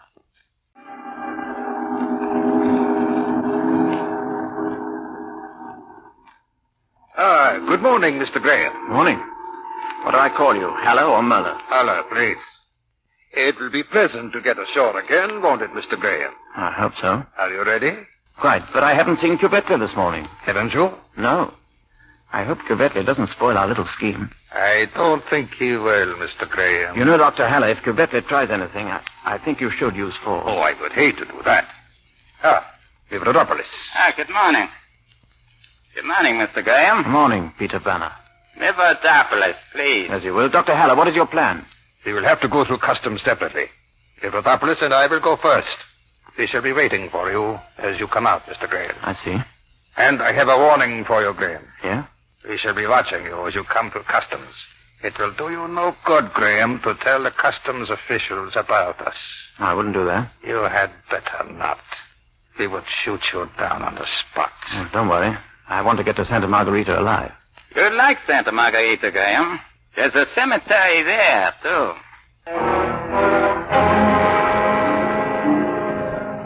Men walk to the gallows. Men walk to the death chamber in a modern prison. They walk because they have to. No one willingly directs his steps toward death. That bright sunny morning in Genoa, I stood beside my bags in the customs shed. Stood there while they were examined, and stood motionless there after they'd been completely inspected, and the official had told me that I might go. I never took a step. Until... Signor Graham, will you kindly move along? You're blocking the way. Very well. Next, please.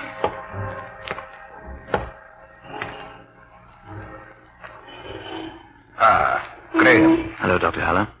Hello, Peter Banner. I am glad you have 2 bags to carry, Graham. It will prevent any attempt at foolishness.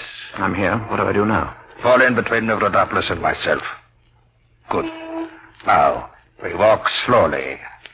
You see that large American car with the chauffeur in front? Is that going to take us to the hospital? It is going to take us somewhere.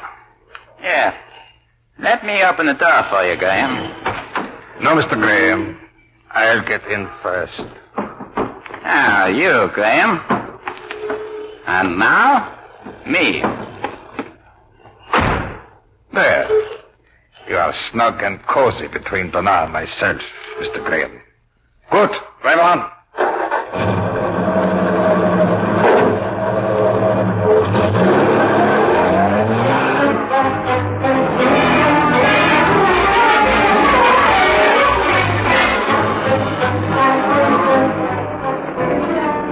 The car was a large sedan.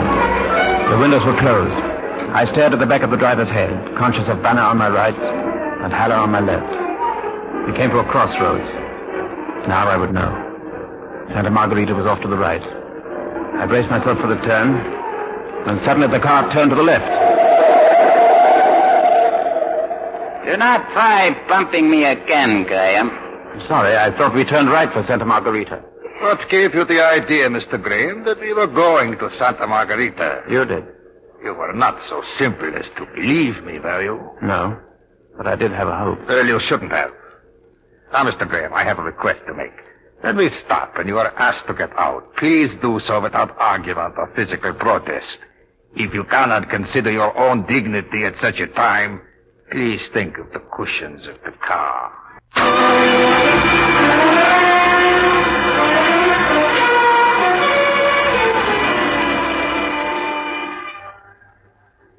We left the outskirts of Genoa and took a left fork toward Novi Torimo.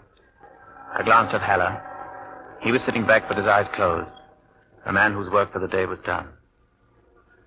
The rest of the day was Banner. I could feel the killer's deep-set eyes on me, and I knew that his cruel, thin mouth was grinning. Banner was going to enjoy his work.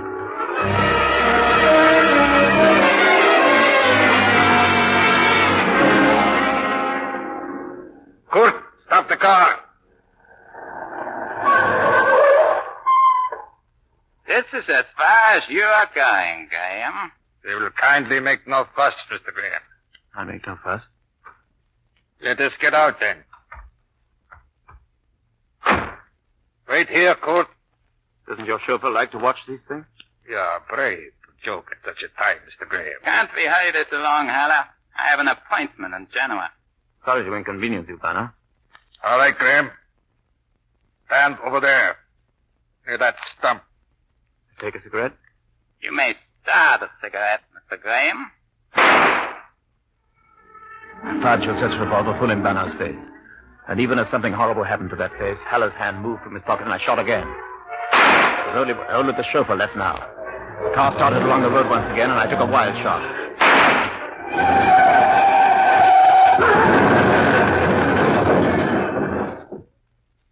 Thank heaven Josette's revolver had 3 bullets.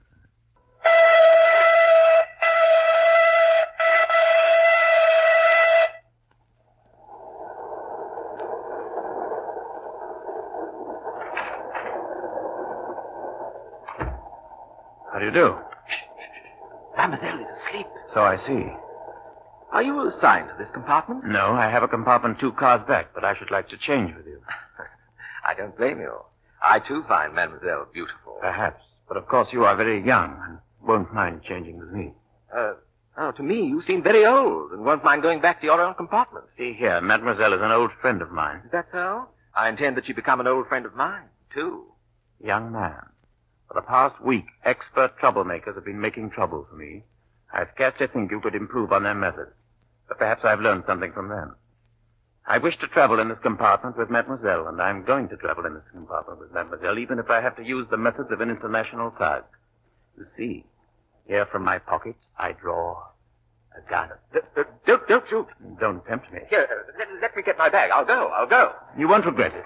There's a very pretty girl of your own age in my compartment. Compartment F, 2 cars back. Yes, I'm leading, sir. I'm leading. Josette, you've been away. Of course, Monsieur Graham. Sounds very much to me as if you'd flirted with that boy. He was a very nice boy. I have your gun here, Josette.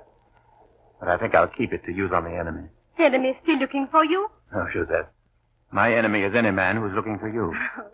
He's not going to get you, Josette. I am.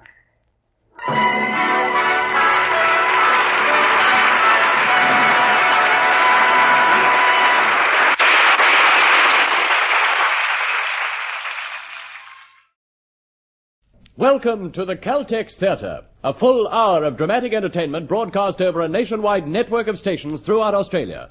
The Caltex Theatre is brought to you by Caltex Oil, marketers of over 1,000 outstanding petroleum products, in association with Caltex dealers and distributors everywhere.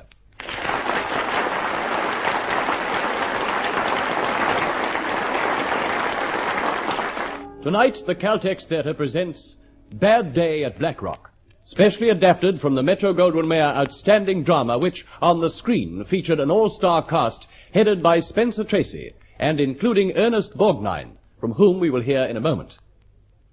Bad Day at Blackrock is the story of a man with a mission, a quiet gentleman who came to a small Texan town to pay a debt and found himself faced with suspicion and hostility. But Blackrock was to learn that the gentleman had also a will of iron. Starring tonight, you will hear Joe McCormack, your producer, Creswick Jenkinson. And now, ladies and gentlemen, we take pleasure in introducing in person one of the stars of the MGM screen production of the play you are about to hear, the well-known Hollywood actor and Academy Award winner, Ernest Borgnine.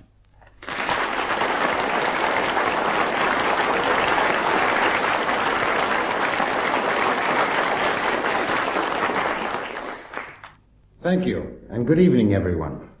I was very interested to hear that the Macquarie Network was broadcasting a radio adaptation of the MGM movie Bad Day at Blackrock.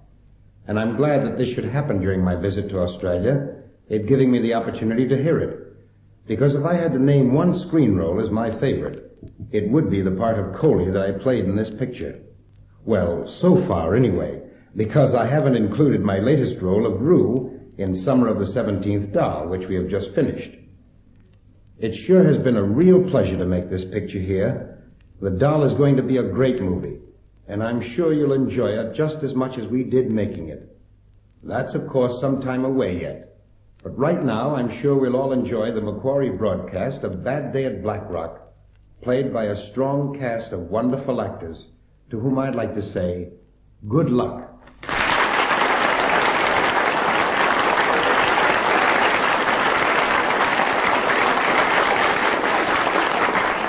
Thank you, Ernest Borgnine.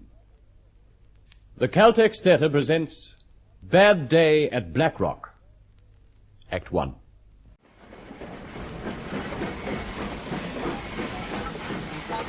Well, what do you know? Hey, the train's stopping. What's too many for you?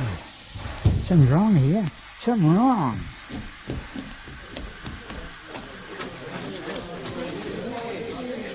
Thank you, conductor. Thank you, sir. You for Black Rock? That's right. Must be some mistake. I'm Hastings, the telegraph agent, and nobody told me the train was stopping. They didn't. No, I just told her they didn't, and they oughta. What I want to know is, why didn't they? Maybe they didn't think it was important. Important? First time a streamliner stopped here in 4 years. You've been met? Visiting folks or something? What do you want? I want to go to a place called Dobie Flat. Are there any cabs available? Dobie Flat? Yeah. No cabs, no. Is the hotel open? Is the hotel open? Yeah. Thank you.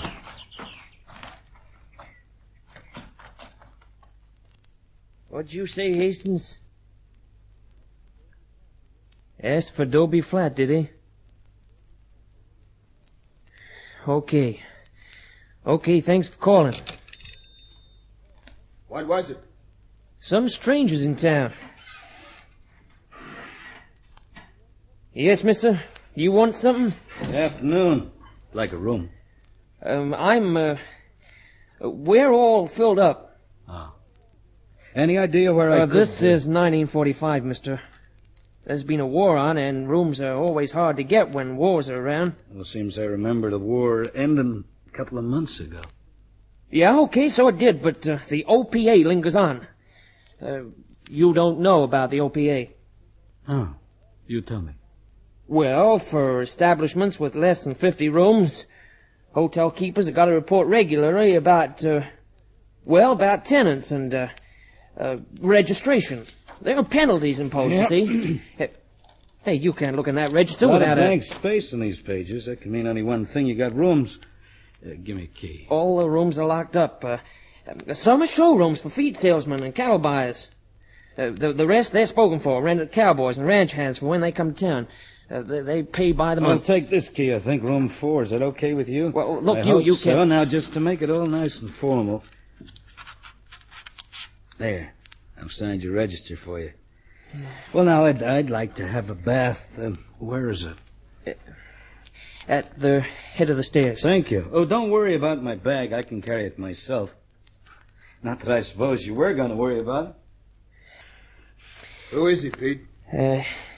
John J. McCready, Los Angeles. I want to know everything he does, Pete. Phone calls, mail. Uh-huh. And in the meantime? In the meantime, I'll crown him a little. See if he's got any iron in his blood.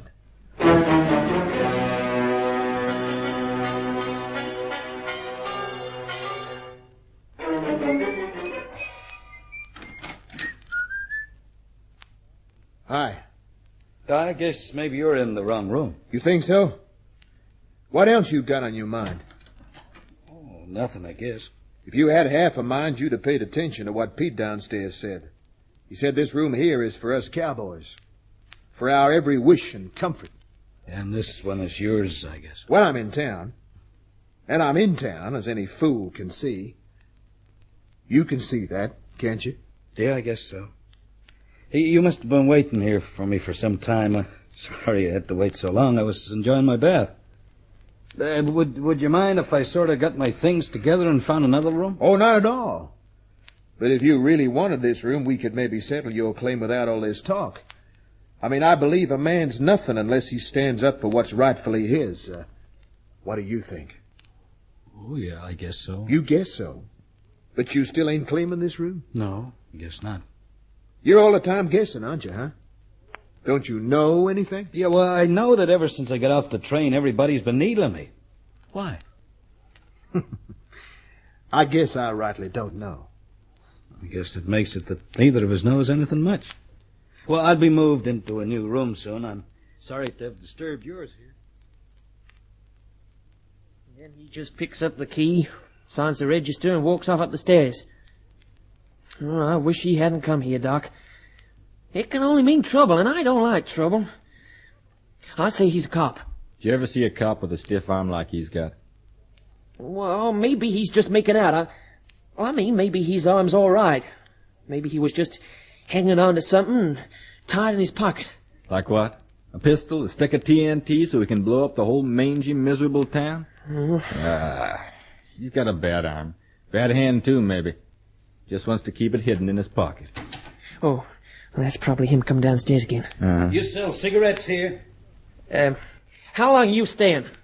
Where? New room? Well, I'm staying... I mean in the hotel. 24 hours. Why?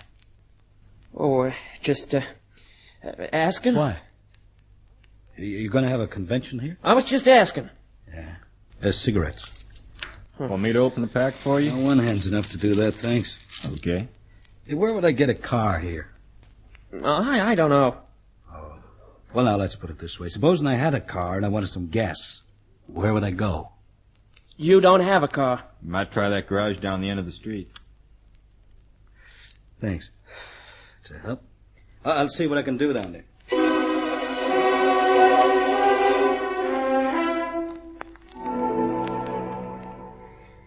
And he signed the register, Mr. Smith. Went upstairs. Just now, a minute or so ago, maybe, just before you came in, he went out heading for the garage. Yeah, I saw him on the way. John J. McCready, huh? Where's Coley? Oh, I think he's still, Yeah, where you been? Upstairs, talking to the stranger. Then thinking about him. Yeah, he's cool. Real cool, that feller. I was trying to give him the push, see? Thought I should... And he doesn't push easy, huh? Well, that's it. That's just it. He pushes too easy. You know, maybe we ought to, Doc. Huh? Oh, I didn't notice you sitting there, Doc. What are you doing, trying to hide? No need for me to hide from anyone. I was just sitting around, sitting and wondering what all you people are worrying about. You wonder too much and talk too much, Doc. It's a bad parlay. I hold an old truck with silence. I got nothing to hide. What are you trying to say? Nothing, man. It's just that you worry about this stranger only if you look at him from a certain aspect. And how do you look at him, Doc? With the innocence of a fresh-laid egg. You keep it up, Doc. Make bad jokes. Be funny. Someday I'll have Coley wash your mouth out with lye soap. You, Coley, it seems to me you now started to get a little nervous about our visitor, huh? Well, Don't get too nervous too fast. That's what I ask of you. Well, I don't like it. I don't understand him. Why he came here. Maybe he's just passing through. His manner spells trouble. Yeah, that's what I say. We ought to see him, all of us. You should see him, boss. You should talk to the guy, find out... What'll I talk to him about? The birds, the bees, the crops, the weather? You tried talking to him. Where'd he get you? I just thought... You just thought. Well, what do we do then? What'll you do? You wait. Just like Pete here. That right, Pete? And that's all you'll do, Coley. And while you wait, yeah, maybe I will talk to him. Maybe I will. Oh. Yeah? Okay. Hastings again. He said he just saw McCready going into the jail. What do you suppose he'd want to talk to the sheriff about?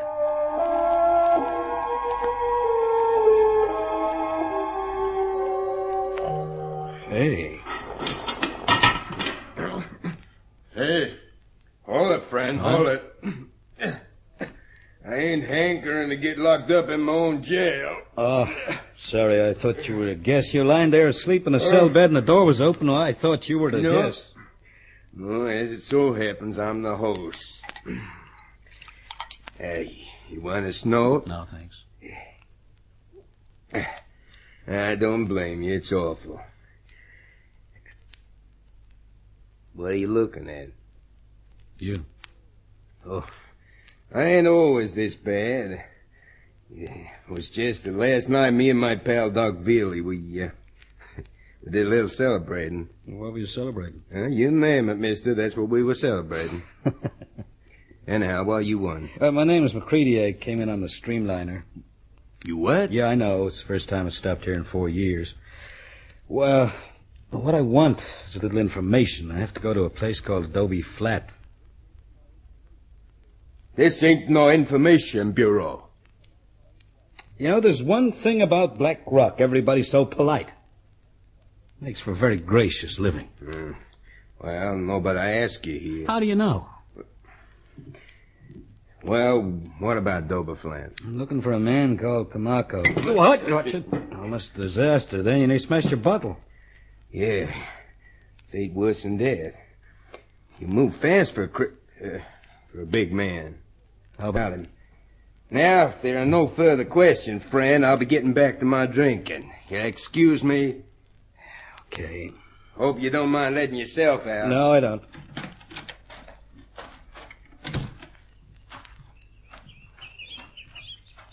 Mr. McCready. Well, you know, those are the first pleasant words I've heard since I got here.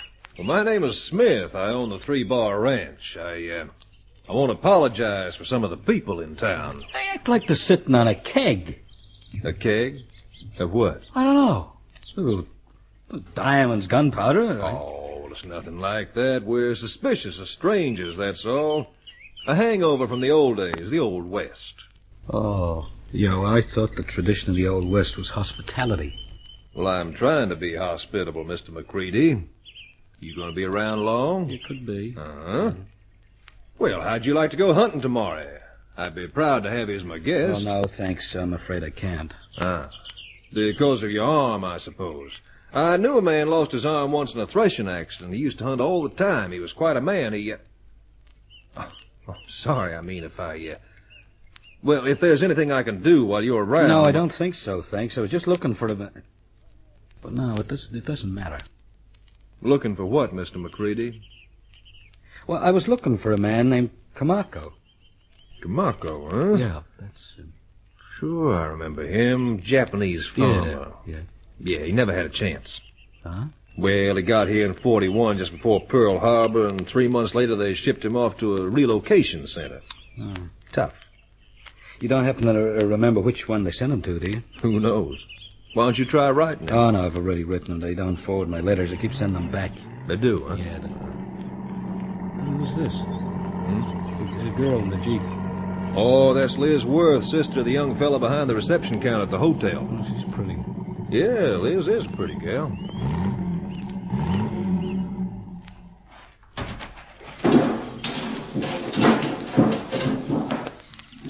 Hi. You need any help with that can? I can manage. Well, I need a little help. I'd like to rent your Jeep. Well, that'll be $2 an hour, gas extra, $10 for my time. Why don't you ask him where he wants to go, Liz? Well, where do you want to go? Adobe Flat. Is the road well marked? Yeah, about 6-7 miles down. Oh, it's fine. Well, I won't need your time. I thought you might need a little help. No, I'll get along fine, thank you. Here's the money. Liz, do you have a license to hire cars? Well, you might get into trouble giving him the Jeep without a license to hire it. I won't say a word to the sheriff. When can I take it, now? Yeah, I suppose... Yeah, you've hired it, mister. You take it whenever you want. Fine, thanks.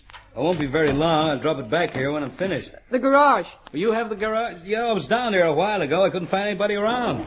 Hey, well, I'll get it back there safe and sound later on. I'll see you, friends.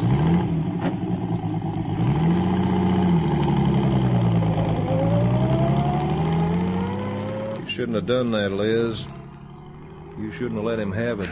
I thought it'd be better if he went out there and got done with it. What can he find out? I wouldn't do anything to hurt you, Reno. You know that. Liz, this is liable to be the hardest $10 you've ever earned in your life.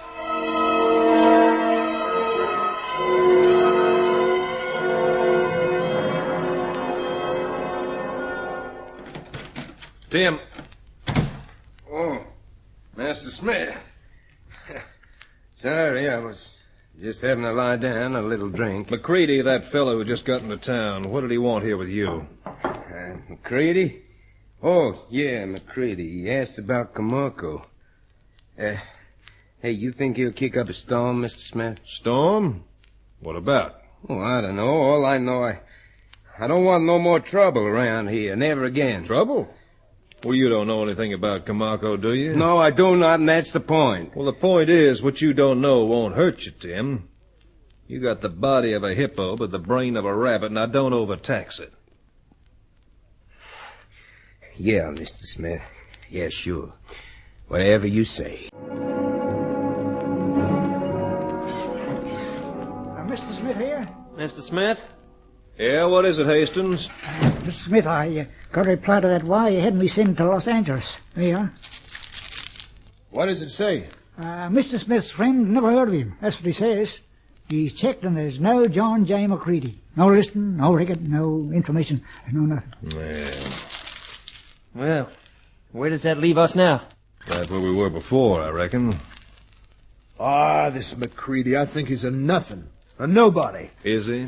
Well, I've been thinking it all over about him.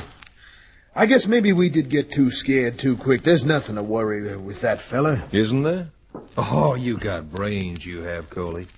Well, what can he find out? That Camargo... Suppose he finds out. What of it? A nobody like McCready can raise a pretty big stink. But the point is, who'd miss a nobody like McCready, huh? Well, if he just, say, disappeared, who, Coley? You mean kill him? Oh, you can't do that. He's not an animal. Well, listen to the little spitfire. You miserable little toad, I'm trying to save your neck, and if I don't, who will? Well, all I Tim was with just... a doc? Your sister with the rocks in her head? Still, there's one thing about your sister. She's got twice the guts you have. You're only fit for running away. Well, it's too late for that. You're in this as much as anyone, Pete, and you ain't running no place. Well, all I was... Oh, forget it. All right, then. So we got to do some careful thinking and planning. We got to take steps to protect ourselves from this nosy character, and I got a little plan right now that could protect us in just the way the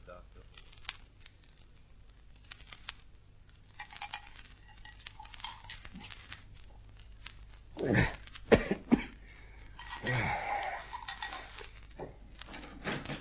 Man, you're giving your stomach punishment with that stuff. That's me, Doc. Always punishing my poor little thumb-thumb. Saw Smith pay you a visit not so long ago. Yeah. Seems like the jailhouse has suddenly become a popular place. First McCready, then Smith, now me. Guess you haven't had so many visitors here in a coon's age. Yeah, Smith can find himself a new boy for sheriff. I don't mind telling you, Doc. Someone else can take it on. I can't take another day of it. If you're a sheriff, they gotta respect you. Otherwise, you can't do your job. They just laugh. Uh-huh. Well, I don't laugh, Tim. Why don't you? Oh, cut it out. Well, you should. I guess everyone should laugh at me. Tim, the plaster sheriff of Black Rock. Ha ha! Boy, you get hold of yourself. You snap out of this. You're going to get yourself a complex or something behaving like this. 4 years ago, if I'd done my job, if I'd have checked up and found out what happened. Oh, but I didn't. No, sir. Well, what could you have found out? They told you a story, you had to believe it. Would you believe it? Huh? I don't know. I live a quiet, contemplative life. Me, I didn't even try to find out. Don't you understand? You know, when you're wearing this badge, you're the law. When somebody does something against the law, then you're supposed to do something about it. But me, I did nothing. That's what's eating me. Well, what kind of prescription you got for that, Doc? How can you cure a sheriff who knows he should have made some arrests but didn't? Don't know what the prescription for that is, Tim. But one thing, don't quit as sheriff. Stick with it. Maybe you'll find the prescription for yourself. Maybe McCready will find it for you.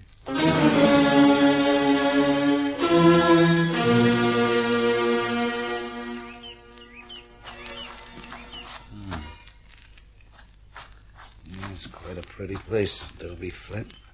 Quite a pretty... What? Yeah.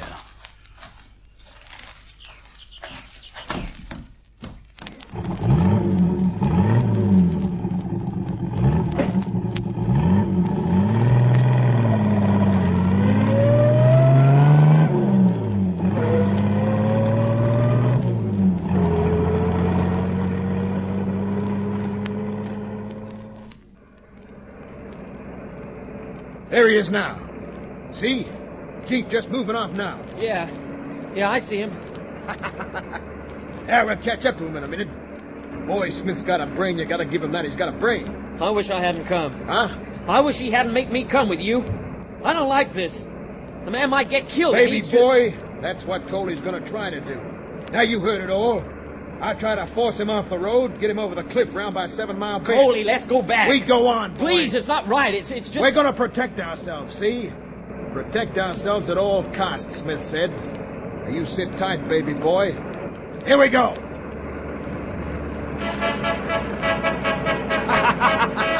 Polite, isn't he? Moves over straight away. Hold on, Pete.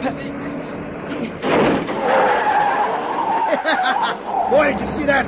Nearly turned him over there. Coley! Please, Coley! Shut up, you yellow-bellied little rat! Move over, Roadhog! Move over, or I'll follow you.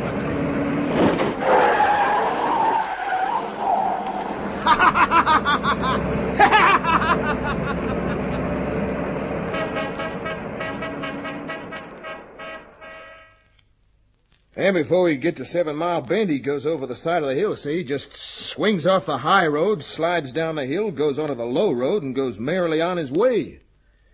Yeah, it's neat, that. Didn't think he'd get that idea. Never would have thought of it myself. So we don't get him. Why, you crazy... Ah, well, I guess maybe it couldn't be helped. Okay. And the kid here, boy, he was almost whimpering. He was so scared. Don't do it, Coley. Let's go back, Coley. Oh, I don't like killing. Not that sort of killing. I just don't... Oh, what is it? Look, can you see? Coming along the road now. McCready. Coming straight along here to the hotel. Well, I'm not staying here to face him. You can if you want to, but I never want to face him again. And by the look on his face, if I were you, I'd get out of here quick smart, too.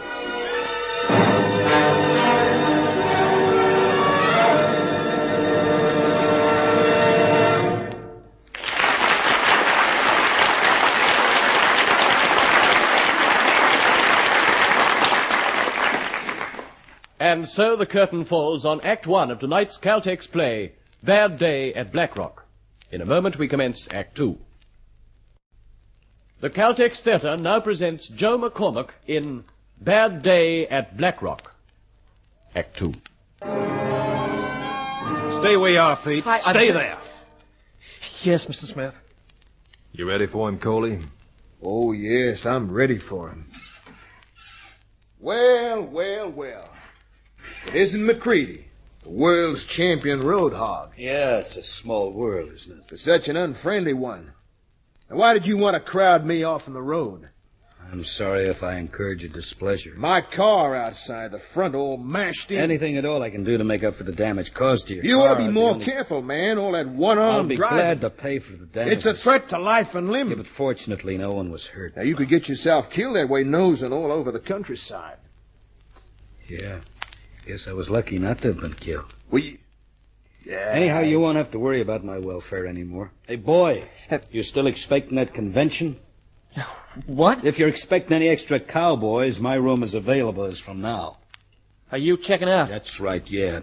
Any trains through here tonight? Mr. Smith, would you know of any through here tonight? Well, the Streamliner tomorrow morning will be the first train through here. Let's see. How about a bus? Could I get a bus out of here? Closest stop is Sand City, 32 miles away. If you're in such a hurry, you should never have got off here. Yeah, I'm inclined to agree with you. Excuse me, I'll go pack my things. Well, Coley. Huh? Not yet, not just yet. There'll be a better time than this. If you're looking for the keys to that Jeep, Mr. McCready, they're not there in the ignition switch, as you can no doubt see. Anything else I can do for you? Where would you suggest I look for the keys? The Jeep's not for rent. Well, it was just a few hours ago. Things change in this garage. They sure do. And Smith is the guy who changed them, isn't he? I don't know what you mean. What's wrong with this town of yours, Miss Worth? There's nothing wrong with this town, Mr. McCready. Nothing that concerns you, anyway. Why is everybody so concerned about me, then? What did your brother do here? What you so afraid of? What do you care? What do you care about Blackrock? I don't care anything about Blackrock. Well, it just seems to me that there aren't many towns like this in America. Oh, but one town like it is enough. And because I think something kind of bad happened here, Miss Worth. I don't know what you're talking about. Well, I know this much. The rule of law is left here, and the guerrillas have taken over. Oh? And don't try to steal that key, Mr. McCready. It isn't the key to the Jeep. This is the key. The one I have in my hot little hand. And you aren't getting in. Sorry, but I have to leave you now. You can stay here at the garage if you want, till you work out what you want to do with yourself. There we go again, by the look of it.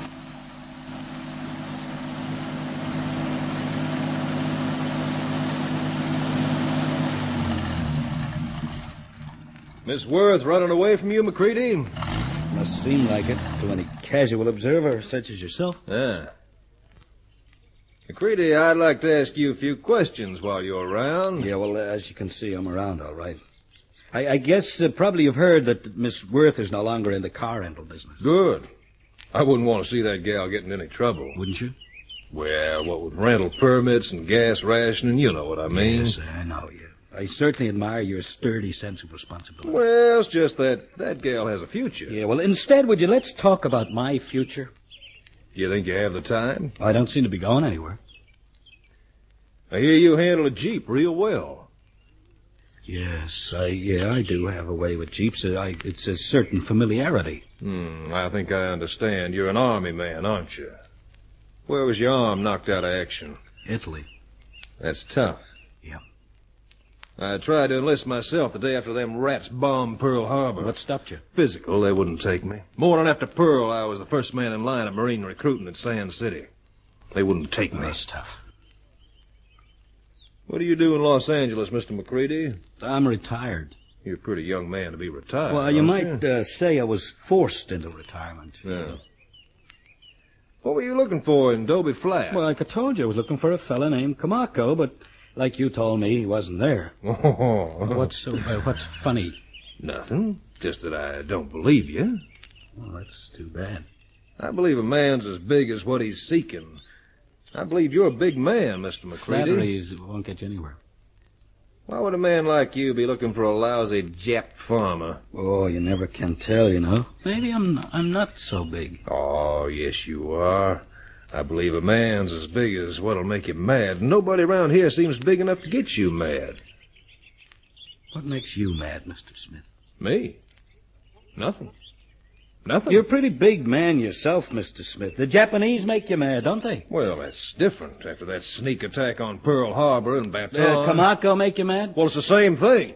Loyal Japanese Americans. Boy, that's a laugh. They're all mad dogs. Now, what about Corregidor, the death march? What did Kamako have to do with Corregidor? Well, he was a Jap, wasn't he? Look, Mr. McCready, there's a law in this county against shooting dogs, but when I see a mad dog, I don't wait for him to bite me. Oh, no, I guess. You know, Mr. McCready, I swear you're beginning to make me mad. What happened to Kamako? Went away. Like I told you, shortly after he left, some kids went out there to Dobie Flat, and they got to fooling around, burned his place down. You know how kids are. Look, you see these wildflowers? I brought a handful back with me from Dobie Flat. They're pretty, huh? There's something buried up there. Wildflowers like this, that means a grave. I suppose you knew that. When wildflowers grow like this, yeah? Yeah. Well, I do. I saw a lot of it overseas. Anyway, I figured the grave at Dobie Flat wasn't a human grave because it wasn't marked. It's kind of a mystery, that, isn't it? Kinda. Maybe you can figure it out. Yeah, maybe I can.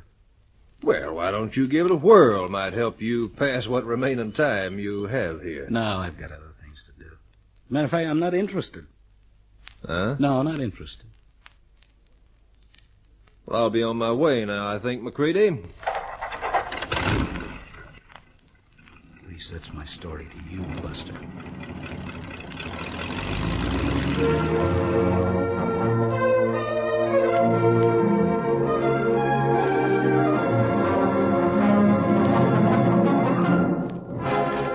Hi, can I come in? Sure, come right along in. Thanks. Yeah, I thought to myself I want to use a phone, then I thought, who will let me use the phone? I come up with the answer, Doc Veely. Seemed like he wasn't quite as worried about me as the others. There it is. Help yourself. Thanks. It's 424. What? Well, if I got you pegged, and I think I have, you're about to call the state police. But if I was you, and I'm surely glad I'm not, I'd look it up for myself. I wouldn't trust anybody around here, including me. I'll take a chance with you, Doc. Yeah. 424, please. 424? Yeah. The lines are all busy. What? All the lines busy, huh? Yeah, well, they'll be busy all day for you, my friend. You see, we got a funny phone system here. Everything goes through the switch at the hotel. Pete also acts as the town's operator.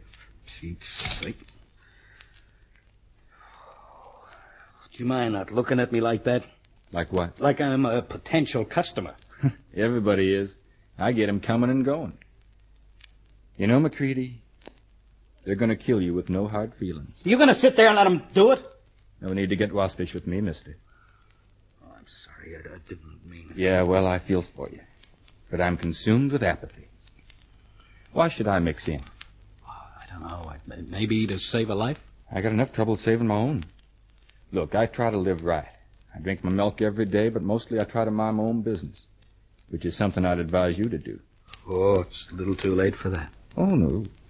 You can still get out of town. But you'd better get out like a whisper. How? Well, I got a sort of limousine that you could have. Oh. Thanks, Doc. Where is it? Out back. Come on, I'll take you out there. Can you see what's wrong with it yet? Nope, seems to be doing everything it should here in the motor. Yeah, but it isn't. It isn't started. Of course, she is pretty old. Yeah. Everything old does get a bit cantankerous every now and then. Having trouble with the limousine, Doc? Nothing you can fix, Coley. Just leave it to us. Well, I was listening to your efforts to get it started. Now, I know a lot about cars. It's probably the wiring. Probably. Maybe it could be fixed. Easy. Except maybe if this wire was busted or something. Coley, do the nice little things in life, will you? Huh? Like keeping your big fat nose out of my business? Well, now, look here. Oh, now, wasn't that silly of me? I just don't know my own strength, that's the trouble. Or fancy pulling that wiring clean out with that little tug. Afraid you haven't got a chance of getting it going now. Yeah, when it wasn't that just the silliest thing for me to do? Sorry. But you gotta admit I tried. For that, I thank you. How much time do you think I've got before they... Well, you got at least till dark. They'll be afraid to see each other's faces. Well, thanks, Doc. I can't say that it's been charming. Where you going? Well, I don't know, but I'm going on foot. That's no good. You stray 10 yards off the main street and you'll be stone cold dead. Maybe, but... Maybe, but what? Ooh, just maybe, but... See you later, Doc.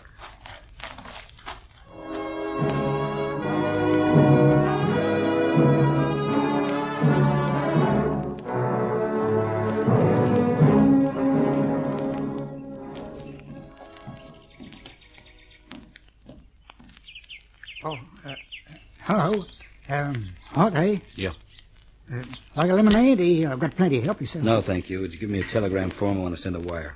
Oh, sure. Thanks. Don't you like lemonade? Never thought much about it. Yeah, here you are. Send that. Please phone me, re-urgent and dangerous situation. That... You know to find state police? That's right. Look, it's sure you won't have some lemonade. You don't have the muzzle velocity or some other things drunk around here, but it's good for what ails you. What ails you, Mr. Hastings? Me? Why are you so upset about this wire? Oh, me upset? Yeah, you. No, I'm not upset. I try to be a good neighbor, Mr. Well, McCready. to Smith, you are, but what about the Camarco? I never seen Camarco in my life, honest. All right, then you send that wire. Give me the answer when it comes, won't you? Yes. All right, then, Mr. Hastings. Step on it.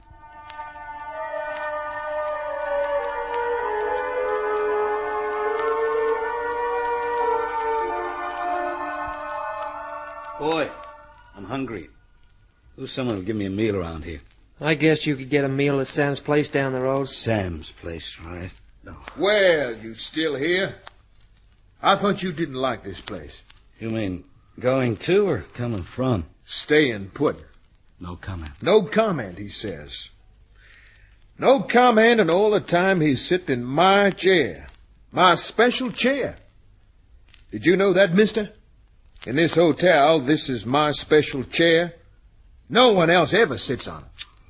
I was afraid of that. I'd advise you to give Coley his chair, Mr. McCready. You're here too, Mr. Smith. This is quite a party. Uh-huh. All right then, Coley. Suppose you tell me where to sit. You tempt me to do just that. Well, Smith, your friend's a very argumentative fellow. Sort of unpredictable, too. He's got a temper like a rattlesnake. That's me all over. I'm half horse, half alligator. You mess with me, mister, and I'll kick a lung out of you. What do you think of that? No comment. You know, talking to you is like pulling teeth. You wear me out. You're a yellow-bellied Jap lover. Am I right or wrong? You're not only wrong, you're wrong at the top of your voice. Couldn't I pick a fight with you if I tied one hand behind me? If I tied both hands? Couldn't I? Judo, huh? So that's the way you fight, judo. Yeah, I might have known that's how a dirty Jap lover would fight. Look, I don't like any sort of fighting, Coley, but it seems I'm forced into protecting myself. Jap Now, I lover! can make you sick and sore if you want to keep on with this. You coming back for more? Am I what? Yeah! Pete, go get the doc. Somebody's going to be hurt here. Yeah, okay. Now, the next one is going to hurt even more, Coley, and the next one more than that, and so on. I'll kill you. No, you won't. Because you're never going to get close enough, Coley. Anybody dies here today, it's going to be you. I'm giving you a chance. You forced me to go all the way. It just needs my hand to hit in a certain way, and you'll never wake up again. So help me, I'll kill you.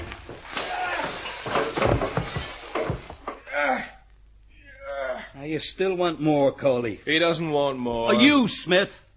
You've been standing here watching all this time. All right, how about you now? You're still in trouble, McCready. Oh, no. Oh, you're in trouble. Whatever happens, you're sunk. You got things a bit twisted. You killed Camarco, and sooner or later you'll go up for it. No, not because you killed him, because I think in a little town like this you can get away with it.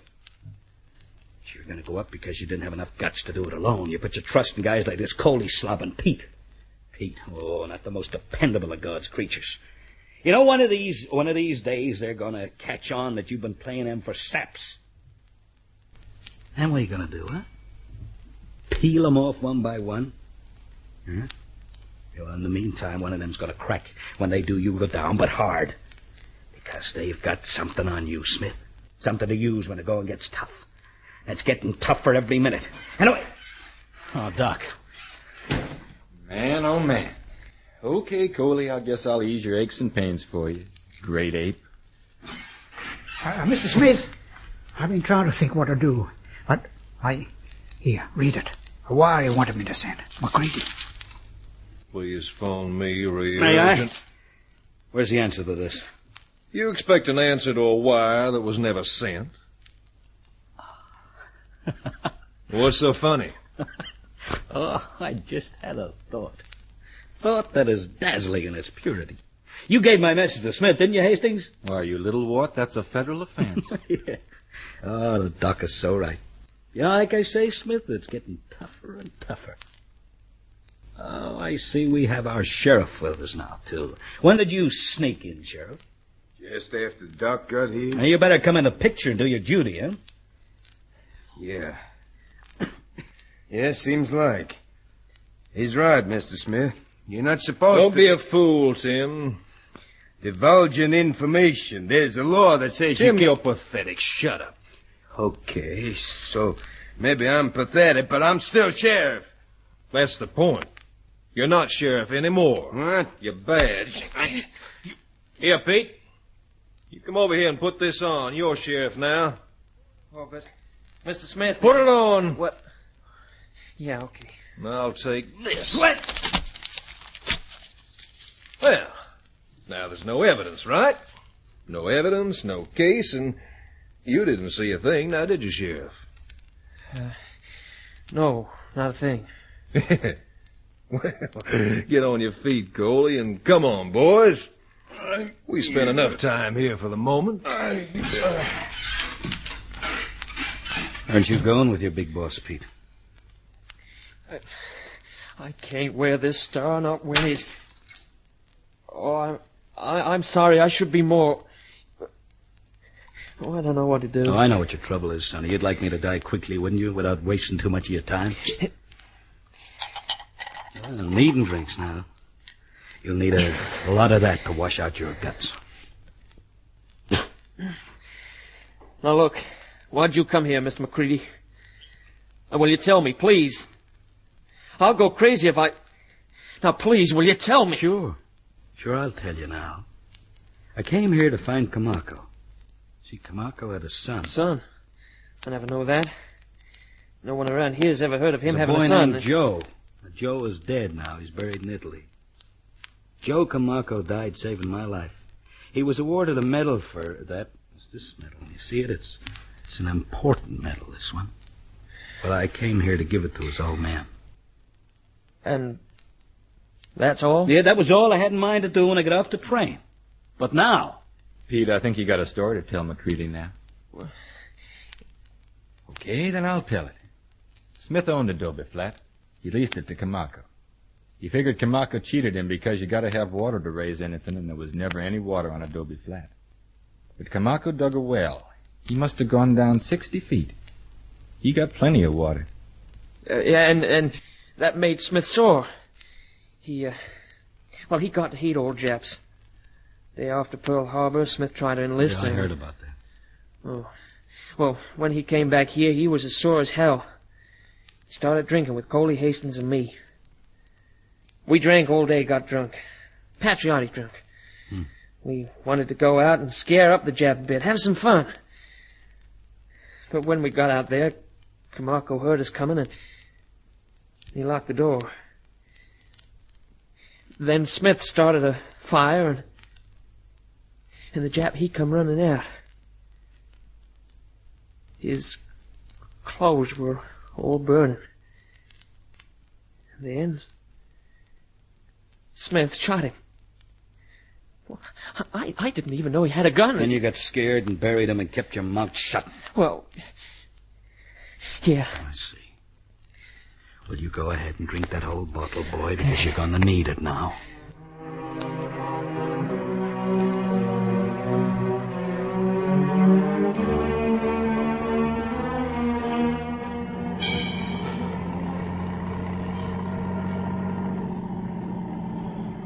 McCready? Huh?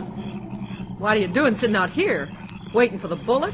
Oh, I was trying to work out what to do next, Miss Worth. I'll tell you. Get in. What?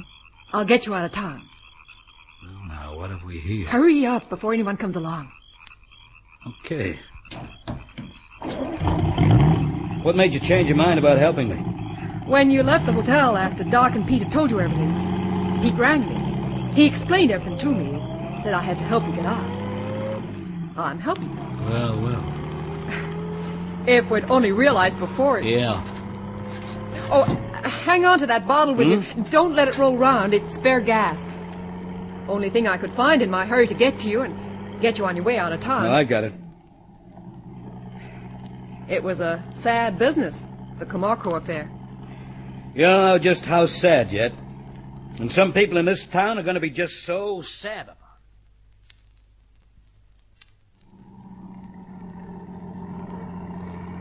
What's the matter? What are we stopping here for? I got to put some water in the radiator. All right, Smitty. All right. What? You lousy little trickster. Stop firing until I get there with you, Smitty. Stop. All right, now, McCready. Your turn next. Come out from behind the Jeep. I'm a witness of the fact you shot her down, Smith. Yeah, I know. That's why she was shot down, so she wouldn't be a witness to my shooting you. The only one who's going to be alive around this part tonight is me. Come on out, McCready. I know you haven't got a gun. So come on out. We'll get it over with quickly, huh? A bottle of gas. All right, then, McCready. I'll come down and get you. Hey, Smith, you ever heard of a Molotov cocktail? Yeah, I got no time to play games. No, I'm not playing games, boy. No, I'm not playing. You know what a Molotov cocktail is? We use in the war, you know. It's a bottle of gasoline, a wick in it. You light the wick and throw it, and zoom. It's a potent weapon, man. And I tell you, I just made myself one in case you'd like to know. Would you like to come closer and sample it? You don't scare me, McCready. You're a praying man. You start 'em up. This is a praying time for you. I've just lit the wick, Smith. Now you come any further and you're going to get it. Come out of there. I'm sorry for you, but it's got to be this way.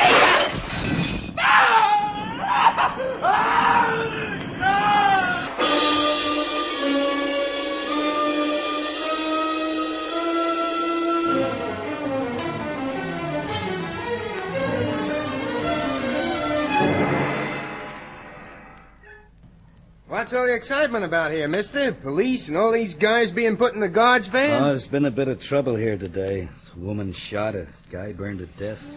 Things like that. Gee, I thought it must have been something pretty important. You know, this is the first time the Streamliner stopped here in 4 years? Second.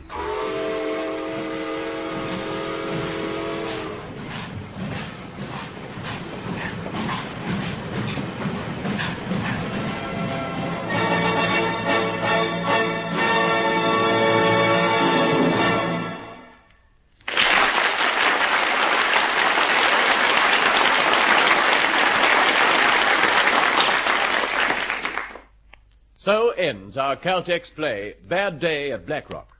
In a moment, we will give you tonight's cast and tell you about next week's presentation in the Caltex Theatre. Ladies and gentlemen, the producer of tonight's Caltex play, Cressick Jenkinson.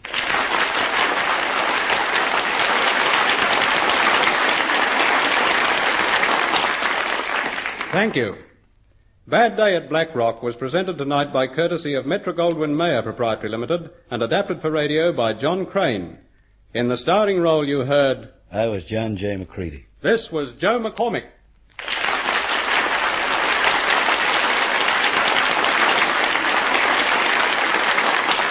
In the supporting cast, the part of Coley was played by Ken Wayne, Doc by Wayne Polson, Pete by Louis Fiander, Tim by Owen Weingott, Hastings by Ozzie Wenban, Liz by Elaine Montgomery, and in the role of Reno Smith, you heard Harp Maguire.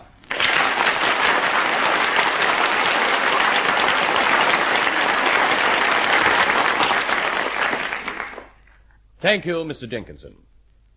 Next week in the Caltex Theatre, you will hear a play titled England Expects, the title being taken from Nelson's immortal signal at Trafalgar, and aptly enough, too, for this is a story of Horatio Viscount Nelson and of his great love for Emma, Lady Hamilton. But it's a story with an entirely new treatment and told with a new approach. It lends a fresh poignancy to this tragic tale of the days when Britain was indeed a tight little isle, when all that stood between her and the mighty forces of aggression was the Royal Navy and one of the greatest seamen of all time. Now, this is your compere, Rick Hutton, bidding you good night on behalf of your hosts, Caltex Oil, marketers of Caltex Super Gasoline and Caltex Gasoline, the world-famous RPM 1030 Special Motor Oil, and Marfac Lubrication.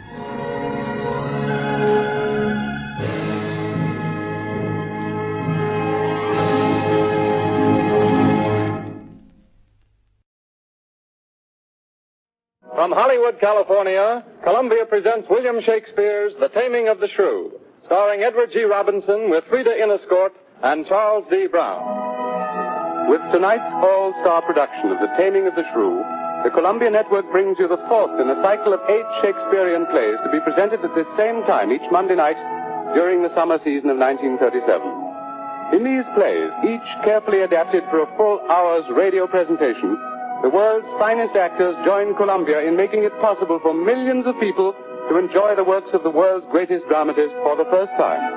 This adaptation of The Taming of the Shrew was made by Gilbert Seldes, distinguished author, journalist, and dramatic critic. Starring in tonight's performance is Edward G. Robinson in the role of Petruchio, with Miss Frida Inniscort playing opposite him as Catherine. A brilliant supporting cast is headed by Charles D. Brown as Grumio, Lionel Pape as Baptista, Morris Ankrum as Curtis, Jack Smart as Biondello, Ernestine de Becker as Bianca. Victor Bay, Columbia's talented young conductor, raises his baton to lead the orchestra in the musical introduction. As the curtain rises, Conway Turrell, distinguished actor of stage and screen, comes forward as narrator to set the stage for the first scene of The Taming of the Shrew. The scene of this light-hearted farce is the Italian city of Padua, an open square with a fountain and round it spacious homes, an inn, a cathedral, and a flower market beside it. Out of a noble house at the corner of this square come 5 people. Mark them well, because they have much to do and say. First, the demure young Bianca, in her light blue silk. Her light hair neatly parted, quiet as a mouse, sweet, and a little frightened by the trouble she has caused. The trouble follows. 2 men who want to marry her. The dainty Hortensio and the fat, elderly, squeezing Gremio, shoving one another out of the way to cluster around this honey pot, and themselves being shoved out of the way to make room for the most striking figure of them all, Catherine, the proud sister of Bianca, dark, handsome, and arrogant, a dark red gown sweeping after her as she strides into the square, and after her, expostulating and flustered, old Baptista, father of the girl, who tries to make peace in this angry gathering. Now we can hear what Baptista has to say. Gentlemen.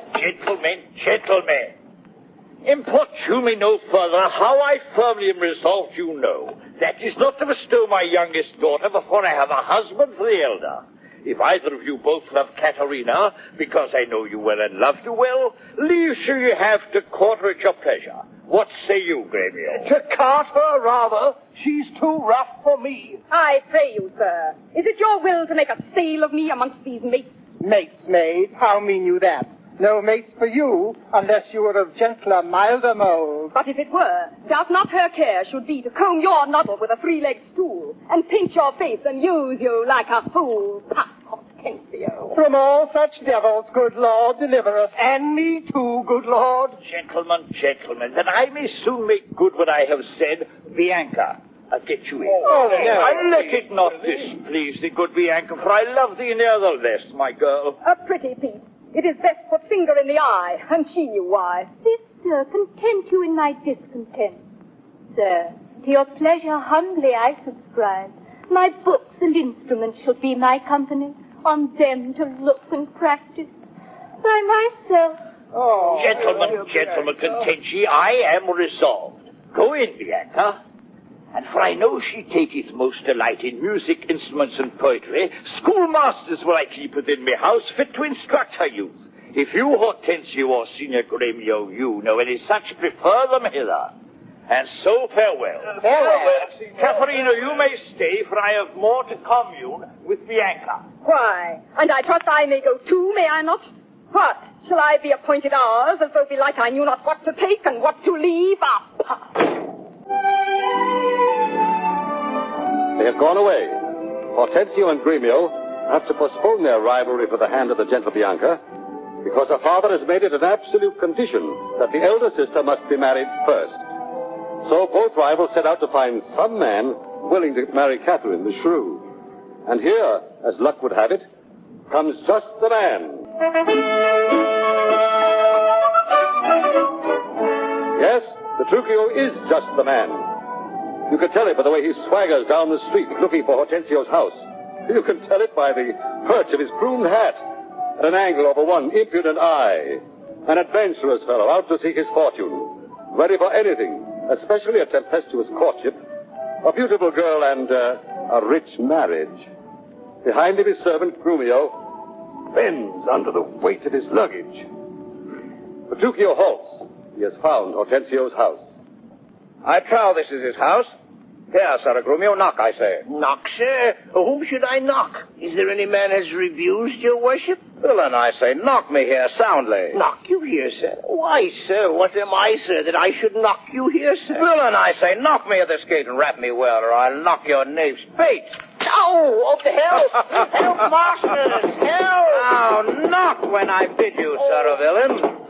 How now? What's the matter? Good Hortensio, I bade the rascal knock upon your gate and could not get him for my heart to do it. Knock at the gate? Oh, heavens, spake you not these words plain? Sirrah, knock me here, rap me here, knock me well, knock me soundly, and come you now with knocking at the gate. Sirrah, be gone, or talk not, I advise you. Petruchio, patience, I am Grumio's sledge. And tell me now, sweet friend, what happy gale blows you to Padua here from old Verona? Such wind as scatters young men through the world to seek their fortunes farther than at home. And I have thrust myself into this maze, happily to wive and thrive as best I may. Wife? Petruchio, shall I then come roundly to thee and wish thee to a shrewd, ill-favoured wife? What? Thou thank me but a little for my counsel, and yet I promise thee she shall be rich. Signor Hortensio, twixt such friends as we, few words suffice. And therefore, if thou know one rich enough to be Petruchio's wife, be she as foul as was Florentia's love, as old as Sybil, and as cursed and shrewd as Socrates' Antipy, or worse, he moves me not, or not removes at least affection's edge in me, were she as rough as are the swelling Adriatic seas. I come to wive it wealthily in Padua. If wealthily, then happily in Padua. Ah, Petruchio, since we have stepped thus far in, I will continue that I broached in jest. Eh? I can, Petruchio, help thee to a wife with wealth enough, and young and beauteous, brought up as best becomes a gentlewoman. Oh? Her only fault, and that is false enough, is that she is intolerable curse and shrewd and froward, so beyond all measure that were my state far worse than it is, I would not wed her for a mine of gold. Hortensio, peace. Thou knowest not gold's effect. Why came I hither but to that intent? Think you a little din can daunt mine ears? Have I not in my time heard lions roar? Eh? Have I not heard the sea, puffed up with winds, rage like an angry boar, chafed with sweat? Have I not heard great ordnance in the field, and heaven's artillery, thunder in the skies? Have I not in a pitched battle heard loud larums, neighing steeds, and trumpets clang? And you tell me of a woman's tongue that gives not half so great a blow to the ear as will a chestnut in a farmer's fire. Oh, but, Oh, tush, fear boys with bugs.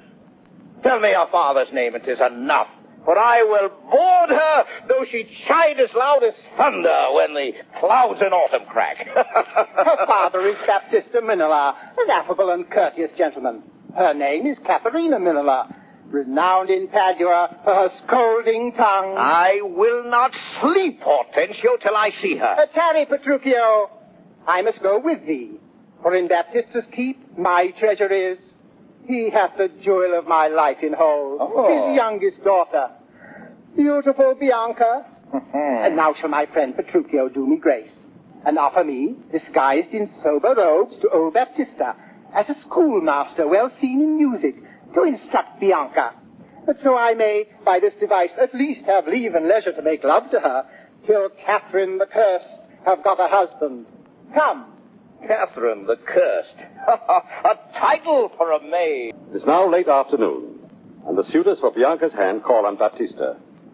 Of the people who now approach, Baptista seems to know only the fat Gremio. But Gremio's rival Hortensio is also there, only he is now dressed as a poor musician, with his lute like an odd-shaped violin.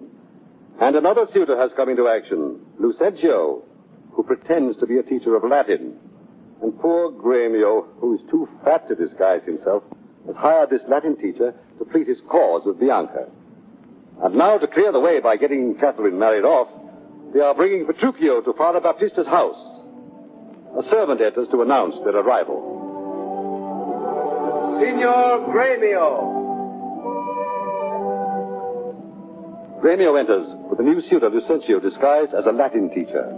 Good morrow, neighbor Gremio. Good morrow, neighbor Baptista. I freely give unto you this young scholar that hath long been studying at Reims, cunning in Greek, Latin, and other languages. His name is Campbell. Pray accept his service. 1,000 thanks, Signor Gremio. Welcome to Campbell. Signor Petruchio. Petruchio enters with Hortensio disguised as a music teacher. God save you, gentlemen. And you, good sir. Pray, have you not a daughter called Catherine, fair and virtuous? I have a daughter, sir, called Caterina. I am a gentleman of Verona, sir, that hearing of her beauty and her wit, her affability and bashful modesty, her wondrous qualities and mild behavior, am bold to show myself a forward guest within your house to make mine eye the witness of that report which I so oft have heard. Oh, and for an entrance to my entertainment, I do present you with a man of mine, cunning in music and the mathematics, to instruct her fully in those sciences whereof I know she's not ignorant. Accept of him, or else you do me wrong. You're welcome, sir, and he for your good sake. But for my daughter Catherine, this I know, she's not for your turn, the more might be. Oh, I see you do not mean to part with her, or else you like not of my company. Oh, mistake me not, I speak as I find. Whence are you, sir? What may I call your name? Petruchio is my name. Antonio's son, a man well known throughout all Italy. I know him well. You're welcome for his sake. Sit down. Signor? Lead these gentlemen to my daughters and tell them both these are their tutors, and bid them use them well. Signor Petruchio, we will go walk a little in the orchard. Signor Baptista, my business asketh haste, and every day I cannot come to woo. You knew my father well, and in him me, who left solely heir to all his lands and goods, which I have bettered rather than decreased.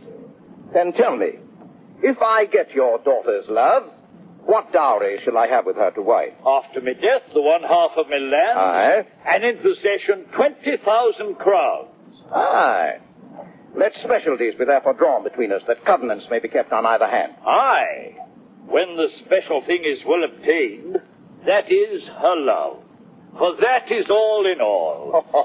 Why, that is nothing. But I tell you, Father, I am as peremptory as she proud-minded. And where two raging fires meet together, they do consume the thing that feeds their fury. Though little fire grows great with little wind, yet extreme gusts will blow out fire and all. So I to her, and so she yields to me.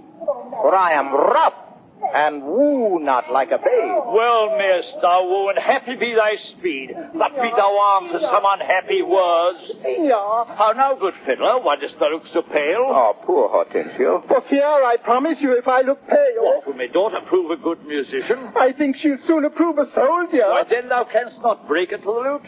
Why, no, for she hath broke the lute to me. I did but tell her she mistook her frets, and bowed her hand to teach her fingering. Yes? When with a most impatient, devilish spirit, frets call you these, quoth she, I'll fume with them. And with that word, she struck me on the head. Now, by the world, 'tis a lusty wench.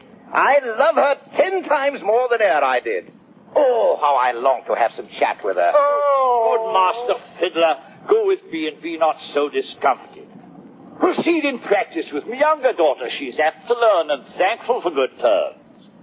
Signor Petruchio, will you go with us, or shall I send my daughter Kate to you? I pray you do. I will attend her here, and woo her with some spirit when she comes.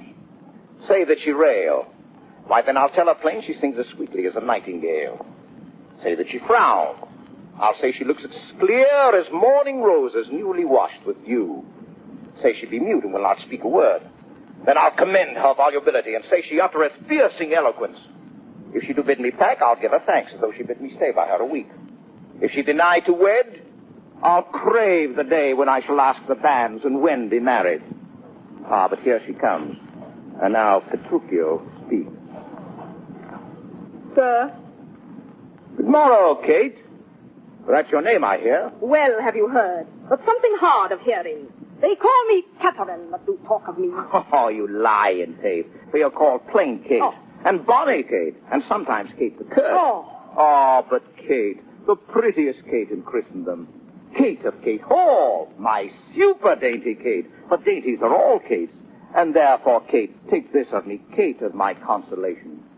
Hearing thy mildness praised in every town, thy virtue spoke of, and thy beauty sounded, yet not so deeply as to thee belongs, myself am moved to woo thee for my wife. moved in good time. Let him that moved you hither remove you hence. I knew you at the first. You were a movable. Why, what's a movable? A joined stool. Now, hit it. Come, sit on me. Asses are made to bear, and so are you. Women are made to bear, and so are you. Ah, Oh, well ta'en and like a buzzer. Oh, come, you wasp. If I be wasfish, best beware, my king. My remedy is then to pluck it out. Hi, if the fool could find it where it lies. And so farewell. Hey, come again, good Kate. I am a gentleman. That I'll try. I swear I'll cuff you if you strike again. So may you lose your arms. If you strike me, you are no gentleman. Oh, nay, come, Kate, come. You must not look so sour. It is my fashion when I see a crab. Why, here's no crab, and therefore look not sour. There is. Well, then show it me. Had I a glass, I would. What, you mean my face? Ah, well aimed of such a young one. Now, by St. George, I'm too young for you. Yet you are withered. Ah, 'tis with cares. I care not. Nay, here, you Kate, in sooth, you scape not so. I chafe you if I tarry. Let me go. Oh, no, not a whit. Why, I find you passing gentle. It was told me you were rough and coy and sullen. And now I find report a very liar, for thou art pleasant, gamesome, passing courteous, but slow in speech. Oh, yet sweet as springtime flowers. Why, thou canst not frown. Thou canst not look askance, nor bite the lip as angry wenches will. Nor hast thou pleasure to be cross and talk, but thou with mildness entertainst thy wooers, with gentle conference soft and apple. Oh, why does the world report that Kate doth live? Oh, slanderous world. Why, Kate, like the hazel twig, is straight and slender, and as brown in hue as hazelnuts, and sweeter than the kernel. Oh, let me see thee walk. Thou dost not halt. Where did you study all this goodly speech? 'Tis extempore from my mother wit. A witty mother, witless else her son. Am I not wise?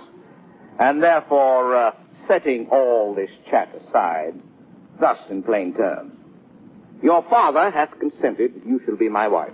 Your dowry agreed on, and will you nill you, I will marry you. Now, Kate, I am a husband for your third. For by this light whereby I see thy beauty, thy beauty that doth make me like thee well, thou must be married to no man but me.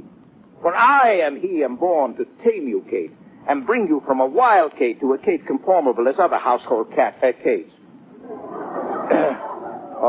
Here comes your father, an old Gremio, but never make denial. I must and will have Catherine to my wife. Now, Signor Petruchio, how speed you with me, daughter?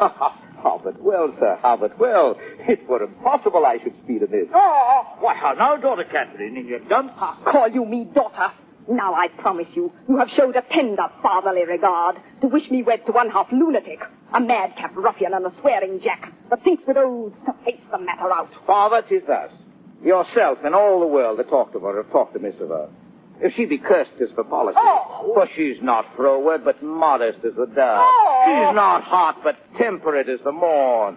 Why, for patience she will prove a second Griselle, and Roman Lucrece for her chastity. And to conclude, we've agreed so well together that upon Sunday is the wedding day. I'll see thee hanged on Sunday, Father. Petruchio, she says she'll see thee hanged. Be patient, gentlemen. I choose her for myself. If she and I be pleased, what's that to you? This bargain twixt us twain, being alone, that she shall still be cursed in company. Oh, I tell you, 'tis incredible to believe how much she loves me. Oh, the kindest Kate. Kind? She hung about my neck, and kiss on kiss. She vied so fast, protesting oath on oath, that in a twink she won me to her love. Here, give me thy hand, Kate. I will unto Venice to buy apparel against the wedding day. Provide the feast, father, and bid the guests. I will be sure my Catherine shall be fine. I know not what to say, but give me your hands. God send you joy, Petruchio. 'Tis a match. Amen, say we will be witnesses.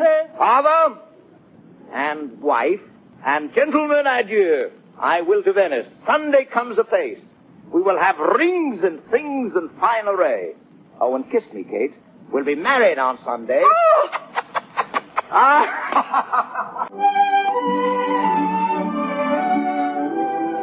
So, Petruchio and Catherine have set the foundations for a perfect marriage. They've insulted one another to the best of their ability. She has slapped him, and he has driven her speechless with fury. And if this be love, it certainly wears a strange disguise. Yet, disguise or not, it seems to lead to the altar. At least they are here in front of the grandest church in Padua, and a crowd of neighbors and passers-by are beginning to wonder why old Father Baptista is dressed in his best black, and why Catherine, in all her bridal finery, is so furious, and why Bianca looks like the prettiest bridesmaid in all the history of Padua, and why all those other people on the steps of the church are standing and fretting. But the reason is clear. Everyone is ready for the wedding with a single exception. There is no bridegroom. But dashing Petruchio, who went off to Venice promising to return, is nowhere in sight. Signor Lucentio, this is the appointed day that Catherine and Petruchio should be married, and yet we hear not of our son-in-law. What will be said? What mockery will it be to want the bridegroom where the priest attends? No shame but mine.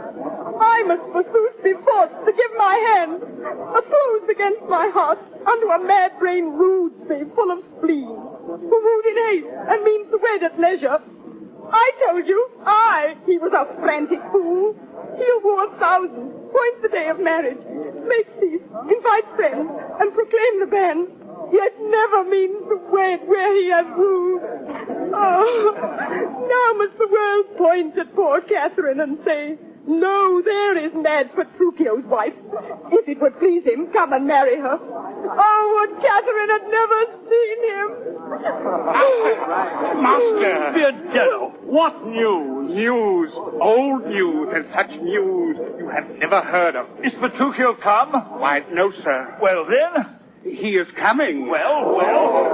Petruchio is coming in a new hat and an old jerkin, a pair of old breeches thrice turned, a pair of boots that have been candle cases, one buckled, another laced, an old rusty sword taken out of the town armory with 2 broken points. His horse, hipped with an old motley saddle and stirrups of no kindred. Besides, possessed with a glanders, troubled with a lampus, infected with a fashion, full of windgalls, fed with a savin, sprayed with a yellow fast, sure of the 5, stalks oiled with the staggers, and shoulder-shotten. But spare me the rest and tell me who comes with him. Oh, sir, his lackey, Grumio. For all the world, caparisoned like the horse, with a linen staff on one leg and a kersey boot hose on the other, gartered with a red and blue list, an old hat, and the humor of 40 fancies pricked in for a feather. A monster, a very monster in apparel, and not like a Christian good boy or a gentleman's lackey. Well, I'm glad he's come howsoever he comes.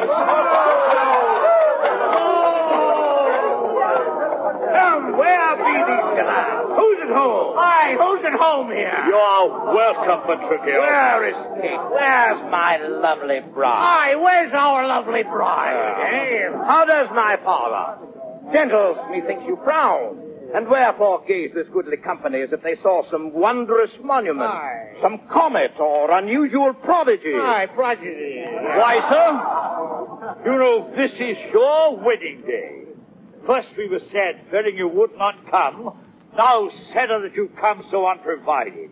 By doth this habit, shame to your estate, and eyesore to our solemn festival. To me she's married, not unto my clothes. No. But where is Kate? Where is Kate? I stay too long from her. The morning wears. 'Tis time we were at church. Time we were at church. Kate, where's my love?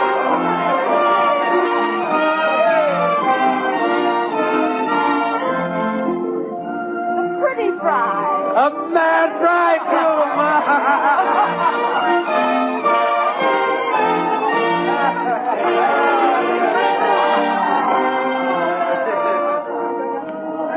See, the church door's open.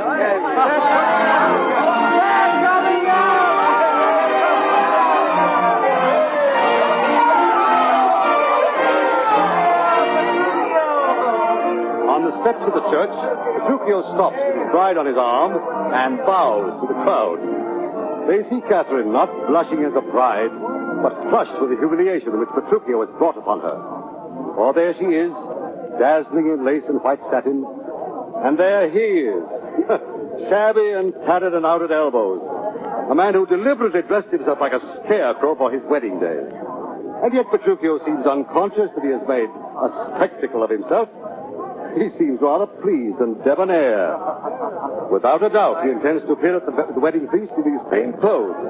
The great banquet of which all the friends of the family are coming, and at which he and his bride will be the ill-assorted guests of honor, according to the unalterable custom of the country.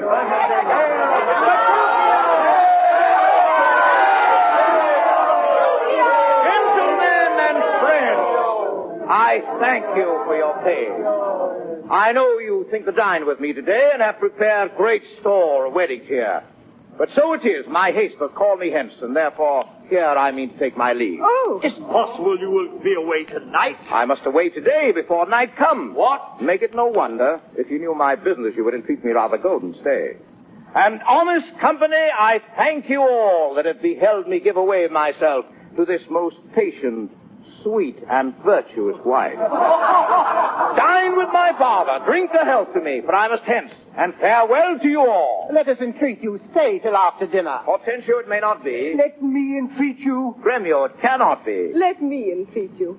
Catherine, I am content. Are you content to stay? I am content you shall entreat me stay. Oh. But yet not stay. Entreat me how you can. Oh, now, if you love me, stay. Romeo, my horses. Aye, sir, they be ready. The oaks have eaten the horses. Nay, then, do what thou canst. I will not go today. No, nor tomorrow. Not till I please myself. Oh, Kate, content thee. Prithee, be not angry. I will be angry. What hast thou to do? Dorset. Oh, father, be quiet. You shall stay my leisure. Gentlemen, forward to the bridal dinner. I see a woman may be made a fool if she had not a spirit to resist. They shall go forward, Kate, at thy command. Obey the bride, you that attend on her. Go to the feast, revel and domineer, be mad and merry, or go hang yourself. Oh. That's for my bonny Kate. Ha, she must with me. No! Nay, look not big, nor stamp, nor stare, nor fret. I will be master of what is mine own. She's my goods, my chattels. She's my house, my household stuff, my field, my barn, my horse, my ox, my ass, my anything.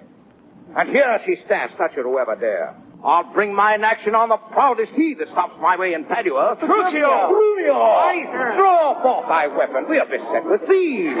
Rescue thy mistress, and I'll be a man. Oh, fear not, sweet wench. They shall not touch thee, Kate. I'll buckler thee against 1,000,000.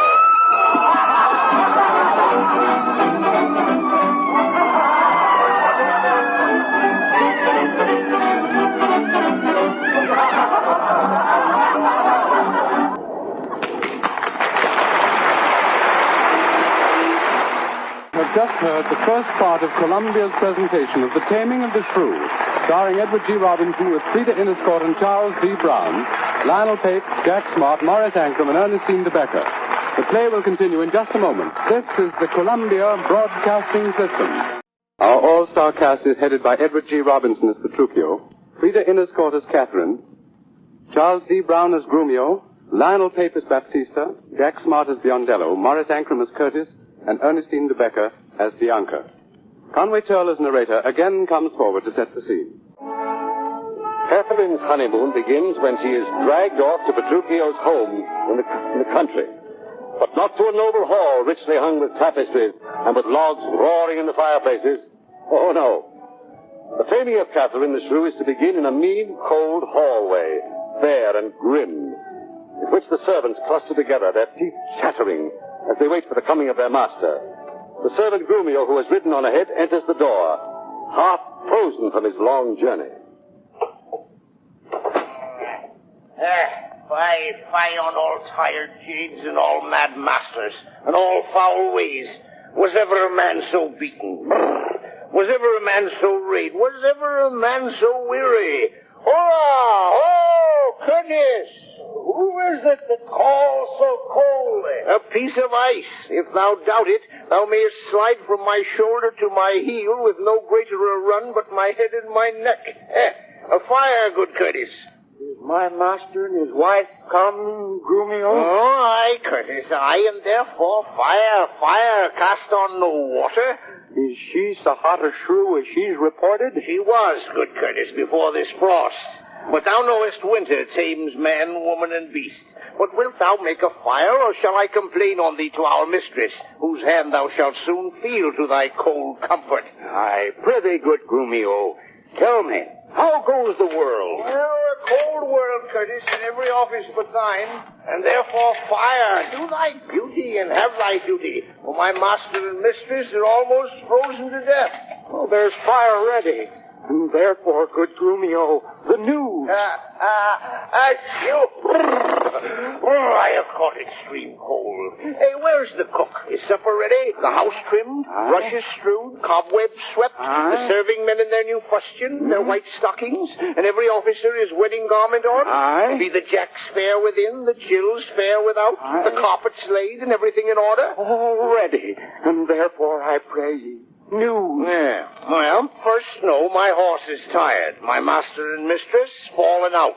How? Out of their saddles into the dirt. And thereby hangs a tale. Let's have it, good Grumio. Well, we came down a foul hill, my master riding behind my mistress.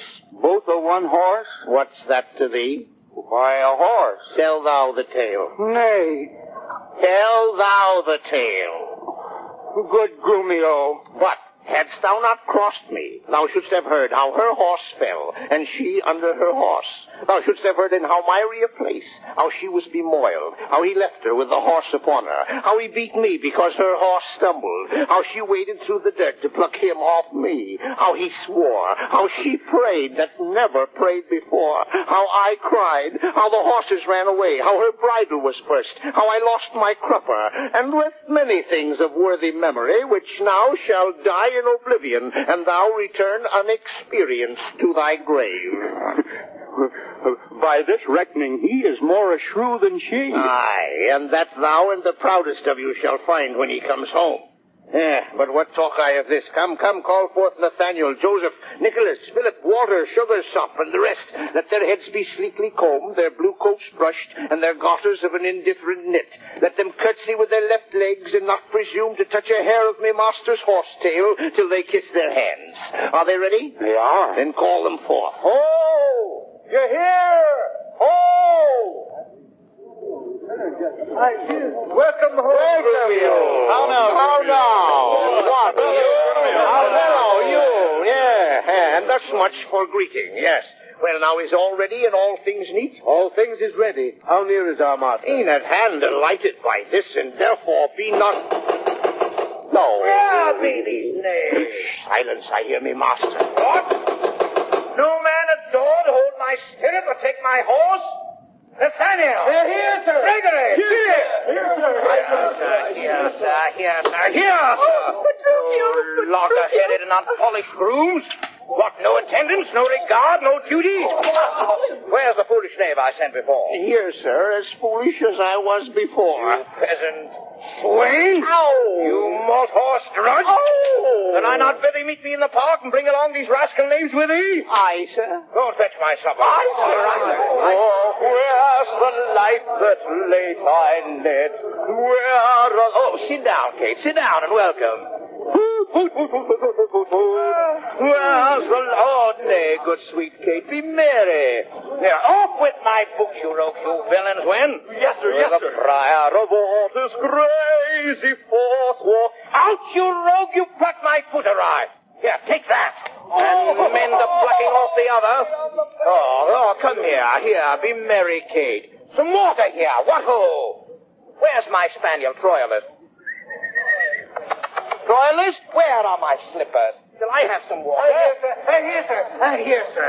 Here, come, Kate. Come and wash and welcome heartily. Oh.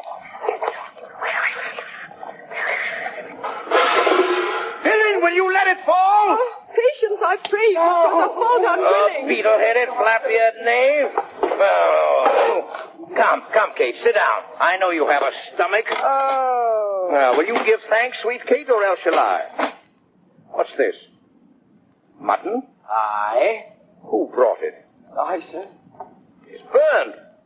And so is all the meat. Nay, good Petruchio. What dogs are these? Where's the rascal cook? How durst you villains bring it from the dresser and serve it thus to me that love it not? There, take it to you. Frenches, cups, and all. You heedless dolt-heads and unmannered slaves. What? Do you grumble? I'll be with you straight. I pray you, husband, be not so disquiet. The meat was well, if you were so contented. I tell thee, Kate, it was burnt and dried away. And I expressly am forbid to touch it, for it engenders choler, planteth anger. And better it were that both of us that fast, since of ourselves are choleric, than feeded with such over-roasted flesh. Oh, be patient. Tomorrow it shall be mended. And for this night we'll fast for company. Come, I will bring thee to thy bridal chamber. Oh. Come! Peter, didst ever see the like? He kills her in her own humor. Where is he? In her chamber, Grumio, making a sermon of continency to her. And rails and swears and rates that she, poor soul, knows not which way to stand, to look, to... Away, for he is coming hither. The master, quick with the master. Oh, where's the light that makes I let? Where a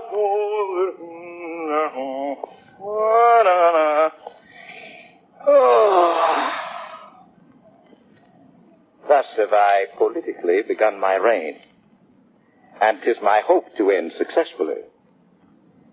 She'd know me today, nor none shall eat.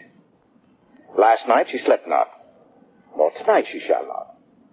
As with a meat, some undeserved fault I'll find about the making of the bed. And here I'll fling the pillow, there the bolster, this way the coverlet, another way the sheets. Aye, and amid this hurly, I intend that all is done in reverent care of her. And in conclusion, she shall watch all night. And if she chance to not, I'll rail and brawl, and with a clamor keep her still awake.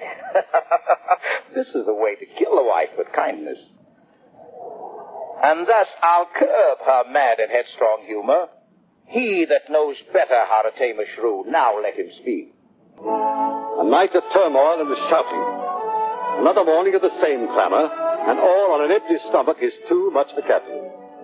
At lunch the next day, she conquers her pride and goes humbly to find Grumio in the dining hall. But Grumio is sly. He has received his instructions from Petruchio and takes as much pleasure as his master in teasing and torturing his mistress. No, forsooth, I dare not for my life. The more my wrong, the more his spite appears. What? Did he marry me to famish me? I'm starved for meat, giddy for lack of sleep, with oaths kept waking and with brawling fed. And that which spites me more than all these wants, he does it under name of perfect love. As who should say, if I should sleep or eat, 'twere deadly sickness or else present death. Oh, I prithee go and get me some repast. I care not what, so it be wholesome food. Well, what say you to a neat's foot? Oh, 'tis passing good. I prithee, let me have it. I fear it is too choleric a meat. What say you to a fat tripe, finely broiled? I like it well. Good Grumio, fetch it me. I cannot tell. I fear it is choleric. But what say you to a piece of beef and mustard? A dish that I do love to feed upon. Aye, but the mustard is too hot a little. Oh, why then the beef, and let the mustard rest. Nay, then I will not. You shall have the mustard, or else you get no beef of Grumio. Then both or one, or anything thou wilt. Why then the mustard without the beef. Oh, go, get me gone! Sorrow on me and all the thank of you that triumph upon my misery. Go, get me gone, I say. Oh! Well, how fares my cave? What, sweeting all a mort? Oh, face as cold as can be. Oh, pluck up thy spirits, look cheerfully upon me. Here, love, thou seest how diligent I am to dress thy meat myself and bring it thee. I'm sure, sweet Kate, this kindness merits thanks. Want not a word? Nay, then thou lovest it not, and all my pains are sorted to no food. Here, take away this dish. I pray you, let it stand. Ah, the poorest service is repaid with thanks, and so shall mine before you touch the meat. I thank you, sir. Kate, eat apace. And now, my honey love, will we return into thy father's house and revel it as bravely as the best. What, is thou dying? Oh. Here, take away this dish. Aye, sir. Signor, the tailor stays your leisure. Ah, Kate, to deck thy body with his ruffling treasures. Come, tailor, let us see these ornaments. Lay forth the gown. Here is the cap your worship did bespeak. Ah. Why, this was molded on a porringer. A velvet dish.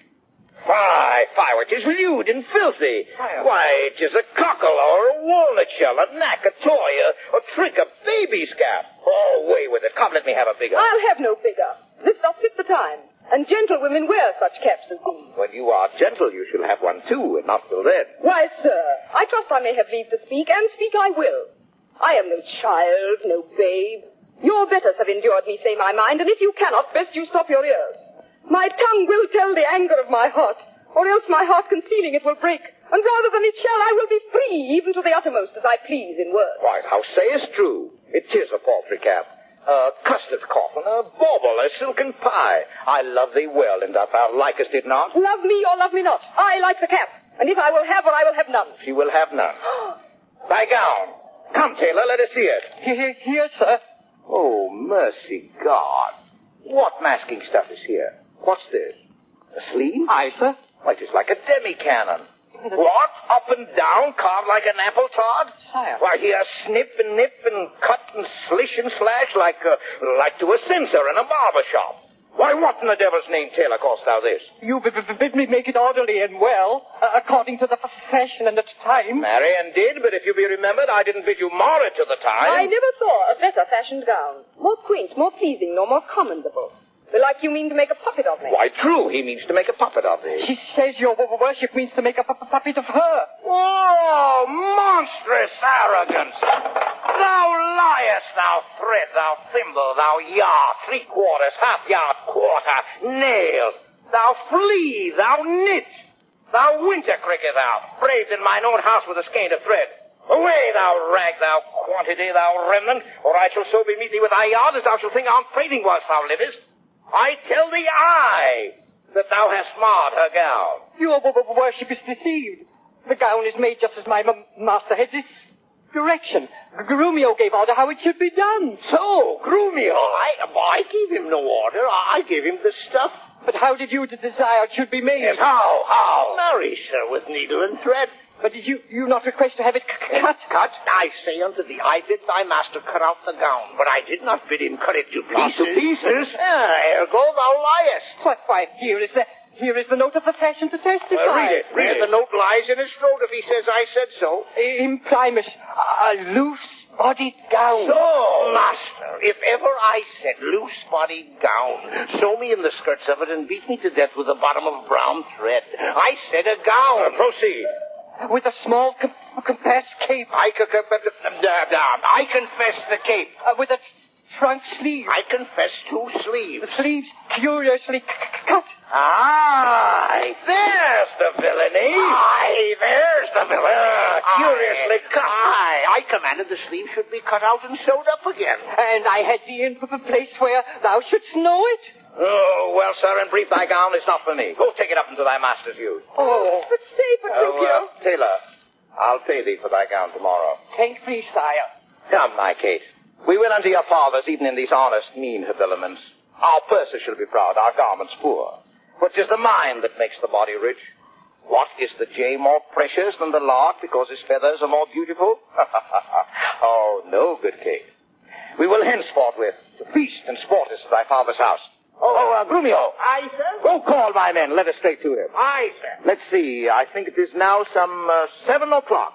And well, we may come there by dinner time. I dare assure you, sir, 'tis almost 2, and 'twill be supper time ere you come there. It shall be 7 ere I go to horse. Look, what I speak or do or think to do, you are still crossing it. It shall be 1 o'clock, I say it.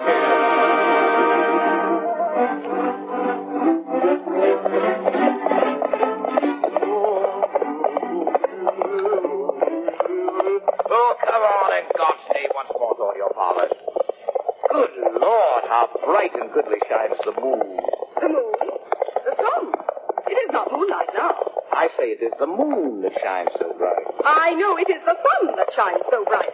Now, by my mother, son, it shall be moon or star or what I list or ere I journey to your father's house. Go on, fetch our horses back again. Evermore crossed and crossed, nothing but cross. Forward, I pray, since we have come so far. And be it moon or sun or what you please. And if you please to call it a rush candle, henceforth I vow it shall be so for me. I say it is the moon. I know it is the moon. Nay, then you lie. It is the blessed sun. Then God be blessed. It is the blessed sun. But sun it is not when you say it is not. And the moon changes even as your mind. What you will have it named, even that it is. And so it shall be so for Catherine. Well, forward.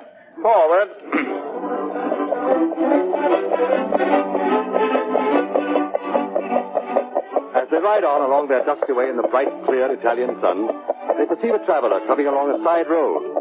And at once a wild light leaps into Petruchio's eyes, and he spurs the horses forward so that they will reach the crossroads. You wonder to what purpose of bedeviling Catherine he will put this innocent fellow traveler, who seems, as he rides, a substantial citizen, an elderly man of some position in the world, a great merchant perhaps, or a dignitary of state, but certainly a great gentleman. Tomorrow, gentle mistress. Where away? Sir? Tell me, sweet Kate, and tell me truly now, hast thou beheld a fresher gentlewoman? Sweet Kate, embrace her for her beauty's sake. Sir? Young, budding virgin, fair and fresh and sweet. Whither away, or where is thy abode? Madam. Why, how now, Kate? I hope thou art not mad. Why, this is a man.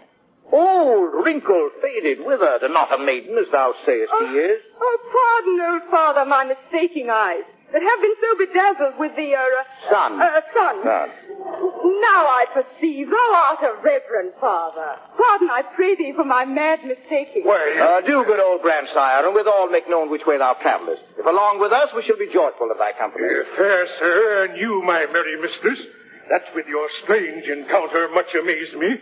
My name is called Vincentio, my dwelling Pisa, and bound am I to Padua, there to visit a son of mine, which long I have not seen. What is his name? Lucentio, gentle sir.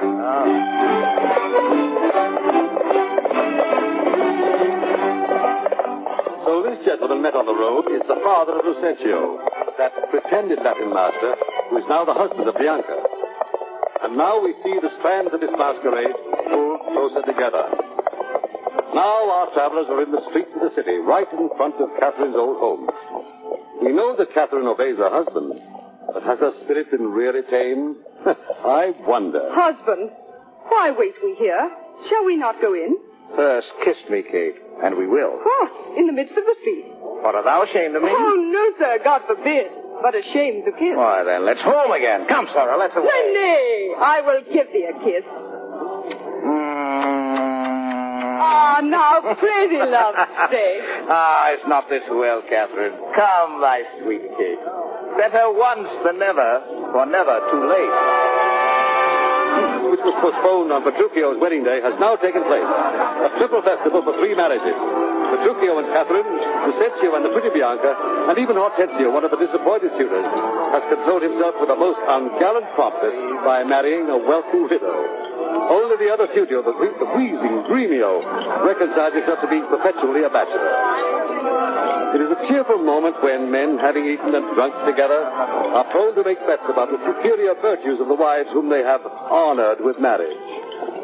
The virtue they are discussing now is obedience, and Petruchio has not yet convinced the others that he has actually tamed the shrew. Least of all has he convinced the father of the shrew. Now, in good sadness, son Petruchio, I think thou hast the veriest shrew of all. Well, I say no. Let's each one send unto his wife, and he whose wife is most obedient cometh first when he doth send for her, shall win the wager which we will propose. Content. What is the wager? 20 crowns. 20 crowns? Why, I'll venture so much of my hawk, a hound, but 20 times so much upon my wife. 100 then. Content. A match is done. Who shall begin? That will I.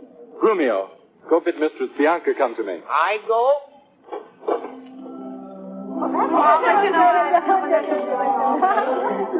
Son, I'll be your half, Bianca comes. I'll have no halves. I'll bear it all myself. Sir. How now? What news? Sir, your mistress sends you word that she is busy and cannot come. How? She's busy and she cannot come? Is that an answer? I am the kind one too. Great God, Senor, I send you not a word. I hope a better. Now you, Hortensio. Grumio, go and entreat my wife to come to me forthwith. Hortensio, entreat her. Nay, then she must needs come. I'm afraid, sir. Do what you can. Yours will not be entreated.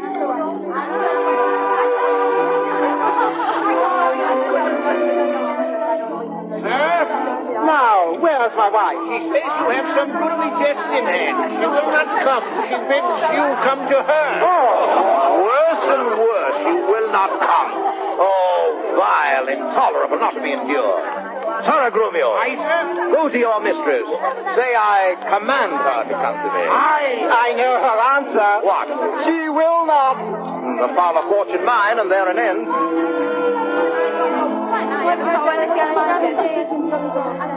Now, by me, Holidame, here comes Katerina.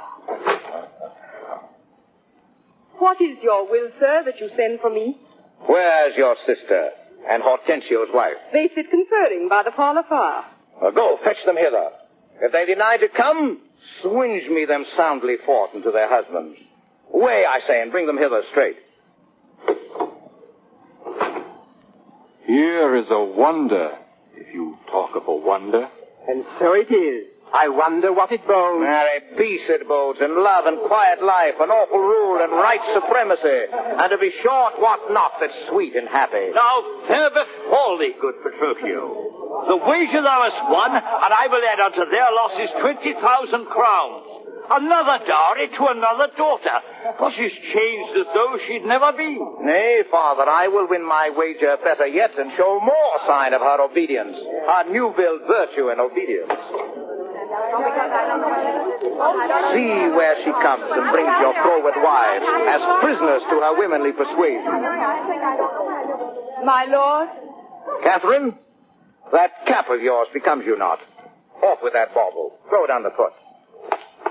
Lord, let me never have a cause to sigh till I be brought to such a silly pass. Hi, what a foolish duty call you did. Would your duty were as foolish, too. The wisdom of your duty, fair Bianca, has cost me 100 crowns in supper time. The more fool you for lying on my duty. Catherine, I charge thee, tell these headstrong women what duty they do owe their lords and husbands. Come, you're mocking.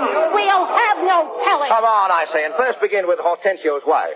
She shall not. I say she shall, and first begin with her. Fie. Unknit that threatening, unkind brow, and dart not scornful glances from those eyes to wound thy lord, thy king, thy governor. Thy husband is thy lord, thy life, thy keeper. Bravo! Thy head, thy Bravo! sovereign, one that cares for thee and for thy maintenance, commits his body to painful labor both by sea and land, to watch the night in storms, the day in cold, whilst thou liest warm at home, secure and safe, and craves no other tribute at thy hands but love, fair looks, and true obedience. Too little payment for so great a debt. Such duty as the subject owes the prince, even such a woman oweth to her husband. And when she is froward, peevish, sullen, sour, and not obedient to his honest will, what is she but a foul, contending rebel, and graceless traitor to her loving lord? I am ashamed that women are so simple. Where they should kneel for peace, or seek for rule, supremacy, and sway, when they are bound to serve, love, and obey. But why are our bodies soft and weak and smooth, unapt to toil and trouble in the world, but that our soft conditions and our hearts should well agree with our external parts? Oh, come, you froward and unable worms. My mind hath been as big as one of yours. My heart is great, my reason haply more, to bandy word for word and frown for frown. But now I see our lances are but straws, our strength as weak, our weakness past compare. Then place your hands below your husband's foot, in token of which duty, if he please, my hand is ready. May it do him ease. Why, there's a wench. Come on and kiss me, Kate. The applause you hear is coming from Columbia's Music Box Theater in Hollywood. The curtain has just fallen on the final scene of The Taming of the Shrew, and the audience is voicing its approval of the sterling performances they have just witnessed. Starred in this production was Edward G. Robinson as Petruchio. With him was Miss Frida Inniscourt as Catherine, Charles D. Brown as Grumio, Lionel Pape as Baptista, Morris Ankrum as Curtis, Jack Smock as Biondello by courtesy of Universal Pictures, Ernestine de Becker as Bianca, and Conway Turrell as the narrator. The Taming of the Shrew was adapted for radio by Gilbert Seldes. The orchestra was conducted by Victor Bay, and the play was directed by Brewster Morgan. This week, Columbia presents William Shakespeare's tragedy of King Lear, one of the most stirring and powerful dramas in the English language. King Lear will be played by Thomas Mitchell, the same Broadway star who gave a memorable performance as Brutus in Columbia's production of Julius Caesar. Cordelia, daughter of King Lear, will be played by Margot. The play was especially adapted for radio by Archibald MacLeish, America's Pulitzer Prize poet and author of The Fall of the City, one of radio's outstanding dramas. Remember the date, next Monday night, same time, same stations. Thomas Mitchell and Margot with a stellar supporting cast in Columbia's production of King Lear. Mr. Robinson appeared tonight through the courtesy of Warner Brothers Pictures Incorporated and is about to begin his new picture, Let Me Live, for Metro-Goldwyn-Mayer. Miss Inniscourt is starting work on her new picture, Portia on Trial, for Republic Studios. This has been another presentation of the Columbia Broadcasting System.